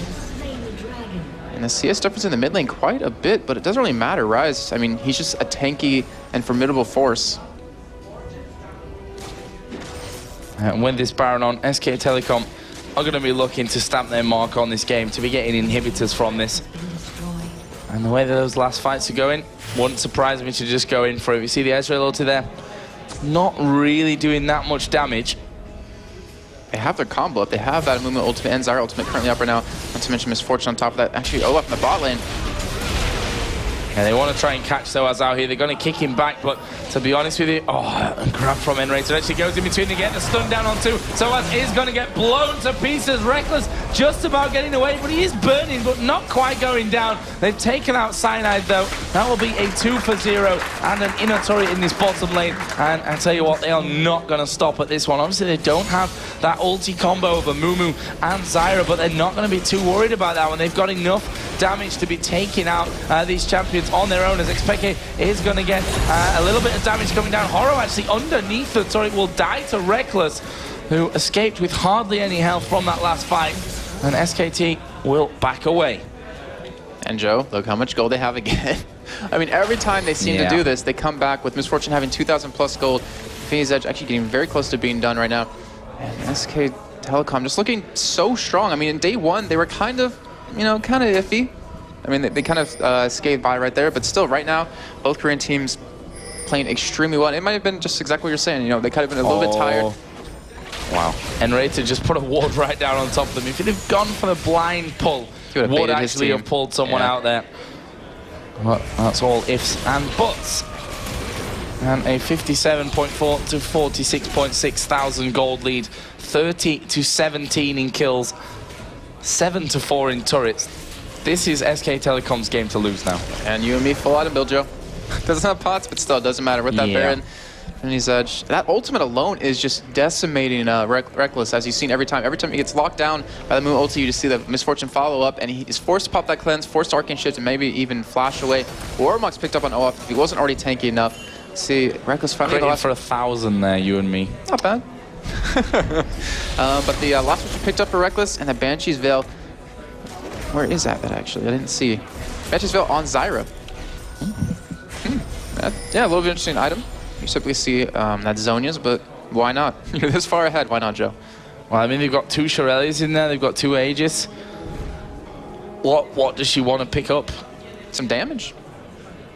Potentially. Yeah, but I think surviving through these fights now, they've got enough damage. Let's be honest, with Ryze, Olaf, Misfortune in there. I think the protection going to be more important to them, and also it stops the charm and it stops the pull, which is 2 big things in terms of FNATIC's engagement. We are seeing SK Telecom here going for this middle inhibitor turrets. We are going to see Cyanide go in there. There is one. Randuin's going to be popped, and we do see Misfortune go down. They've managed to pick a good target, but are they going to be able to live through this one? Rekkles will die. Now they're chasing down on towards nRated. Brilliant bandage toss is going to get the kill, as Horo will eventually fall to Ari, but that will be a 3 for 2. And they've still got Olaf and Ryze there. Olaf's going to hammer away on this turret to get it down, as the charm does land onto MighTiLy. It's only a matter of time until this turret goes down. Peke actually using the Zhonya's Hourglass here. That will keep him alive for now, so nice micro work out of Peke, but they're gonna lose this inhibitor. Yeah, not to mention Baron is gonna be coming up in about 2 minutes, and with 2 lanes of Super Minions pushing against you, you kind of can't defend against that. We're gonna have to see potentially a risky Baron coming out of FNATIC, just as a desperation Baron is, I guess, the correct term. And SK Telecom, gold again. I mean, they're coming back with so much gold. Ryze, 2,400 at the moment. Could go for his Man Immune if that's the item he's going to go for, which I think is a better choice over than the Archangel Staff. Especially in Season 3, you see the Mirror Mana just being so crazily good on him. But FNATIC not going for that Baron. I'm a little bit surprised, you know. As I say that, looks like they're heading over there. Going to be spotted by a ward, though. And Horo's ultimate could be up very shortly. He's heading down towards that bottom lane, but with that Shirelles, he could get over to Baron very quickly if he needs to. And they check it, and they're like, oh, it's not up, Joe. Yeah. That would have been the perfect time. I mean, to be honest with you, I don't think SK Telecom would have all backed away there anyway if that Baron was up, because I was just asking for FNATIC to come in and take it straight away. It's coming up 37-25, which less than a minute from now. See FNATIC all backing in. They all need to kind of chip in and make sure that these super minions don't overrun the base. So I did go for the Archangel Staff. That showed you. Yep. That's why I'm not a top player. We do have, yet again, a Giant Spell being picked up on Rekkles. We've seen him going that, actually, no, that isn't him. No, that was him that went the Frozen Mallet in the first semifinal. Yep. Getting that extra survivability, not to mention the slow, helps out quite a bit. But still, I mean, the damage that SK Telecom would put out, I don't think it's going to be enough. They are waiting around for Baron right now. They know the timer on it since they did take it. Have a pink ward there. Going to take out all the coverage, or all the ward coverage that FNATIC has. And if we see a fight here, I mean, it's over. Then again, does FNATIC have to go for this? Do they have to try to stop it or steal it? Or do they just let him have it and try to defend? Don't think they're going to get anywhere near it by the time it's actually down. That's the real problem. And there it is. Baron is already down, and Shirelia's #1 is popped. When is the second one going to come down? SKT, I think that, well, we don't really need to use it. We don't really need to chase. We've got 1 turret left outside of the Nexus turrets. We can just push straight through from this one. They've got their combo available, as we are going to see another Shirelli is coming in here. Horo looking for that ultimate in the right position as UandME going to go down. And Cyanide will die as well, but it's a killer piece right now. We can see xPeke going in towards Horo. Rekkles is low over the other side as the Zhonya's is popped. Pop being the right word there to use, I think. And that is a 2 for 2. Rekkles going to be forced to be backing off. And Rise is actually going to go just check out to see where he was going back, but won't really matter. You've got Olaf here to hammer these turrets down. Third and final inhibitor will be falling here in a matter of seconds as well. That's the second team fight in a row, Joe, that sOAZ got in there on top of UandME and just blew him up with the help of Cyanide. Yeah, they know that's what they have to do to stand any kind of chance in these fights. We are going to see Rekkles taking some good damage from MighTiLy. He's got the blue buff, obviously the Baron buff on there as well. The problem is they don't have Misfortune here, which I think could end up coming back to hurt them if they're not careful. Super Minions actually attacking FNATIC as they go through. There is the Ezreal ultimate, dodged nicely by SK Telecom, popping the Shurelias just to get out of harm's way. And that will be them going back, but it's all going to be just one big final push to win the game. Yeah, there's zero infrastructure left up for FNATIC. All 11 turrets being down. No Nexus turrets. I mean, pretty much SK Telecom just run in there. One last team fight. Even without the team fight, they could probably take it out just with the fortune attacking it alone. And StarLast, look at you picked up, Joe. Why not? A Thorn Mail. A Thorn Mail. Why not?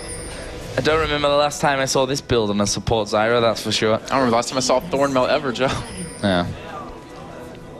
And MighTiLy getting that dragon just as well because we see Olaf pick up a Force of Nature, getting even that much more tanky. The thing is, they're not even focusing him down. They're going for, like we were just saying, UandME. But then if you do that, look who's left. You have MighTiLy, you have Reapered, you even have StarLast who has some pretty good damage, and then Horo attacking you, which also does a lot of damage. And it's just they don't have an answer for the rest of the tankiness that SK Telecom have. And here it is, all three waves pushing in. And they're just waiting for the last, well, from the bottom to actually just finish that push. Yeah, Reapered gonna finally join up. We've got elixirs running pretty much across the board now for SK Telecom. There is the first Shurelias pop. Cyanide gonna get caught out. The ulti came down from Horo. Actually, the Misfortune ulti wasn't perfect, but the Zyra ultimate was very, very good. And look at UandME hammering away on the Nexus already. Is gonna get charmed up. Actually, it may end up dying here. Will flash away, and SK Telecom gonna take out the Nexus and win game number 1 here of the grand final of Intel Extreme Masters Cologne. That is a hell of a way to start off this best of 3. Went back and forth so many times early on. We saw, I think, 4 kills for each team. I don't know how to say that any clearer. It kind of sounds a little bit weird in my head, but I know you know what I mean, Joe. But still, SKT, don't give me that look. SK Telecom coming out very strong, 36-21 in that 40-minute game. And Reaper showing that, yeah, you ban his Evelyn, but he can play a lot of other champions. Yeah, he certainly has a big pull, but let's take a look at the big picture here because it's best of 3, the grand final. FNATIC won their semi-final 2-1 after losing the first game as well. So they've got to do exactly what they did after that game 1 of the semi-final. Get together here and talk about what went wrong, whether that was, you know, with the picks and the bans, whether that was some mistake that they've made throughout this game as a whole. But either way, just keep the focus high. Try and, you know, raise morale a bit because it is really quite disheartening to go through a tournament to the grand final, lose the first game. That's a lot of pressure that's piled up against you. So FNATIC just need to make sure that whoever it is that raises morale for them, whether that's their manager Harry or whether it comes from within their team, that they get kind of back on their feet or back on the horse and ride into the next game. Right into the sunset. Real cheesy. A little bit. But what they need to do is UandME. I mean, every game so far in the semifinals, he was the key player. He's sitting there 14-7-14 at the end of that game, but still, I mean, obviously was the target every time in these team fights. Do you think they're going to focus any kind of bans on him? And if you do that, I mean, it leaves open other champions. Yeah, it does. And he's already shown that he's not just about Misfortune. However, his Misfortune has been so good when we've seen it up until now. So maybe it is worth a ban from FNATIC's side of things to stop him getting that Misfortune, getting a good start to the early game, and then pushing forward for the victory. I mean, yeah, like you said, 14 out of 36 kills were on him. So that's a big play out of UandME. We're going to throw it over to the expert desk, though. They're going to break it down even more, and they'll be able to tell us whether that Misfortune is going to be worth a ban.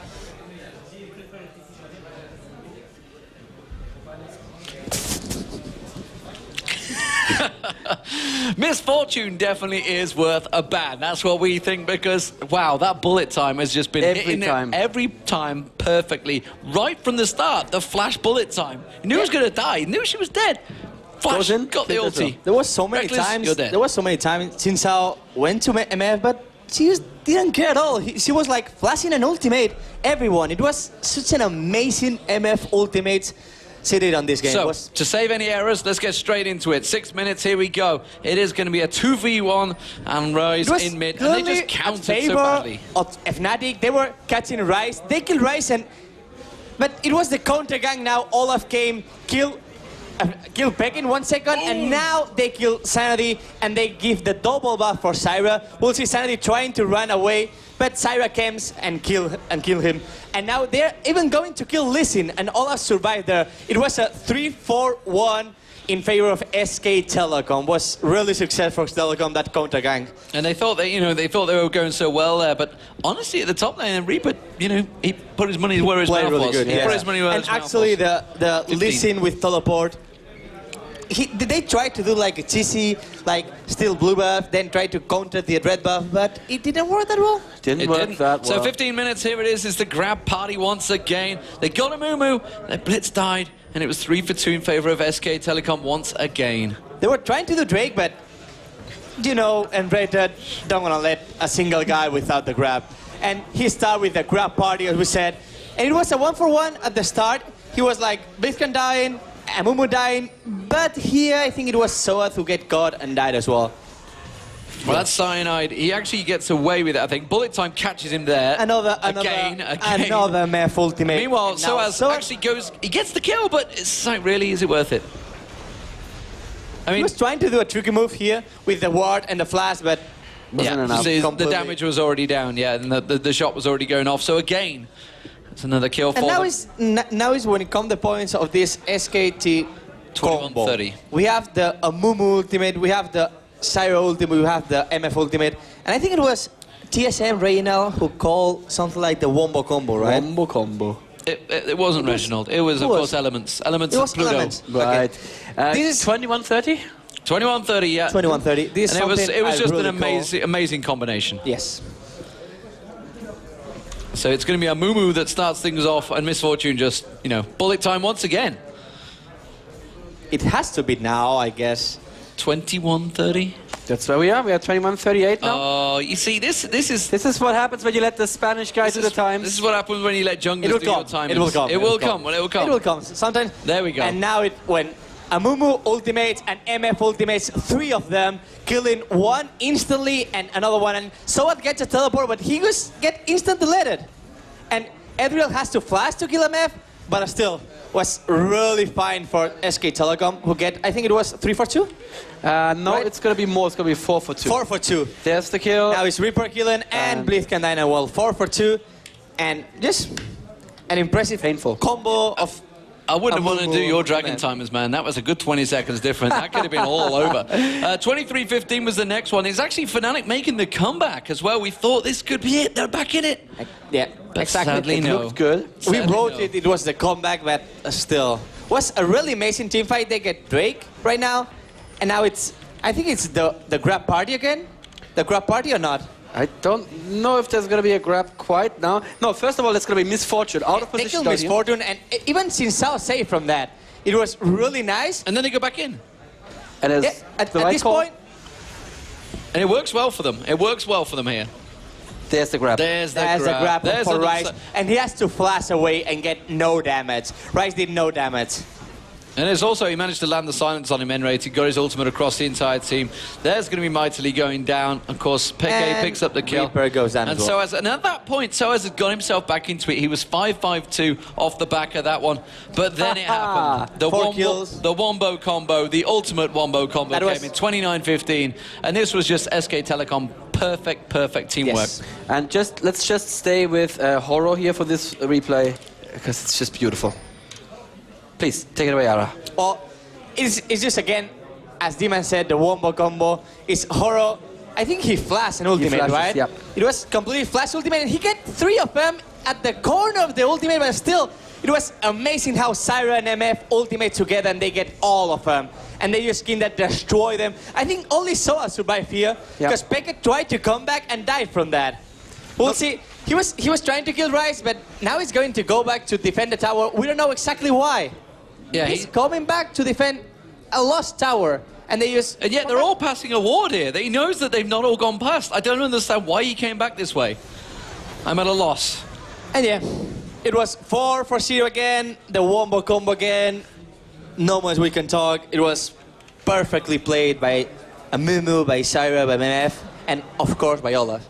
And it's by these, the famous Reapered. It's these kinds of setups where you have these 3 ultimates that are supposed to combo together. That people like you and me, we go to solo game, we're like, oh, let's just do this. But it's so hard to actually pull it off, to have everyone with the ultimate ready and in the right position at the right time. It's so hard to do. There are some ways to counter these kind of setups. One is having something like Janna, who can push the back. Something that can exactly. Or the other way is to pick a setup of a split push. To never team fight. Use a split push. And if they want to team fight, let them. Just let disengage them grab every time. only one, disengage, and try to keep pushing the other lanes. Is the best way to go. But against this setup, they had also a team fight setup with like Blitzcrank, with Ari, with Ezreal, with Lee Sin. So it was like they get in the screw. Do we have another replay? We don't. That's it. That's all the replays. And honestly, it was SK Telecom just really performing brilliantly against FNATIC. So, FNATIC find themselves in the exact same position again, ladies and gentlemen. They are 1-0 down, just like they were in the semi-finals against CJ Entus, the other Korean counterparts at this tournament. SK Telecom doing a fantastic job. They now have the lead, despite the fact all the smack talk that came out from Reapered. He actually put on his Twitter, "Don't think we're going to win this final."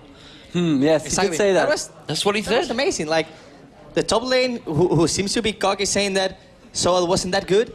Then he went to Twitter and said, "We don't think we're gonna win." Yeah, he's got to big up himself, and then sort of secretly go to his fans. It's like, yeah, okay, maybe not. But the MF ultimate came to the game. Yeah. So the question is, will it be banned next time? We're gonna go over to Zoe. She's over with the community talk. Thank you. Indeed. And welcome back, ladies and gentlemen. And if anyone gets that terrible movie reference, then you deserve some upvotes. Sultan. Oh, you gave it away. Well, okay, you didn't give away the movie. Sorry. Not really much. It is the Untitled Extreme Masters here in Cologne. It is $50,000 on the line, $15,500 for the winner.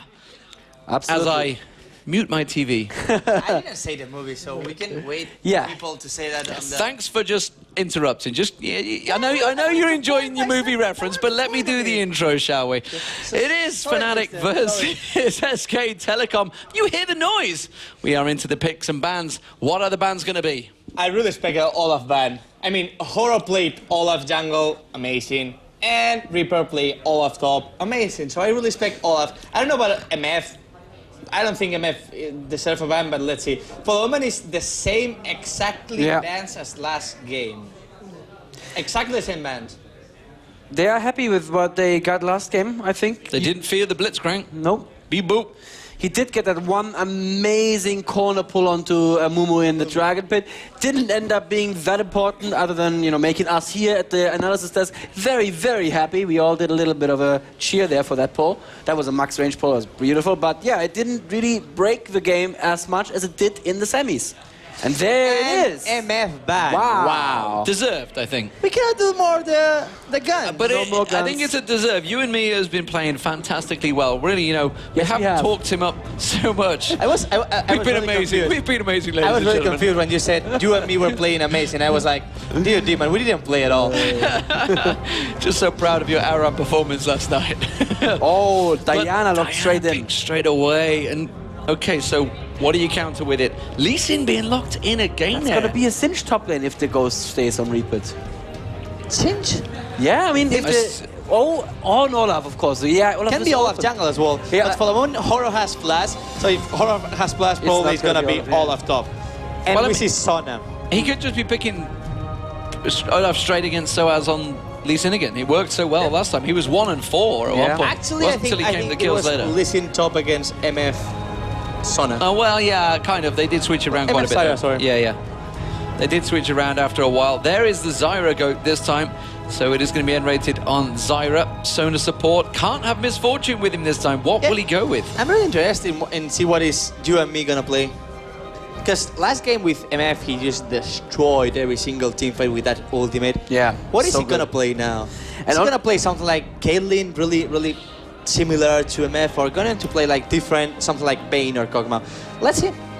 For the moment, Rekkles has Ethereal again open. Will he pick that again?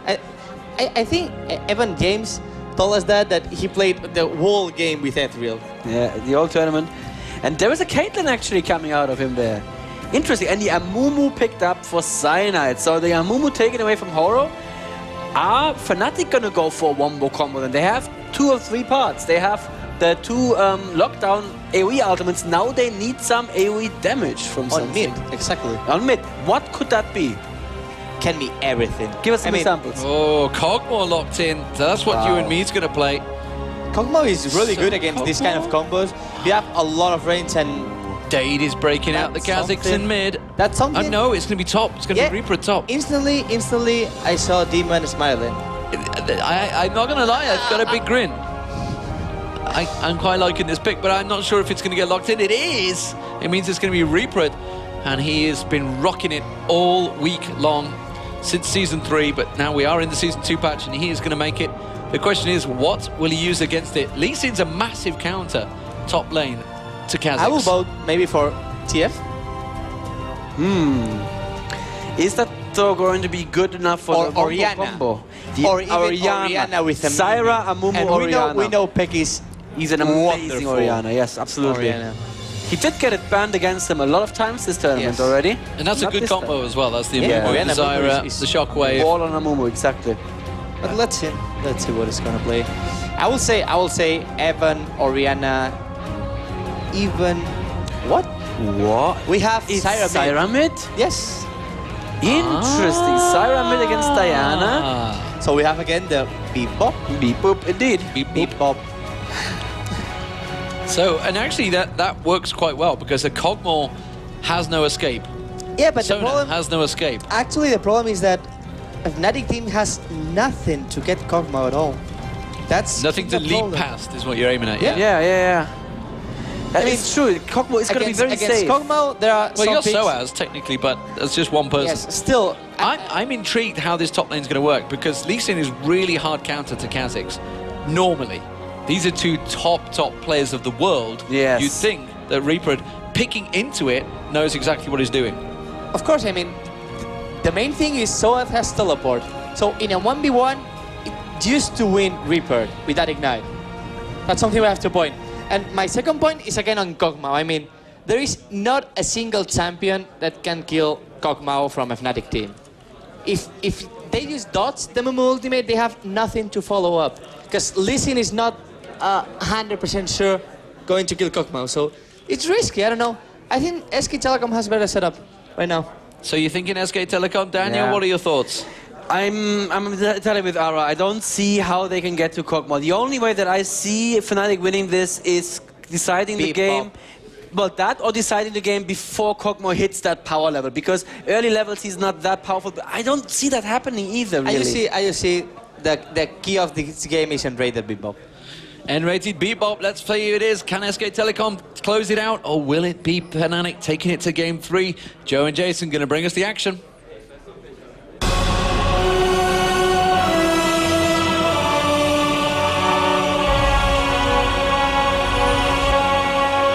So here we go then, game number 2. As Cyanide leaves the game. Anticlimax.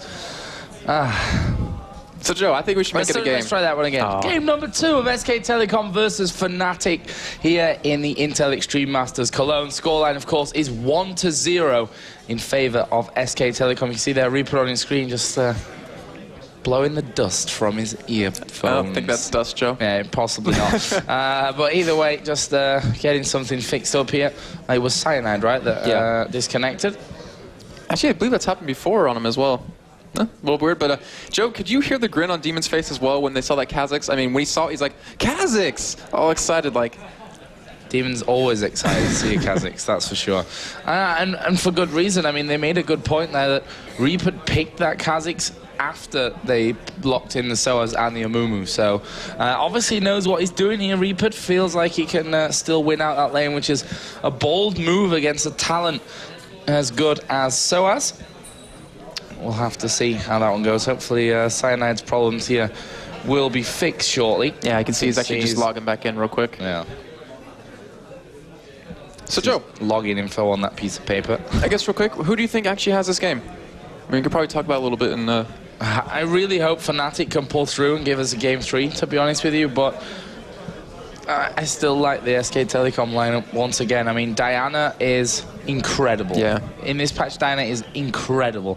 Horo's shown us, Reaper's even shown us that they can play Olaf to a massive level. And if there's one champion that can really just run through and not care about anything and go for the target he wants, well, it's obviously Olaf. Then you've got Kog'Maw, UandME, obviously had his misfortune banned out against him this time. That's what was the big question.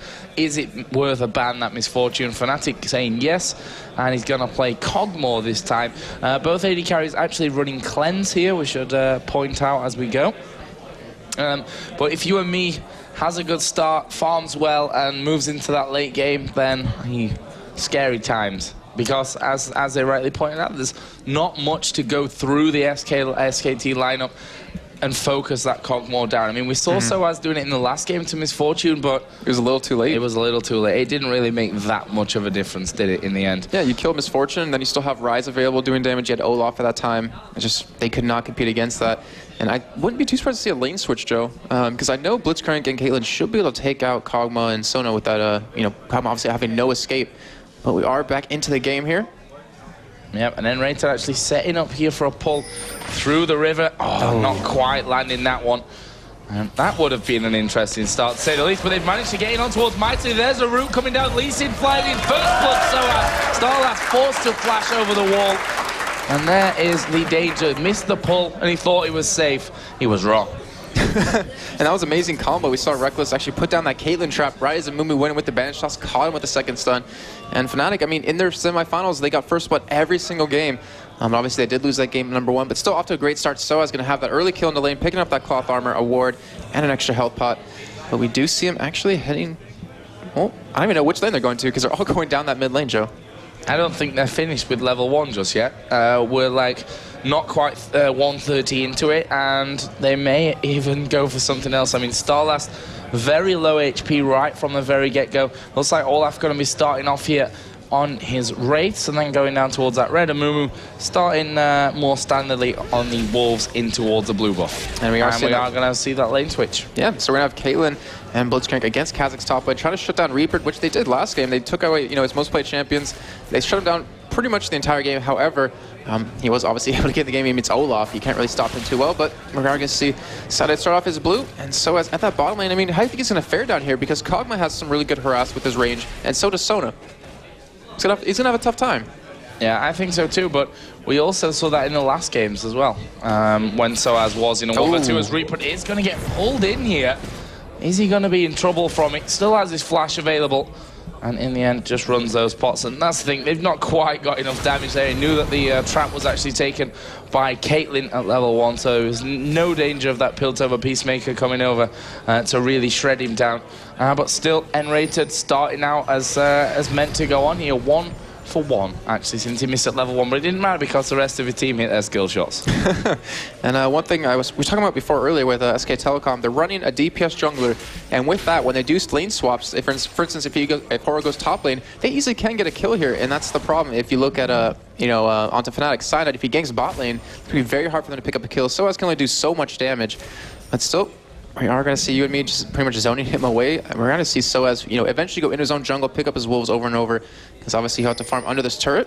But we do see Cyanide actually catching Horo there, and we'll be able to protect that lane. Trying to go for that, standard play of when it's, a 2v1 in top lane, you have the jungle come in, turn it into a 3v1 and pick up an early kill. Not going to land that pull, though. Yeah, pull missed this time around, but you can see already they're trying to get that damage in on towards the tower. As we can probably expect from this situation. Horo is there though, but he's against 3, and with the pull, the knock-up, and Mumu going in, a trap then could get in position. Like, there's a lot of CC out of these 3 men in this top lane, so not something that they'll want to fight if they can avoid it. xPeke actually playing very aggressive here in the middle on towards MighTiLy. Yeah, he knows Olaf's in the top lane, so why not? I mean, he has that range advantage. He has great range with that grasping roots, and not to mention his Q. Why not take advantage of that? Force melee to pop these health pots, which he's currently out of right now, as you see sOAZ in the bottom lane, just trying to farm as much as possible. Currently sit on 8 CS, and look at that damage. I mean, that's just from Sona hitting with the Q, the auto attack, and Kog'Maw as well, and that's what I was talking about. He's in such a tough time down here. He's going to be forced out quite a bit. We just signed it, though, in the mid lane, waiting for a gank here. Doesn't land that bandage toss.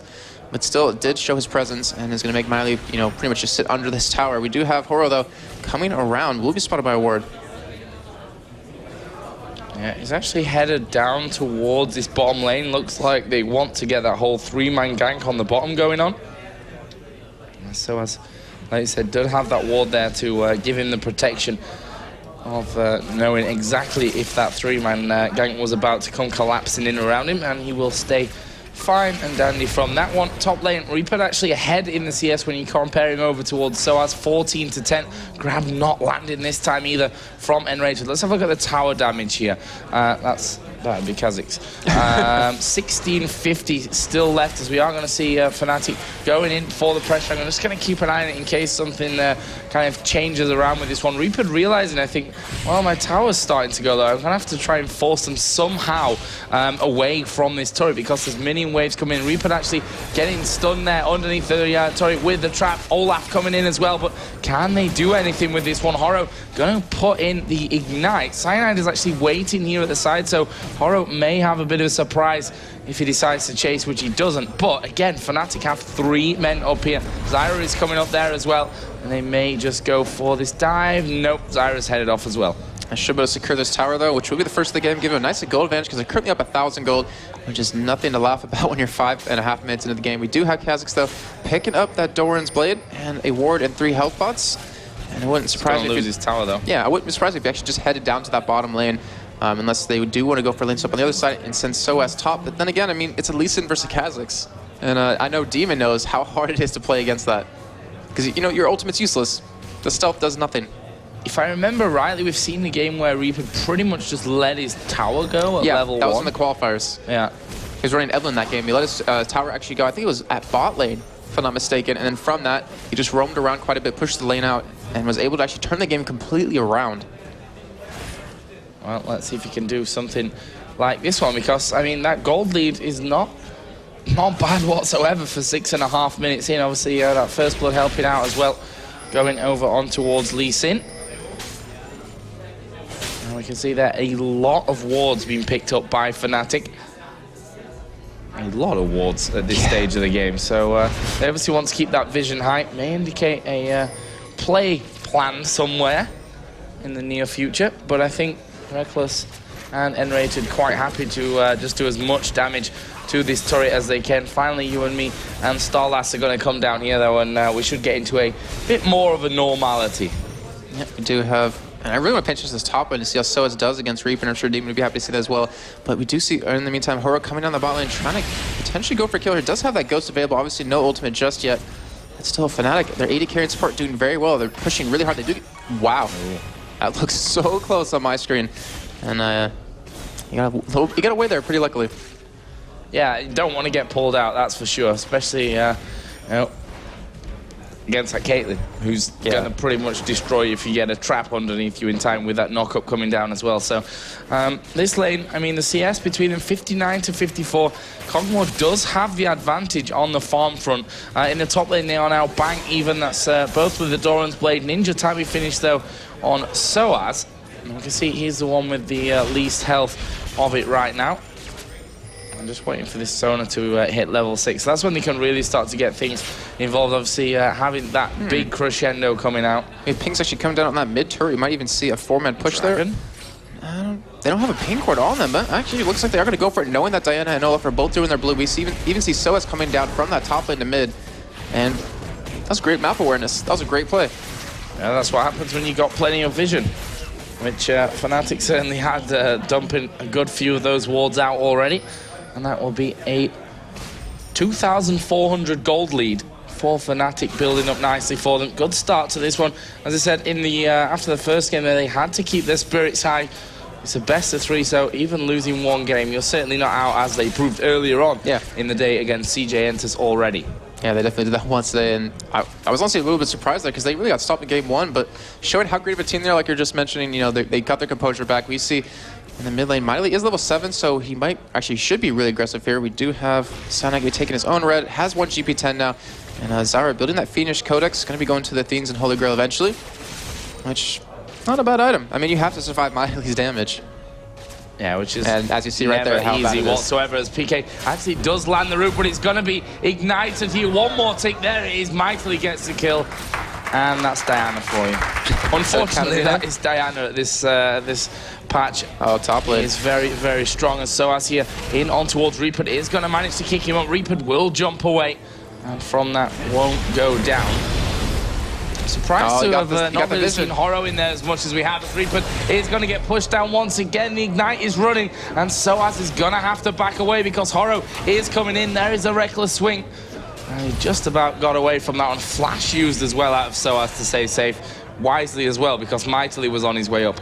Yeah, great play by him actually there to know. I mean, if you looked at his abilities, he actually waited to see the flash. Pull not landing again. I think we've seen one pull land this game so far for nRated, unfortunately for him. And that's the thing about Blitzcrank, though. You only need one. That's true. That's definitely true. And as the game progresses, obviously becomes more and more stronger. But still, I mean, we have boots ability done on Mumu at the moment. We have that chalice finally built up. We need that magic resist. So, I mean, Diana. You just say the name and everyone knows how you feel about that. We do have Cyanide coming down, though. We'll be spotted by a ward. A little bit surprised to not see, you know what, a little bit of an early Oracle, especially with all the vision they're trying to put down with the amount of wards they went for. But we do have sOAZ going for that Brutalizer. FNATIC, I mean, they're trying to make a play on the spot turret, which down to half health already. Nothing, not too bad for them. They already got that top turret. And it's Rekkles. I mean, he's farming decently well, but he's keeping a lot of pressure on this Cogwell, really forcing him to farm under his turret. But we do have MighTiLy coming in. Oh, actually, got to get the pull down there. There comes the crescendo, cleansed away by Rekkles.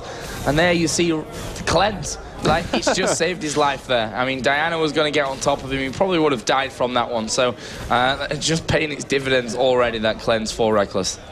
We do have Heart of Gold done on Horo. And he's actually one of the few Olaf jungles in Season 2. I mean, Nintendo Dex is the only other guy that comes into mind from the North America team. Not sure which team he's on anymore, but we have xPeke forcing that ultimate out of him just to, you know, protect himself. The Czaru pick not working too well for them just so far. You see there in the top lane once again, Reapered being harassed a lot by sOAZ.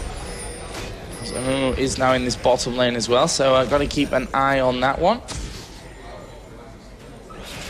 They just put a ward down in that tri-bush. Actually, Horo's going to be spotted since he did come up through that riverside. So let's watch bottom lane then. There is that one ward down, which nRated should know about. They put it down right in front of his nose.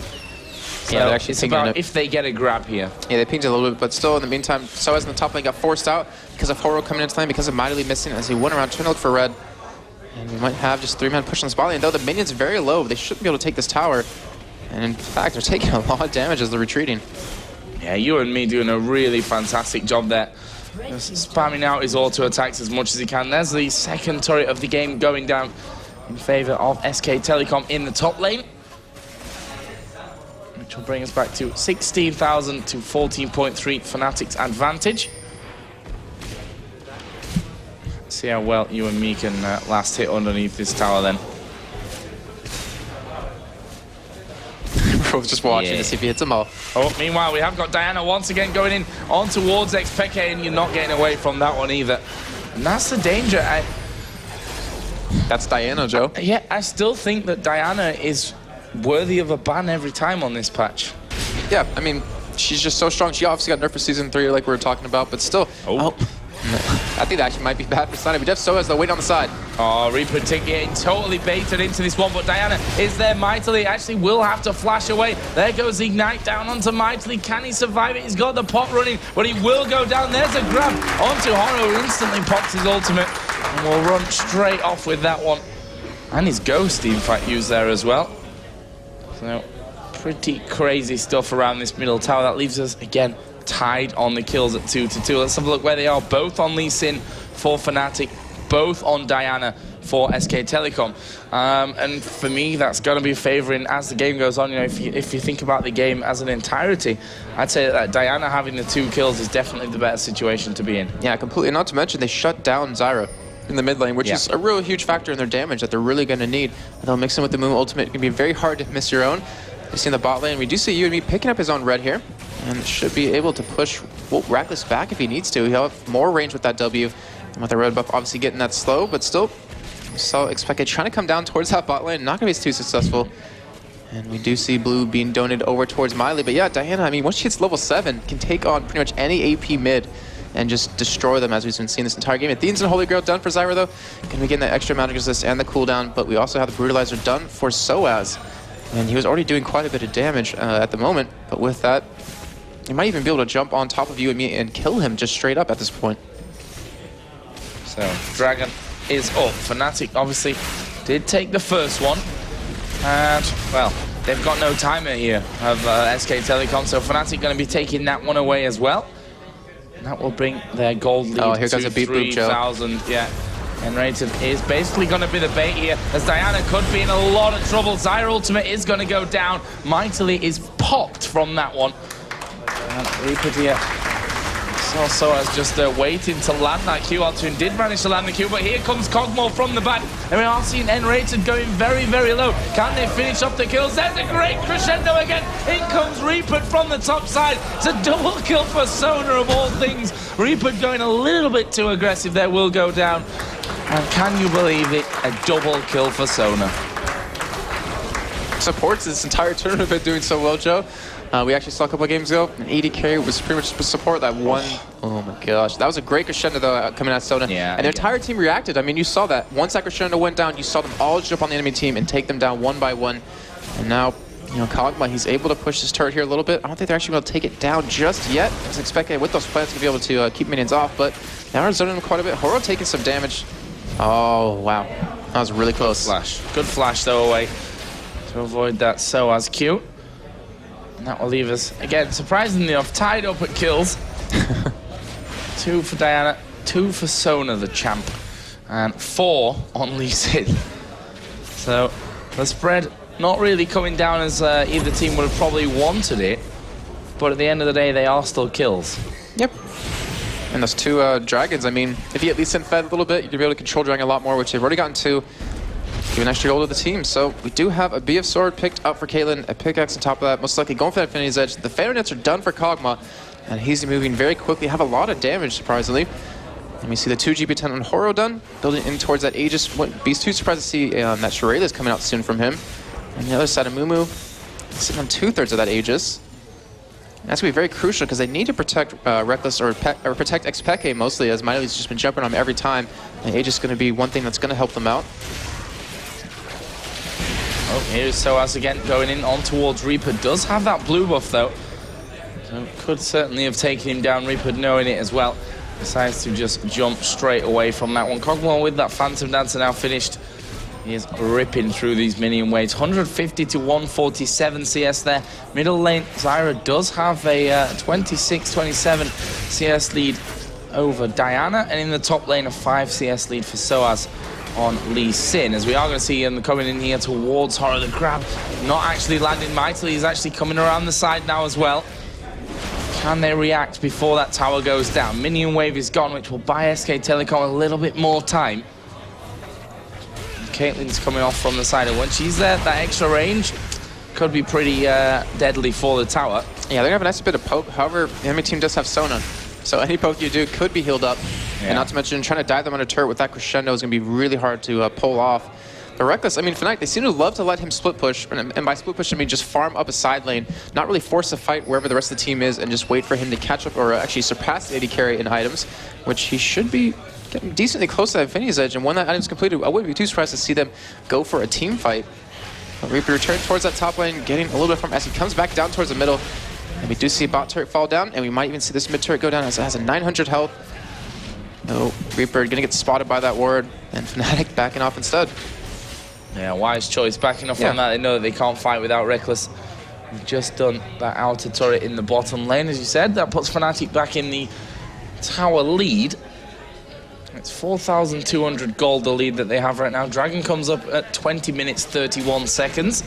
There's still plenty of time for that. And now, SK Telecom, they need to get a timer down on this Dragon. I mean, they've not really warded it whatsoever, which kind of surprises me.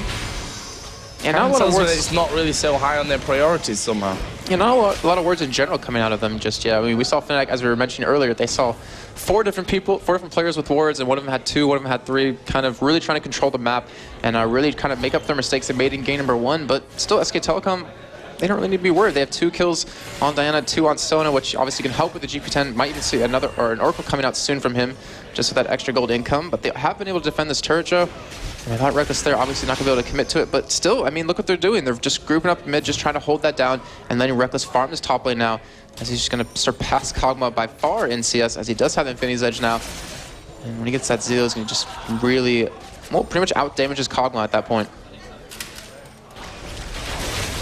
FNATIC again going to set themselves up towards this middle turret. Let's see if they can finally take it down this time. No, there's a crescendo. Oh, he's missed this one. Done nothing but praise him about his crescendos. There's the pull out onto Reapered. He is going to get nuked down. Cyanide did take a lot of damage in the process, but I think they're going to be able to force them off this one. Yep, there we go. Nice play from FNATIC. And it's all about that crescendo. They said go. The crescendo missed everyone, and FNATIC taking their chances while they were given to them. SK Telecom said go, and FNATIC said no. Doesn't want to get hit by. That was cheesier than what you said earlier, Joe. But still, anyways, we did see... That whole thing rhymed. Yeah, I know. And so did that. Anyways, though, we saw Reapered actually got knocked up with the Czaru ultimate, then pulled away from nRated, and a bandage toss came in at the same time, though, kind of switched positions. In the end, they actually kept Amumu's ultimate up from that, so they still have that presence in this game if they want to back out, you know, buy a couple of items. You see a decent amount of gold. Czaru sitting on 1,400, Lee Sin 2,000, even Blitzcrank at 1,000 at the moment.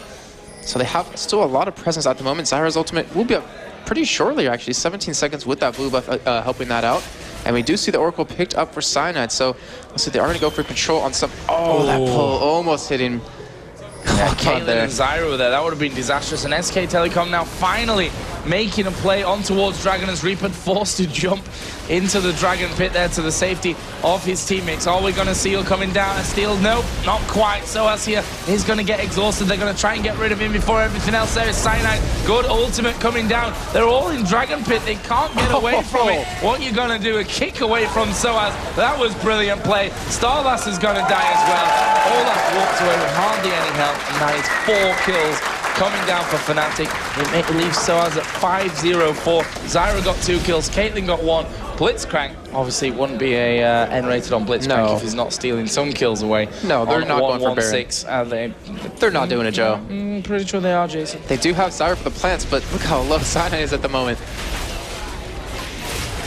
Well, it's obviously going to be very hard for them to take 21.5 minutes in. They have to trade a lot of damage around, as you're currently seeing. A lot of them moving in and out. But with Horo back in base, they should be able to get it. This is really risky, in my opinion, though. They are going to be able to take it down. Not going to lose anyone in the process as well. It's a big play, though. I mean, it's really risky, but on the other side, it gives you a huge advantage. Yeah, a massive advantage. You can't underestimate that either. I mean, if we look now down at the goal, 2.5k on Czaru, 1,900 on Caitlyn, 1,900 on Blitzcrank. sOAZ on Lee Sin, got the Phage, got the Brutalizer, got a BF sword in there now as well.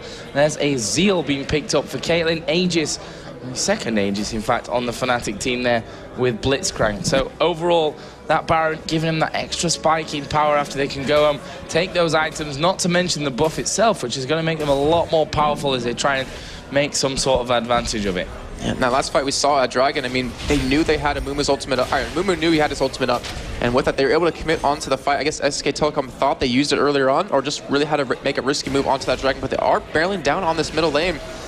And with the 5-0-4 Lee Sin, with the Baron buff on top of that, it's pretty scary to go up against. Not to mention Rekkles has the Famous Edge and the Zeal done. Czaru going for a little bit more of a tanky build with that Rod of Aegis just to survive, and all they're really trying to do is protect Rekkles at this moment. That's all they really have to do, though. Yeah, that's the thing, that's all they have to do. He's doing enough damage with that Infinity Edge. Zeal, the second dagger already picked up. And next wave of minions coming in. Let's see if FNATIC can actually take out the turret. Just been destroyed there. There's no way that they can try and hold on to that.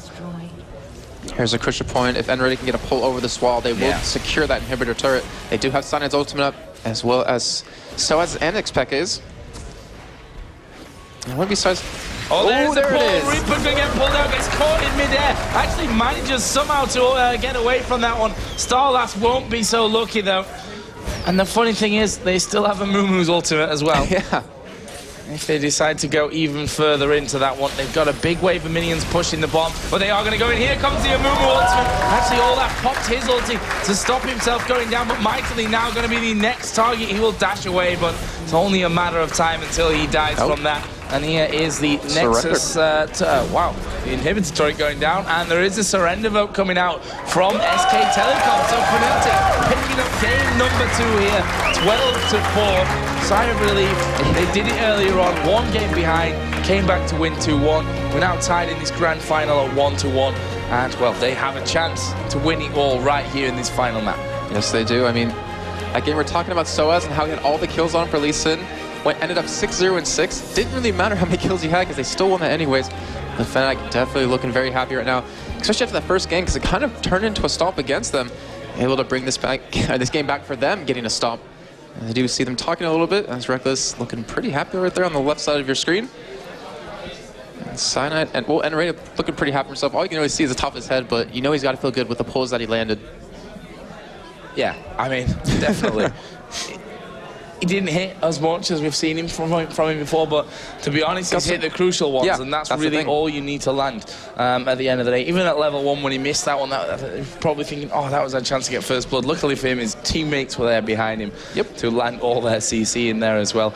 So yeah, a pretty one-sided game, 24 minutes. Like I said, 12-4 in the end. FNATIC getting that Baron off a good fight, and they have got to be in the driving seat now in terms of this best of 3 because, yes, they lost game number 1, but they talked about that. They've come back here. They've pretty much stomped on SK Telecom, who even themselves, I guess in their mind's like, guys, let's just surrender. We're never going to win this one. Let's just move on to this next game and put it all in onto that one, all the energy that we've got left. After a long day, to be honest with you, of games, although I'd say SK Telecom's day was a little bit shorter since they kind of walked through MYM a little bit quicker than was expected. But we're going to be going through, throwing over to the expert desk. They're going to break down game number 2, and we'll be back in a little while for the third and final game. Yes, welcome back, ladies and gentlemen. So we're going to get a game 3. Yeah, that's what you all wanted at home. FNATIC there, showing their true spirit and coming back to it. We're going to get straight to the replays. Let's get things underway without further ado. 12:50 was where it was, and it was sOAZ kicking Diana. Yeah, at this moment, no one saw that the kick on Reapered hits on Diana, damage Diana, and then he ignite her and kill her. It was an amazing kick on Reaper to hit Diana and damage her as well. It was impressively played by sOAZ that pretty much carried this game. Let me remind everybody who didn't notice, Dragon's Rage actually does also do damage to all other champions that are hit by the first champions you kick. That is pretty cool. It is. So 1935 was the next one, and the grab party begins once again. It's nRated in action. The usual from nRated, of course. Gonna forward a little bit. Okay. And here we come. That's a grab party. I think it's the first time on Reapered. It's always on Reapered, right? It is on Reapered, yeah. All the grabs are on Reapered. 3 or 4 times. Perfect. He was deleted in 1 second. It was amazing grab and amazing kill for FNATIC. The next one is 2040. At that point, he'd already evolved his jump, and he could have got a jump away, but he was just, everything was so quick. He got knocked up fast. Yeah, knocked up, immediately silenced, immediately kicked. Ulti kicked, I think, as well by Lee Sin, so completely dominated. All of that, of course, got kicked off by Sona, barely missing the crescendo. The first crescendo miss we actually saw from StarLast, but it was the quick reaction time on FNATIC. So, oh, they're coming for us. Let's make a room for the crescendo so it doesn't hit anyone. Perfectly played there. And the next one was, of course, 2040 was the Drake. They fought at the Dragon. SK Telecom got the Dragon, but unfortunately, they were completely pinned, and that Zyra ultimate started things off. So we have SK Telecom coming all to the Drake, and they got a bit on the deep. I mean, they went all to the Drake. There were no way they could survive this, but still, they got the Drake because they knew Amumu wasn't here, but Amumu was coming here, and when he jumped in, he ultimate 4 of them. Even the Como could cleanse it still. And it was perfectly sOAZ ultimate to survive, because he survived really, really low HP after the ignite, and was 4 kills for FNATIC, and 0 for SK Telecom, and only the Drake for them. Let me just show the kick again. Just the angle on that kick. Just watch. We're going to watch this from Reapered's locked-in perspective. Just look at the angle of sOAZ's kick, how perfectly placed it is.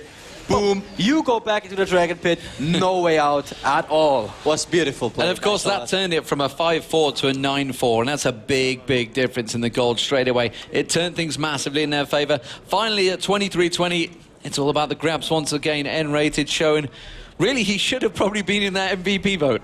He probably should be. I guess after today, he should be the MVP, not only in the MVP vote. And guess who gets it again? That's right, our friendly neighborhood bug. So it was a push with the Naso, and he got the grab on Kha'Zix again. And Sana tried to save him, but it wasn't enough. And now it's coming the dive with the Mew Mew ultimate. We're gonna see a dive, a bandage, and a dive from a Mew Mew right after. And 2 kills from, it was 2 kills or 3 kills for FNATIC, only 2 kills. Now Diana as well, he had to jump on a minion to try to survive, but it still wasn't enough. And this was probably the game over for SK Telecom. 10k ahead, GG well played, and surrender. 5-0 as well, very good team coordination there in the surrender vote. Don't always get that. I mean, well, to be fair, it's the Korean teams. The GGs get called in StarCraft all the time. So, you know, it's only fair that they start doing it. I never understood why sometimes games do get dragged out when it's clearly over. But then again, CLG have proven to be against the opposition. And, you know, you can drag them games out and win them. Absolutely. On the rare occasion, like 1 in 100. So, it is all square, 1-1. We are going to have a commercial break, and Game 3 will be coming up shortly, ladies and gentlemen. It is the Intel Extreme Masters here in Cologne. Who will take the final? One last game to go. We are playing for $50,000. $50,000. Oh. That was bad. That was awesome. Ladies and gentlemen, Game 3 is about to get underway. It is going to be FNATIC versus SK Telecom here at the Intel Extreme Masters in Cologne. And of course, it is going to be $50,000. $15,500 to the winner, I believe, as well. So, who is going to take it? Who will make it into the CBIT Grand Finals? Will they join Moscow 5, who are already there? Obviously, the winners from last season. Of course, MEETYOURMAKERS already there, the winners of Singapore. Who will it be? Will it be SK Telecom? Will it be FNATIC? What are we thinking? I would say FNATIC will be there, but I want to see the picks right now. We have... I don't know, man. My money's on TSM. Trolling the people on Twitch chat. That was all joke. That was really all joke. I know. So, picks and bans, what are you thinking? Go for it. I will say, from FNATIC, the same. Jax, Evelyn, it was Olaf last game? Or it was Rengar? Misfortune. Misfortune. Yeah, the two. And maybe we see a Blitzcrank ban from nice. SK Telecom. I will say they should ban it, actually. nRated is playing amazing with Blitzcrank. Nope, it's the Diana ban. It's the Diana ban. Even though they have first pick, and there's another Misfortune ban. Probably see Blitzcrank pick from SK Telecom. That would be boss. They could also go for the Lee Sin first pick, though. Lee Sin first pick as well, yeah. Mm-hmm. They have it for free. They could pick it. Let's see what they're gonna pick now. And we can they have TF, they have Listen, and they even have Zyra. Taking Zyra away from Peke. Zyra has been first pick always. I think. And we can see... It's always a first pick. Oh, wow. We can see Cyanide and nRated, of course, there. Now, more importantly, Nunu has snuck through this time. True. Yeah, that's true as well. And it's gonna be for FNATIC, 100% sure. I mean, Nunu Caitlyn is such a strong combo for bottom lane. Ooh, and there... I don't know what champion is that. I think that's FNATIC trolling you. Yep. There you go. Draven, I would love to see Draven. Draven does it all. But it is going to be Ezreal, which means Blitzcrank is going to be a possibility. There is 23 seconds left for it to be changed. Nunu Vayne could be a possibility, of course. Vayne I mean, this is MEETYOURMAKERS right there. I don't think it's gonna be Vayne. I think this is Rekkles' last big tournament for a while. Yeah, his last There game. you go. That's something really normal. Cho'Gath. It is still open. And he's been banned so many times as well so far, and he's snuck through this time. So Cyanide going to be on Cho'Gath, which means it will be a top sOAZ once again. What are they going to counter with this? We probably get now in SK Telecom, the jungler and the AD, because it's something you can pick. Even the jungler in the top lane to try to counter both sides. And they go for the AP. TF. That's risky. He's been banned the last 2 games, so maybe it's something that Dade really wants to play.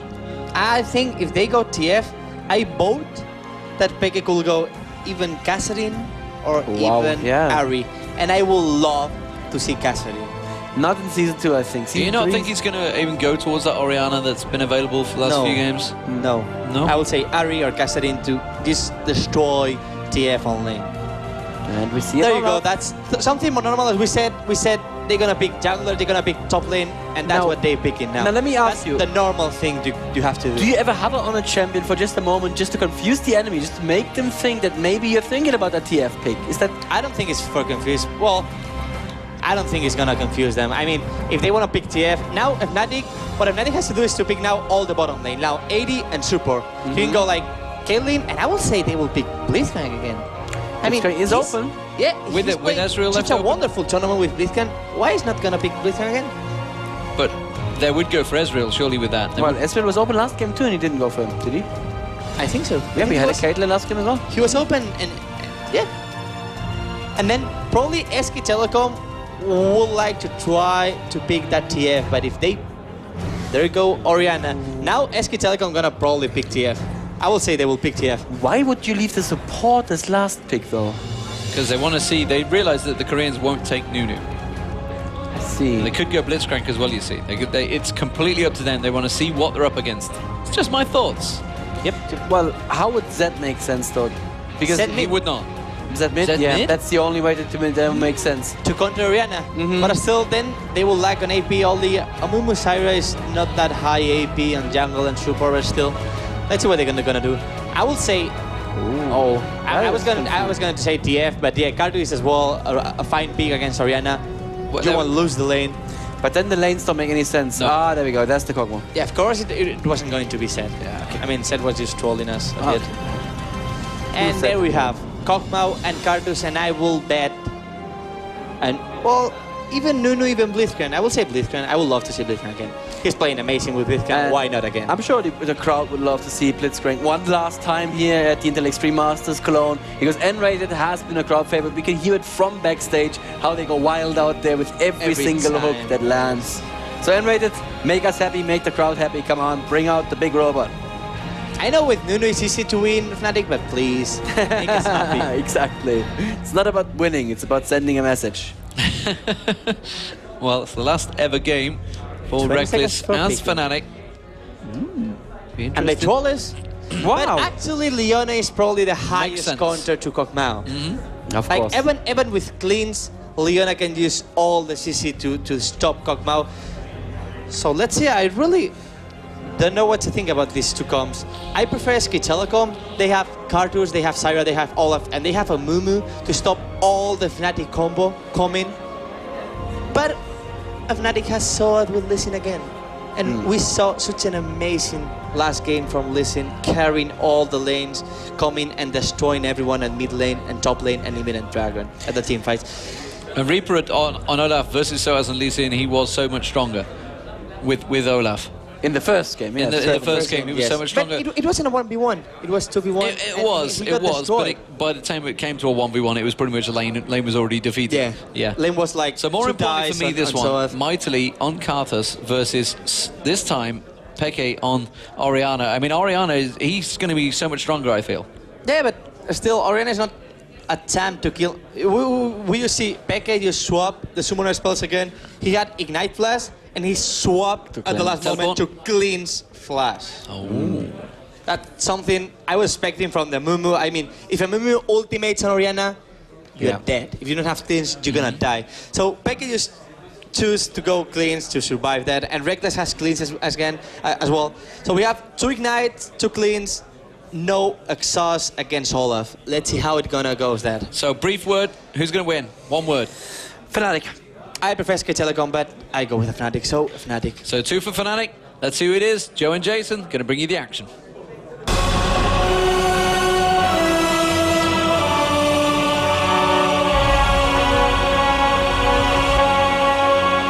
So here we go, then it all comes down to this final game. SK Telecom T1 versus FNATIC. The scoreline in the best 3 tied at 1-1. And we're going to decide in the next 22, well, who knows how many minutes in the end of it, who is going to be the champion of Intel Extreme Masters Cologne. Look at this, FNATIC already setting up here in the middle. Karthus may be forced to flash. Yes, he will. There is the flash coming out, and good job, because that Zenith Blade was directly on his position. The knockup was coming out from Cyanide as well, and FNATIC win that initial war and forcing the summoner spell to be burned. And Joe, we always talk about this in the beginning of the game. Who do you think has it? We heard the experts. What do you think? I think the momentum that FNATIC are going to have, as we saw in that first semi-final, I think that's going to be enough to carry them through here. I do like the composition of SK Telecom. I mean, a Mumu ulti with the Zyra ultimate with Karthus right on top of them as well. That's a pretty scary combo to be going up against. But on the other hand, FNATIC's isn't half bad either. You've got that great CC out of Leona, the knock-up out of Cho'Gath, the non-extra damage that you're going to have in there. The Orianna Shockwave is always a favorite of mine as well, if you can land it. So it's going to be an interesting game, that's for sure. Yeah, and actually really curious to see how well sOAZ does again. This is the third game in a row he's actually playing Lee Sin against SK Telecom. And I'm also curious how well Rekkles does, because he's running with a Leona this time. A little bit different of a combo. Though he is against a Kog'Maw and a Zyra, which Zyra kind of matches the range of Caitlyn. We do see Reapered just waiting on the side, trying to spot. If they will be going for that blue, will spot it. But really not much they can do after that. We do see an invade coming out of SK Telecom onto the enemy's blue here, but sOAZ will see it as well. Yeah, and sOAZ, is he going to be able to get in there? Nope, not quite. He'll land the Q. And the two small minions. And Mumu smites it out. Cyanide doing the same over the other side of the map, and he's going to go back into his side of the jungle for the red buff. So pretty much a mirror start there. Lane swap coming out for FNATIC. We're going to have Caitlyn and Leona up against Olaf in this top lane, and Lee Sin versus Kog'Maw and Zyra in the bottom lane. Who do you fancy to do the best out of the two solos in these 2v1s? Well, we do have Olaf. I mean, just straight Olaf. His undertow, if he levels it up, he's going to be able to farm so well that Lee Sin just kind of can't really do. We have seen sOAZ play exceptionally well on Lee Sin, but then Reaper does exceptionally well on Olaf. So I'm going to give it to him, though, in that top lane. And again, he is being zoned quite hard by nRated here. As he misses that Zenith play one more time. And still, I mean, they have the potential to push the lane very quickly and take this tower like they did in game number 2. They took the top tower very early, then switched down to bottom, and kept pushing that out. Bottom lane going pretty much the same there. UandME just putting him out as much damage as he can onto sOAZ as Lee Sin, keep him out of range of the CS and of their experience as well. Meanwhile, we do have Cyanide waiting in the wings here in this middle lane. I think he might have been spotted from this ward of MighTiLy, so we'll have to see how that goes. MighTiLy is positioned as though he does know that something might end up happening to him on that front.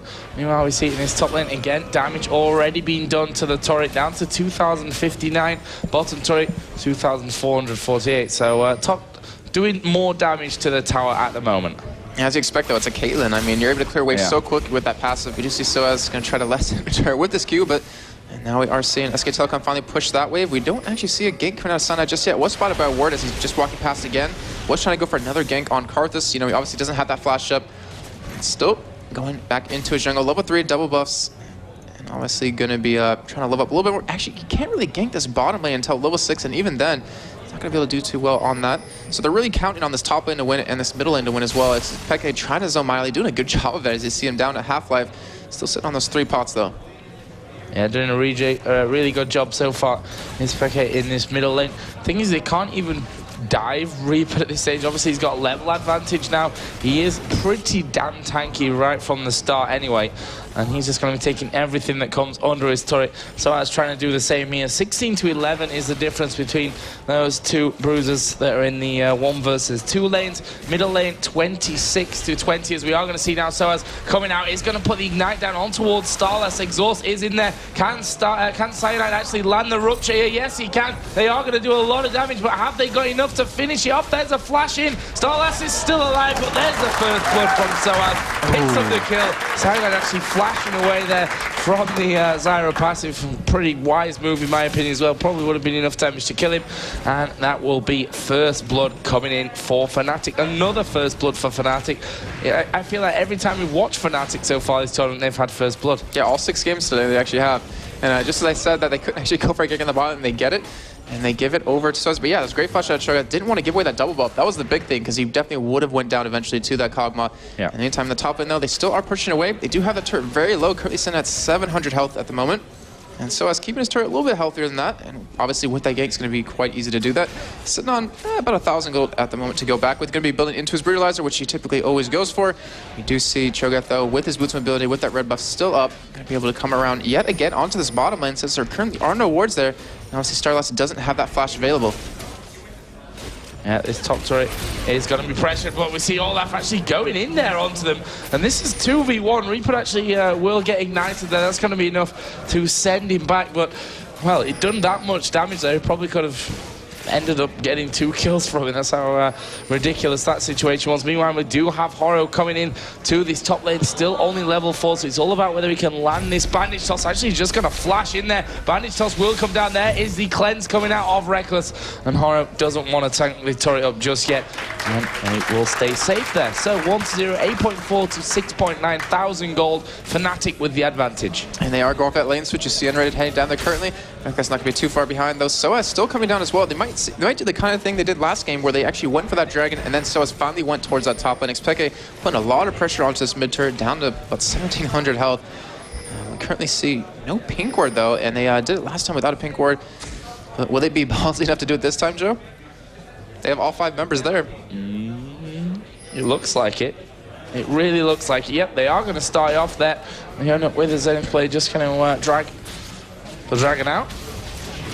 But let's see if they can actually get it finished here before SK Telecom actually react to this one. They've seen that the bottom lane is coming up from this one. It might just force FNATIC to back away. Yes, it will. Slow actually coming down here onto Rekkles. And look at that. They've got it on towards Cyanide. He's falling low. Olaf there. nRated actually coming over the side. But Cyanide is going to go down to Reapered. There is the shockwave out of xPeke. But I'm not sure it's enough to save nRated either. No, it's not. And it's Cogmore that actually picked up the kill. Meanwhile, Czaru did die over on the other side. Rekkles quite low. Lee Sin goes flying the whole way across. Always fun to see. And sOAZ, I don't think he's finished just yet. Tried to land that Q onto UandME. In the end, didn't hit anyone. Yeah, that was, I mean, they did in game number 2. It was a very ballsy play. They ended up coming out successful in it, but this time, I mean, we had sOAZ just still pushing that bottom lane. Didn't come to help. It might have actually gone down in time. And Cyanide going down, losing. Did he actually lose double buffs on that, Joe? No, not double buffs, but at least a red. No, didn't. So, if anything, he didn't lose that. Reaper in the top lane, still farming away. 37 CS, not too bad. Has that GP10. See sOAZ landing that Q on the Horo. Might be able to get this turret. Actually, no, he won't be able to get it, but we'll get it very low. And look again, we're seeing FNATIC go for Dragon yet again. They don't have a pink. Well, they didn't have one last time, but they don't really care as we do have them straight going for all 5 members there. We're Reaper in the top lane, so that should be first Dragon going over to them. And a much needed gold little boost. Oh, I thought we might think about Bandage tossing in there, but in the end, will be finished off by Orianna. So, again, every little helps for FNATIC. Tied up with the kills, but they've got turret advantage. They've taken away the first dragon of the game, and that means they are 1,700 gold in the lead currently, as blue buff has just been given over towards xPeke in the middle. You may see that blue being going over to MighTiLy in a little while as well. That is up on the SK Telecom side of the map. Let's have a quick look down the CS, because top lane is actually a pretty big difference now. 52 to 33 in favor of Olaf. Middle lane 55 to 60, pretty even there. Bottom lane is also damn even, 64 to 65, and that's just exchanging here with these waves coming in, and even the support's got a 1 CS apiece. So really even stuff right now. Obviously SK Telecom got that advantage in the top lane, although sOAZ does have 2 kills from that, which puts him just about ahead in the gold with that turret and the dragon down as well. Yeah, that Brulard is going to be amazing for him. Olaf sitting at only that 57 armor. We have that 21 flat out of sOAZ plus the 10%, I believe it was. Yep, 10% on his penetration. But at the bot lane, I mean, Rekkles and nRated, they've kind of been passive. Have you noticed that? I mean, they really haven't tried going for a dive under Cogmore under tower. We do see Czaru not level 6 yet, and nRated should be hitting it very shortly. We'll hit it way before StarLast, and that could be the key for them to just dive in for it. They should be able to pick up a Czaru, if anything, though. I mean, Rekkles, I'm sure he's just happy farming away, as he did in game number 2. Yeah, and that's something that he can do really well. And in terms of, you know, aggression, we're in game number 3 of a grand final, and that's the real problem that comes to mind there, is that you don't want to play all-out aggressive, in my opinion, at this stage of the tournament. They're going to be playing a lot safer, a lot more methodical, and trying to find those advantages from wherever they can get them, rather than trying to make them, if that makes any sense. As nRated is coming in from the side. Ulti comes down onto MighTiLy, and not quite enough damage. Actually, xPeke did have Shockwave ready, but didn't have the mana to just press that button, as Horo actually is going to get exhausted up here, ignited up. And damage. still not quite dying, but yeah, the damage already coming out there. Still going for that finished codex. Still will be building things in Holy Grail. We had Cyanide actually waiting on the side. Didn't really go in for it. And xPeke had his ultimate up right when we saw MighTiLy just get out of range. A little bit unfortunate for him, but he still got that turret off of it. And xPeke with that blue buff trying to push down this mid or the second tier turret. Though we see MighTiLy coming back to lane. And I mean, overall FNATIC, it's just a step by step, just taking SKT out of this game. Yeah, and that's what I was talking about with the whole methodical thing. Easy for me to say. That's exactly what they're going to be going for in this one, step by step. It's like they have a plan. Working, yeah, like set up. Like, oh, step one, do this. Step two, do this. Of how to win this game. That's for sure. As we are seeing here, xPeke maybe in a little bit of danger. He's going to use the shockwave. You've got sOAZ coming in, who will have to kick MighTiLy away. Flash used there by xPeke to try and escape. Or MighTiLy goes in. xPeke not quite able to stay alive. But sOAZ will kick Karthus. I'll do enough damage with the turret combined in there as well to get the kill. And here we can see Reapered in that top lane, just hammering away on the turret. I say hammering, pretty slowly hammering. Just lightly tapping every so often. But we do see sOAZ again 3-0. Game number 2 that happened, he was so far ahead in kills. Was able to finally carry that game. However, in game number 1, he wasn't able to. Can he do it again? Can he pull it off for the victory for this grand final, Joe? I think he's got a better chance this time around. He's against a tougher target, though, Olaf. I mean, can't really control him too much, and he has a lot more CC against him with this Amumu, with the Zyra, and with this Karthus. As you see right now, the top lane is actually going for a dive here onto sOAZ. Yeah, and he's going to get this one as well, because guess what? Karthus is in the game, and there is the kill for Karthus. Oh yeah, there's a Karthus. Press R for victory. Here we go then, down in the bottom lane. nRated is going to move in. Oh, flashed away there, StarLast from the Leona ultimate. Now they may just try and turn this one around. The slow will land onto Rekkles, but has he got the damage to get this kill coming out? Rekkles takes probably 2 more hits on this one. UandME, he does land the ultimate, but Rekkles just walks straight through it, knowing that he can't chase up with anything after that one.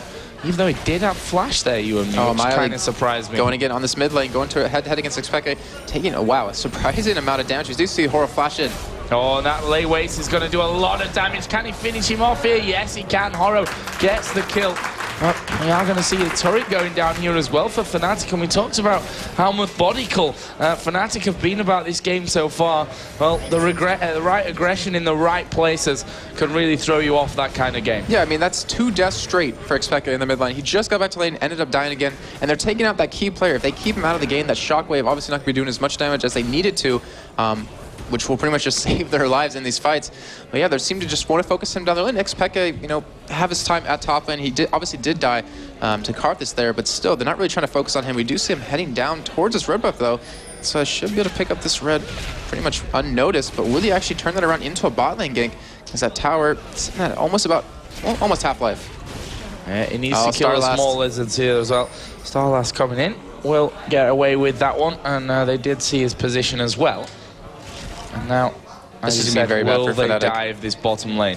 We have Olaf and Amumu and Karthus all closing in around. This could be Here we go, really bad. They are going to move in on towards UandME. There is the Zyra ulti, going to knock all 3 of them up. That's going to give the rest of the team time to come around. Amumu coming in, Rekkles, going to net away, but sOAZ, he's going to have to try and dash out to the minions, but here comes Karthus. This is going to be a whitewash for SK Telecom. They managed to pick up one. There is the second one. xPeke should just get out of there as the bandage toss lands full range on towards Rekkles. Can Horo finish this one off? Not quite, as they put a ward over the top. Cho'Gath actually coming around the backside. Reapered is still chasing in towards xPeke, and they are actually turning around here. Shockwave used on MighTiLy, but didn't do anything to him. So 1-3 and Dragon. Yeah. Not a bad trade. Gold lead pretty much non-existent right now for SK Telecom. He'll have that 200 gold advantage, but though with this Dragon, I'll take a little bit higher than that. Cyanide, gotta be careful here though. If he gets caught by Reapered, he will most likely go down. Does have that flash available though. And that's exactly what you want to see of SK Telecom to get back in this game. Karthus now 1,400 gold to back with. Olaf 1,100. We're going to pick up some key items, and Olaf 3-0-3. That's why we saw him banned out previously against Reapered. Yeah, I mean, he played a brilliant game with it. Horo as well. I mean, maybe not quite as much in that last game, but when we've seen him earlier on in the tournament, was a very good Olaf player. So if you've got an Olaf that can be this strong in 2 different roles, I'd say that's pretty much the definition of a ban, right? Yeah. And then again, just seen Oracle pop for Cyanide. Go on, sorry. I don't know. Then again, we had to see a Misfortune bend, and they also took out that Evelyn because they didn't want to see Reapered on him again. Yep. But the Misfortune was so key in game number 1 to carry them. As you saw, I mean, UandME wasn't too great on that AD champion in game 2. Wasn't bad, but wasn't really amazing. So Cyanide here with the Oracle, as I said. Ooh, meanwhile, down at the bottom, we are actually seeing Reapered coming in towards nRated. They've got no turret behind. The rest of the team is going to turn around. Carter's ulti comes down. nRated is dead. Rekkles is not going to get away either. And actually, it will be UandME to pick up that kill right at the end. And that's just far too easy. Yeah, that can't happen. The difference between game number 2 and 3 is, remember during game number 2 when we were pointing out that we saw 4 members of FNATIC having wards? Not seeing that so much this game. Obviously, right now you will, but they're not getting the coverage they need. They can't afford to be getting ganked like this and dying. It is 10-4 now. The game is starting to snowball a little bit out of their favor. We do have Kog'Maw getting towards that Fenancer. Karthus finishes Rod of Ages, but Olaf, I mean, he has almost that Randuin's Omen, almost had that StarLast. xPeke going to run straight into Reapered here. Picks up the axe one more time. Nice flash away from xPeke. That will stop him from dying. But will it stop everyone else from dying? sOAZ here taking good damage from MighTiLy. Where's he going to run to? That's the problem. Wall of Pain is down, and he's going to actually try and get over the other side. There's his flash used as well. Can Czaru land the root? He's going to flash over the root, actually missing there. Well, they've got 2 of them coming in. sOAZ going to turn him back around. Is going to kill MighTiLy, but will die straight away after that one. So credit where it's due there from sOAZ. He did well to turn that one around. Yeah, the rest of FNATIC was trying to push out that mid lane since they saw so many members of SK Telecom committing towards the top, though. Being forced to back out. Horo waiting on the side, was spotted by that ward and those minions who are still chasing after him. They want a piece of that action as they will finally get back to lane. But still, Rayleigh is now picked up for Olaf. With that Ghost, we always talk about how deadly it is. And not to mention, getting Horo in position to get that ultimate down is really going to be key. And that Shayla's will be a major factor in that. Yeah, totally agree with that one. 4-0-4. Great position for Reapered. He's coming in towards this top side. Araneae is there. Is Kog'Maw going back? Yes, he is, but may change his plans now that Reapered is coming in. Reapered actually going to walk in towards nRated there, so FNATIC were ready for it this time around. They had this ward inside of the tri-bush to give them that vision, and that's what they need to do because they can't afford, once again, as I said before, down in that bottom lane, to get caught out in this matchup. It's simply... it'll lose them the game. Yeah, I mean, they're not being aggressive anymore. They're being defensive during the entire game in game 2 and for the first 12 minutes of this game. They were being really aggressive, trying to force fights, trying to force turrets to go down. But now, with just how far they've fallen behind, they have to play defensive, and that's not really the position they want to play in, because that gives SK Telecom the ability to engage when they want to. And with that combo they're running, I mean, that's exactly what they want. You do see, though, Infinity Edge not yet done for Rekkles. How much gold is he sitting on? 1,900, so we'll be very close to it at least. And they will need that major item out of him before they can start pushing back against this team.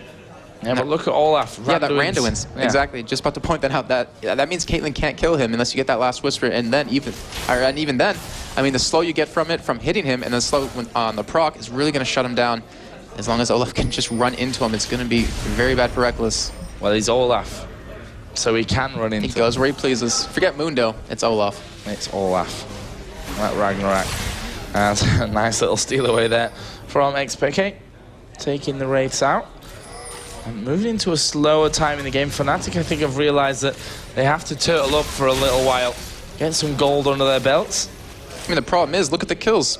It's stacked on the sOAZ, but the thing is... at the start, you know, four kills on Lee Sin. It worked out for them game number 2, but as you're seeing right here with xPeke dying, was it 3 times in a row? It's just not what they need to spread out these kills. They need to spread this gold out.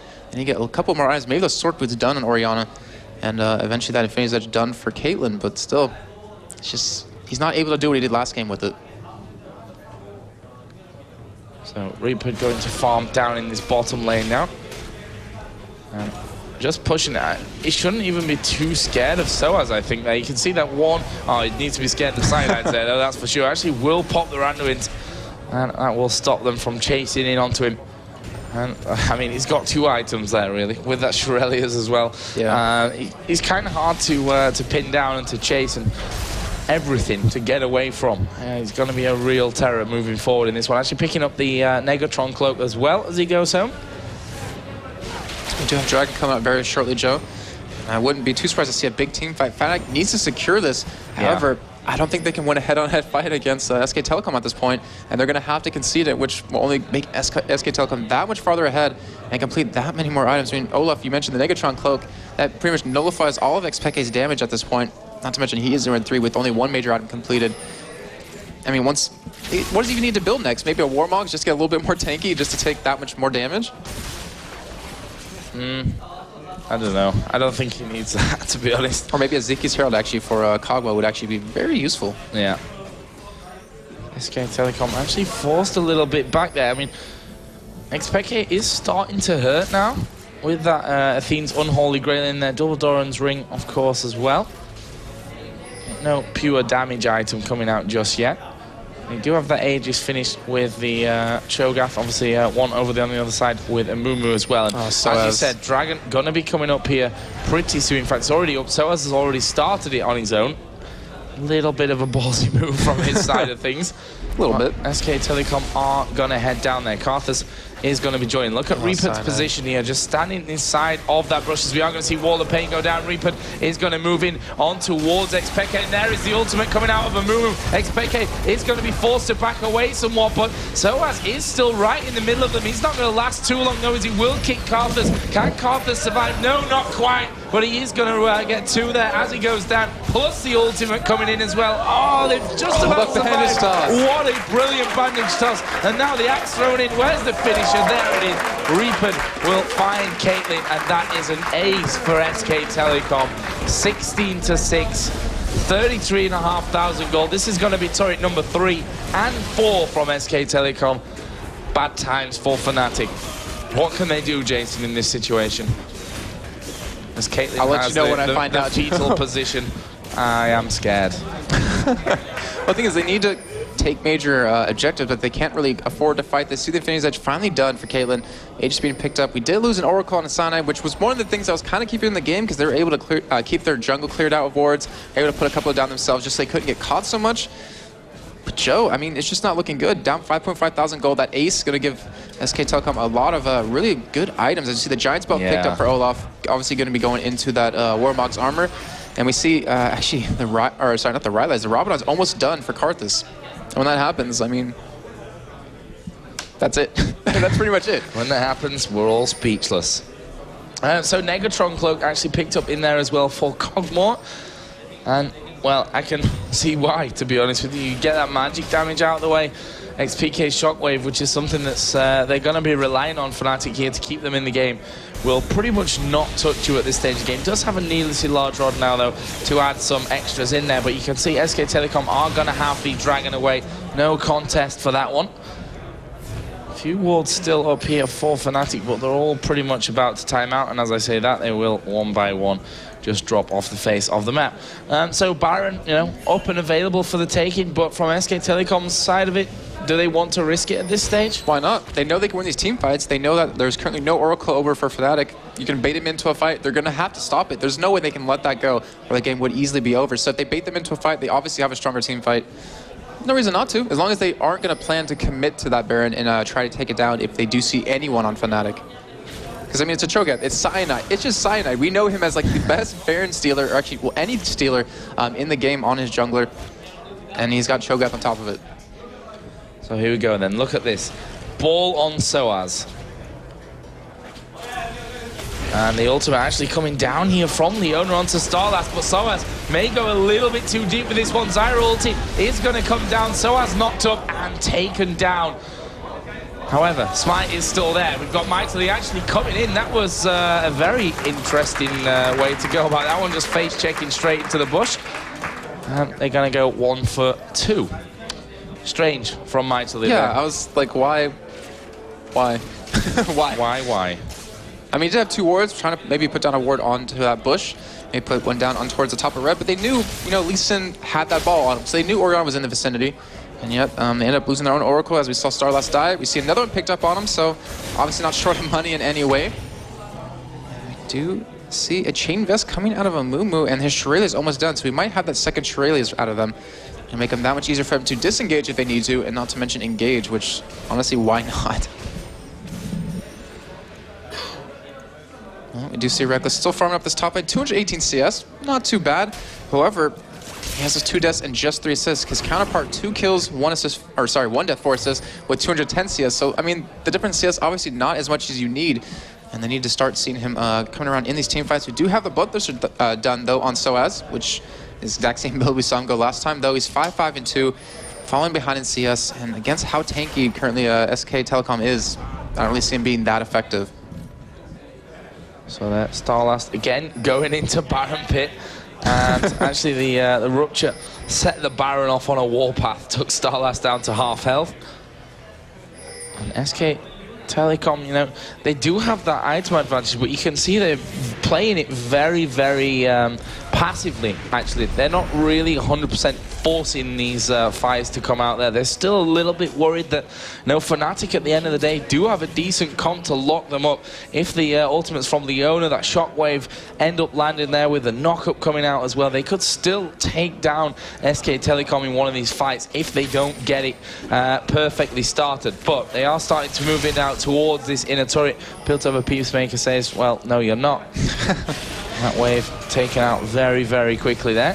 Even though SK Telecom is so far ahead, Joe, they really, like you were just saying, they're playing a little defensive. They don't want to hurry in a fight that they're going to lose, especially under these turrets where it really could happen. We do see Ridwa being taken away, though. Cyanide just trying to spot where they are because, you know, they don't really have the control over their own jungle. Looking at vision, they have none.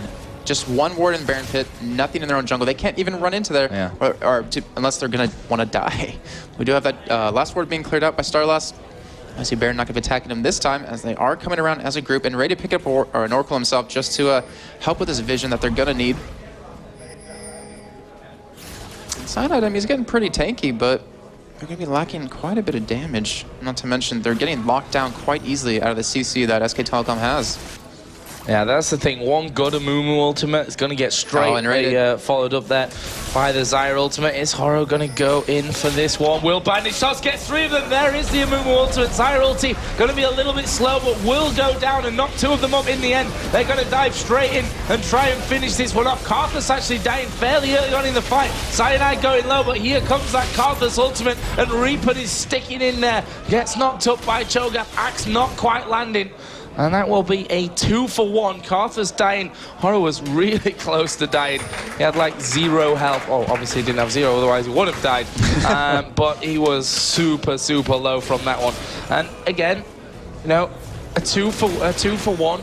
Not the worst thing that can happen for FNATIC, but at the end of the day, 10 2-for-1 fights means not a very good score for FNATIC. And the thing is, they actually made FNATIC a little bit scared there. If you notice, Reapered was tanking them 1v5, if not 1v4 right there in that fight. And that just shows how far ahead he is. And the thing is, FNATIC has no answer for him. If he charges into him, if they can't kill him with 4 people, how are they going to kill him at all? I mean, without that ultimate up, obviously they will have a slight chance. Still, we do see StarLast back. And how much gold is he sitting on? 700. We'll be building to the Aegis very shortly. We see Kog'Maw getting close to Infinity's Edge, and when he gets that, the game's over. Olaf's got Warmogs now. Oh, as you do, when you're that fed. 7, 0, and 9 now. They've got that double Shurelias to get things started. Obviously now it's just a case of waiting for those ultimates to come back up. The Horo ultimate plus StarLast ultimate. UandME not quite got his Infinity Edge finished here. And SK Telecom might start things off. Yes, they are. Here we go. Going to start off Baron. Will they come off it, though? Let's try to click on Baron's health. Where is he? There he is. Cyanide doesn't have flash to get in there. Yeah, Cyanide not got flash. It's down to 3,000 here as he is trying to get in there. Zyra ultimate is going to be devastating. Knocks 2 of them into the air. There is the Amumu ultimate as well. But SK Telecom are actually losing quite a lot of health from this one. But they've got those 2 valuable kills in there. They've taken out the AD carry. sOAZ has to walk away the other way. And that will be a 3-for-4. So still, you see that it's not over for FNATIC just yet. Not quite. It's not. However, that fight was completely in favor of FNATIC in terms of initiation. They had that Orianna ultimate, not to mention the Cho'Gath knockup. They pretty much blew up StarLast right away. He got his ultimate off, yeah, but it was a little bit too late there, as we noticed. But now we have a push onto this mid turret. sOAZ last one to, you know, really defend this. However, with Reapered, how tanky he is, that 4,200 total life right now, Joe. Yeah. Obviously nothing he can do there, and that will open up inhibitor for SK Telecom and their team. Oh, Kog'Maw sitting on almost 2,000 gold, Joe. That will be an Infinity's Edge evenally. One thing's for sure, we're definitely not going to be seeing any surrender votes in this one. I would hope not. Final match of Intel Extreme Masters Cologne.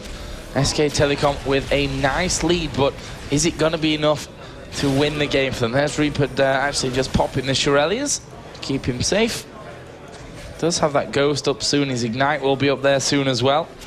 Zyra Ultimate will be just about to come off cooldown, and the Amumu 1 will be shortly there as well. FNATIC actually taking themselves a Dragon, which, you know, they're 6,000 gold, give or take, behind, and it doesn't matter. Small, but yeah, I think it does matter. I mean, to finish off some of the big items.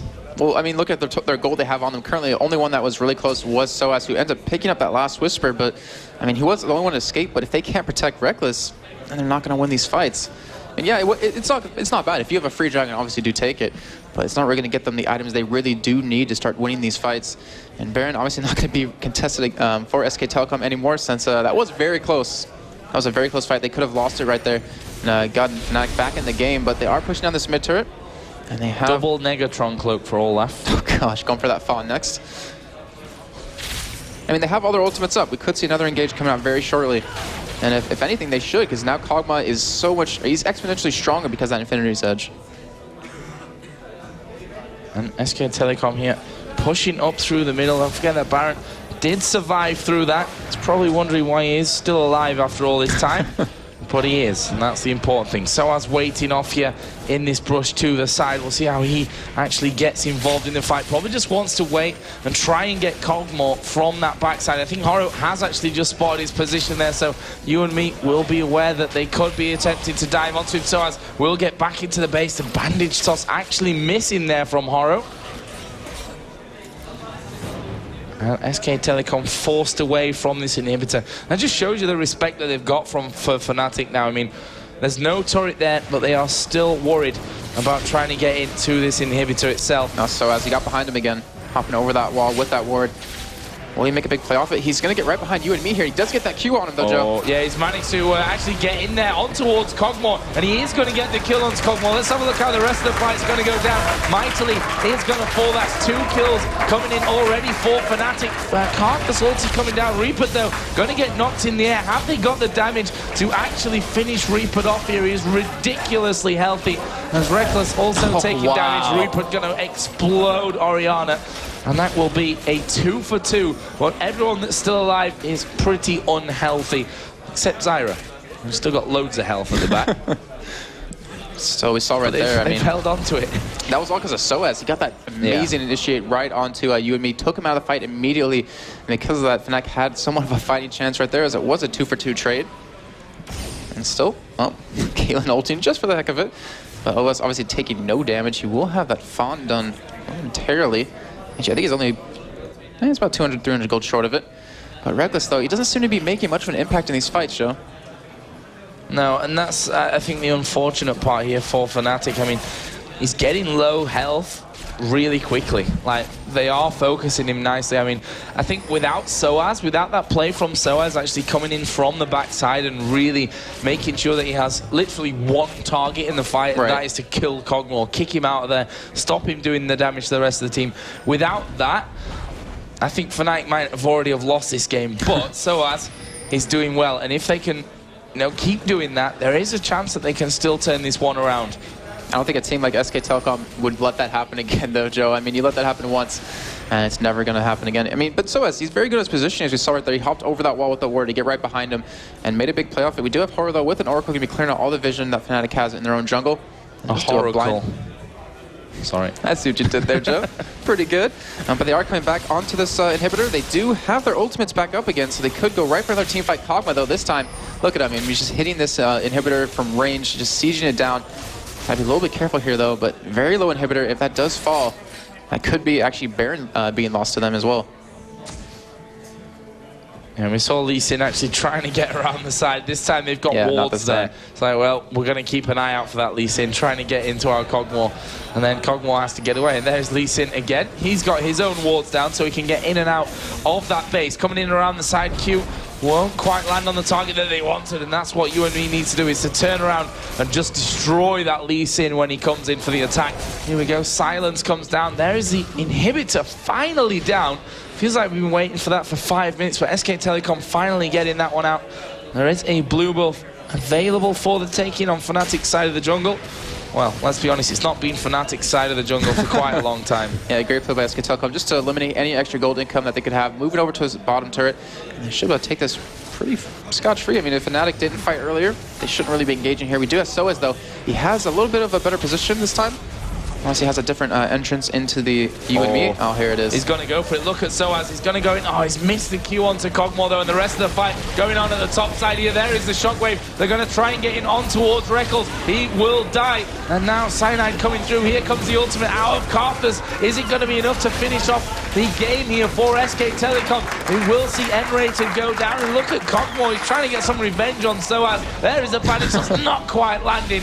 But we will see SK Telecom here finish off this inhibitor turret. They survived with 4 men. Horo and StarLast are both very, very low, but UandME is still alive, and that's the key thing for them in pushing forward in this one. The super minions from this middle lane are going to be coming in here in just a second. They are going to be focusing on these Nexus turrets. sOAZ has to do something as they focus in on him. He goes down. There is the ace. The Nexus turrets are falling.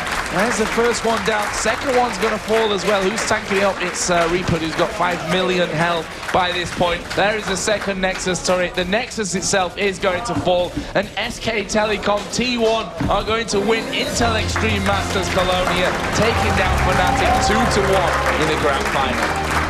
Joe, this is the first event.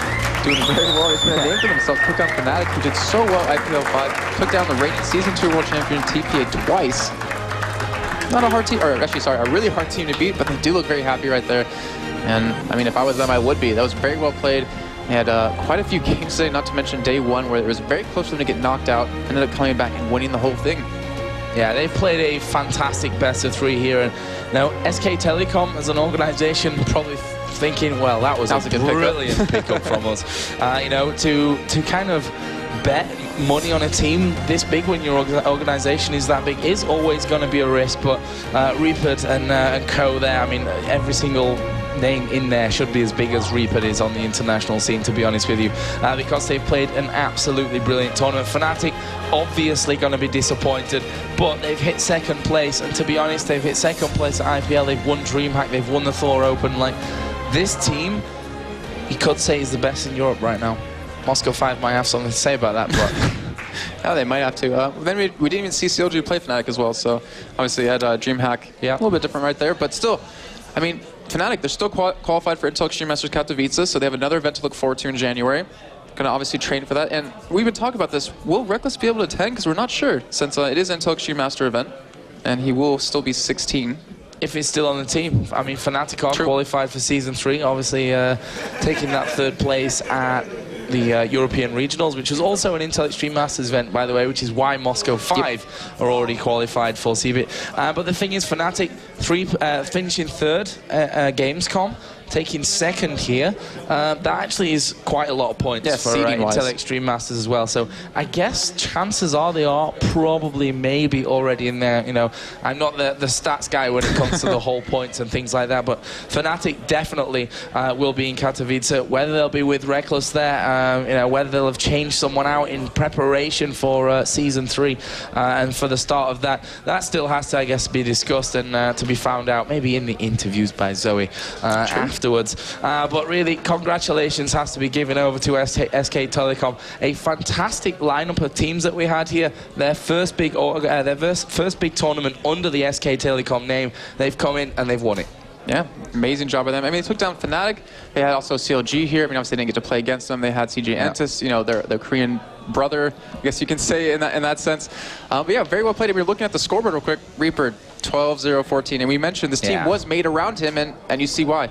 Yeah, that Olaf probably was worth a bam. I'm going to throw it over to the experts, and they're going to break down that 3rd and final game.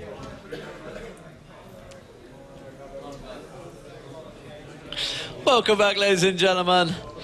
And First things first, let's just correct Joe, because FNATIC actually finished 4th, of course, in the regionals. They weren't at Season 2 finale. Of course, SK Gaming were, as well as Moscow 5 and CLG, so they haven't automatically qualified just yet. So they are going to go to Katowice, though, so maybe they can get in there. But as it is, SK Telecom now, having won Intel Extreme Masters Cologne here, taking up 15,500, also qualifying for that grand final in Cologne in Hanover, should say. It's March. In March. Yeah, in Hanover. Yeah, but it's Hanover, not Cologne. True, yeah. So, what do we think, ladies and gentlemen? Absolutely dominant performance by Reapered. Reapered just basically saying, Zuma Blaze, kick me?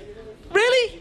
You think you can kick me? I'm going to come back and beat you. I wouldn't be surprised to see SK Telecom stomping through the OGN next tournament. Yeah, the Olaf was unkillable. That's. I looked over the notes that Araneae was right here, and it's just Olaf still unkillable, still unkillable. Yep, still can't kill Olaf. That's the story of the game, pretty much. And he was against sOAZ in that top lane, yep. and it didn't die. Olaf so strong. 2 games running, Olaf versus Lee Sin. sOAZ has got a good Lee Sin, but he was so strong. Yeah, I'm not sure if saying GG to SK Telecom or just say GG Reapered, because I think he carried the game alone. He was just destroying Orianna and Caitlyn alone. Was amazing play by all of them. And Joe pointed it out in that one point. He just walked through 4 members of FNATIC and still killed Peke. They just couldn't stop him. Couldn't stop him. Just did not have enough damage, and he was so tanky. And like you just said before the end there, you know, by the time he goes back to base, he's going to have a force of nature, and then there's nothing they can do against him. Yeah, amazing play by Reapered. And we can't take anything away from them. We had some fantastic plays in there. FNATIC got the kill on Kog'Maw, and then they thought maybe they're going to get back into it. They got a good couple of counter ganks.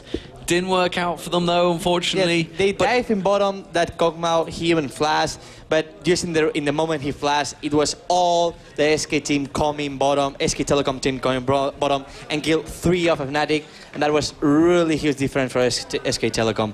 That was the first point that SK Telecom take the lead of the game.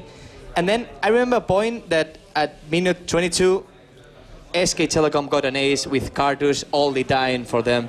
That was simply a perfect team fight for them. And it was simply a case of they couldn't fight in the open. Every time they got to fight in the open, they just couldn't control Reaper, because obviously he just pops that Ragnarok and he's going to storm straight through, and Caitlyn was just getting wrecked. Rekkles could not get involved in a fight. It was either Rekkles or Peke. One of them was going to die to the hand of Olaf. And there was one fight even near Red Buff in FNATIC's forest where they actually had the perfect fight. The fight started, and you and I, Lee, were like, and I was like, no, guys, this is perfect for FNATIC. This is a perfect situation. It was every time a Mew trying to ultimate all of them, but only getting probably Orianna or Caitlyn, who instantly cleans and go back. So it still was okay for them. Yeah. The problem was 4 people from FNATIC were hitting that Olaf. And Olaf just really didn't give many cares in that situation. And probably also the problem was every team fight, they tried to kill Cartus. And yeah, they managed to kill Cartus, but he's a zombie. He has a passive. So it's perfect. He was still casting the ultimate and making so much damage to all the team. So what would you do in the future to all Korean teams out there? How would they stop this new team, SK Telecom? It seems like every week there's a new monster being generated in Korea. It's KT Rolls the B currently in the OGM Winter. Now SK Telecom coming through. I mean, SK Telecom have always been an enormous name, so it shouldn't be a surprise that the team they pick up is very good. I will just say, every game you have 3 fans. Let's just ban Reapered. Can you? Is there any way to ban one guy? Yeah, like, sure. Just take him out. Let them play the manager or something. Yeah. Take him out. Player bans, I like it. Player bans. There's other ways of doing player bans, but I wouldn't recommend them, and certainly Riot Games wouldn't recommend them. Not at all, no. But as it is, what are we thinking here then? We're seeing them going to the finals. We've got Moscow 5 already there. We've got MEETYOURMAKERS, who they've already dispatched of in this tournament there. Yeah. Are they going to start looking strong? I mean, Moscow 5 versus SK Telecom straight away. How would we balance that one up? Well, I don't know. It's gonna be a really huge fight there. M5 and SK Telecom. I don't know. I just think that MYM just get destroyed by SK Telecom, so probably Moscow 5 is the rival. I don't know. Let's see. And let's also remember there's a couple of Korean teams that couldn't come because they had games this week in the OGN. So who knows? Maybe we're going to see them at Katowice. Maybe we're going to see them in Brazil, potentially. So there could be even more Korean teams thrown into the match. I think it's way too early to start talking about C, but a lot can change in 3 months. A heck of a lot. And that is it, for ladies and gentlemen. For us at the Cool Kids desk, we are going to pass over to Zoe, but before we do so, thank you very much to Araneae for joining us. We've trolled him, but he's been fantastic all weekend, as well as Zenon, the Stoic, joining us from Riot Games. Gonna go off to create those new champions for you guys, so in future, if you find a champion you dislike, then feel free to tweet him. It's probably his fault. Yeah. And he won't say that, but also, we both thanks Deman for his incredible hosting of this table. Thank you very much. Smooth voice. And trolling. Smooth voice. We're going to go over to Zoe and trolling. And trolling again. Over to Zoe. Let's see who you got with you.